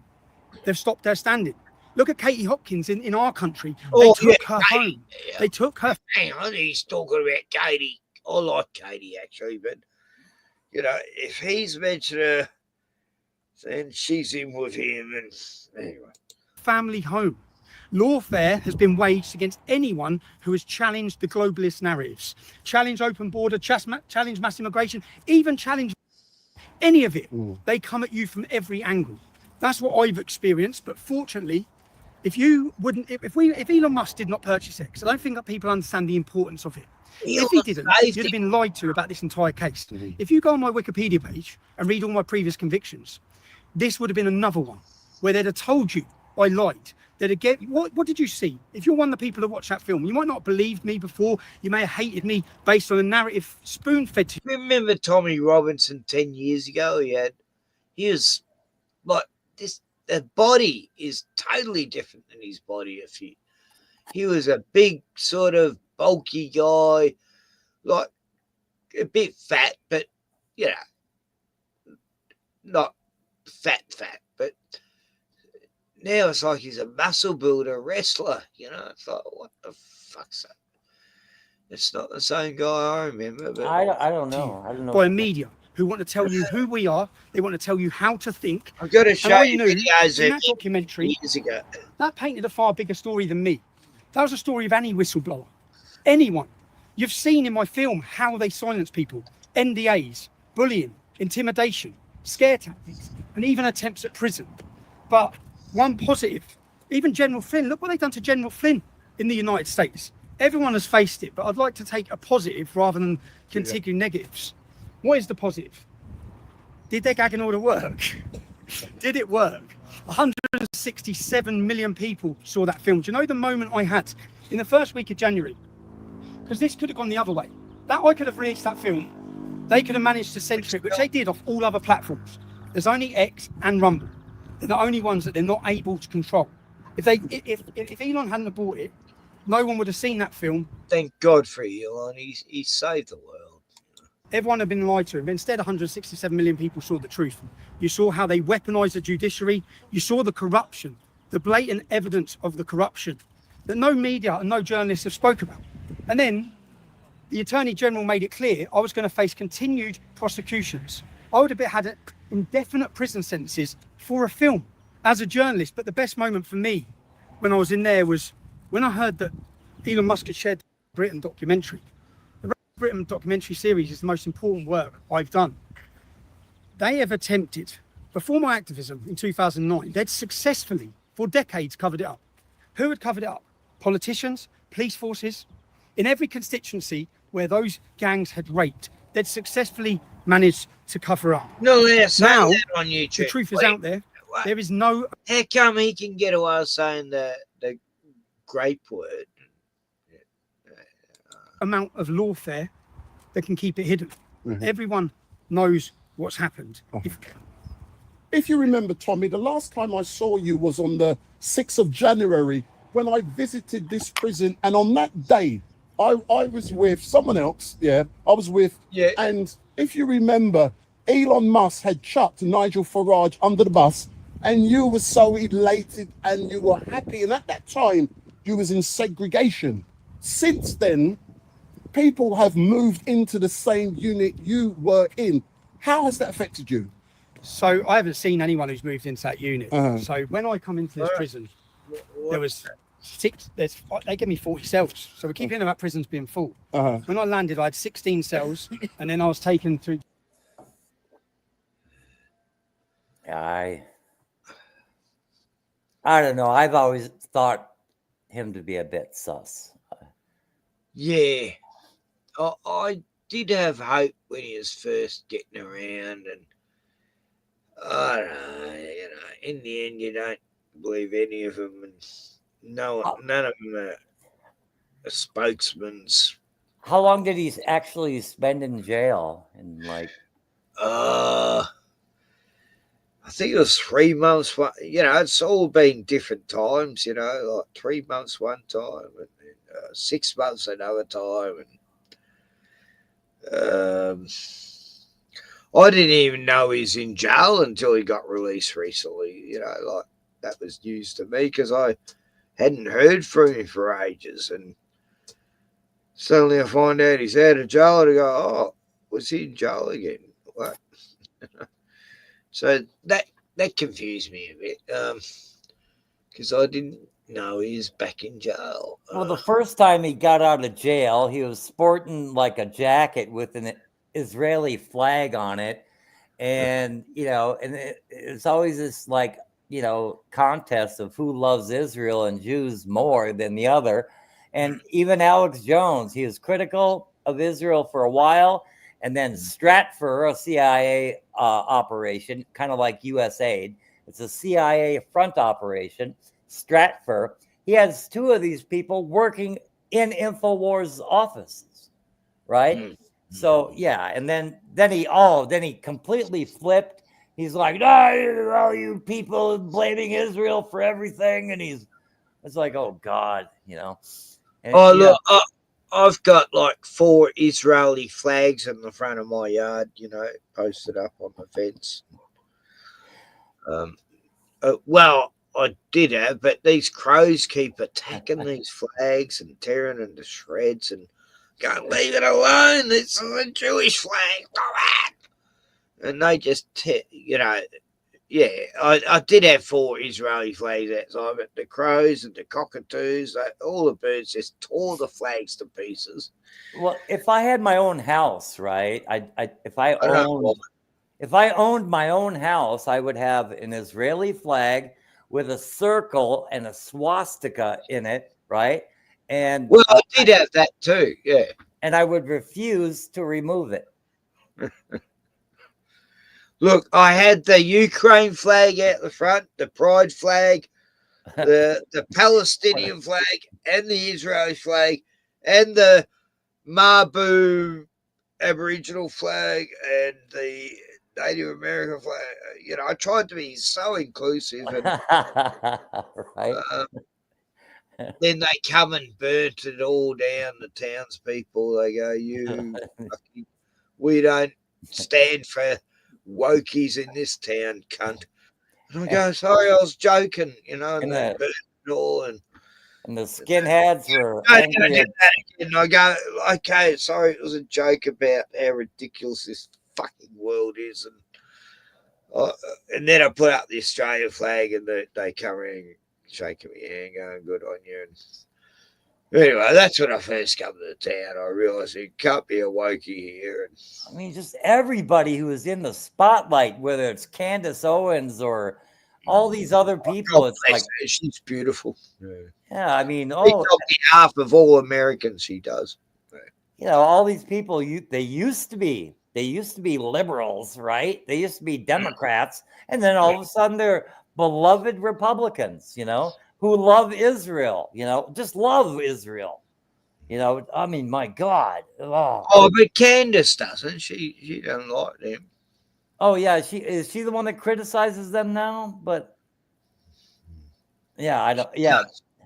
She has for like a couple of years now. Yeah. It's trendy now. Oh, yeah. I don't know. Then you can't unwrap it. It's like all the real protests. But yeah, I'm all for free Palestine. I've been 25 years. If a person is over 30 years old and they all of a sudden change their political allegiance, they can't be trusted. Either they're stupid or they're a really slow learner. I just don't believe it. And I think it's, they're probably a front or disingenuous or, I mean, just really, I mean, Oh God, I'm just looking at him and I'm thinking Glenn Beck. It's like, what the fuck is going on here? Oh, for years I've been called a right winger, by me few mates I've known for many a year. Yeah, you're such a right winger, you believe this and that. I bet you believe in Anonymous. And I go, nah, I fucking hate them. Who the fuck are they? And then QN on, oh, no, you bet you follow them. No, I don't.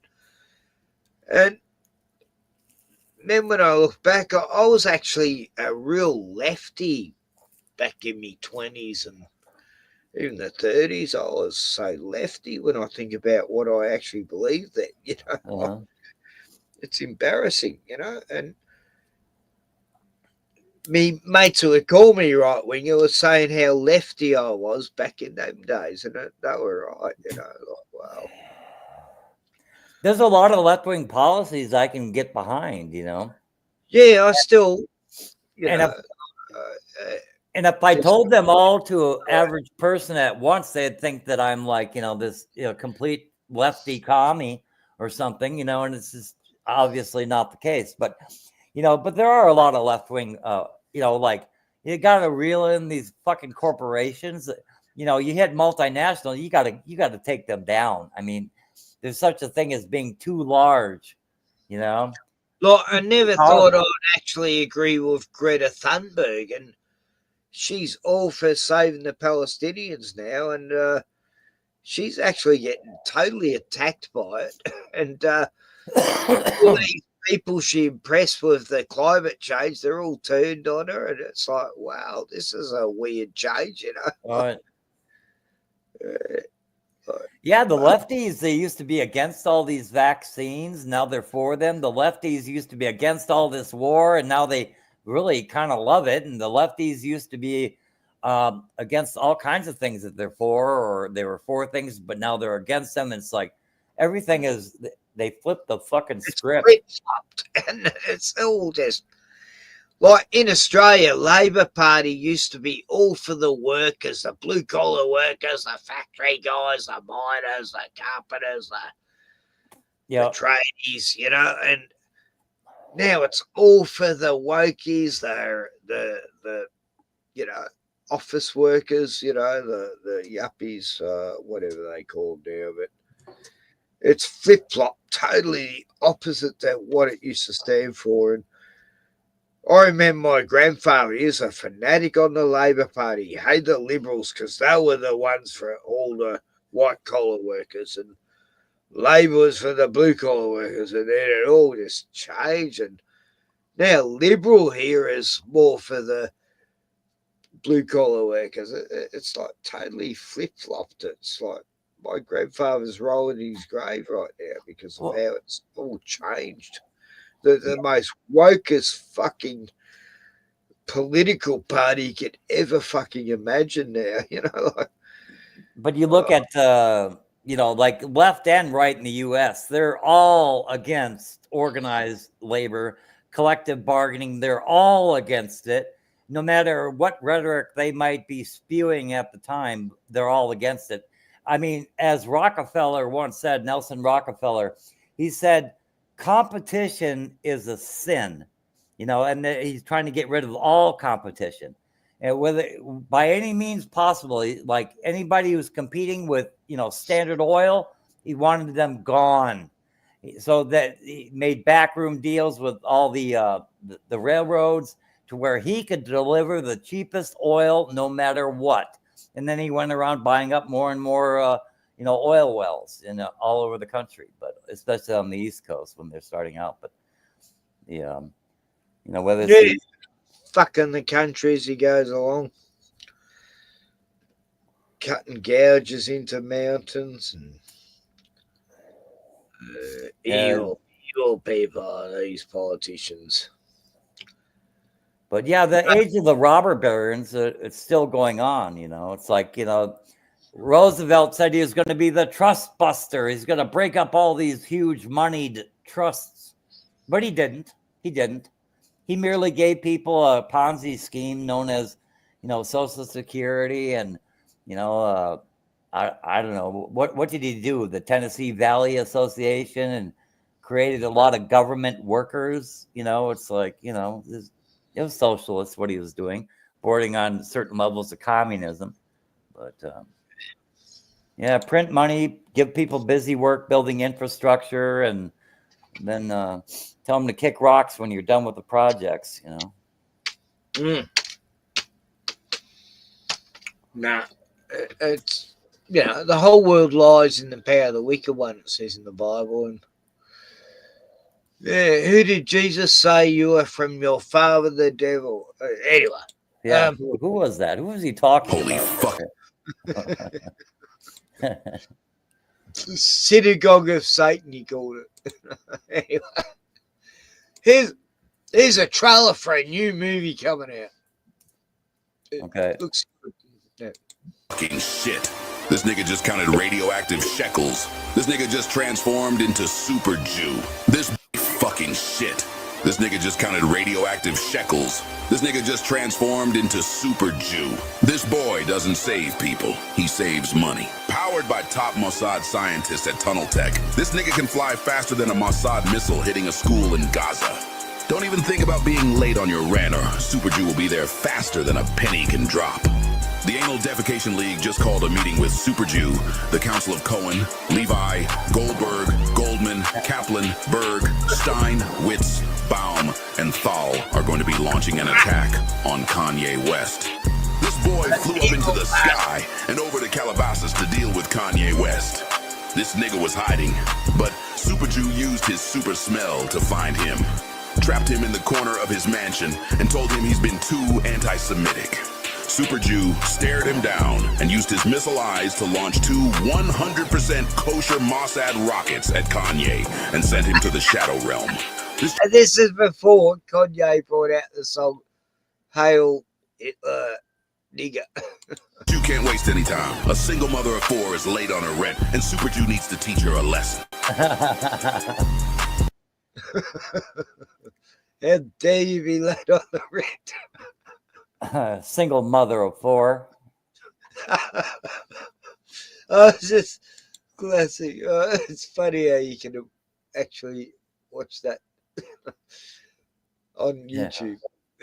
Yeah, really, it is. Yeah, Super Jew. It took me a while to find it. It's hidden, but I imagine. Oh, what's it called? What's it Super called? Jew. Okay, all right. Okay, I'll remember that. That's what it's called. Oh yeah. What's that other one I've got? Oh God. Yeah. Look, as I say to all the kids, you know, about cops, you know, not all cops are bad kids, you know, and same as Jews, not all but Jews. Right, just most of them. But that was a Trailer Park Boys thing where these corrupt cops are harassing Ricky's dad. You know, they're setting him up all the time. They set this caravan on fire with Mr. Lay and Pat Roach. What's his name? Randy and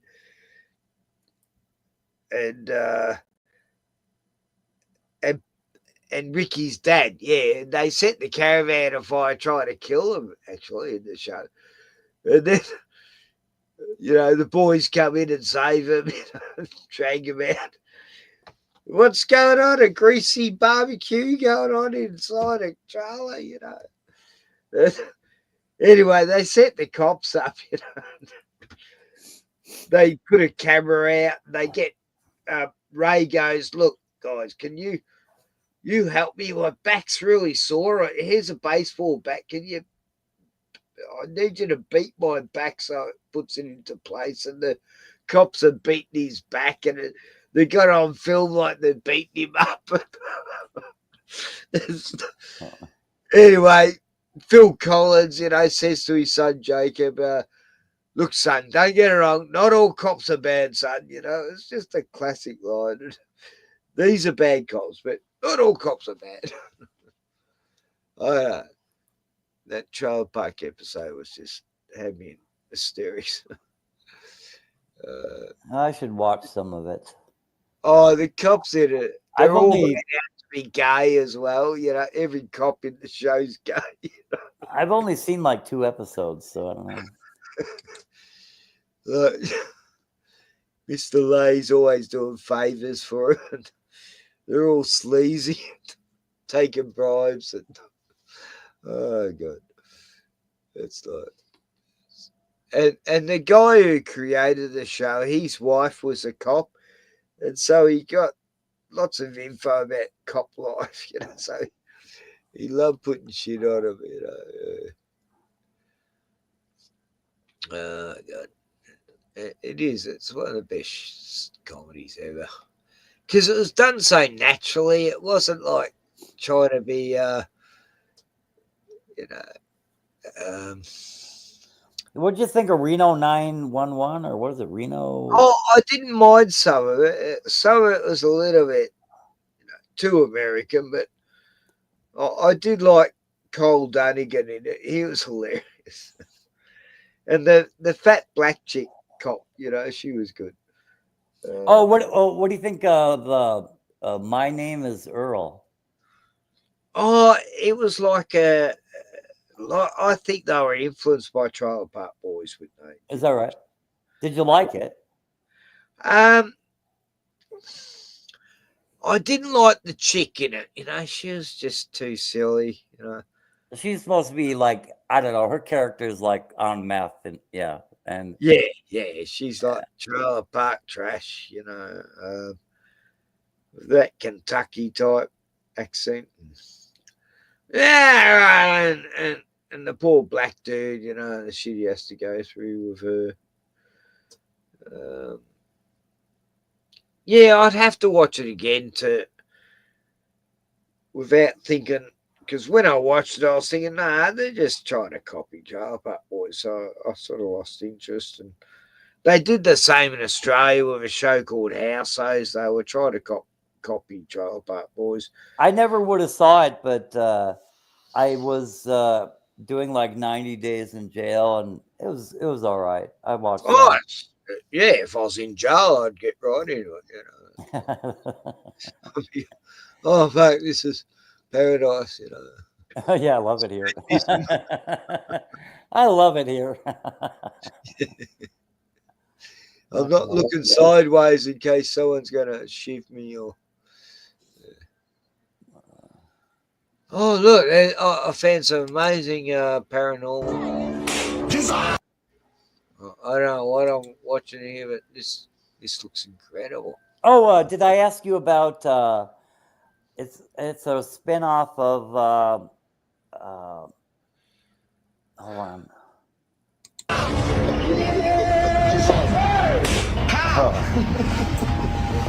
You're gonna drop my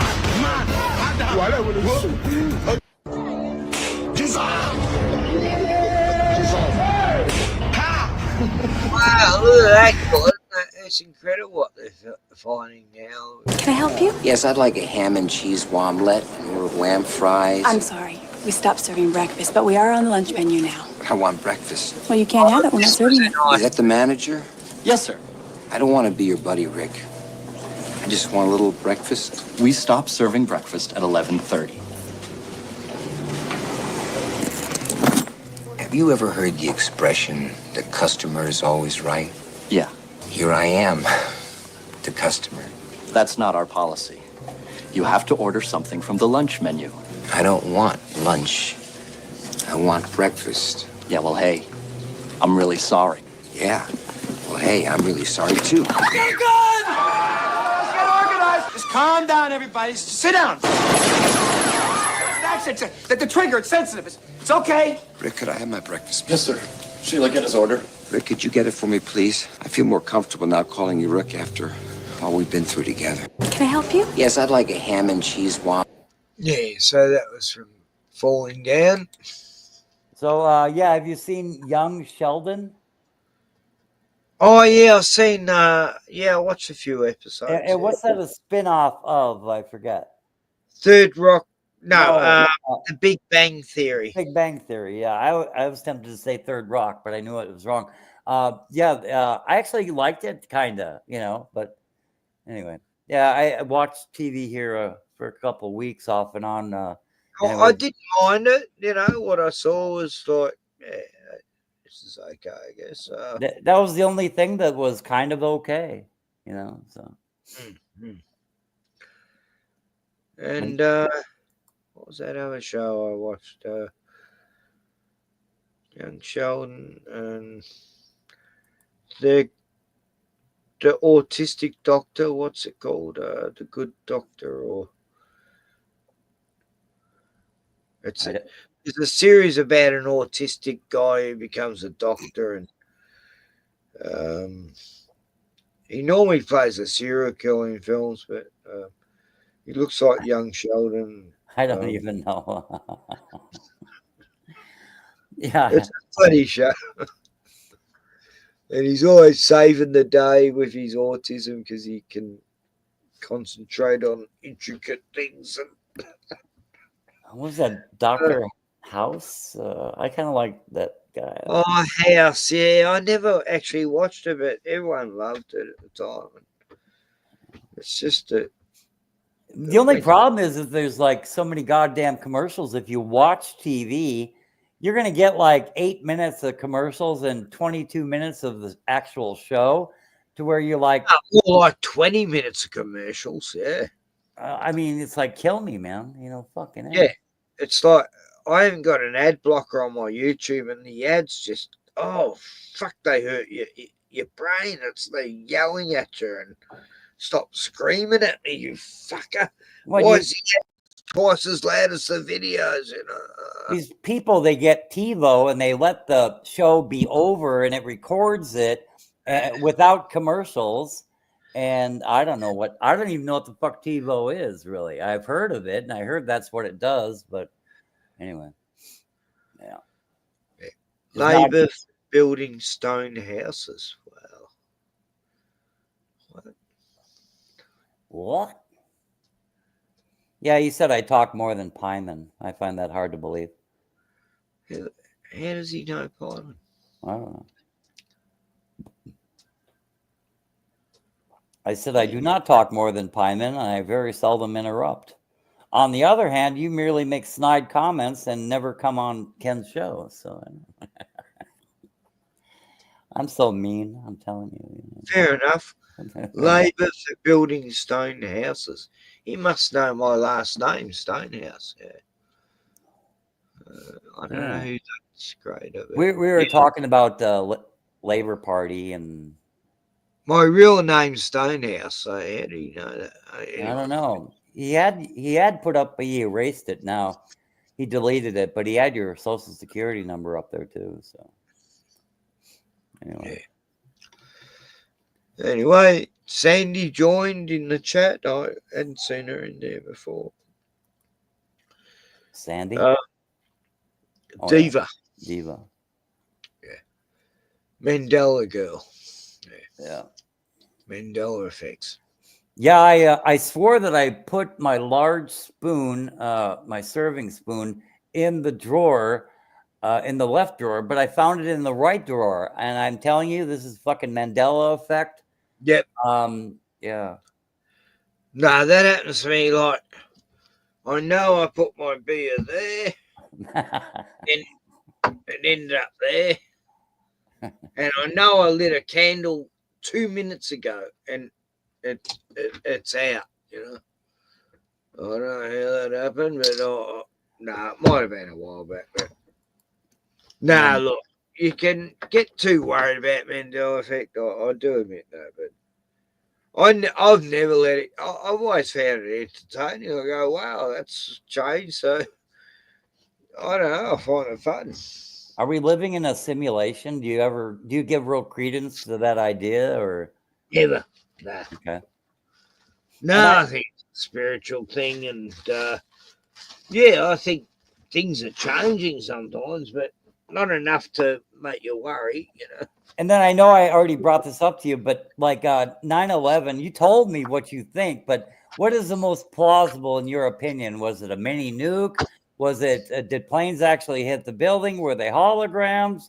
Was it thermite explosions going down the building? You know, Well, my first theory, and no one else come up with this theory before me, was that it was some sort of energy weapon. And then it was like 5 years later, people were talking about energy weapons and saying, yeah, I think it was energy weapons. I go, yeah, that's my fucking theory, you thieves. Yeah. No, I did. I thought they used some sort of ray to disintegrate and shit. Yeah. And you still think that, or what? Well, I still think it's possible. I don't know 100% about anything now. Yeah. It's all weird shit. Like, that was one of the weirdest times ever, in my history. I think some drone aircraft actually hit the building. Well, no, they couldn't have though, because what the fuck? I don't know. I he actually hit the building, but I don't know. And I think they may have. They told us. They had it set for controlled demolition, and yeah. Yeah, the buildings had to come down. They had all this asbestos. It's going to cost them billions to get rid of. Yeah, and they the building 2 weeks before. The day after, was it 1 day after or 2 days after? They said the air is safe to breathe, and this is from the I don't know, the some EPA. health authorities. No, the Environmental Protection Agency. The air is safe to breathe, and bullshit. There was like only one aircraft hangar, aircraft. I don't know where you put the big, huge jumbo jets, and only that would have those maybe several of them had more asbestos than one of those buildings. But yeah, I don't know. And like 3,000 people allegedly died. But then they say like 3,000 more people died from the dust days after, everyone who breathed in that fucking cloud that was going through the city, got affected by whatever that cloud was. Yeah. But it was weird because prior to that event, I'd watched all these movies like Godzilla, all these disaster films, and they always had this event happening in the city, Independence Day, and then this big cloud going through the city, when the aliens explode the White House or something. And then that happens, 9/11. Suddenly you've got the big cloud going through the city, just like we'd seen in all these movies prior. It's like they were preparing them. Yeah, a little conditioning. Yeah. What do you call that? Predictive programming. Yeah, right. Yeah. Definitely. It was like I was watching something out of all the movies I'd seen over the last 10, 15 years, 20 okay, years. On the Boston bombing, are you 100% that it was all like theater, or because that's kind I don't know enough about it to. It looked ridiculous. The amputees, and they're on a wheelchair instead of a stretcher. Like what? And then what about Sandy Hook? I mean, I think that was all like an event. Oh, you can't talk about that. You still, yeah, you can. Yeah, you can. Captain Hook, yeah. No, look, Lanza, wasn't it? Yeah, Adam Lanza. He looked like a tough dude, that one. Oh God, he was like 90. He was like 100 pounds soaking wet. He makes Puck Elf look like a bodybuilder. Oh yeah, he was so spindly. Oh, like a twig.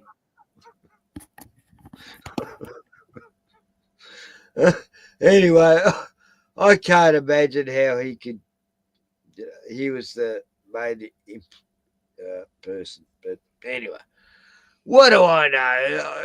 The government said it was real, so I'm believing them because the government would never ever lie to us ever. Ever, not ever. But I think we agree on Waco, Oklahoma City, Ruby Ridge. I think we pretty much agree on that, everything there. But 3 events right there. Oh, Dave Koresh was totally set up. Anyway. And then Oklahoma City was on April 19th. But that was never proved. Yeah. Anyway, yeah, a lot of them are just total excuses to bring in new laws.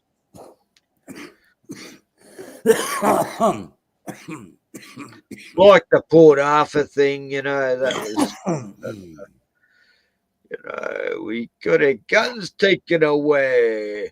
Now we've got this machete ban in Victoria, first state in Australia to take away machetes from everyone. It's like, why? Because African gangs get machetes and hack people? That's not an Australian thing to do. We don't do that shit. So why should every Australian have their rights taken away to have a machete? Because Africans can't have a machete in the hand without wanting to kill someone, Whereas we have a machete in our hand to cut down weeds, It's like, what the fuck? Yeah, somebody did this thing about April 19th and April 20th. They put together this video. This is years back, but they had, the left battling the proverbial right. And, it's like they were doing, they put down a lot of things that happened on these days. And you'd see the left would attack the right would attack the left. And I don't know how much credence I give to it, but one being the 20th being Hitler's birthday, and then the 19th being like the 419 Brigade, which is leftist, and that goes back in history of England.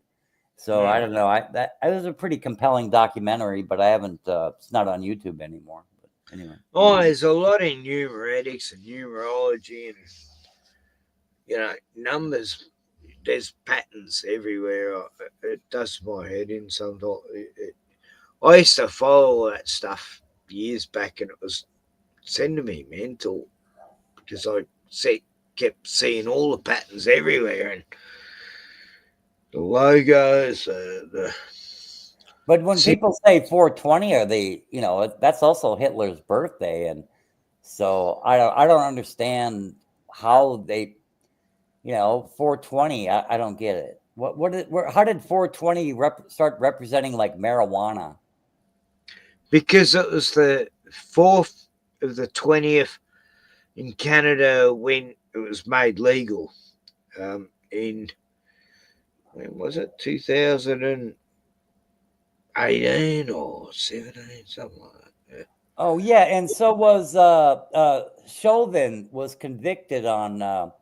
April 20th, Derek Chauvin, I believe. Yeah,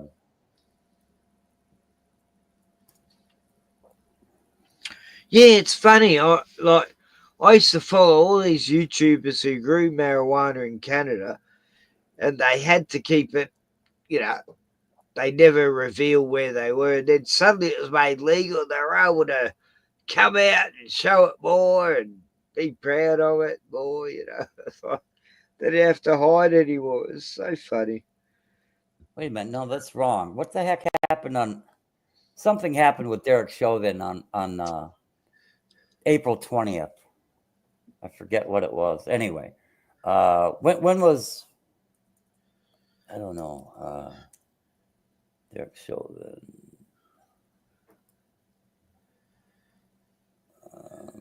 I don't know. I forget what it is. It's like, was that the day what was his name? That Saint Floyd? George Floyd.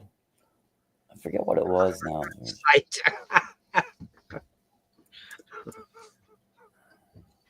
That guy was a criminal and, held a knife against a woman's. Anyway. Yeah. Such a hero, that one. No, that was May 25th. I don't know. Something happened to Chauvin on April 20th or April 19th. I don't know. Anyway, Enough of that. Yeah. Numbers. I hate numbers. So. But then, you know, as Waco and Oklahoma City, I think they happen on the same day. Anyway, never mind. Yep. It's all a conspiracy, man, I'm telling you. The whole world lies in the power of the evil one. We fight not against spiritual, against flesh and blood, but principalities and powers and the princes of the air. That's in the Bible. But I believe that. I believe we're fighting spiritual dominions. And so King Cobra, he's come back now. Yeah. Doing well. His teeth are falling out. It ended on April 19th, and the siege at Waco, it ended on April 19th, and then a year, was it just 1 year later? Was that 94 then? I don't know. Then on the same day, April 19th, Timothy McVeigh hit the federal building in Oklahoma City. So. Yeah. LaVey's last name was, wasn't it? Yeah. Yeah. Timothy McVeigh, yeah. Probably related to Anton. No, McVeigh, not LaVey. Oh, right. Sorry. Yeah, don't let it happen again. But no. No, I admit when I'm wrong, and I was wrong then. I was like, just assuming and shit. But somebody brought it back like a couple hundred years about the significance of April 19th and April 20th. Like there's a secret war going on in the world. I don't know. It's really kind of crazy. Yeah. No, Bruce Lee, yeah. He's got the magic wand. Oh, hit him on the head. Boom.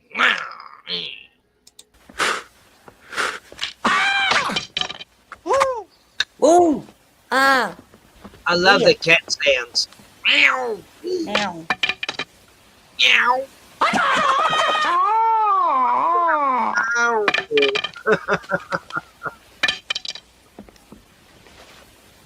Oh, this is fun.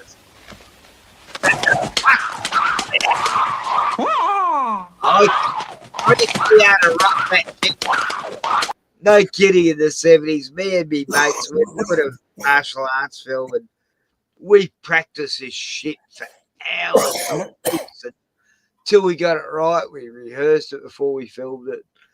And yeah, fuck. And occasionally you still conked yourself on the back of the head when you brought it under your. Oh, yeah. We hit ourselves on the head a few times. We did the same thing. We thought it was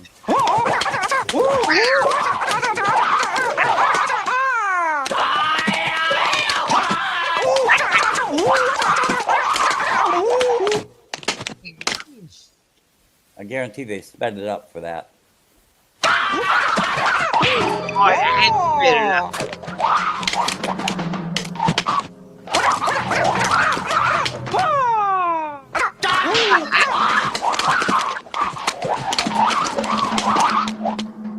It's so funny.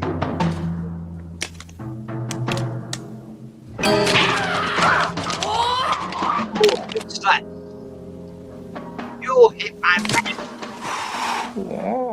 How do you like that? Take that, bitch.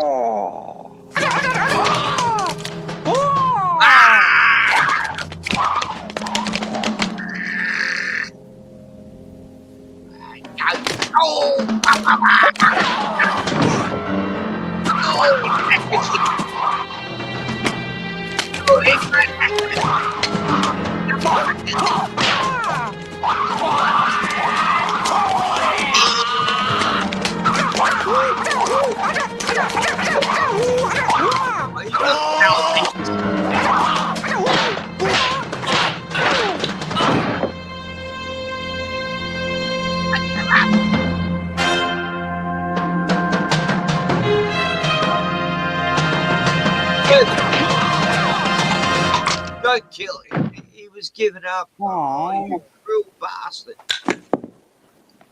Like, he was going to give up. Oh, Yeah. Terrible. He said, "Uncle, uncle." He was. And Bruce just killed him, necked him. Oh, look at this, Puff. Yeah. Oh, is this that scene where they have gay sex? It's sex.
Take that, bastard! How dare you fight me in my jumpsuit? Yeah, it was so obvious they, sped up the frame rate. Oh, that definitely sped that up, bastards.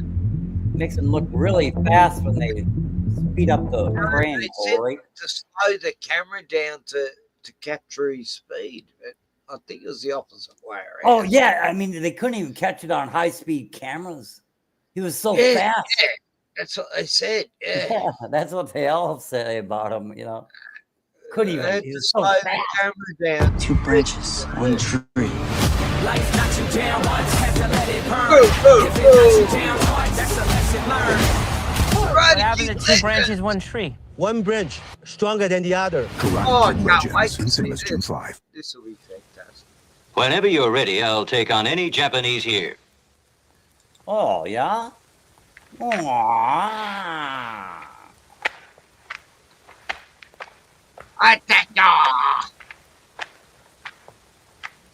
you want to see how good you are? Then you must be tired of living. Well, we fight alone or all together. It'll just take me to show you. I was just going to give you a hug.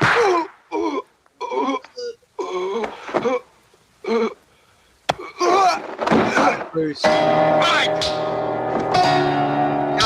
Dignity man.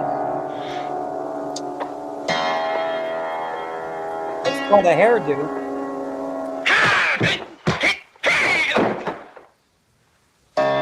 Good at Actually looked pretty good, though. That was some good choreography. Oh, Joe, do it. Surround him!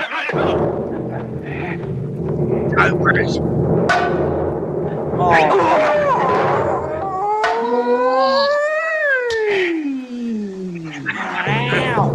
Meow, meow. Well, just jump him already.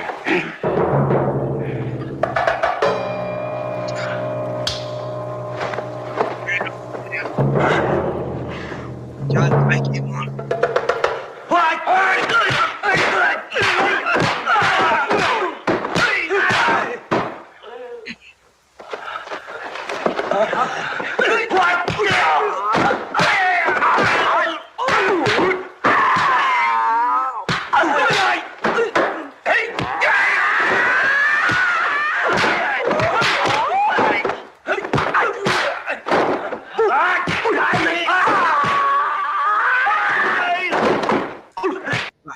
pretty good though.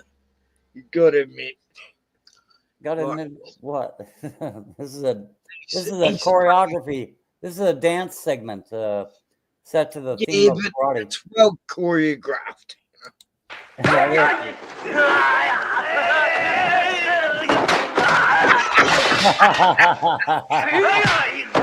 I would die.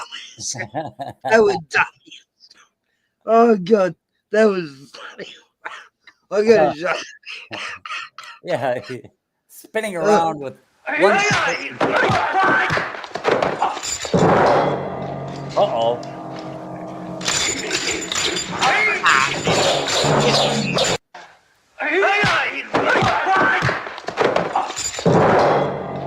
Now, where's when he's got the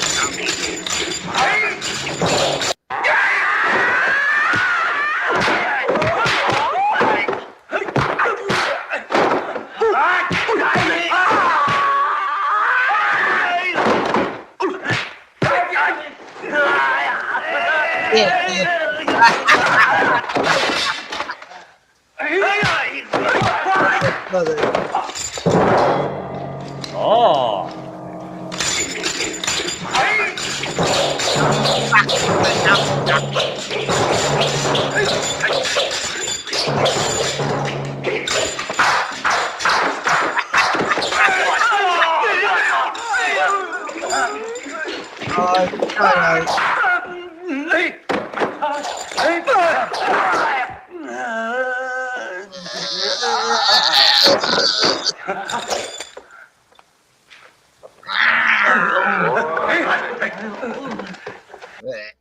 Never fuck with a nunchuck, but yeah, God, he was so serious, wasn't he? Yeah. That's all.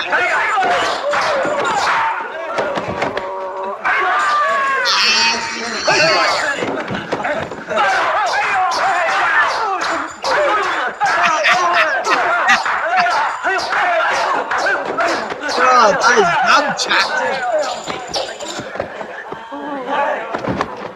Hey, look at me, kids.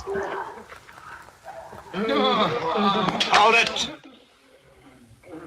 Don't cut his head off.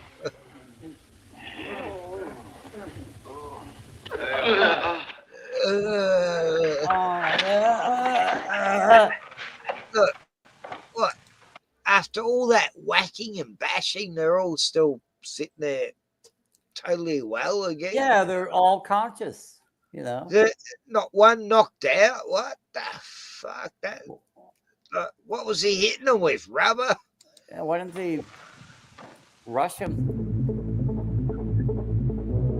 Anyway, that was that. Yeah. Try the tortilla now. Oh, fuck off. That's all right. But yeah, I put a lot of work into it. Actually, yeah, I delved right into Bruce Lee's so-called career as a martial artiste, and it just wasn't there. There's no tournaments, no, you know, he never won any titles. It's all exhibition and him pretending to do battle with his students, you know, and they probably owned a dojo and they wanted some publicity for it. But yeah, I mean, there was no there. You know, he didn't train all these American actors and Chuck Norris and. What? No, if anything, Chuck Norris would actually teach him martial arts. Chuck Norris has actually won some shit in his day. Well, that's what they claim in this Once Upon a Time in Hollywood. They make out that he couldn't fight for shit against like Brad Pitt. Who's that? Oh, who? In this movie, Once Upon a Time in Hollywood, Which Brad Pitt's character, an actor and a body double who did old westerns back in the 60s. Their careers starting to wash up. They live next door to Roman Polanski and Sharon Tate. And what we're talking about. Who are they saying couldn't do karate or martial arts? Oh yeah, Brad Pitt. He's on the studio one day, and Bruce Lee's challenging him to a fight, and he just kicks his ass, you know. It was like a big mock of Bruce Lee that Tarantino did. Make it out he's just all acting it. You know, it's like they were exposing it in this film as how he's just an actor. You know, he's not a real expert fighter after all. And, yeah, I mean, you know, if you really look at his movies, though, you can tell they cut a lot of it because, well, some of it's because they don't want to. Yeah, and it's sped up. Yeah, and a lot of cuts in there, but yeah, he like started off in the Green Hornet series, you know, like it was a series in the 60s. The Green Hornet. He played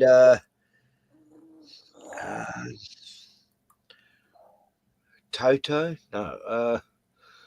Anyway, he's a sidekick to the Green Hornet. He was like his little martial arts sidekick. It's based on a comic. Jacko, no, Jaco, I forgot.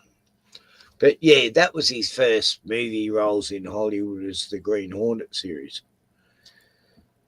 I know the history. But yeah, he's always been an actor. But he's fit.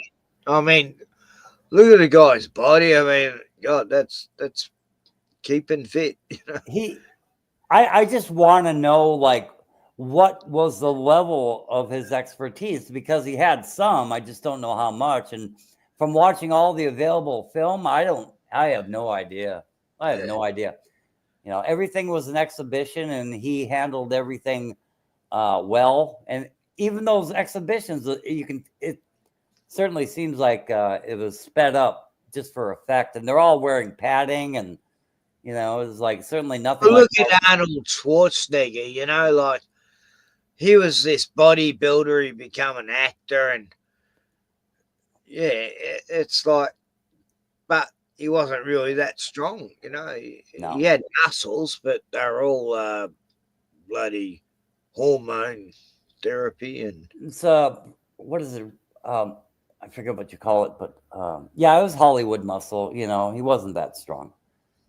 I think he could bench, like, he worked out with, like, I don't know, he worked out with heavy weights, but I knew a guy, his name was Guy, and he was like muscly as fucking Arnold, but he was useless. His muscles were totally pathetic because it was all just show, really. His muscles couldn't do fuck all. And yeah, it's like I forget the difference. We'd get into fights and he'd run away, you know, and it was like, what the fuck? I thought that was me muscle. You know? Yeah.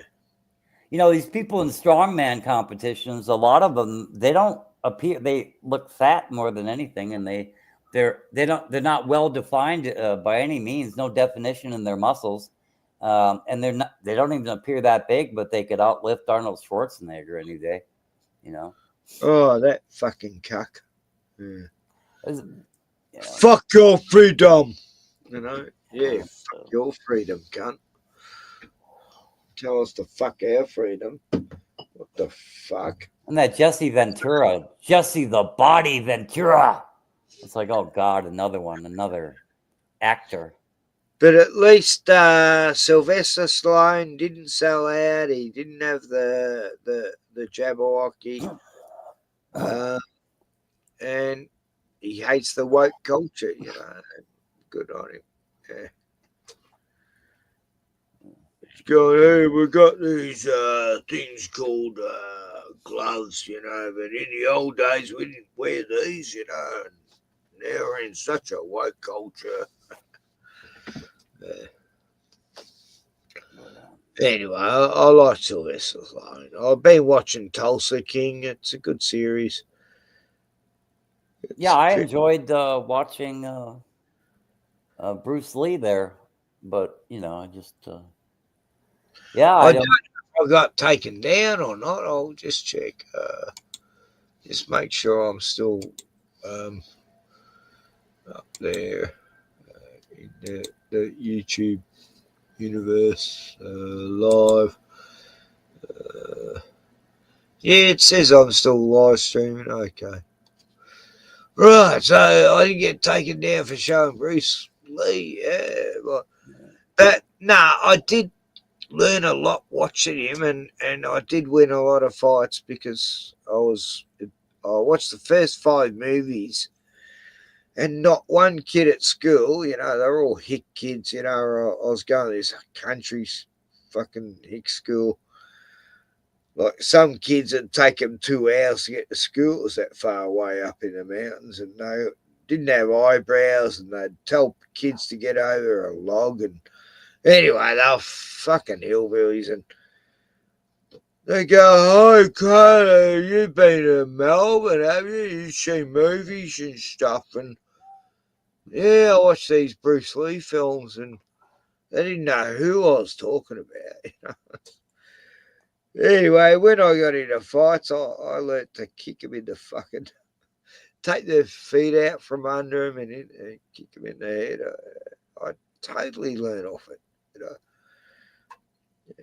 It's Bruce Lee saved my bacon, by learning from. I used to practice the way to do it all. A lot of young dudes back in the 70s did, like I met all these other dudes who had the nunchucks and good times, nunchucks were everything. We didn't make the cat sounds when we fight, but yeah, right. Okay. That probably would not intimidate anyone, So Meow. Not these days, Yeah, like, right. What are you, a furry? You're a bloody furry. Yeah, right. Well, what is it? 11:42 p.m. Yeah, that's about what time I was up till about 2 p.m. last night, but I didn't have a beer. Can you wake Eric Farmer up? That's great. How do you know Eric? Did Gordon star in that film? What the hell? I don't know. You say, can you wake Eric Farmer up? Did Gordon act in that film? The Bruce Lee film? Yeah. So what's with Eric Farmer though? He thinks he can only do 1 hour live streams once a week. I don't get it. He says he has 5 hours a month. No, he's got longer than that. He's got 20. Everyone has 20, but he's only got 5. And I question him about it, and he's saying, like, I went on stream going, how is it that you only have 5 hours when everyone else has 20? He goes, I don't know. Maybe I have to change my account or something. I go, yes, that's it, Eric. Somehow YouTube's, not YouTube, StreamYard. Yeah, it needs to create another account because for some reason they're only giving you a 5 hour limit a month. He was actually kind of done there for a while, and he was paying for it. Yeah, that's insane. I only know that he paid for 1 year, like $200-something. I don't know if he re-upped and did it again, but 250, I think it was back then. Yeah. Yeah, something like that too. I thought I remember 240. I've never paid it. 242 or $252. Well, all these other people I know, they pay for it and they paid a fortune just so they can stream unlimited. And then Jackie's done that recently. She's paying for it now. So they give you 20 streams and then she gets copyrighted. It's like, now she can't stream. She's just wasted all that money for a month because they've blocked her for like 2 weeks. Like, that must be frustrating. Yeah, I can't live stream from my channel because it says I have another channel associated with that number, and so I gotta fix my other computer to like stream on that channel or get my Oh, no, you shouldn't have to do that. You can create another web browser and put that account in there. Yeah. It taken me a while to figure all this out, but yeah, that's what I had to do too. But I can't even get into the Gordon Call account because the password's on the computer that's not working right now. And so I know passwords suck. Oh, fuck, I hate them. I forget. I'll do a password and I'll forget 5 minutes later. I go, fuck, I should have written that down, I guess. Why did I remember that? And it's I don't even know the what email I used for the Gordon Call account. I don't even know. It's somewhere around here. I'm sure I've got it written somewhere, but I'd have to go through a couple reams of paperwork, and I'm too fucking lazy for that, you know.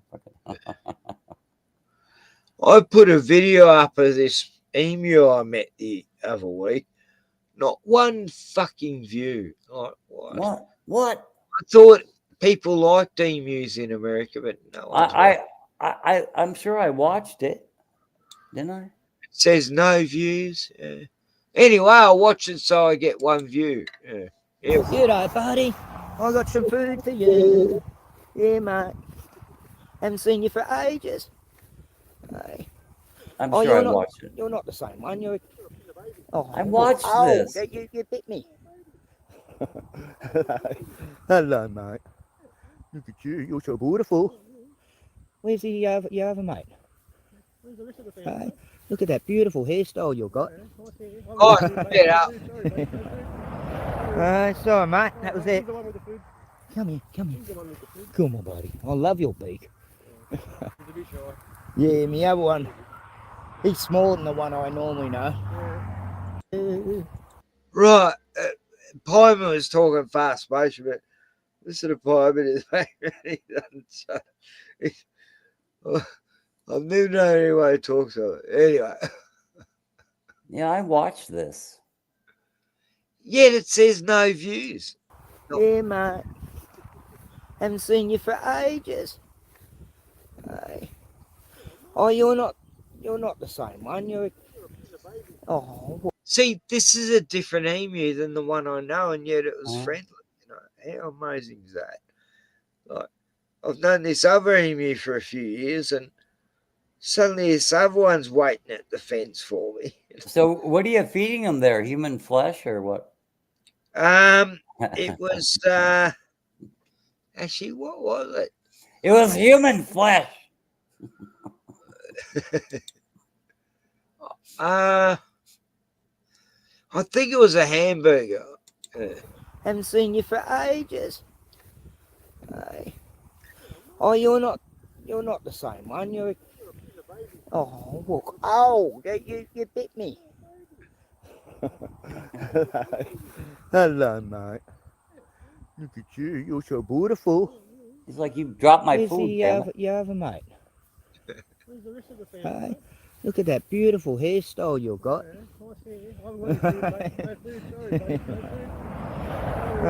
Sorry, mate. That was it. Come here.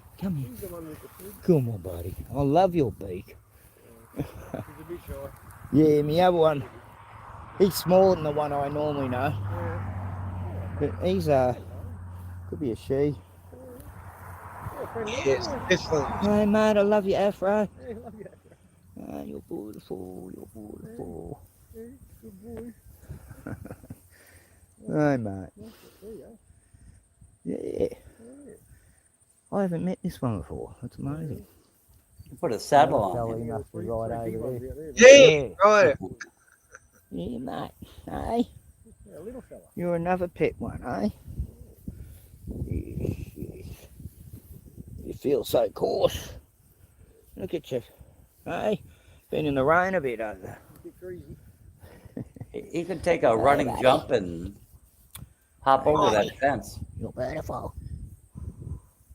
Beautiful. Their feet are so powerful. Hey, mate. They can run like 35 kilometres an hour.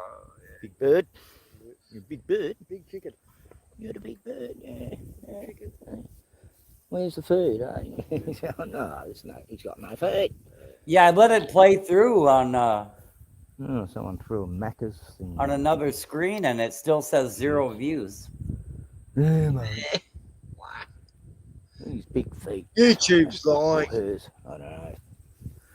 I think this is a girl. It's so small compared to the other boy, eh? Hey. Hey. We gotta go. Yeah, we gotta go now. See ya. Bye.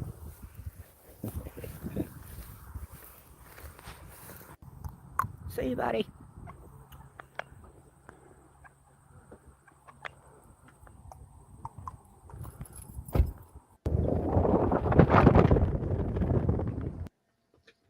Yeah, so that was that. It still says no views. I refreshed the page and everything. Isn't that mental? I've watched that video twice, and the third time with you, and I watched it on another screen, another whatever that I opened up, and no, it's like it should say like 4 or 3 at least. What the heck, man?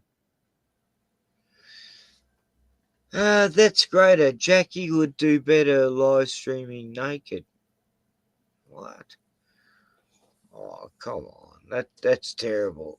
But yeah, I wouldn't mind seeing that, but no. Look, that's silly. Stop it. Jackie Penciotti? Jackie, the one I know from Queensland, yeah. I thought you were talking about Mila Kunis. But someone in the chat said Jackie would do better live streaming naked, and that's sexist, you know, and chauvinistic, and I totally disagree with that comment. You know. Disgusting. Jackie, I'm sorry that someone's saying that about you and stuff. But I don't mind if you're a lesbian. I'd much rather watch 2 chicks getting on than 2 guys, you know, definitely. Anyway, I've told about that. Yes.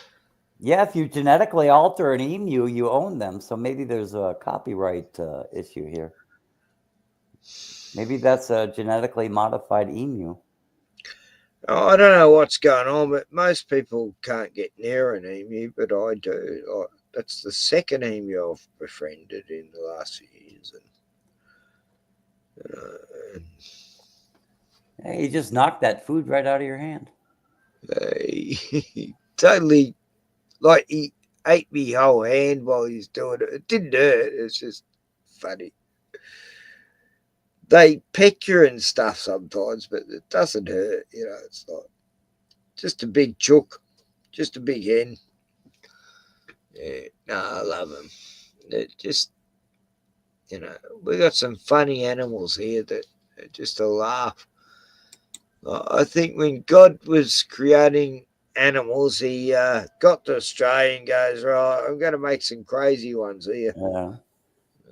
And then he learned a little something, God did, and he said, now I'm going to do Madagascar. That'll really fuck him up.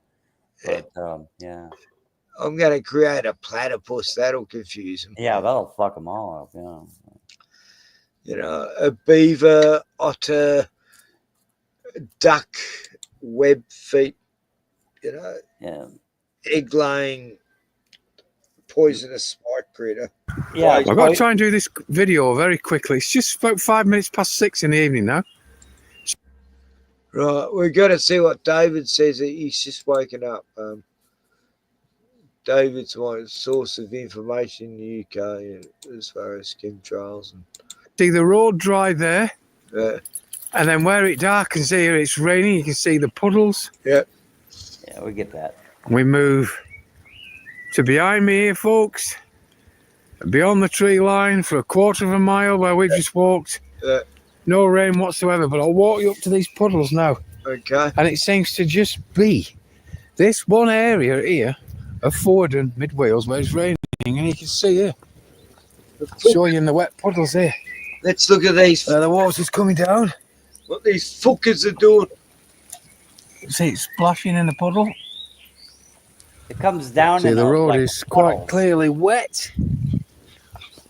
But here and behind me, but just this patch, this short patch, this short stretch, and through the fields there, everywhere is wet. So we're coming off it now.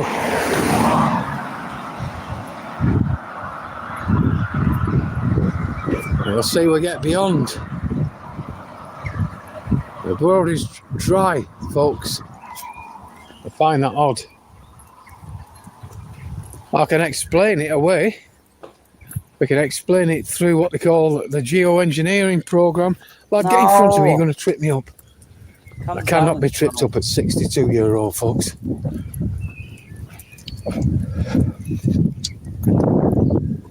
But just take a look behind me, folks.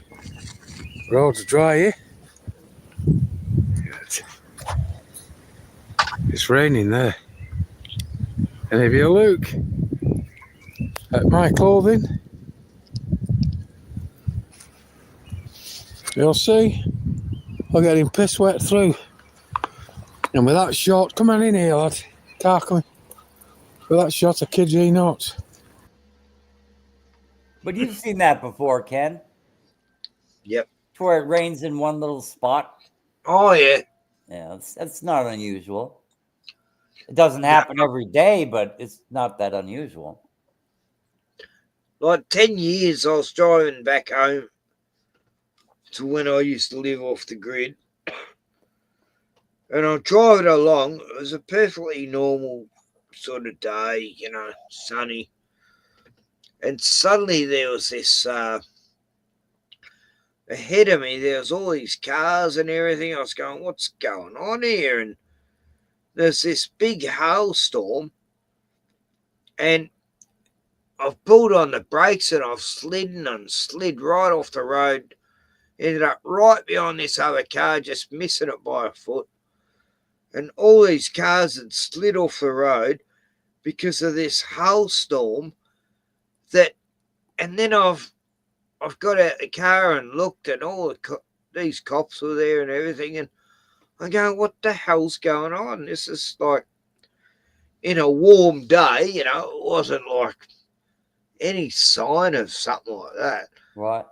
And they couldn't explain it. And then I've looked, and it was in a total perfect circle. Like I could see it in the paddocks, the across the road, across onto another property, and it was in a totally perfect circle. It was like, I was going, wow, look how it's just in a perfect circle, like 500 meters across each way, you know. And it just spun the fuck out of me. I'm going, how does this even happen? You know, like, wow. And it was hail? It was hail. It was like snow on the ground, but it was like white from hail. In this big ass circle. Yeah. Wow. And it like made cars spin off the road because no one's expecting that sort of weather. It was just the weirdest thing. Yeah, in Louisiana, it would come down like a water spout, but water spouts usually go up, and it's the water being sucked up by a, I don't know what. Oh, I've seen those spouts, yeah. Yeah, but it's usually the water getting sucked up by, you know, some kind of small tornado or whatever the fuck it is. But the clouds would open up and it'd drop it in a circle rain. And it would, a lot of times it'd only be like, you know, 8 or 10 meters across, but it'd be like kind of a circle that it's raining. And people would like, it'd be a hot day. This is down in Louisiana, but people would run and try to get underneath it. And, you know, cause like, why not cool off a little bit? And that water is cold on a hot day. You know, that rain is cold. But it's like that in Queensland. When I was living there, it was like, God, I hate the way there was only one day of weather a year. You know, it was all hot, you know. And then they'd have these tropical storms, and yeah, we'd all run out and get wet just to cool off. And then it would go away after like 10 minutes. And yeah, sun showers are really kind of cool. Sun's out, but you know, it's really nice and warm, but it's raining cold water on you. That's pretty fun. But now Queensland's getting colder and colder, and yeah, it's just weird. This weird what's going on in his wacky world and stuff. So we didn't even watch a movie. And you've been gone for 10 hours, 9.5. Really? Yeah. Oh, fuck, I have to. Shit. 9 hours out of 6 stubbies is what I've got. Yeah. So I'm not a total alcoholic. It's like I'm totally wasted now on 6 stubbies. Because I didn't drink yesterday, so it hits me more when I don't drink. And yeah, it's time to go. Definitely. Anyway, on that note, that is what it is at any rate at the end of the day. And, it's Wednesday's day it is. And oh no, it's actually Thursday now. It's 1 minute past 12. Yeah, I'll show you a movie, Gordon. I'll go offline and yeah. Anyone want to join? I'll give you 30 seconds and you can watch a movie with us. It's going to be the best fucking movie you'll ever watch. And I show the best fucking movies. Oh, that's right. I showed you Blood Simple last time. What'd you think of that one? That was pretty good. I liked it. Yeah. Even though I kind of lost the plot somewhere, and I don't know. I kept up pretty well. I don't know. Yeah. It was good, you know. It's a good old classic from the 80s. And that's where she didn't know who was after her even until the end there, yeah. Even at the end, she didn't know who killed her, who was killing who. Yeah, it's just a brilliant plot. And you got great people watching. Yeah. And the cinematography, the way they filmed it was just brilliant. For a low, like that was the Coen's first proper movie, you know. Yeah, the Coen brothers before they become, I don't know what they are. I mean, no, hang on. I'm thinking of the Wachowski brothers who created the Matrix films that both become trans. How do I join? Says that's greater. You have to click on the link, which is somewhere. Oh, right. Yeah. I'll post the link. Hang on.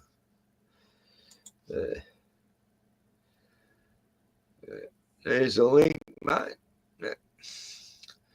And let's see, what fell from my collection on the computer can I show that won't get me put in jail? I'll just have a look. Hang on. What'll I show? I've downloaded a lot of. No, I don't download films. That's illegal. I just end up with films on my stream and shit. I mean, on my computer, they just download automatically. I don't know how they get there.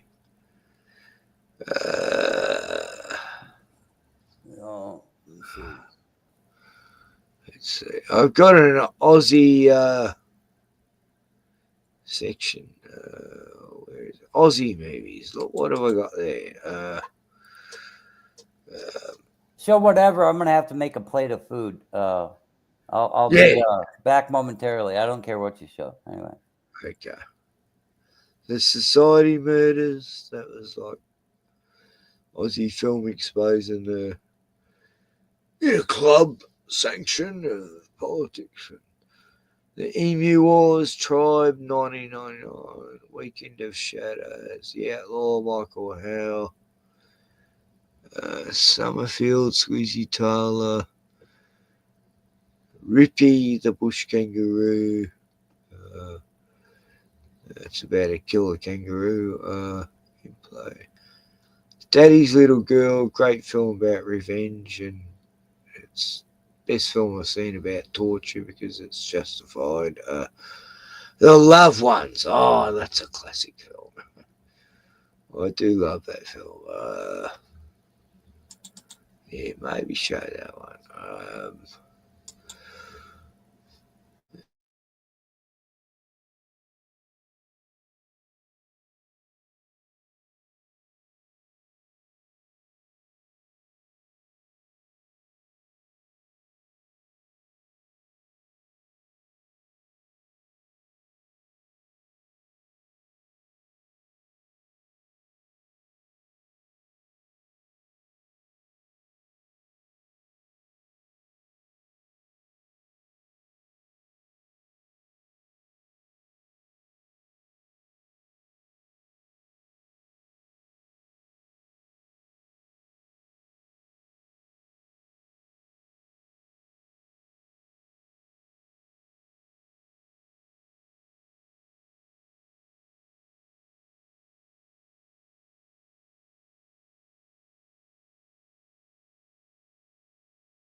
I hear and see nothing. Where did everyone go? Okay, this is my show now. To hell with everyone. Yeah. So what do I want to talk about? What is important to me? Yes. Okay. Oh, well, check the notes. What's interesting? You ever lose your car? You can't find your car? You don't know where you parked or anything? Yeah, it's terrible when that happens. Yeah, I went to the bar one night and I couldn't find my way back to my hotel. Well, I did. I knew the exact way, but when I got there, I couldn't see it because it's so dark. And when I left, there's like these huge lights. It was lit up like fucking Las Vegas and that. So I ended up walking around all goddamn night it was a Sunday night. I'm asking people, my key fob says nothing on it, right? So I'm telling people a crazy story. They thought I was insane because I'm looking for a hotel room. I have the key for it. And anyway, so yeah, I didn't want to drive back from the bar. So I left my car at the hotel as well. And I walked around for, let's see, from like midnight till 6 a.m. Yeah, I thought for sure I'd find it. Thought I got turned around somewhere in the Minsk. And, but no, didn't find it till the next morning. But, yeah.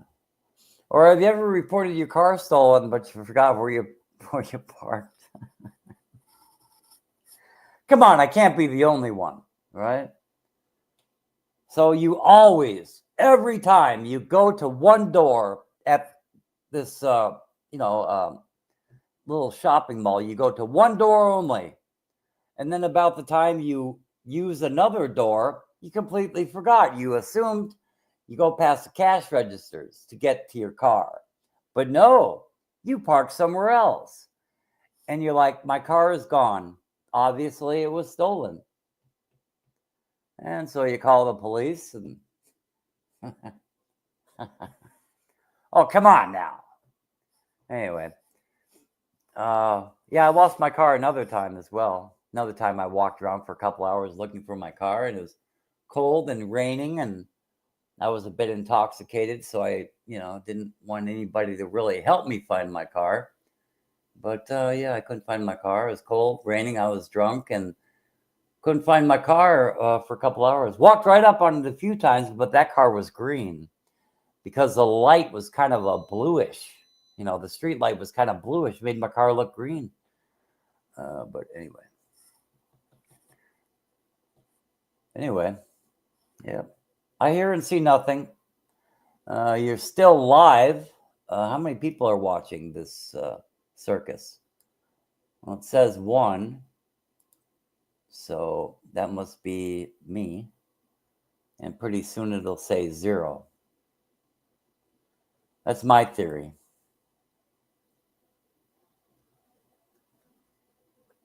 If I refresh this page, it'll say 0.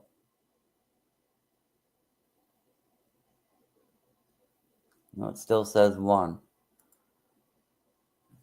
So yeah, I'll just I'll wait a few minutes. My food's ready, so I'll just wait and see if anything happens.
Wow, it's still streaming. Hey, Gordon, I don't know if you're there. Yeah, I lost the internet for the whole time. Yeah, what happened? Yeah, like half an hour ago. 20, 30 minutes ago.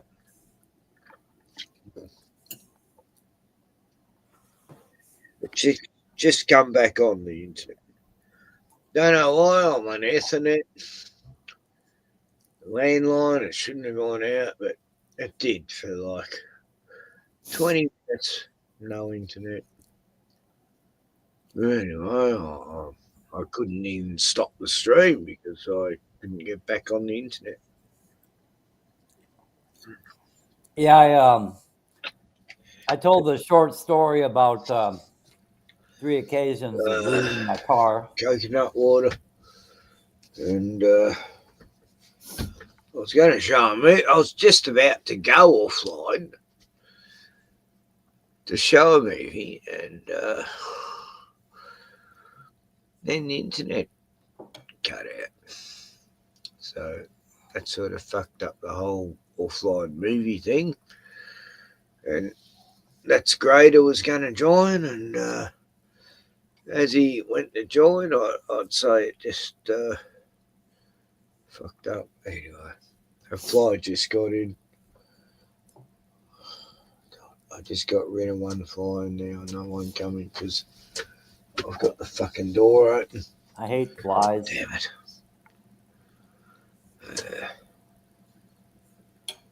Anyway, here's what is the end. I want to get Wednesday it is. I want to get one of those I flies was that trying was to eat me a in my- video.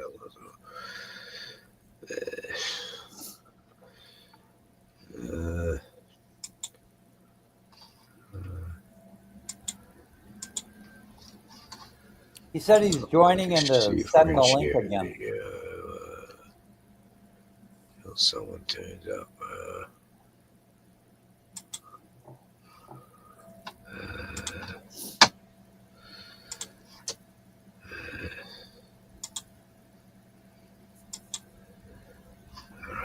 Yeah. No.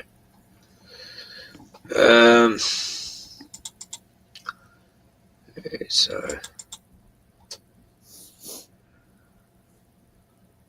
what we got here?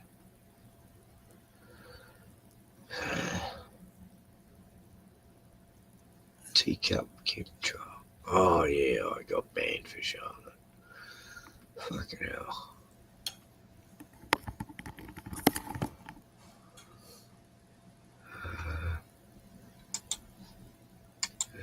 Here's a cute video.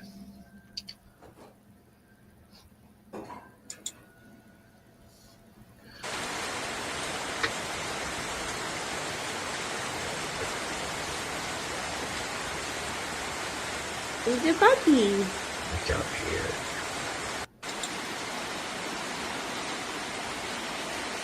It's a buggy. Don't hurt him. Be nice and gentle. He's so small. See how small his legs are? Look at his little legs. He's a bit scared. He's called a praying mantis.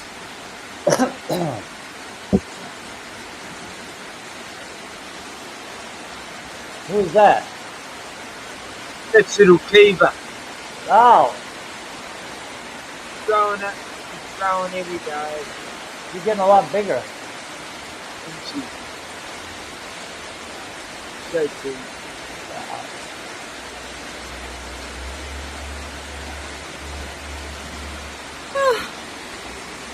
Oh, he's on me. See his Yeah, arms yeah. and legs? So cute. You think he's cute?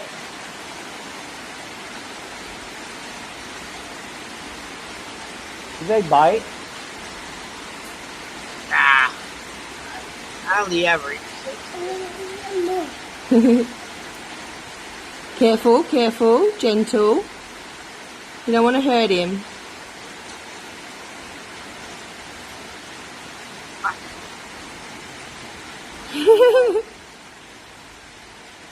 We'll put him in the garden. Is that your hand? Ready? holding You him? watching? What's that? Is that your hand holding him? We put him back in his garden. He lives in the garden. Oh, okay. There we go. Now he'll be happy. Say bye-bye, praying mantis. Can you see him? He's here.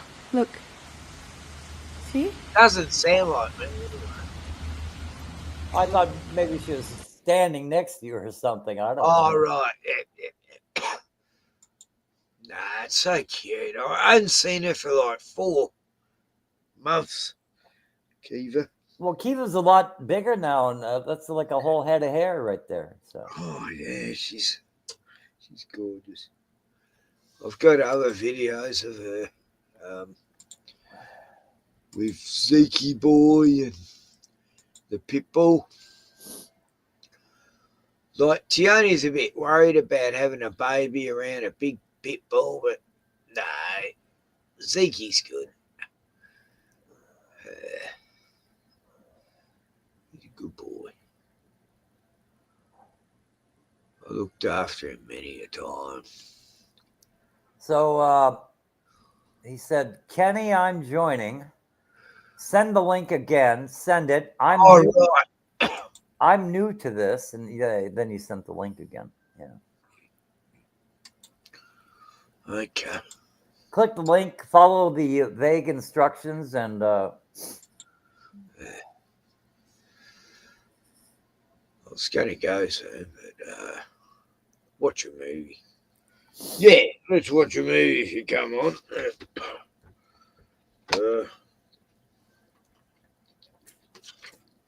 I've got American films and Canadian films and UK films, Aussie films. And, it is what it is at the end of the day.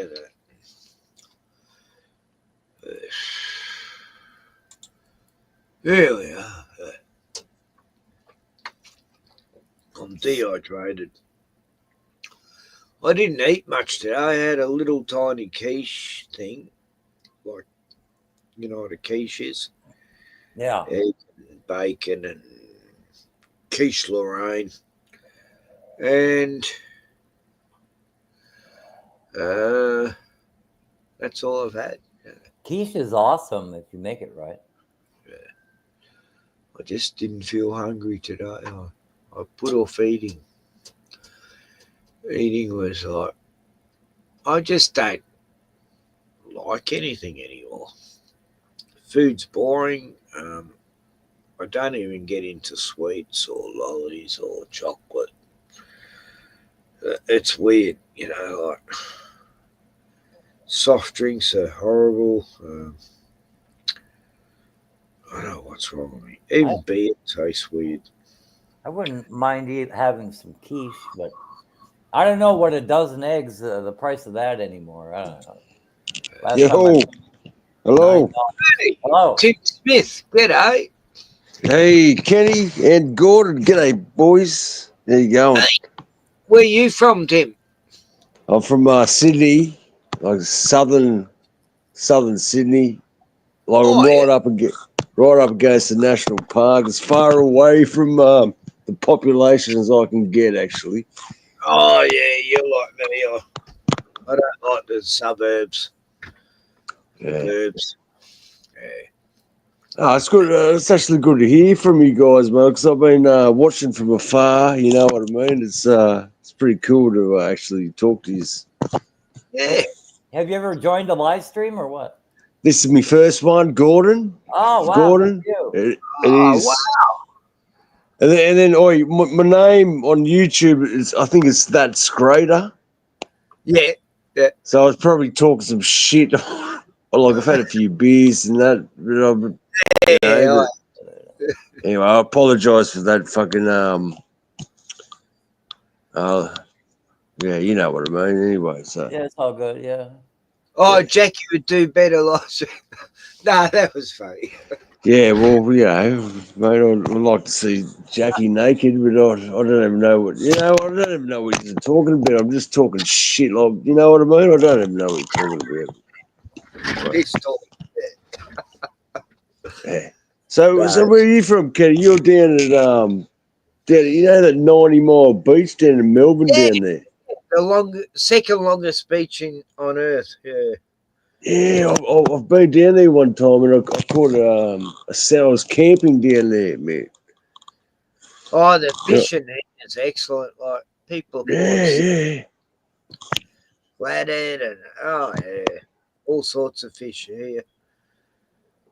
Yeah, it's pretty cool because so I've been married a couple of times, right? And I did when I was younger. I did an apprenticeship. I was fixing the power lines.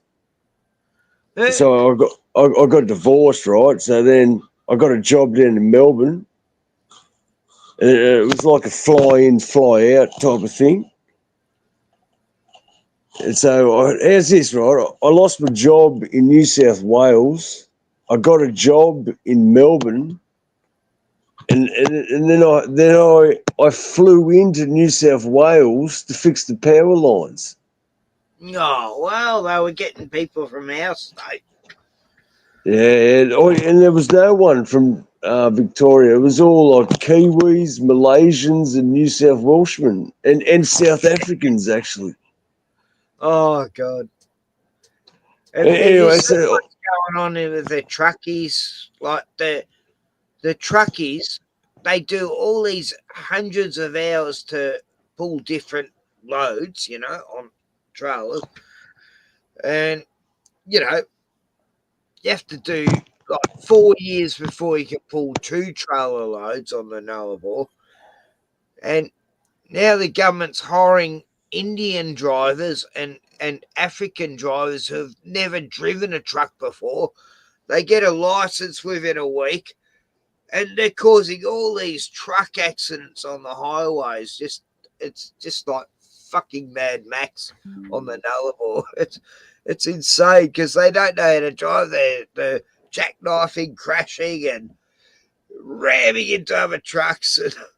Yeah, I believe it. I believe it, Kenny. Woman's following this truck, and it's just driving almost on the other side of the road. All these cars and stuff are just driving off the road to avoid it. And she's traveling behind it for miles, and then it jackknifes on a corner, and she's jumped out of her car and she's ran up to him. Are you okay, mate? And then she's grabbed his keys off him so he can't drive anymore. What a fucking hero she was. Where was that at? New South Wales somewhere. Yeah. I played the video the other night. Oh, fuck, it was crazy. Sounds a bit right, mate. Sounds a bit right. Yeah. I follow this truck driver. He just reports on what's going in the trucking world in Australia. It's hilarious. But it's wrong. The government gives these truck drivers a license, whereas our truck drivers had to do 4 or 5 years before they got that license to do what these truck drivers are meant to do. But they just come into the country. There we go. Yeah, why should that? Yeah. Sorry, my missus is asleep, so I'm trying to keep it low key, and I've got the lights turned down. You know what I mean? Anyway, it's good to meet you anyway. Yeah, right on. Yeah. You too, Gordon. Oh, Gordon, get your face. Oh shit! Sorry, get your face up there, Gordon, so I can say good day. All right, here we go. Right here. What have I done? Roboto, but that's just a silly buck too. Oh, you might have. Tim, you've lost your camera. Yeah, I don't know what I've done here, boys. You might have clicked the camera button with your mouse. I don't know. No, I'm only on the phone, in the headphone. I don't have a computer. Oh, all right. Oh yeah, phone. So I did just drop my phone. Hang on, what have I done here, mate? Oh, sorry, it's pathetic, isn't it? Yeah, I I've got no idea, boys. I always assume people have a computer. I don't have a cell phone. I don't use those things. So where do you live again? Oh, Tim's gone. Oh. Yeah. He dropped the phone, lost the camera. But he looked pretty clear for a while. Yeah. He was loud and clear. Yeah, good audio and good video while it lasted. So that's better than a lot of people who come on. So, you know, hey. Oh, there's Tim. Yeah. He's right in the panel there next to Puck Elf. But there we go. I think I've done it. Hi.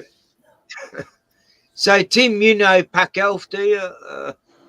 Well, I think I might have seen him on your show. Oh, right. So you're not, yeah, linked to it. I don't know him. No, I don't know him. Mate. Oh, that's all right. I thought I get a few people who know Puck and defend him, and he's. No. Look, honestly, he's a funny one. He's in the background waiting to be come on, but I don't know. You have to be in the mood for a Puck. He's an angry young lad. Yeah. Look, honestly, I just you know the jabby thing like a couple of years ago. Look, honestly, boys, I never had any. I was just living a normal life, and that thing happened. I go, well, that's not right. Like, who's this person on TV saying I should do this, I should do that, and then that's probably how I found you blokes. Telling you it's going to be mandatory. Get fucked. You know, I never had any jibby jabbies before that, so why would I? I was preaching against that stuff before it becomes stuff and potions and so I was very I got like 5 channels taken down during that time because I was talking against it. Did you? I was very this is my first channel, so look, I'm new to this, but so you're like the sensei to me, you know what I mean? I swear to God. I've been doing it since 2009 or 10 or something. What's that? But I've lost a lot of channels, you know. I had one where I got up to about 700 subs, and then that got knocked down, and then each time I come back, I've got less and less. And now, I've only had this one for a month or so, maybe 5 weeks. I don't know how long. Good. I don't know. Yeah. But where's Gordon? Where are you from, Gordon? From America? Yeah, I'm in. Nice to meet you. Nice to meet you. Yeah. the land of the brave. I live in North Dakota, far away from big cities as I can get. Yeah, nice. I live in a town of 800. Oh, dead set. I And was born and bred in Melbourne, but I want to keep far away from Melbourne. Yeah, I grew up in the Twin Cities. Metro population 2.5 million, and no, I hate it. Fuck them. Yeah, I'm hearing you. So look, so what is it now? 2025. Honestly, 2020. I was still living a normal life, going about my business. You know what I mean? Mm. And it's just, I don't know. My whole life's changed since then. Mate. It did for so many people then. Like, I knew so many friends on the internet that lost their jobs and lost their homes, living in cars all of a sudden. You know, 3 friends of mine were living in their cars during that time. It was insane. They were going through hell, you know. And yet they're getting like 500,000 people from overseas homes while there's 130,000 people homeless, you know, in Australia. Yeah. Yes, and then people don't even see it. You know, that's what really blows my mind, to be honest with you. It's been like I've seen it how it has affected the next couple of years on.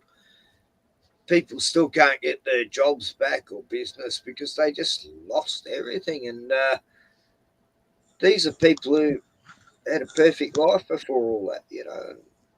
They're suddenly feeling it. Yes. Nah, Yeah, it's bad. yeah. My girlfriend, she I was you know living in the a place though, like in this little town, no one gave a shit, you know. Go down the beach, no one's there. So it's like I had the whole place to myself, really. Go to town, you know, sail. Plenty of parking places. that's down near 90 Mile Beach down there, isn't it? Yeah, Gippsland, Gippy Land. Yeah, it's beautiful down there, man. It is, you know. We got the lakes, we got the rivers, we got the ocean. And Well, the mountains are only an hour and a half away. Yeah, my COVID story is my favorite aunt and uncle. I told them don't take the shot. They took the shot and they immediately got the flu, and we're within very short order. And they said, well, the symptoms would have been a lot worse if we didn't get the shot. I'm like, there's no way of knowing that. You can't prove that just because they say that. How do you know your symptoms would have been worse? So I don't know. I got a little bit frustrated with them. I called them genetically modified organisms, and shortly thereafter they wouldn't talk to me anymore. So anyway. Yeah. That's tough, Gordon. Actually, it's like a division. You know, I reckon they knew that beforehand. It's like I had 200 friends on Facebook. I didn't try to find many friends, but I lost 100 during those times, you know, because of a few statements I made. And you're going to kill your grandmother, you evil. Right. Granny's going to die because of you. You're going to kill your grandmother and my grandmother and all. Yeah. You're going to kill Granny. That was like a meme almost. Oh, for fuck's sake. Hang on. If you're venated, then if I'm not and I'm sick with it, you can't get it. So why are you worried? It was a pre-planned thing, don't you reckon? Oh yeah, absolutely. Yeah, it's evident, eh? He Yeah. planned it years before. Like all these people were banned from Australia. David Icke, Katie Hopkins, Laura Southern, all these celebrities were banned from coming here because they must have spoken out against jibby jabby jabberwockies, you know. Yeah, man. Yeah. And it wasn't because of their other truther stuff. It was just because of their stance on that. Nothing else. Like Margaret Court, you know. Our tennis, the best tennis player ever in the world, female player, suddenly banned from going to a tennis award show that is named after her behalf, and she's banned from. I mean, all right, that was insane, you know, because It was that in 2021.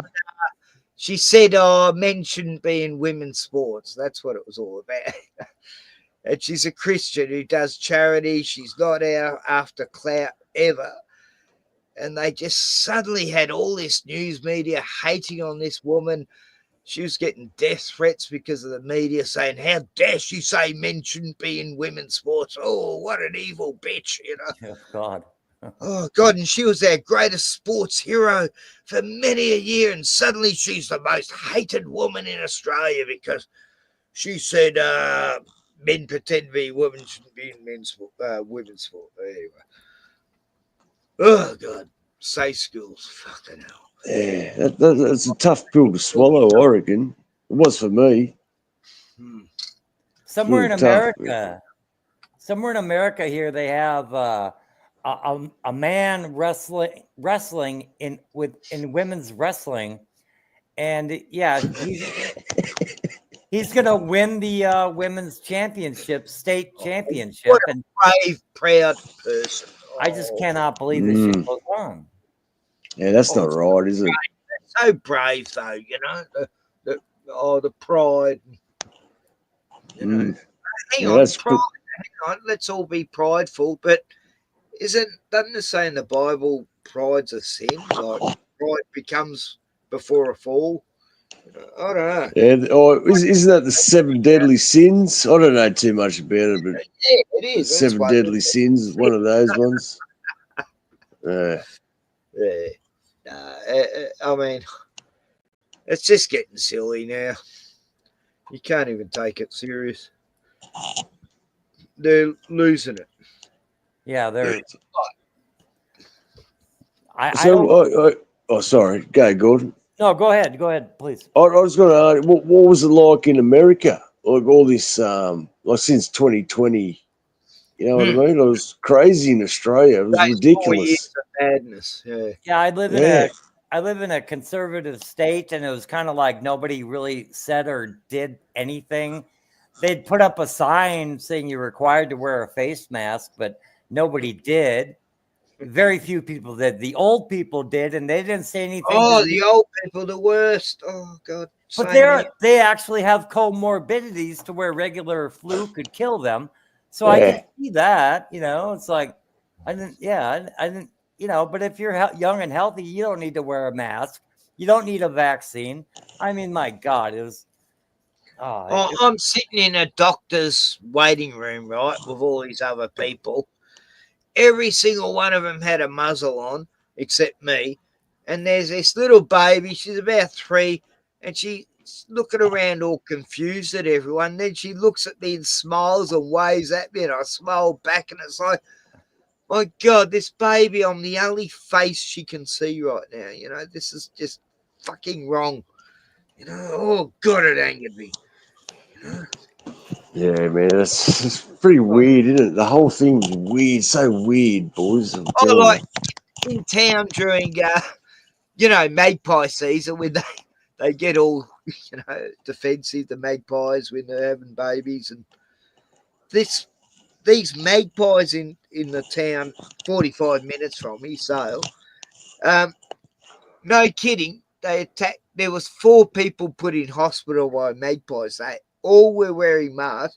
The magpies would land in front of them and dive right up and try to peck them in the eyes. The magpies got freaked out by people with masks on.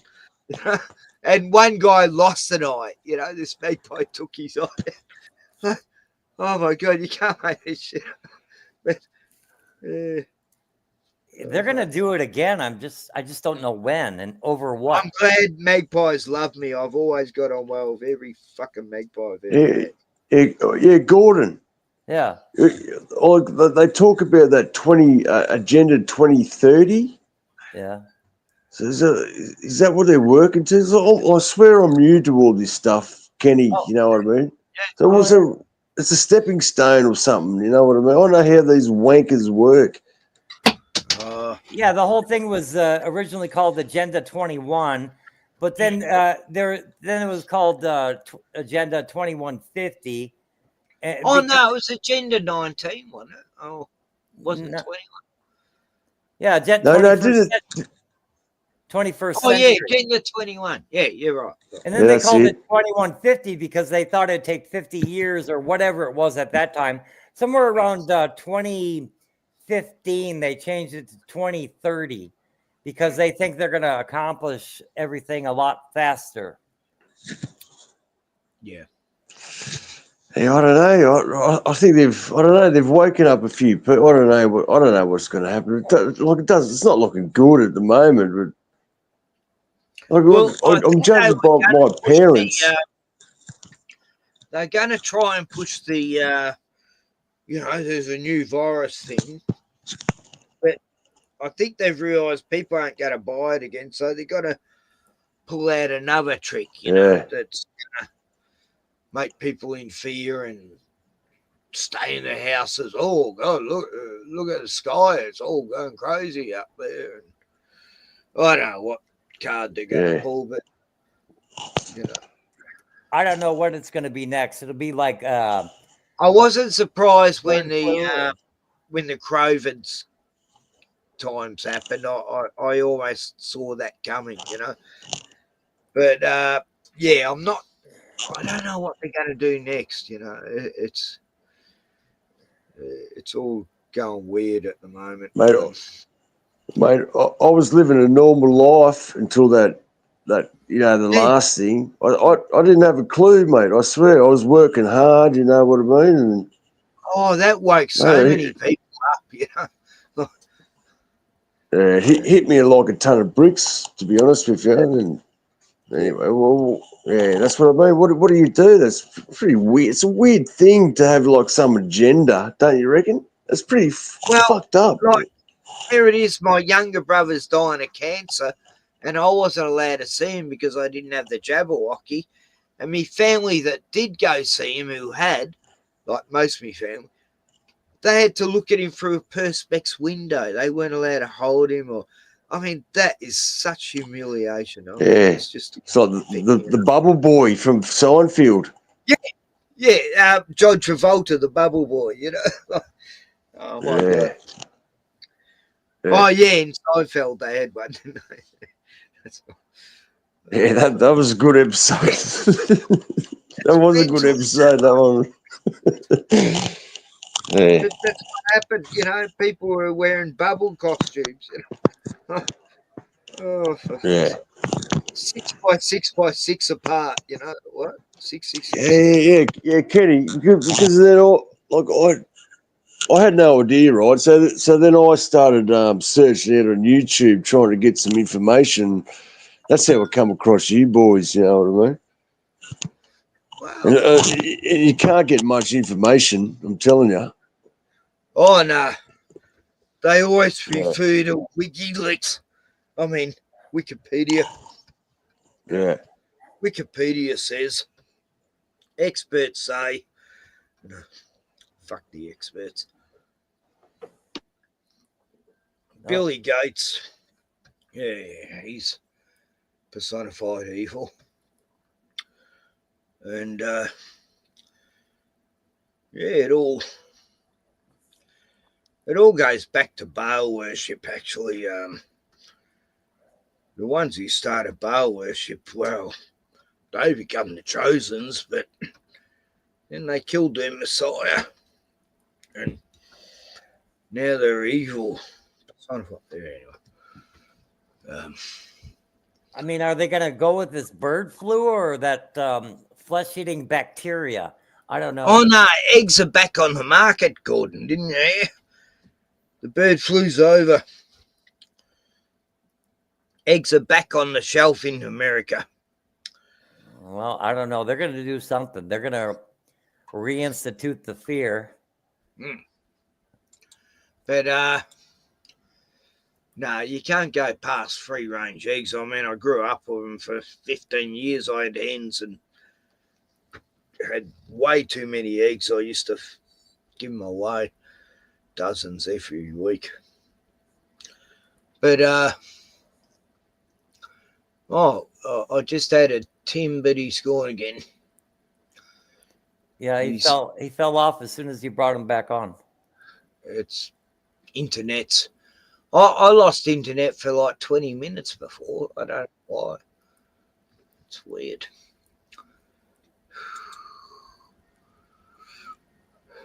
Hey, Tim. Sorry, Tim. Where were you from? I've forgotten. I'm from Sydney. Yeah, that's right. So I'm down as far south of Sydney as you can get. Like, I'm right on the national park. Oh, it's, I don't know. Look, I've actually done a loop around Australia, Kenny. So look, I had two older brothers. One of them died, so I come back to hang out with my family. You know what I mean? And yeah. You know, there's nothing like family, so I'm sort of in. You know, there's nothing like family, mate. So I'm back here, sort of thing. So I know you can choose your friends, but you can't choose your family. But it's good if you've got a good family, you know. Exactly, mate. Exactly. My family's a bit messed up. They grew up in a cult, and half of them are still in there, and the other half are just watch TV too much. And so you're down there. Yeah. Royal. I think my family's the same. As I think it might be the Catholic cult. I don't know. You know what I mean? I was a Catholic. My dad was a Freemason, and then years later they become Jehovah's Witnesses, which was the worst thing they could have, because if we had stayed Freemasons, we would have got all these privileges, you know. You can go to court and get a free pass for whatever the hell you've done. Yeah, you could run over kids on their bicycles and everything. Yeah, like Dan Andrews. Yeah, You know, strange. Dan Andrews, the team, like, a little bit about Sydney. Yeah. So what do you So, like, that prick actually literally come for me and got me taken down, got the cops here to arrest me and me stepdaughter and her hubby. Look, you can't make this shit up. I was one of 6,000 people in Victoria got arrested for putting shit on. But now you can. You're allowed to now because he's not in power. It's so funny. Didn't you also get arrested for not voting, or what they do? Just yeah, that too. Yeah, never voted in my life, but yeah, they come for me, the sheriff, but I was going to go to jail if I didn't vote. If I didn't pay, like, oh God, it's like 10 grand in fines after never voting in my life. Yeah, okay, we've compiled all this, but never voting in your life. But I was a Jehovah's Witness for so many years. No excuse. They're exempt, but you're not. So you protect a cult that fucking kills babies, you fuckers. Anyway, what do you do? When you're fighting a cult, you know, you got to expect all the worst shit you can ever do.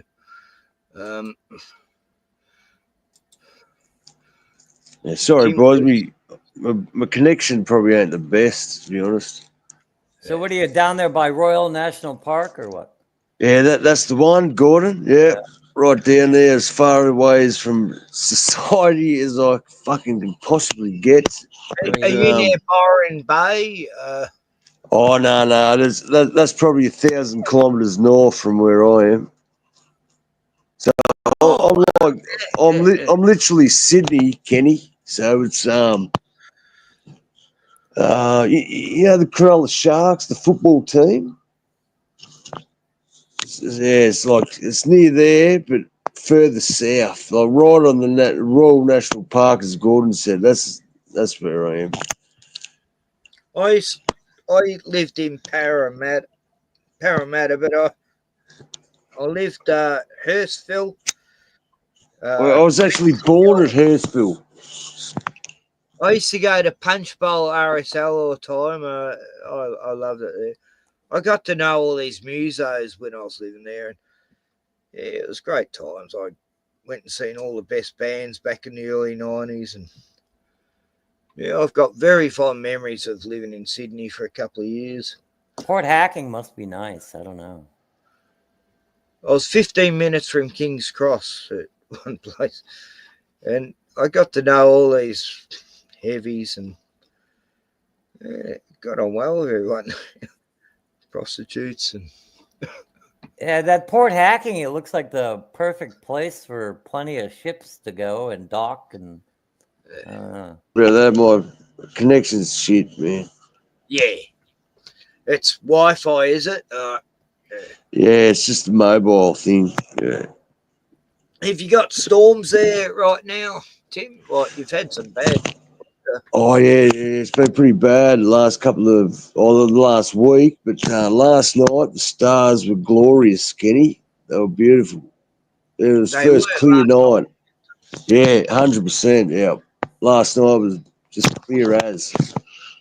I could see every star last night too. I was going, wow, dude. But it's been raining today. Terrible blizzard weather. Like, it must be snowing in the mountains near me. Well, I was sitting outside like on 8 o'clock this morning. They laid one chemtrail. And then it was going real far. You know how it spreads out over over the skies. It was just they only did one. I don't know. It was weird. An hour it smears over, doesn't it? Yeah. Oh, no. Yeah, but it was headed for fucking New Zealand. You know what I mean? This one, like it was going straight east. I've seen him go for miles and miles because I've been driving along the highway and I'm going, hang on, I saw that way back then and it's still going.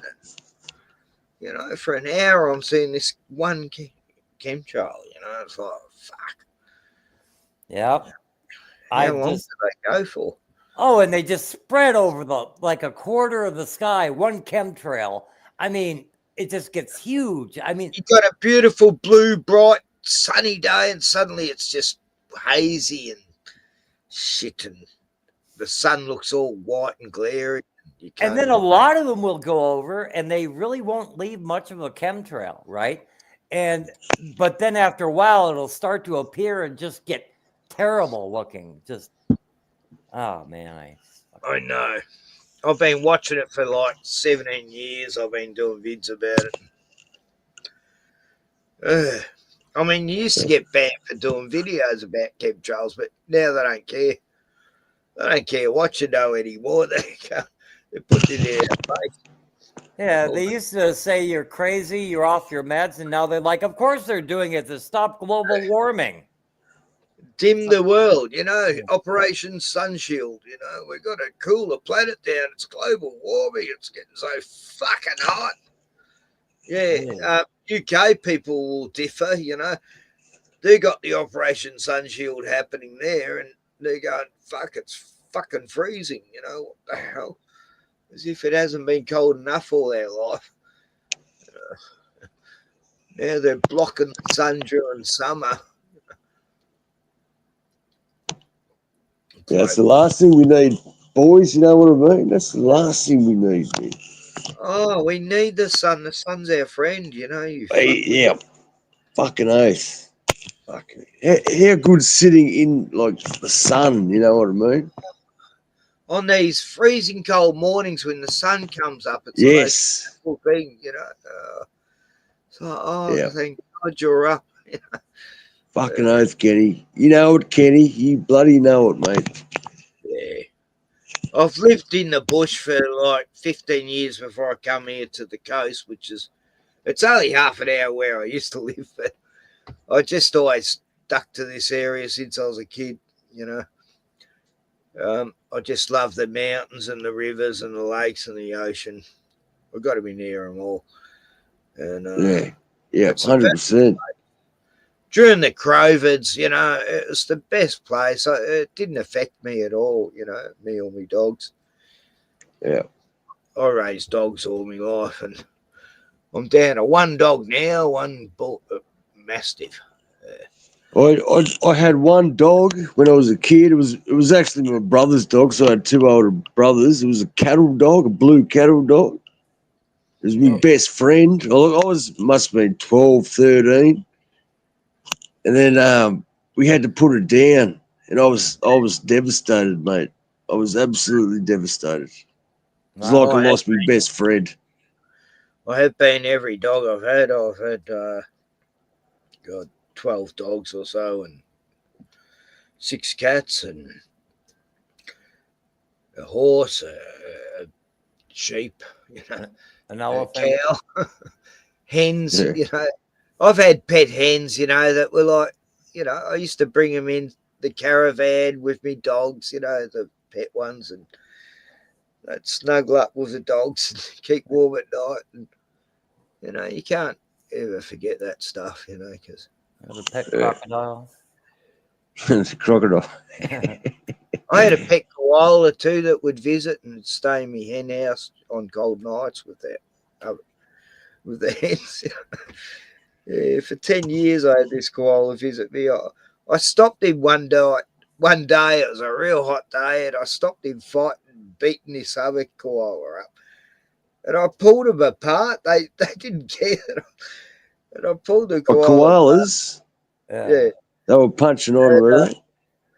Oh, he was going to tear this young koala to pieces, and I've dragged this young koala away from it, go and stop it, and I've kept pushing him back from it. And anyway, he's gone up the tree, and the other koala's pissed off, and then I've come and brought him water. He's come down and drank out of my hands, you know, like this bowl of water. Yeah, we've become best mates after that. He didn't have any fear, you know. But anyone else couldn't get near him, only me, you know. He'd come down. It's good. It's good like that. You make a connection with him, don't you? Oh, he come around one time with a girlfriend with his little baby, and oh, it's so cute. Just to show off, you know. Yeah. But I've been back there since, you know, recently, and always keeping an eye out to see if he's there. He only used to drop by like 6 times a year, but yeah, the crows eat right out of his hand. I don't know. Yeah, I seen one of those videos, man. Yeah, the magpies here, they're pretty friendly too. You know what I mean? Yeah, they've always been me friends ever since I raised them when I was a kid. Yeah. Yeah, I would love them. I would really dig those birds. Yeah. I saved them, and they become the most loyal friends. Yeah. What's the bird that laughs at you? I always forget. Kookaburras. Kookaburra. Okay. Yeah, got plenty of them here. They come and they hang around here, but they're a bit worried about Bruno, me dog. He always gets jealous when I'm talking to birds and chases them away. Like, I'll be hanging around the magpies and he doesn't notice it. Then he'll look around going, hang on, what's going on here? What are you birds doing with my master? No, it's what keeps me going is nature, you know, the animal, wildlife. It's what my life's all been about for 20 years now. There's nothing else, Kenny, mate. Yeah. It's only nature, really, when you think about it. I saw some deer last winter, and other than that, I haven't seen any wildlife around here.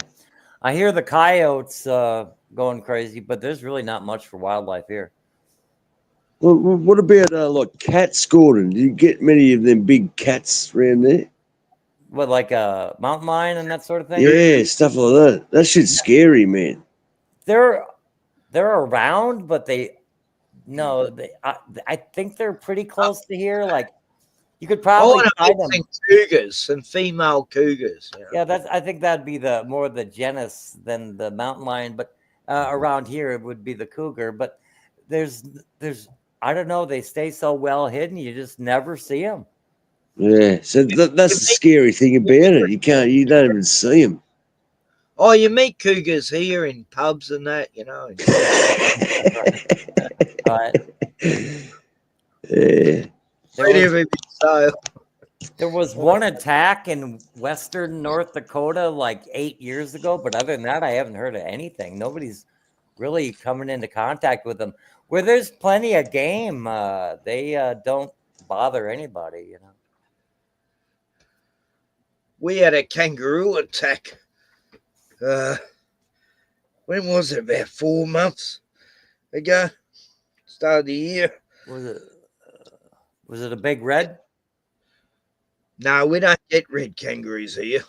We get the greys. Evil greys. Evil, huh? Yeah. But what are you saying about the cats? No, this kangaroo attacked this woman a few months back. Jumped her fence, like she's in her front yard with her friend. That's right, it wasn't her, it was her friend who was visiting. And there were a couple of female kangaroos in the front yard grazing. And this big male kangaroo, he's about 6'4" or something, jumps the fence and attacks her visitor, rips her stomach open. She had to be rushed by an ambulance to hospital. She's dying. Like, this kangaroo ripped her to shreds. Like, because I know the kangaroo. It's never done that with me. I've stood off against him. He's flexed his muscles, and he's been the big boss here for a couple of years since the other big boss died. Like, yeah, the big kangaroos here are gigantic, but I've had standoffs with them where they try to. They are pretty scary, them fuckers, aren't they? Oh, fuck yeah. Yeah. I got like a couple of feet away from one, like he was walking to me and I'm walking to him and he would not back off. And Tioni's filming it, my stepdaughter, and she thought I was going to get attacked by it, but it did. It backed off at the last minute. It goes, hang on, he's not backing off. Yeah, they're stubborn, man. They're fucking stubborn. I mean, if they attack me, it's my fault, but I've come across one that was in the outback, a red kangaroo, and oh man, it was a giant. It was the scariest thing I've ever seen. Its claws were like grizzlies, and I come face with this one. I was so friendly to it, and it's sort of, oh yeah, okay. But it was about 8 foot tall. It was a giant, and I didn't even know kangaroos got that big. And this was back in the 80s. Hello, mate. And I was, I had a gun and everything, but it was in my car. If I had have had the gun, it would have torn me to pieces. It was a wise old kangaroo. It looked like it'd been around forever. Yeah, they are. They're scary motherfuckers. They really are. They really are, man.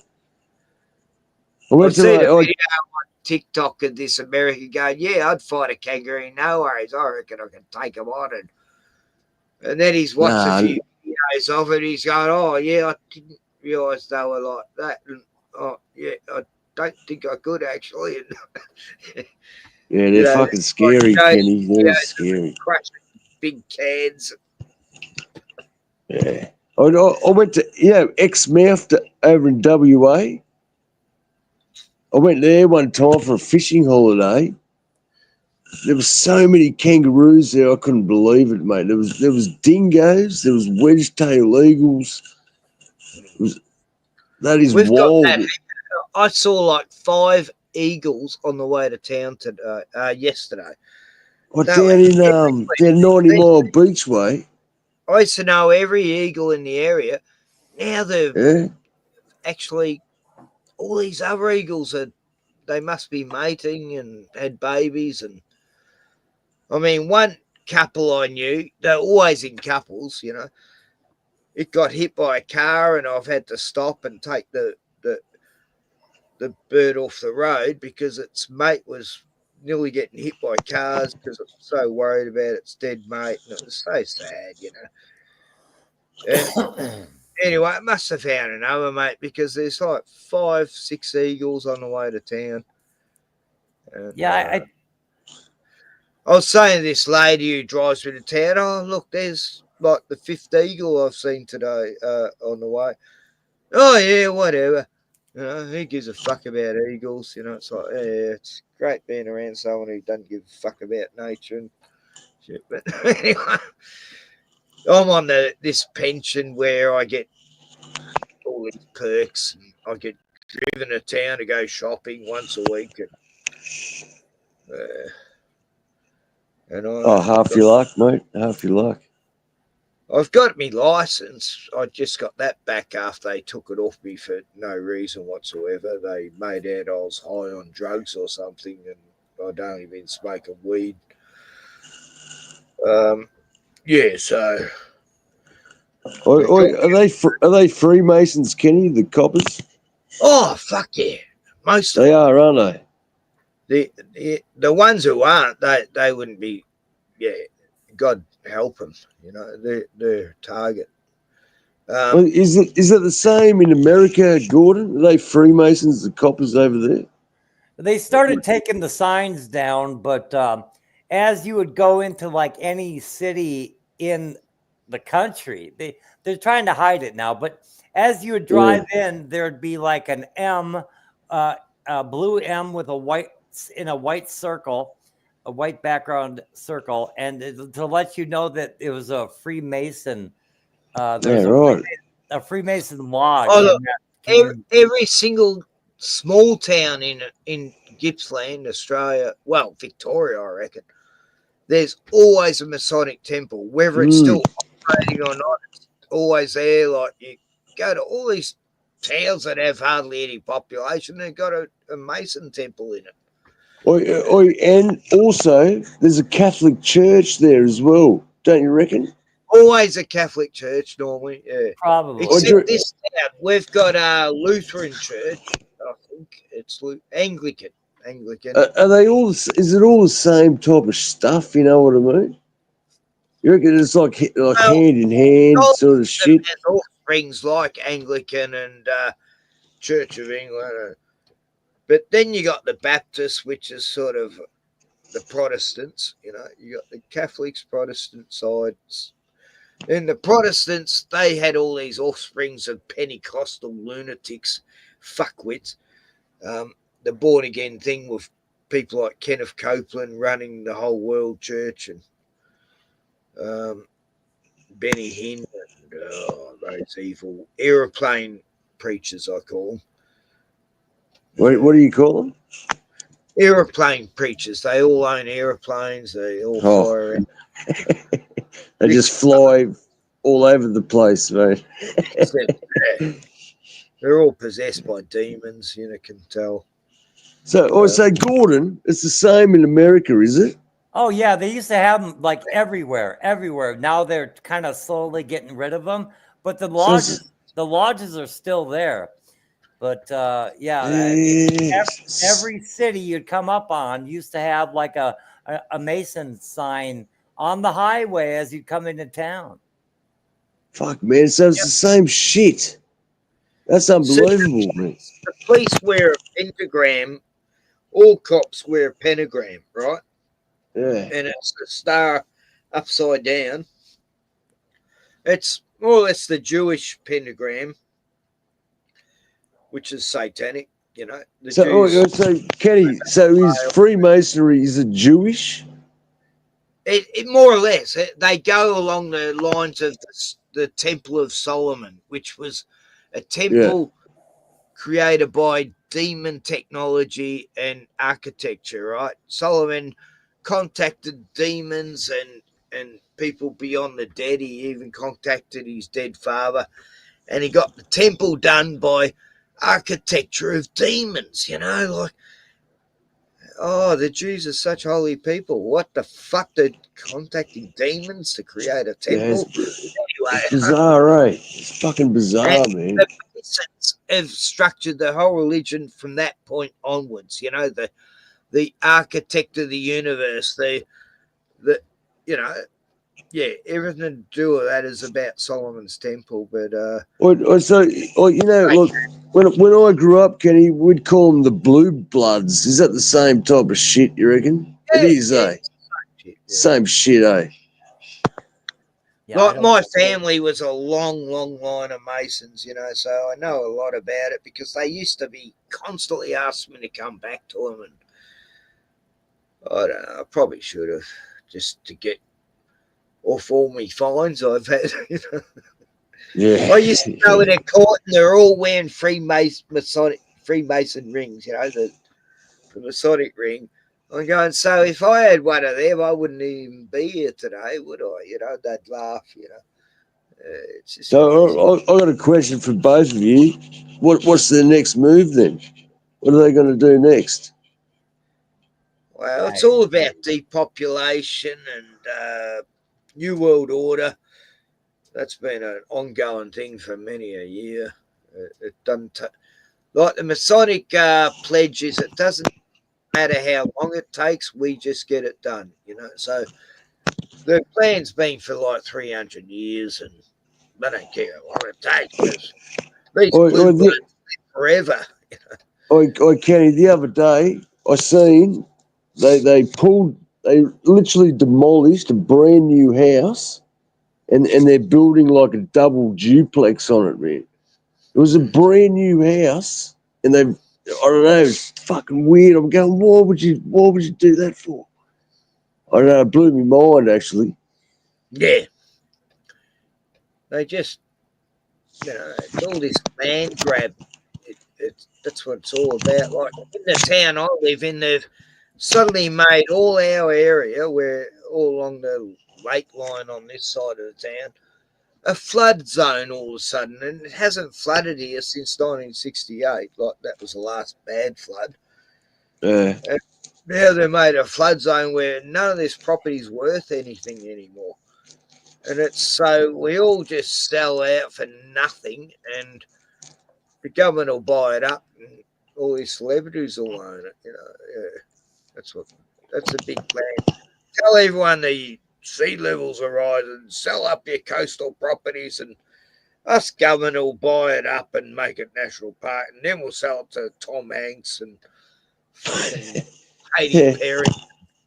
Yeah, they can because they print the money. You know what I mean? They literally print the money. They can literally afford anything they wanted. It's fucked up, man. Yeah, and then once you see it, you can't unsee it. You know what I mean?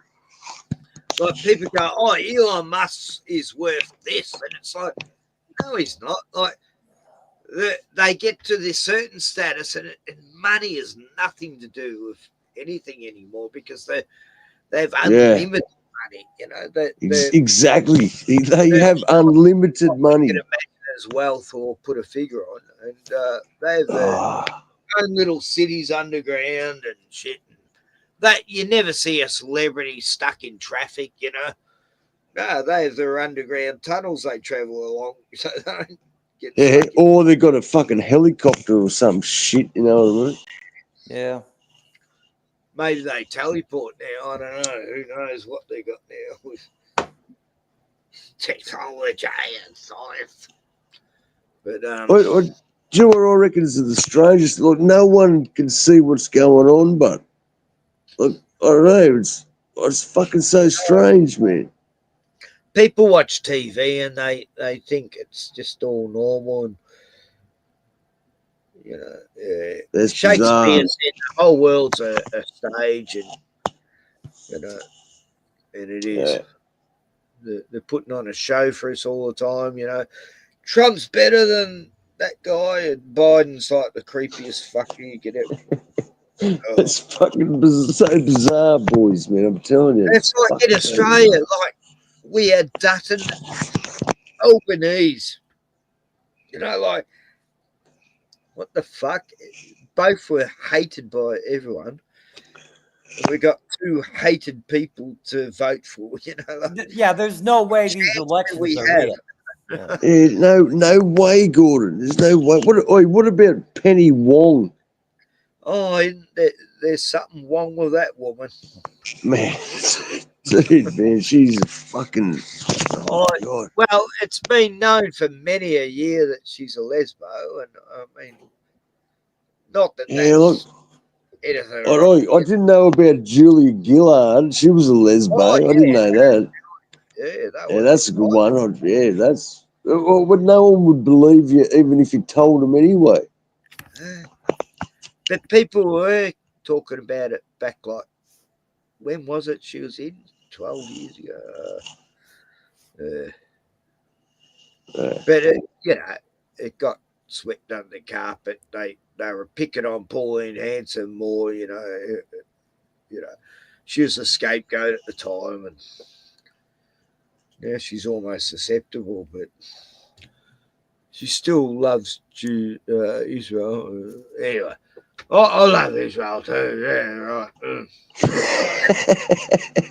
It's so inclusive and democratic, and Yeah, you can't get anywhere in this world without claiming your overarching, undying love for Israel. Exactly, Gordon. Fucking exactly. That's pretty weird, eh? That's weird, man. The Jews and Israel and Ben and Yahoo series. Oh God! I mean, Benjamin it's Yitty Yahoo Yowie series fucker. That's not even his real name. I mean, what's his name again? Anyway, it's Polish. Something like You can't even voice slight criticism of those people without them saying, "You're just like Hitler." You know? Yeah, so it's fucking strange times we live in, I reckon, man. It's so strange.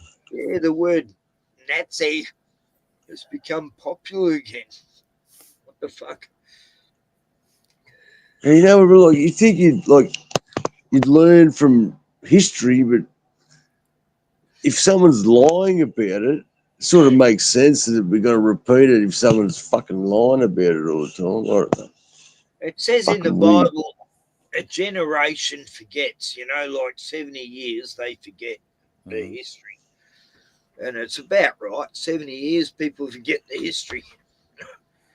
And then the government can tell them whatever history they want, you know. Yeah. This is what happened, actually, yeah. Yeah, there's a book called The Fourth Turning, and there's like a fourth turning, an unraveling, as they call it, every 80 years. And they call that a saeculum, S-A-E-C-U-L-U-M. But you won't find it in you won't find it in most dictionaries. But sometimes it goes to as much as 120 years before there's a complete unraveling in the Western world, whether it be the Napoleonic Wars, whether it be World War I, World War II. But, you know, that was kind of like one section of disruption. They're like connected in their own way, but World War I and World War II. And then sorry to cut you off, Ken. They give us the like the baby boomers, generation X, Y, and Z. It's like is that got anything to do with it, you reckon? Or they're naming our generations, I never man. understood this generation alphabet thing that goes like what did they start it with? Generation That was the baby boomers. Yeah. Before that, the GI the generation. baby boomers was like the 40s, 50s, but then they still class baby boomers as right up to the 80s now. It's like, hang on, what's going on? Or wasn't there something in the Bible about you'll be cursed for 4 generations or something like that? Is that in the Bible? That's in the Masonic thing. Each person that joins the membership, they curse the firstborn of the family. Yeah, so each generation, the firstborn's cursed. I don't know what curse, but I don't know. That's not.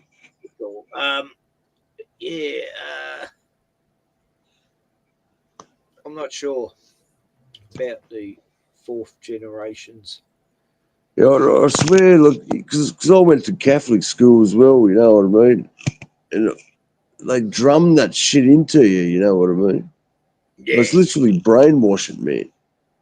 Oh, like I have so many mates that went to these Catholic boys' homes, you know, because the mother couldn't pay $10 bail, so they had to do 2 years in a boys' home, and then they learn how to be criminals, and then they end up in pentries, you know, the old Bluestone College.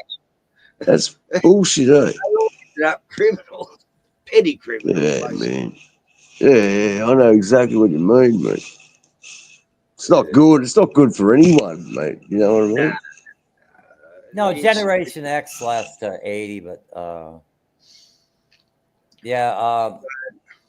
boomers are up until 1960. What is it now, generation? The boomers are like 1946 to 64.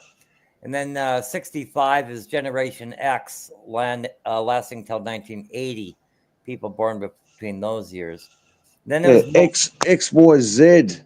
What's the last letter of the alphabet? Is Z. Does the curse end at Z? But we're in the next generation. What's after Generation Z? But Generation Y is called the Millennials. Hold on. Let's see.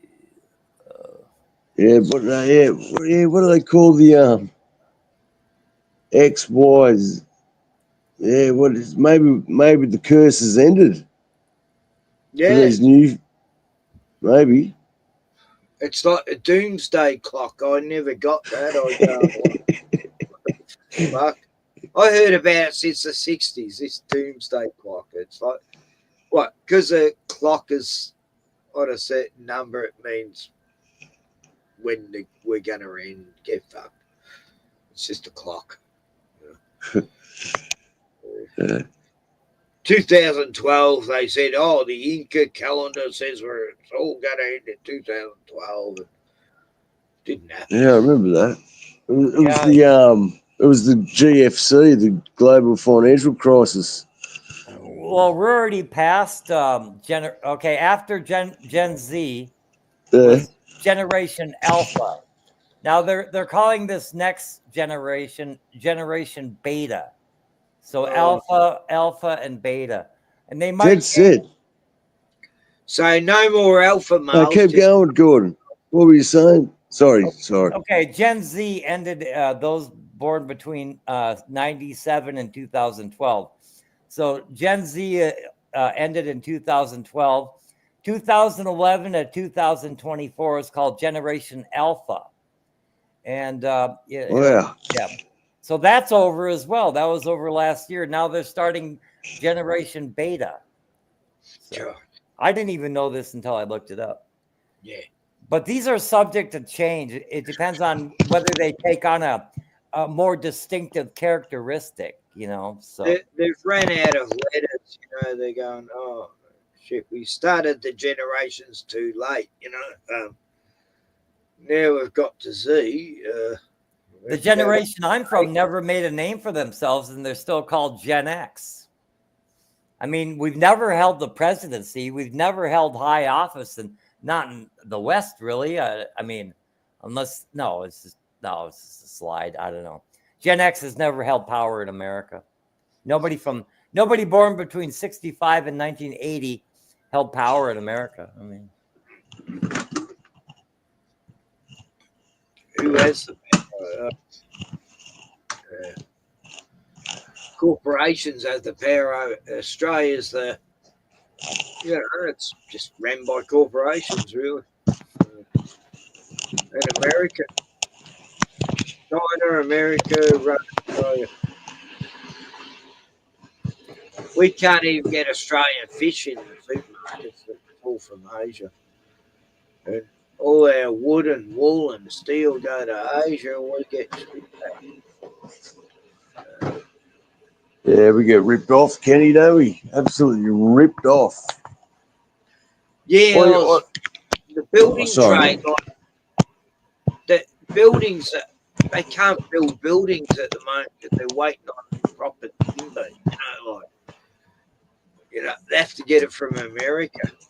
It's mental.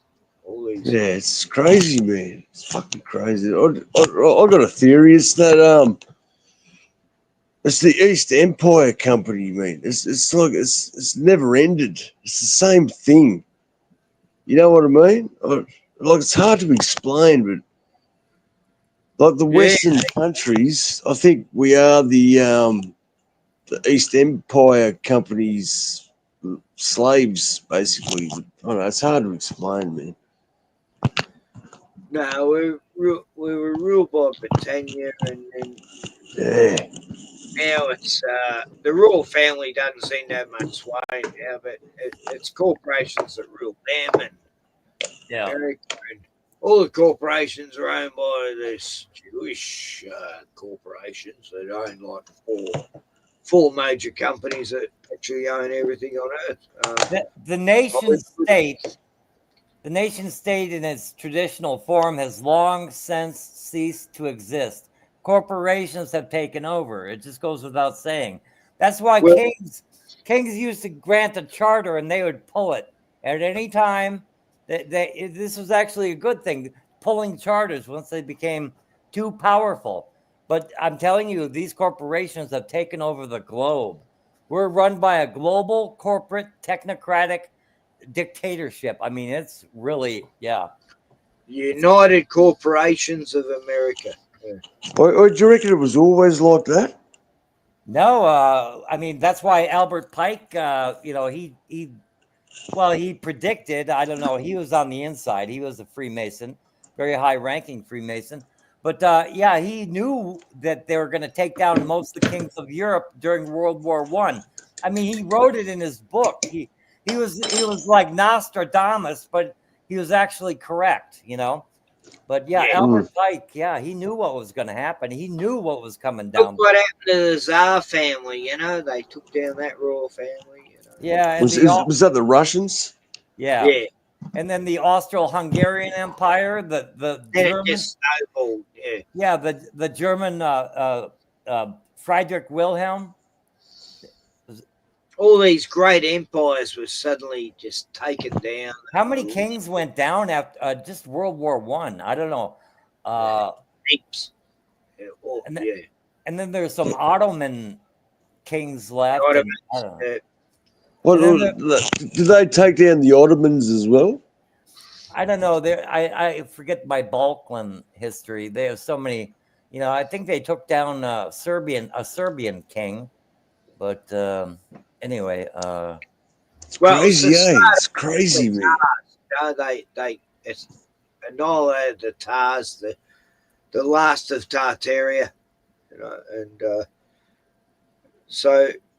Yeah, they slowly demolished history as they went too,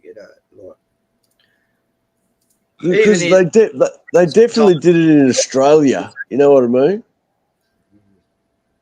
Like, I don't know if you guys know, like Brisbane, they wiped out all the indigenous there. They took out all their monuments. I don't know if they had any monuments. It's a bit sketchy. Like they just wiped it out. You know what I mean? Oh, they did.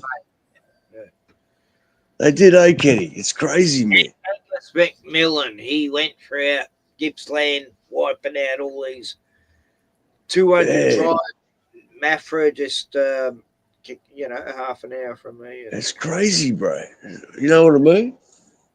And this guy, his statues, these pyramid monuments all over Gippsland in honor of this guy who just genocided all the tribes. It's like, this guy was a monster. He used to collect all the chief skulls, and he had like 12 skulls on a bag on his horse, and he'd ride around. Fuck, man.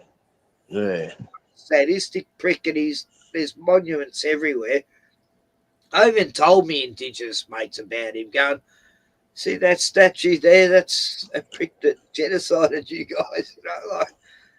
They're everywhere, these pyramidical monuments on his behalf, and it's like it's spiritual in a way, it's just Kenny, they did such a good job in New South Wales. There's literally no fucking trace of them anymore, man. That's crazy, bro. Yeah, we got more in Victoria, haven't we? Yeah. Well, because I live south of Sydney, and there's some Aboriginal. No one knows about this shit, but I come across there's this rock, right? There's like a big whale carved into this rock. And then, like every winter, the rocks come cruising past Sydney. I don't know if they got a feet. I don't know what it is, but there's a big whale carved into a rock. No one knows about it, man. It's like in the middle of nowhere. I don't know. It's pretty cool. Yeah, it's pretty cool, man. I should get some photos and I should make a video of it. Yeah. I know, some of the mob in Mount Druitt. I'm friends with this woman there, Luna. Yeah, I've known her for quite a few years. Yeah. I painted in Mount Druitt a few times. I painted a few farmhouses there. Beautiful area. The Blue Ranges. Yeah. It is nice up there, isn't it? Mm. No, I love Sydney. It was like Melbourne's my city, as far as I was born there. But Sydney, I felt like at Brisbane, I did not relate to Brisbane. It's like, what a shithole. I don't know. Yeah, I tend to agree with you there, Kenny. I haven't spent much time there. I thought Queensland cops were bad, and then I went to Adelaide. My God, they're monsters. Oh, really? They gave me 24 hours to get out of South Australia for that. Jeez. I go, oh, so I'm Rambo, am I? Thank God Yeah. you give me 24 hours. Rambo only got like an hour. Oh, fuck, they were bad. Yeah, they were the worst pricks I've ever met. I said, I can't wait to get back to Victoria to tell the Victorian cops how fantastic they are compared to you guys. Yeah, they hated me. I gave a lot of cheek, you know. Yep. So look, I know I'm harping on about this, but so all coppers are Freemasons or just the top cops? Well, I'd say 90%. Yeah. That's crazy, man. Eh? A full secret society under your nose. Know what I was talking about, but I don't think it's that high here. It's probably getting less and less now. Like there's want to recruit as many cops as they can in Victoria. They're running low on candidates, you know.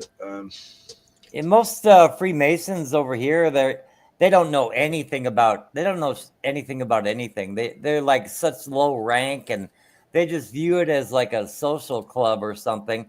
And I don't know. They get good. No, yeah, most Masons have a clue what it's about. You know, they just go there because it's part of the club. Yeah, and if you work with the fellows, yeah, if you work with the boys, they'll work with you. You'll probably get a few good contracts. Yeah. If you got a business, you get a few good contracts. You'll get some perks out of your. Yeah, I hear you, Gordon. Yeah, it's exactly how it is, isn't it? Yeah. My uncle, yeah, he was high ranking. You know, he was right up there. And, I had an uncle too that was in there, but like he never told us, but so he's in charge of Melbourne Building Society, Manchester Unity. His temple was up in this big building in Melbourne, and I was never allowed in there. I tried to get in a few times when I was a teenager. It was creepy. There'd be these doormen at this elevator, and they go, "Yeah, we'll let you up there, and but we're not going to let you down again." And it's like, oh, fuck that. Yeah, it was hard to see my uncle because he's so high up in it, and I've been. Yeah, anyway, he's still alive. He's my oldest uncle. My dad's dead and my other uncle's there, but he's still alive, and yet he's the oldest. I guess it's that. Yeah, that's what I mean. Like he wasn't a wanker. He was actually a good bloke. You know what I mean? Like, but he never told me he was. Yeah, it's pretty weird how it all works when you really think about it. I don't know. I just got trip, man. People are messaging me, and Jaden Bartel, Jason. Oh yeah, no. So Gordon, I've known her for many years. So where do you live again? Sorry, mate. Where do you live again, bro? Yeah, I'm in North Dakota. North Dakota. Yeah, it's by the Canadian border. Oh, yeah. That sounds pretty cool. Nice and bushy and snowy, and that's how I'd imagine it. Oh, Gordon loves the cold weather. Yeah, I lived in Alaska as well, so I love. Did you? Yeah. Fuck me. That's Gordon used to, he'd be out in the snow and he'd kill a bear, just jumping, slit it open and hide in its body during the night to keep warm. Yeah, right. But what about guns? You got many guns? Can you go like hunting and stuff? Well, I don't know. I've been convicted of a felony or two in my day, and I can no longer own firearms. Yeah, say no more, mate. Say no more. Yeah, Gordon's done the hard school and the school of hard knocks. Yeah, but everybody around me has guns, so I'm plenty safe. I don't know. Yeah. And that's probably why I don't see a lot of wildlife. They like to shoot stuff, you know. Gordon did 20 years in Yeah. prison for trying to take out JFK. What was it, Gordon? I forgot. I know you're full of shit there, Ken, mate. Jesus. He did some hard crime, like. Yeah, like Which robbing building a. did you try to blow up? I forgot. I tried to rob a store with a pellet gun a long time ago. Oh, that's right. Did ya? Yeah. Right. Fuck, that won't go down too well. They laughed about it in court, but they really didn't think it was that funny when they sentenced me. So, you know. Hey, this is funny. Yeah. Let's sentence the cunt. Exactly. Motherfuckers. Like. That's how Well, they look- get you. They make out it's harmless. And, oh, yeah, no, that's funny, Gordon. And then they book you. Wait, I got a question for both of you, all right? Is there a place for the Freemasons? Because they're running the courts, I assume, and the police. Is there a place for these secret societies? I'm not. I'm just curious because I'm fascinated how this shit works. You seen the Tom Cruise movie Eyes Wide Shut? No. Do you know what? 'Cause I can't stand that Nicole Kidman. I just can't stand her head. Bitch. I hate her. Yeah, I can't stand it, man. I didn't watch it. No. That film more or less explains how it works. Yeah, Oh. it's totally uncovered it. Like, it was Stanley Kubrick's last film, and he wanted to tell the world how it all operates, the big club, you know, that we're not invited to. What do you reckon, Gordon? These films, he's trying to expose the whole. Most of them are just pawns in their game. I don't know if they had to go into hiding, 90% would not be invited. Is there a place for them? But like, you know what I mean? Like, there has to be some. They have their own special places. Yeah, they have deep underground military bunkers, you know. Is that true? Is that true as well? Oh, absolutely, it's true. Yeah. Yeah, fuck, man. So some of this shit, I find it so hard to believe. So I'm only new to this stuff, remember? Some of the stuff, I just find it so hard to believe, man. Yeah, it is. That's There's why they things get like, away with it. That can't be true. And then Yeah. fucking find out it's true. You know, like, I grew up in a cult, and I used to think, imagine if this was a big money-making organisation and all this shit. Sure enough, it was. And, yeah, I've never looked at the world the same way since, because I see the whole world's the same as a cult, you know, it operates the same Yeah. way. Like when they brought in the Croven, that was a worldwide cult fucking set, you know. Yeah, that blew my mind, bro. You know, it's like I've seen a lot of shit in my life. I never saw the whole world comply like this. Wow. Yeah, that's fucked No, up, we eh? use the same lingo as you use in cults, this loaded language stuff and demonize anyone who didn't comply. And it's just like being in a cult again, you know. I was like, wow, you know, as if I'm going to fall for this shit again, you know. Fuck that. Yeah, I couldn't believe that, man. I really couldn't believe that shit. Yeah. Was it, Gordon, was it the same in America? What's that with the COVID? Yeah. Not where I live. No, I mean everybody ignored it. I didn't even know there was a requirement to actually wear a face mask because most people didn't. You know. Yeah. Like that in my town here. It was like always. There was a lot of oldies wearing the muzzle, and it was like, oh, you idiots! You got to breathe. Fuck. I didn't even know. Breathing, and you're wearing this thing that's stopping you breathing. It's like, oh God, I had to bite my tongue so much back in them days, and somebody go, oh no, I forgot my mask, and I go, don't panic. You know, it doesn't stop germs anyway. You know, you're safe. You're totally safe, love. Boy, they stopped me a couple of times going into the supermarket because I wouldn't wear a mask. 'Cause I seen it. I was going, fuck off. I'm not doing it. So they plainly like refused me entry into the supermarket. And I was like, fucking you. I went Bunch to of Bismarck. losers. I wore a mask twice in Bismarck to go into stores, but I Yeah. didn't think there was a requirement. I thought just the store was doing it. A Yeah. couple months later, I realized there was a store. There was a sign on the grocery store and a sign on at a laundromat. And yeah, it was said that like it had already passed by the time I noticed it. That this period, you know, I was supposed to have been wearing a mask the whole time. I was out every day, not wearing a mask. I didn't. Yeah.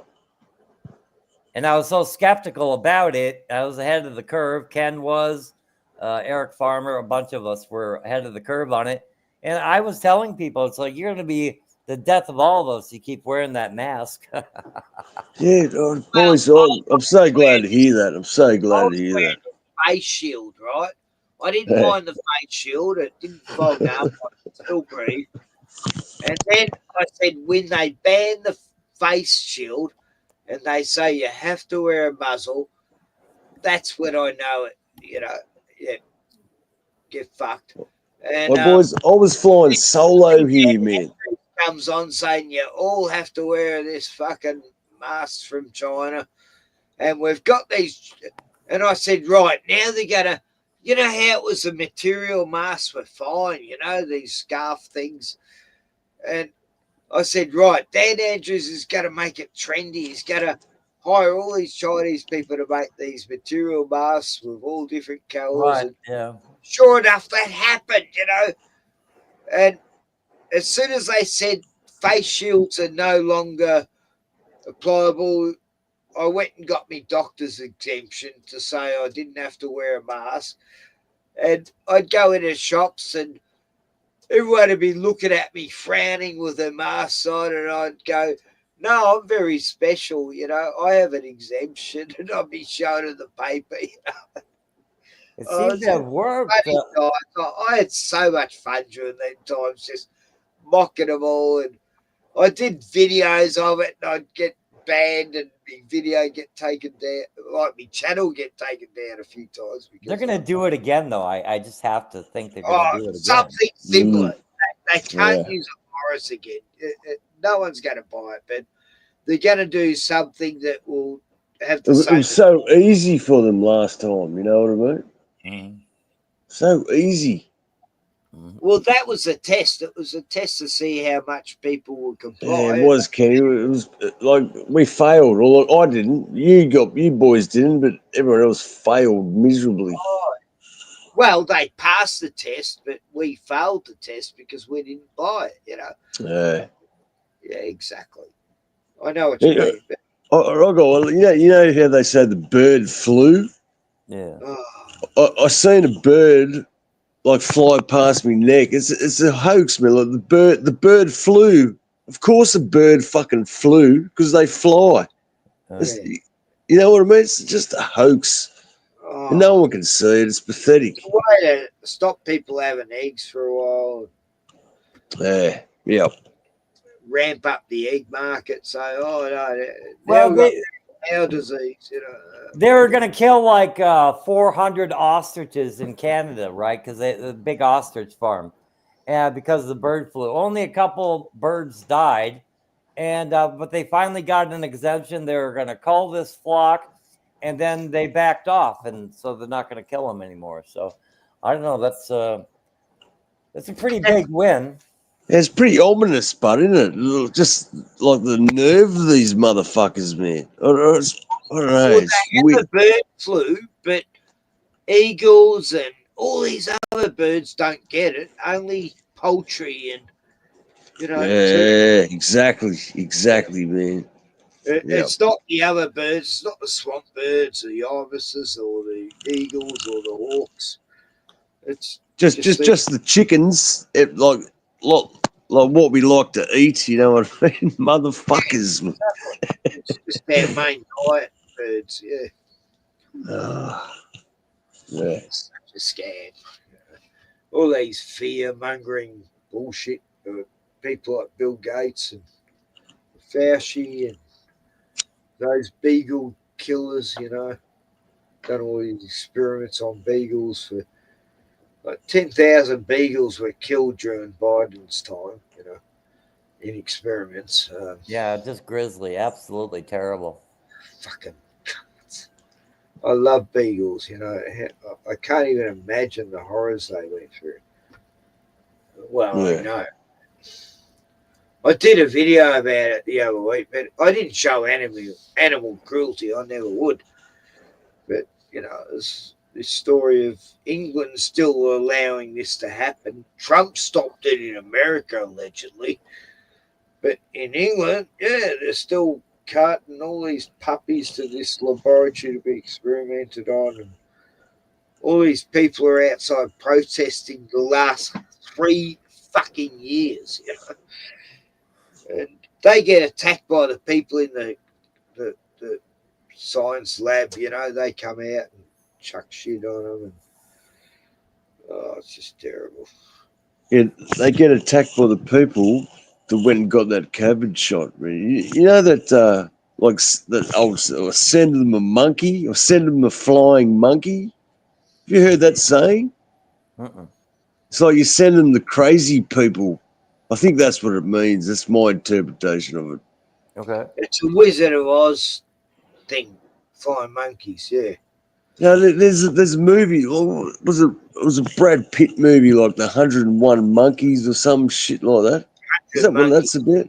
Yeah, it was that was about. Like send him a monkey, like send him a crazy person. You know what I mean?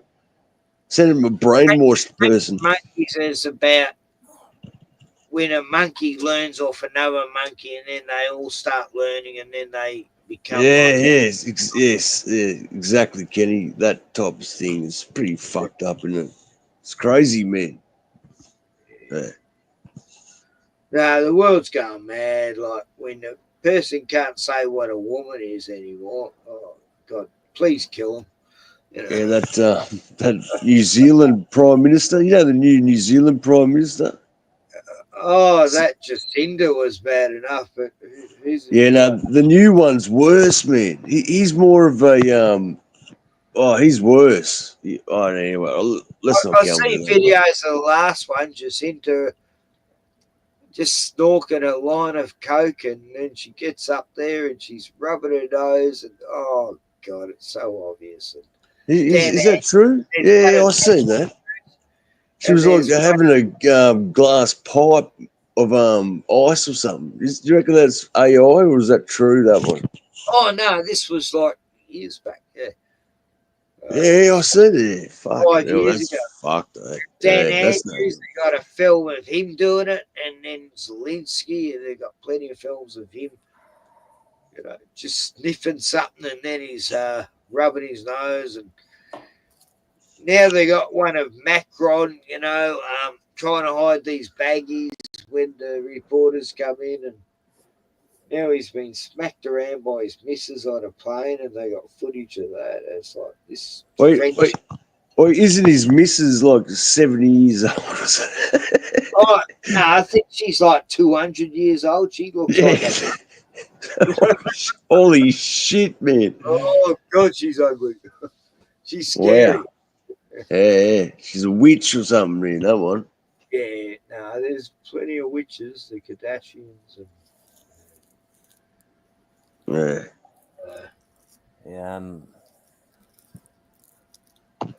Yeah, I'm concerned about this America thing experiment they got going. Everything is insane over here. We have over 20 million vacant homes, but we have a huge homeless population. 20 million vacant homes owned by, owned by State Street, these private equity firms, State Street, BlackRock, Berkshire Hathaway, another huge one. They probably own over half of those homes.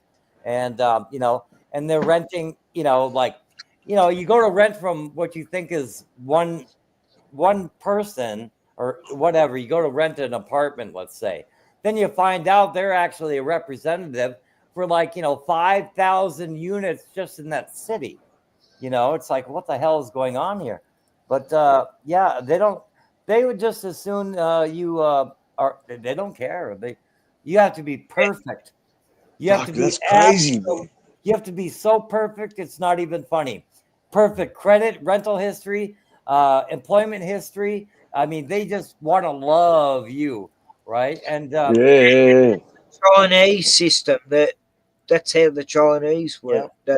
They buy up properties here in Australia. They're not even interested in renting them. They just leave them there as collateral. Yep, and they'll have loan against it. There's a guy next door, Chinese family. They own the property. They're only here once a year to pretend to clear the land. And the guy next door has to fucking clear it because of snakes and shit. They laugh, oh, ha, ha, we got these Aussie cunts clearing our property. Like, we have no choice. We got to keep the snakes down, fuck. But yeah, he's had that property for 20 years and he's never done anything with it. He's got a caravan on there, that's all. And then his Chinese family come down. They pretend to rake a few plants here and there and pull out a few weeds. It's just, I got nothing against them. They're nice people, but I see how they work. They just buy land and they don't care if anyone ever lives on it. It's just. Yeah, he dropped off. He might be back. I don't know. Check backstage. But yeah, it's the Wi-Fi's. Yeah, I'm back. Sorry about that. But they literally have billions of dollars disappear every year across America. Billions of dollars, like $1 billion a year, just in LA County alone. Okay, and they're not building homes with it. I mean, you could basically build a high-rise skyscraper. With thousands of units in a building, but they don't do that. They can build luxury apartments for the homeless. I mean, it's not saying they should do that or give it to them for free or anything like that. I'm just saying they could actually, but they go around feeding the homeless. They don't need food. They need houses to live in, affordable housing. You could start them. You could build. I don't care. You could build garbage for them. Just I don't know. I could solve the goddamn problem, but they just disappear with the cash, and they can't account for it. It goes to like these non-governmental organizations who it's the same here, and they influence the politics. They influence like the entire rental market across the fucking country. It's like they have the tentacles and everything, and the market is just fake. It's not a free market. It's like owned. The entire rental market, basically, for all intents and purposes, the entire rental market is fucked. And it's because of these non-governmental organizations, public-private partnerships, and these fucking charities that aren't even charities at all, like Catholic Social Services, Lutheran Social Services. Yeah, they're about giving homes to people from foreign countries. But, Americans, fuck that. They don't care about that. You better be perfect. That's how it works here. It's all about the newcomers, It's crazy, man.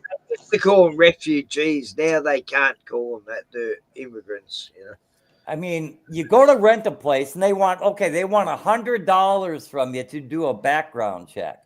Okay, it's like, what the fuck you talking? $100? I mean, you already have, that would pay for all the different services you might get online to do a background check. They want a full dossier on you. They want perfection. And they want to charge you $100. You're like, well, okay, wait a minute. What is the actual criteria for renting this apartment? Credit score, is my credit score high enough? Is my rental history? Is my credit history? Is my employment history good enough? What's the criteria?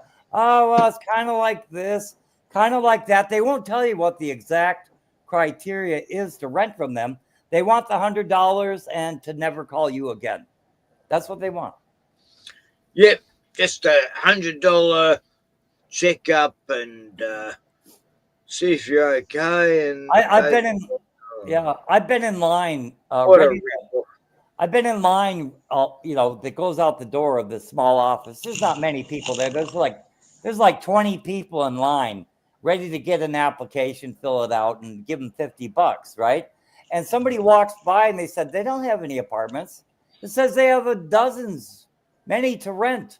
They like, the guy's like, I've lived here for 7 years. They show you 1 2-bedroom apartment, and then they act like they're serious that all these people are moving out, but they're not going to rent any of you. They make more money not renting that last apartment, and they show it to you. You like it, and you give them $50, and they never call you. It's like I've been on emergency housing list for 3 years now. It's like I don't follow it up much, but too bad if I was. Last time they heard from me, I'm living in a tent on an island, you know. Oh, yeah. Well, sorry, you got dogs, though. If you didn't have dogs, we could help you more. You're fucked. But they're helping all these immigrants at the same time, you know. They let 500,000 immigrants in, but they can't help 130,000 Australians who lost their jobs, living in their cars. I was living on an island for 6 months, you know, off the grid.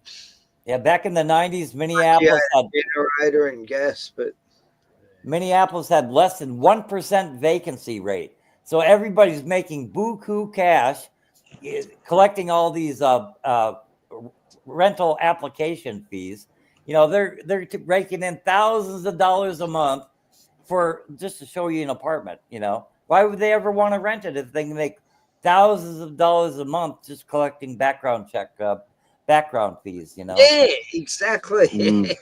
It's crazy. It's like the immigrants. They have to pay to come here, but you know, it's like 10 grand or just to get here. You know what I mean? Do you know what I mean? Yeah. It's expensive. Oh yeah, who knows what happened at their end of the block? Yeah, going all the way from like Africa or something to Australia. Yeah. And they're a like, minimum 10 grand. Yeah, come on in. We'll give you. They brought in 200 students from Nigeria, no less, to Australia. They bring them to Australia, and they're paying for everything. They're paying for dry cleaning, laundry, and walking around.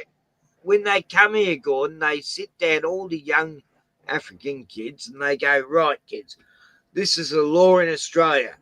You can murder, rape, pillage, kill anyone you want. You're only going to do 5 days in jail, and we'll let you out.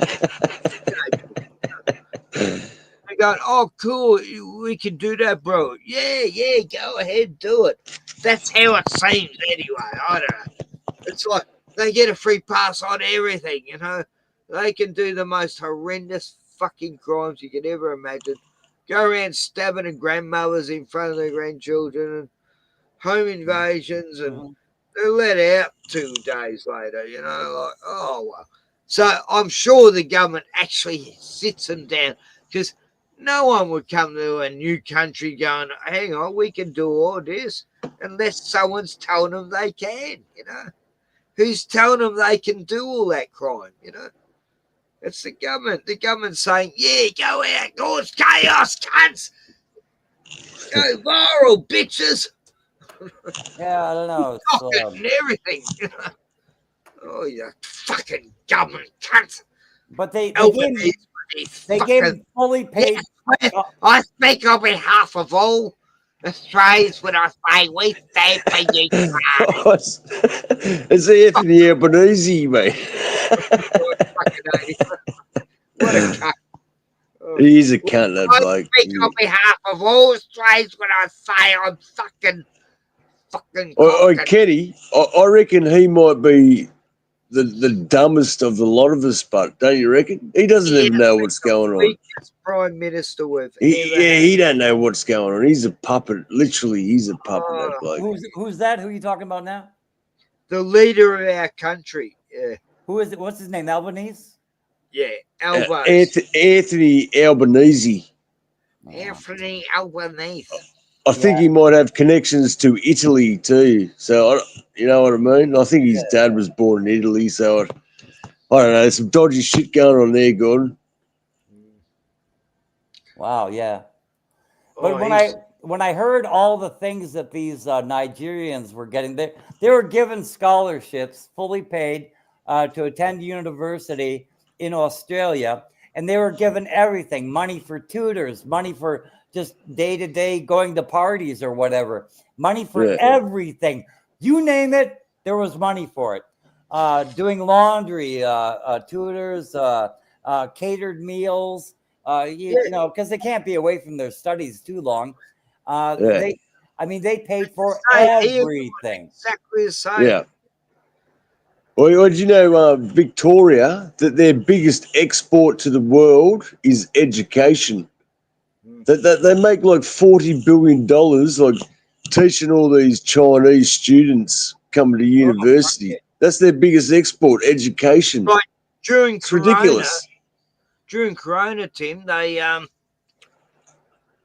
allowed all the students here on a plane. Yeah, you know? yeah, I No know, one was Kenny. allowed to leave Yeah, Australia. it's They pretty had to fucked rely up, on eh? that student money, you know. Yeah.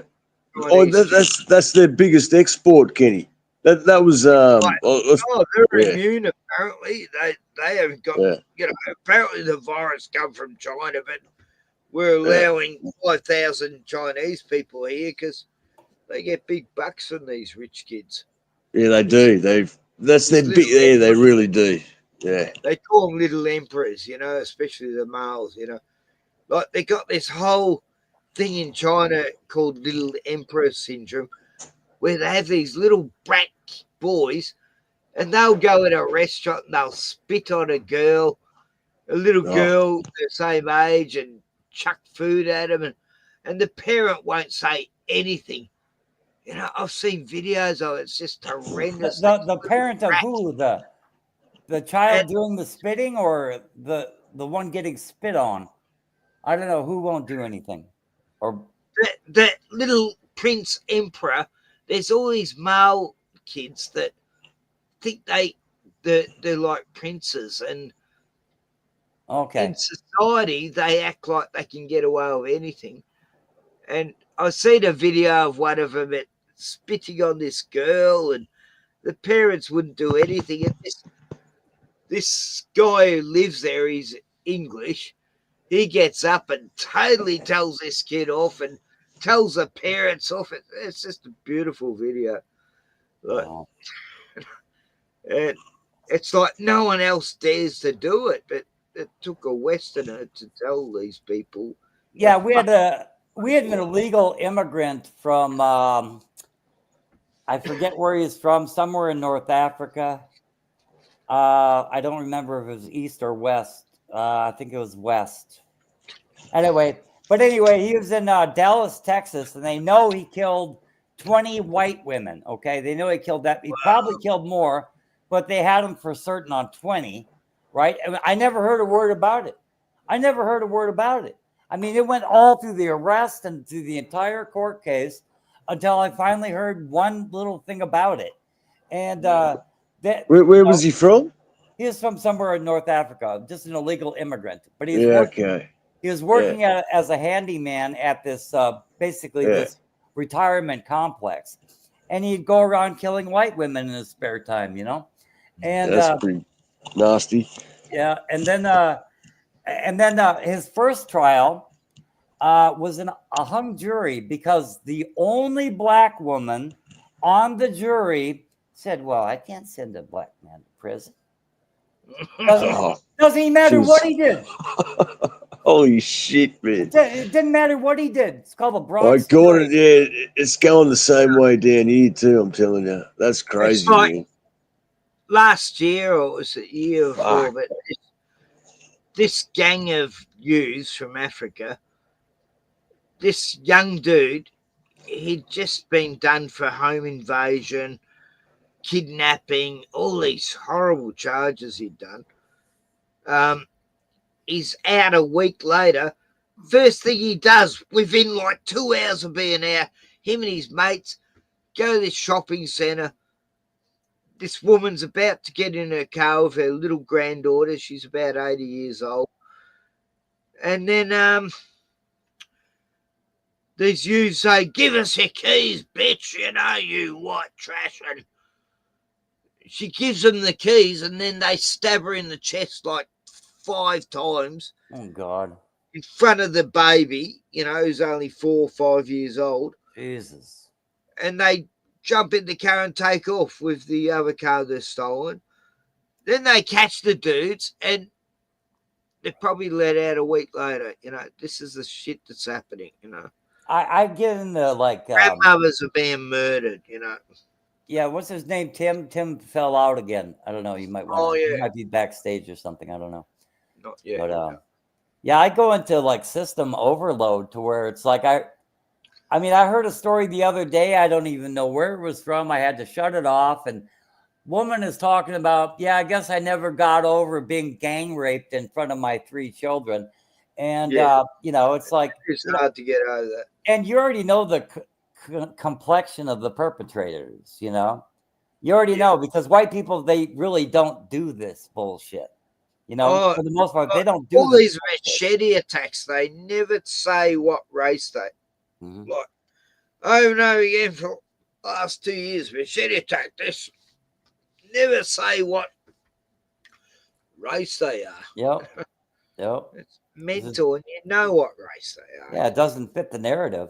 Us Australians don't attack each other with machetes.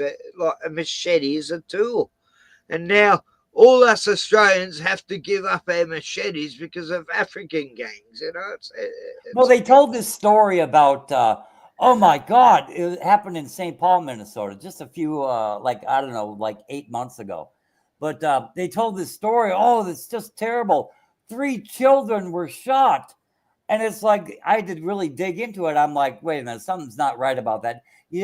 Nobody's just going around just shooting children for no reason. No. Turns out, when the police arrived, 3 children were shot to death and the rest of them were gone. And there was drugs and money laying all over the ground. And, it's like, I mean, this is like some kind of gang activity, drug deal gone south, but they didn't, and they're all black, of course, I mean, they don't want to talk about it. The only thing they could say is, oh, 3 poor children, oh, babes in the woods, they were just shot to death, and that's the only thing on the public news. I had to really dig into it.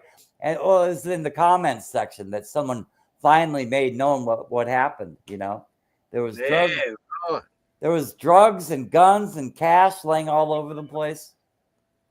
It was like a regular shootout amongst the children, God. Nah, it's horrific. What can we do? It's a daily thing. I mean, growing up, if just any of the things I just recounted, oh my God, it'd be in the news for months. Every day they'd be following because, every week compared to like 20 years ago, every week you have it would have been the biggest story of the past 5 years in the Twin Cities. But now it's every week, if not every day. Some crazy shit.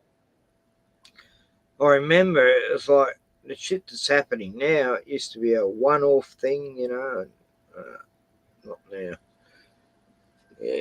Yeah, what used to be crime of the decade is now crime of the week. I know. We never heard about home invasions until recently. We had. I mean, I'm serious. Carjacking, like what?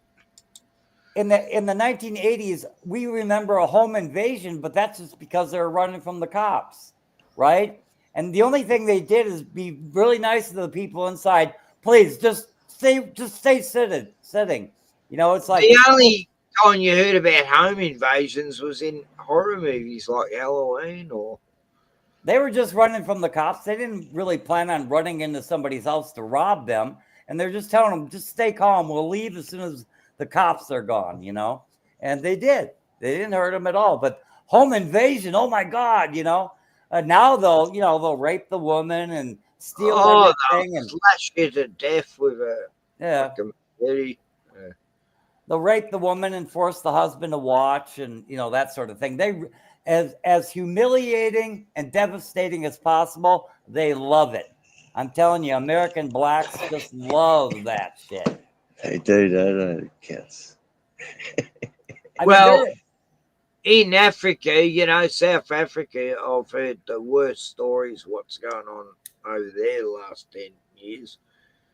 God, necktying, you know, they put a rubber tire on your head and set it on fire and burn you alive.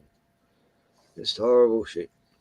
Yeah, there was these white Africans have been begging to come to Australia. Oh no, we want the black Africans. What good is a white African farmer who's grown for, you know, crops for, you know, 70, 80, 100 years or more? You know, no, we want the gangs and thugs and the POV ones. Yeah, it's terrible. All of South Africa. I mean, their houses are built like mini prisons to keep people out, you know, not to keep people from. No, anyway, it's. I mean, I've got friends there and they say we lock up the place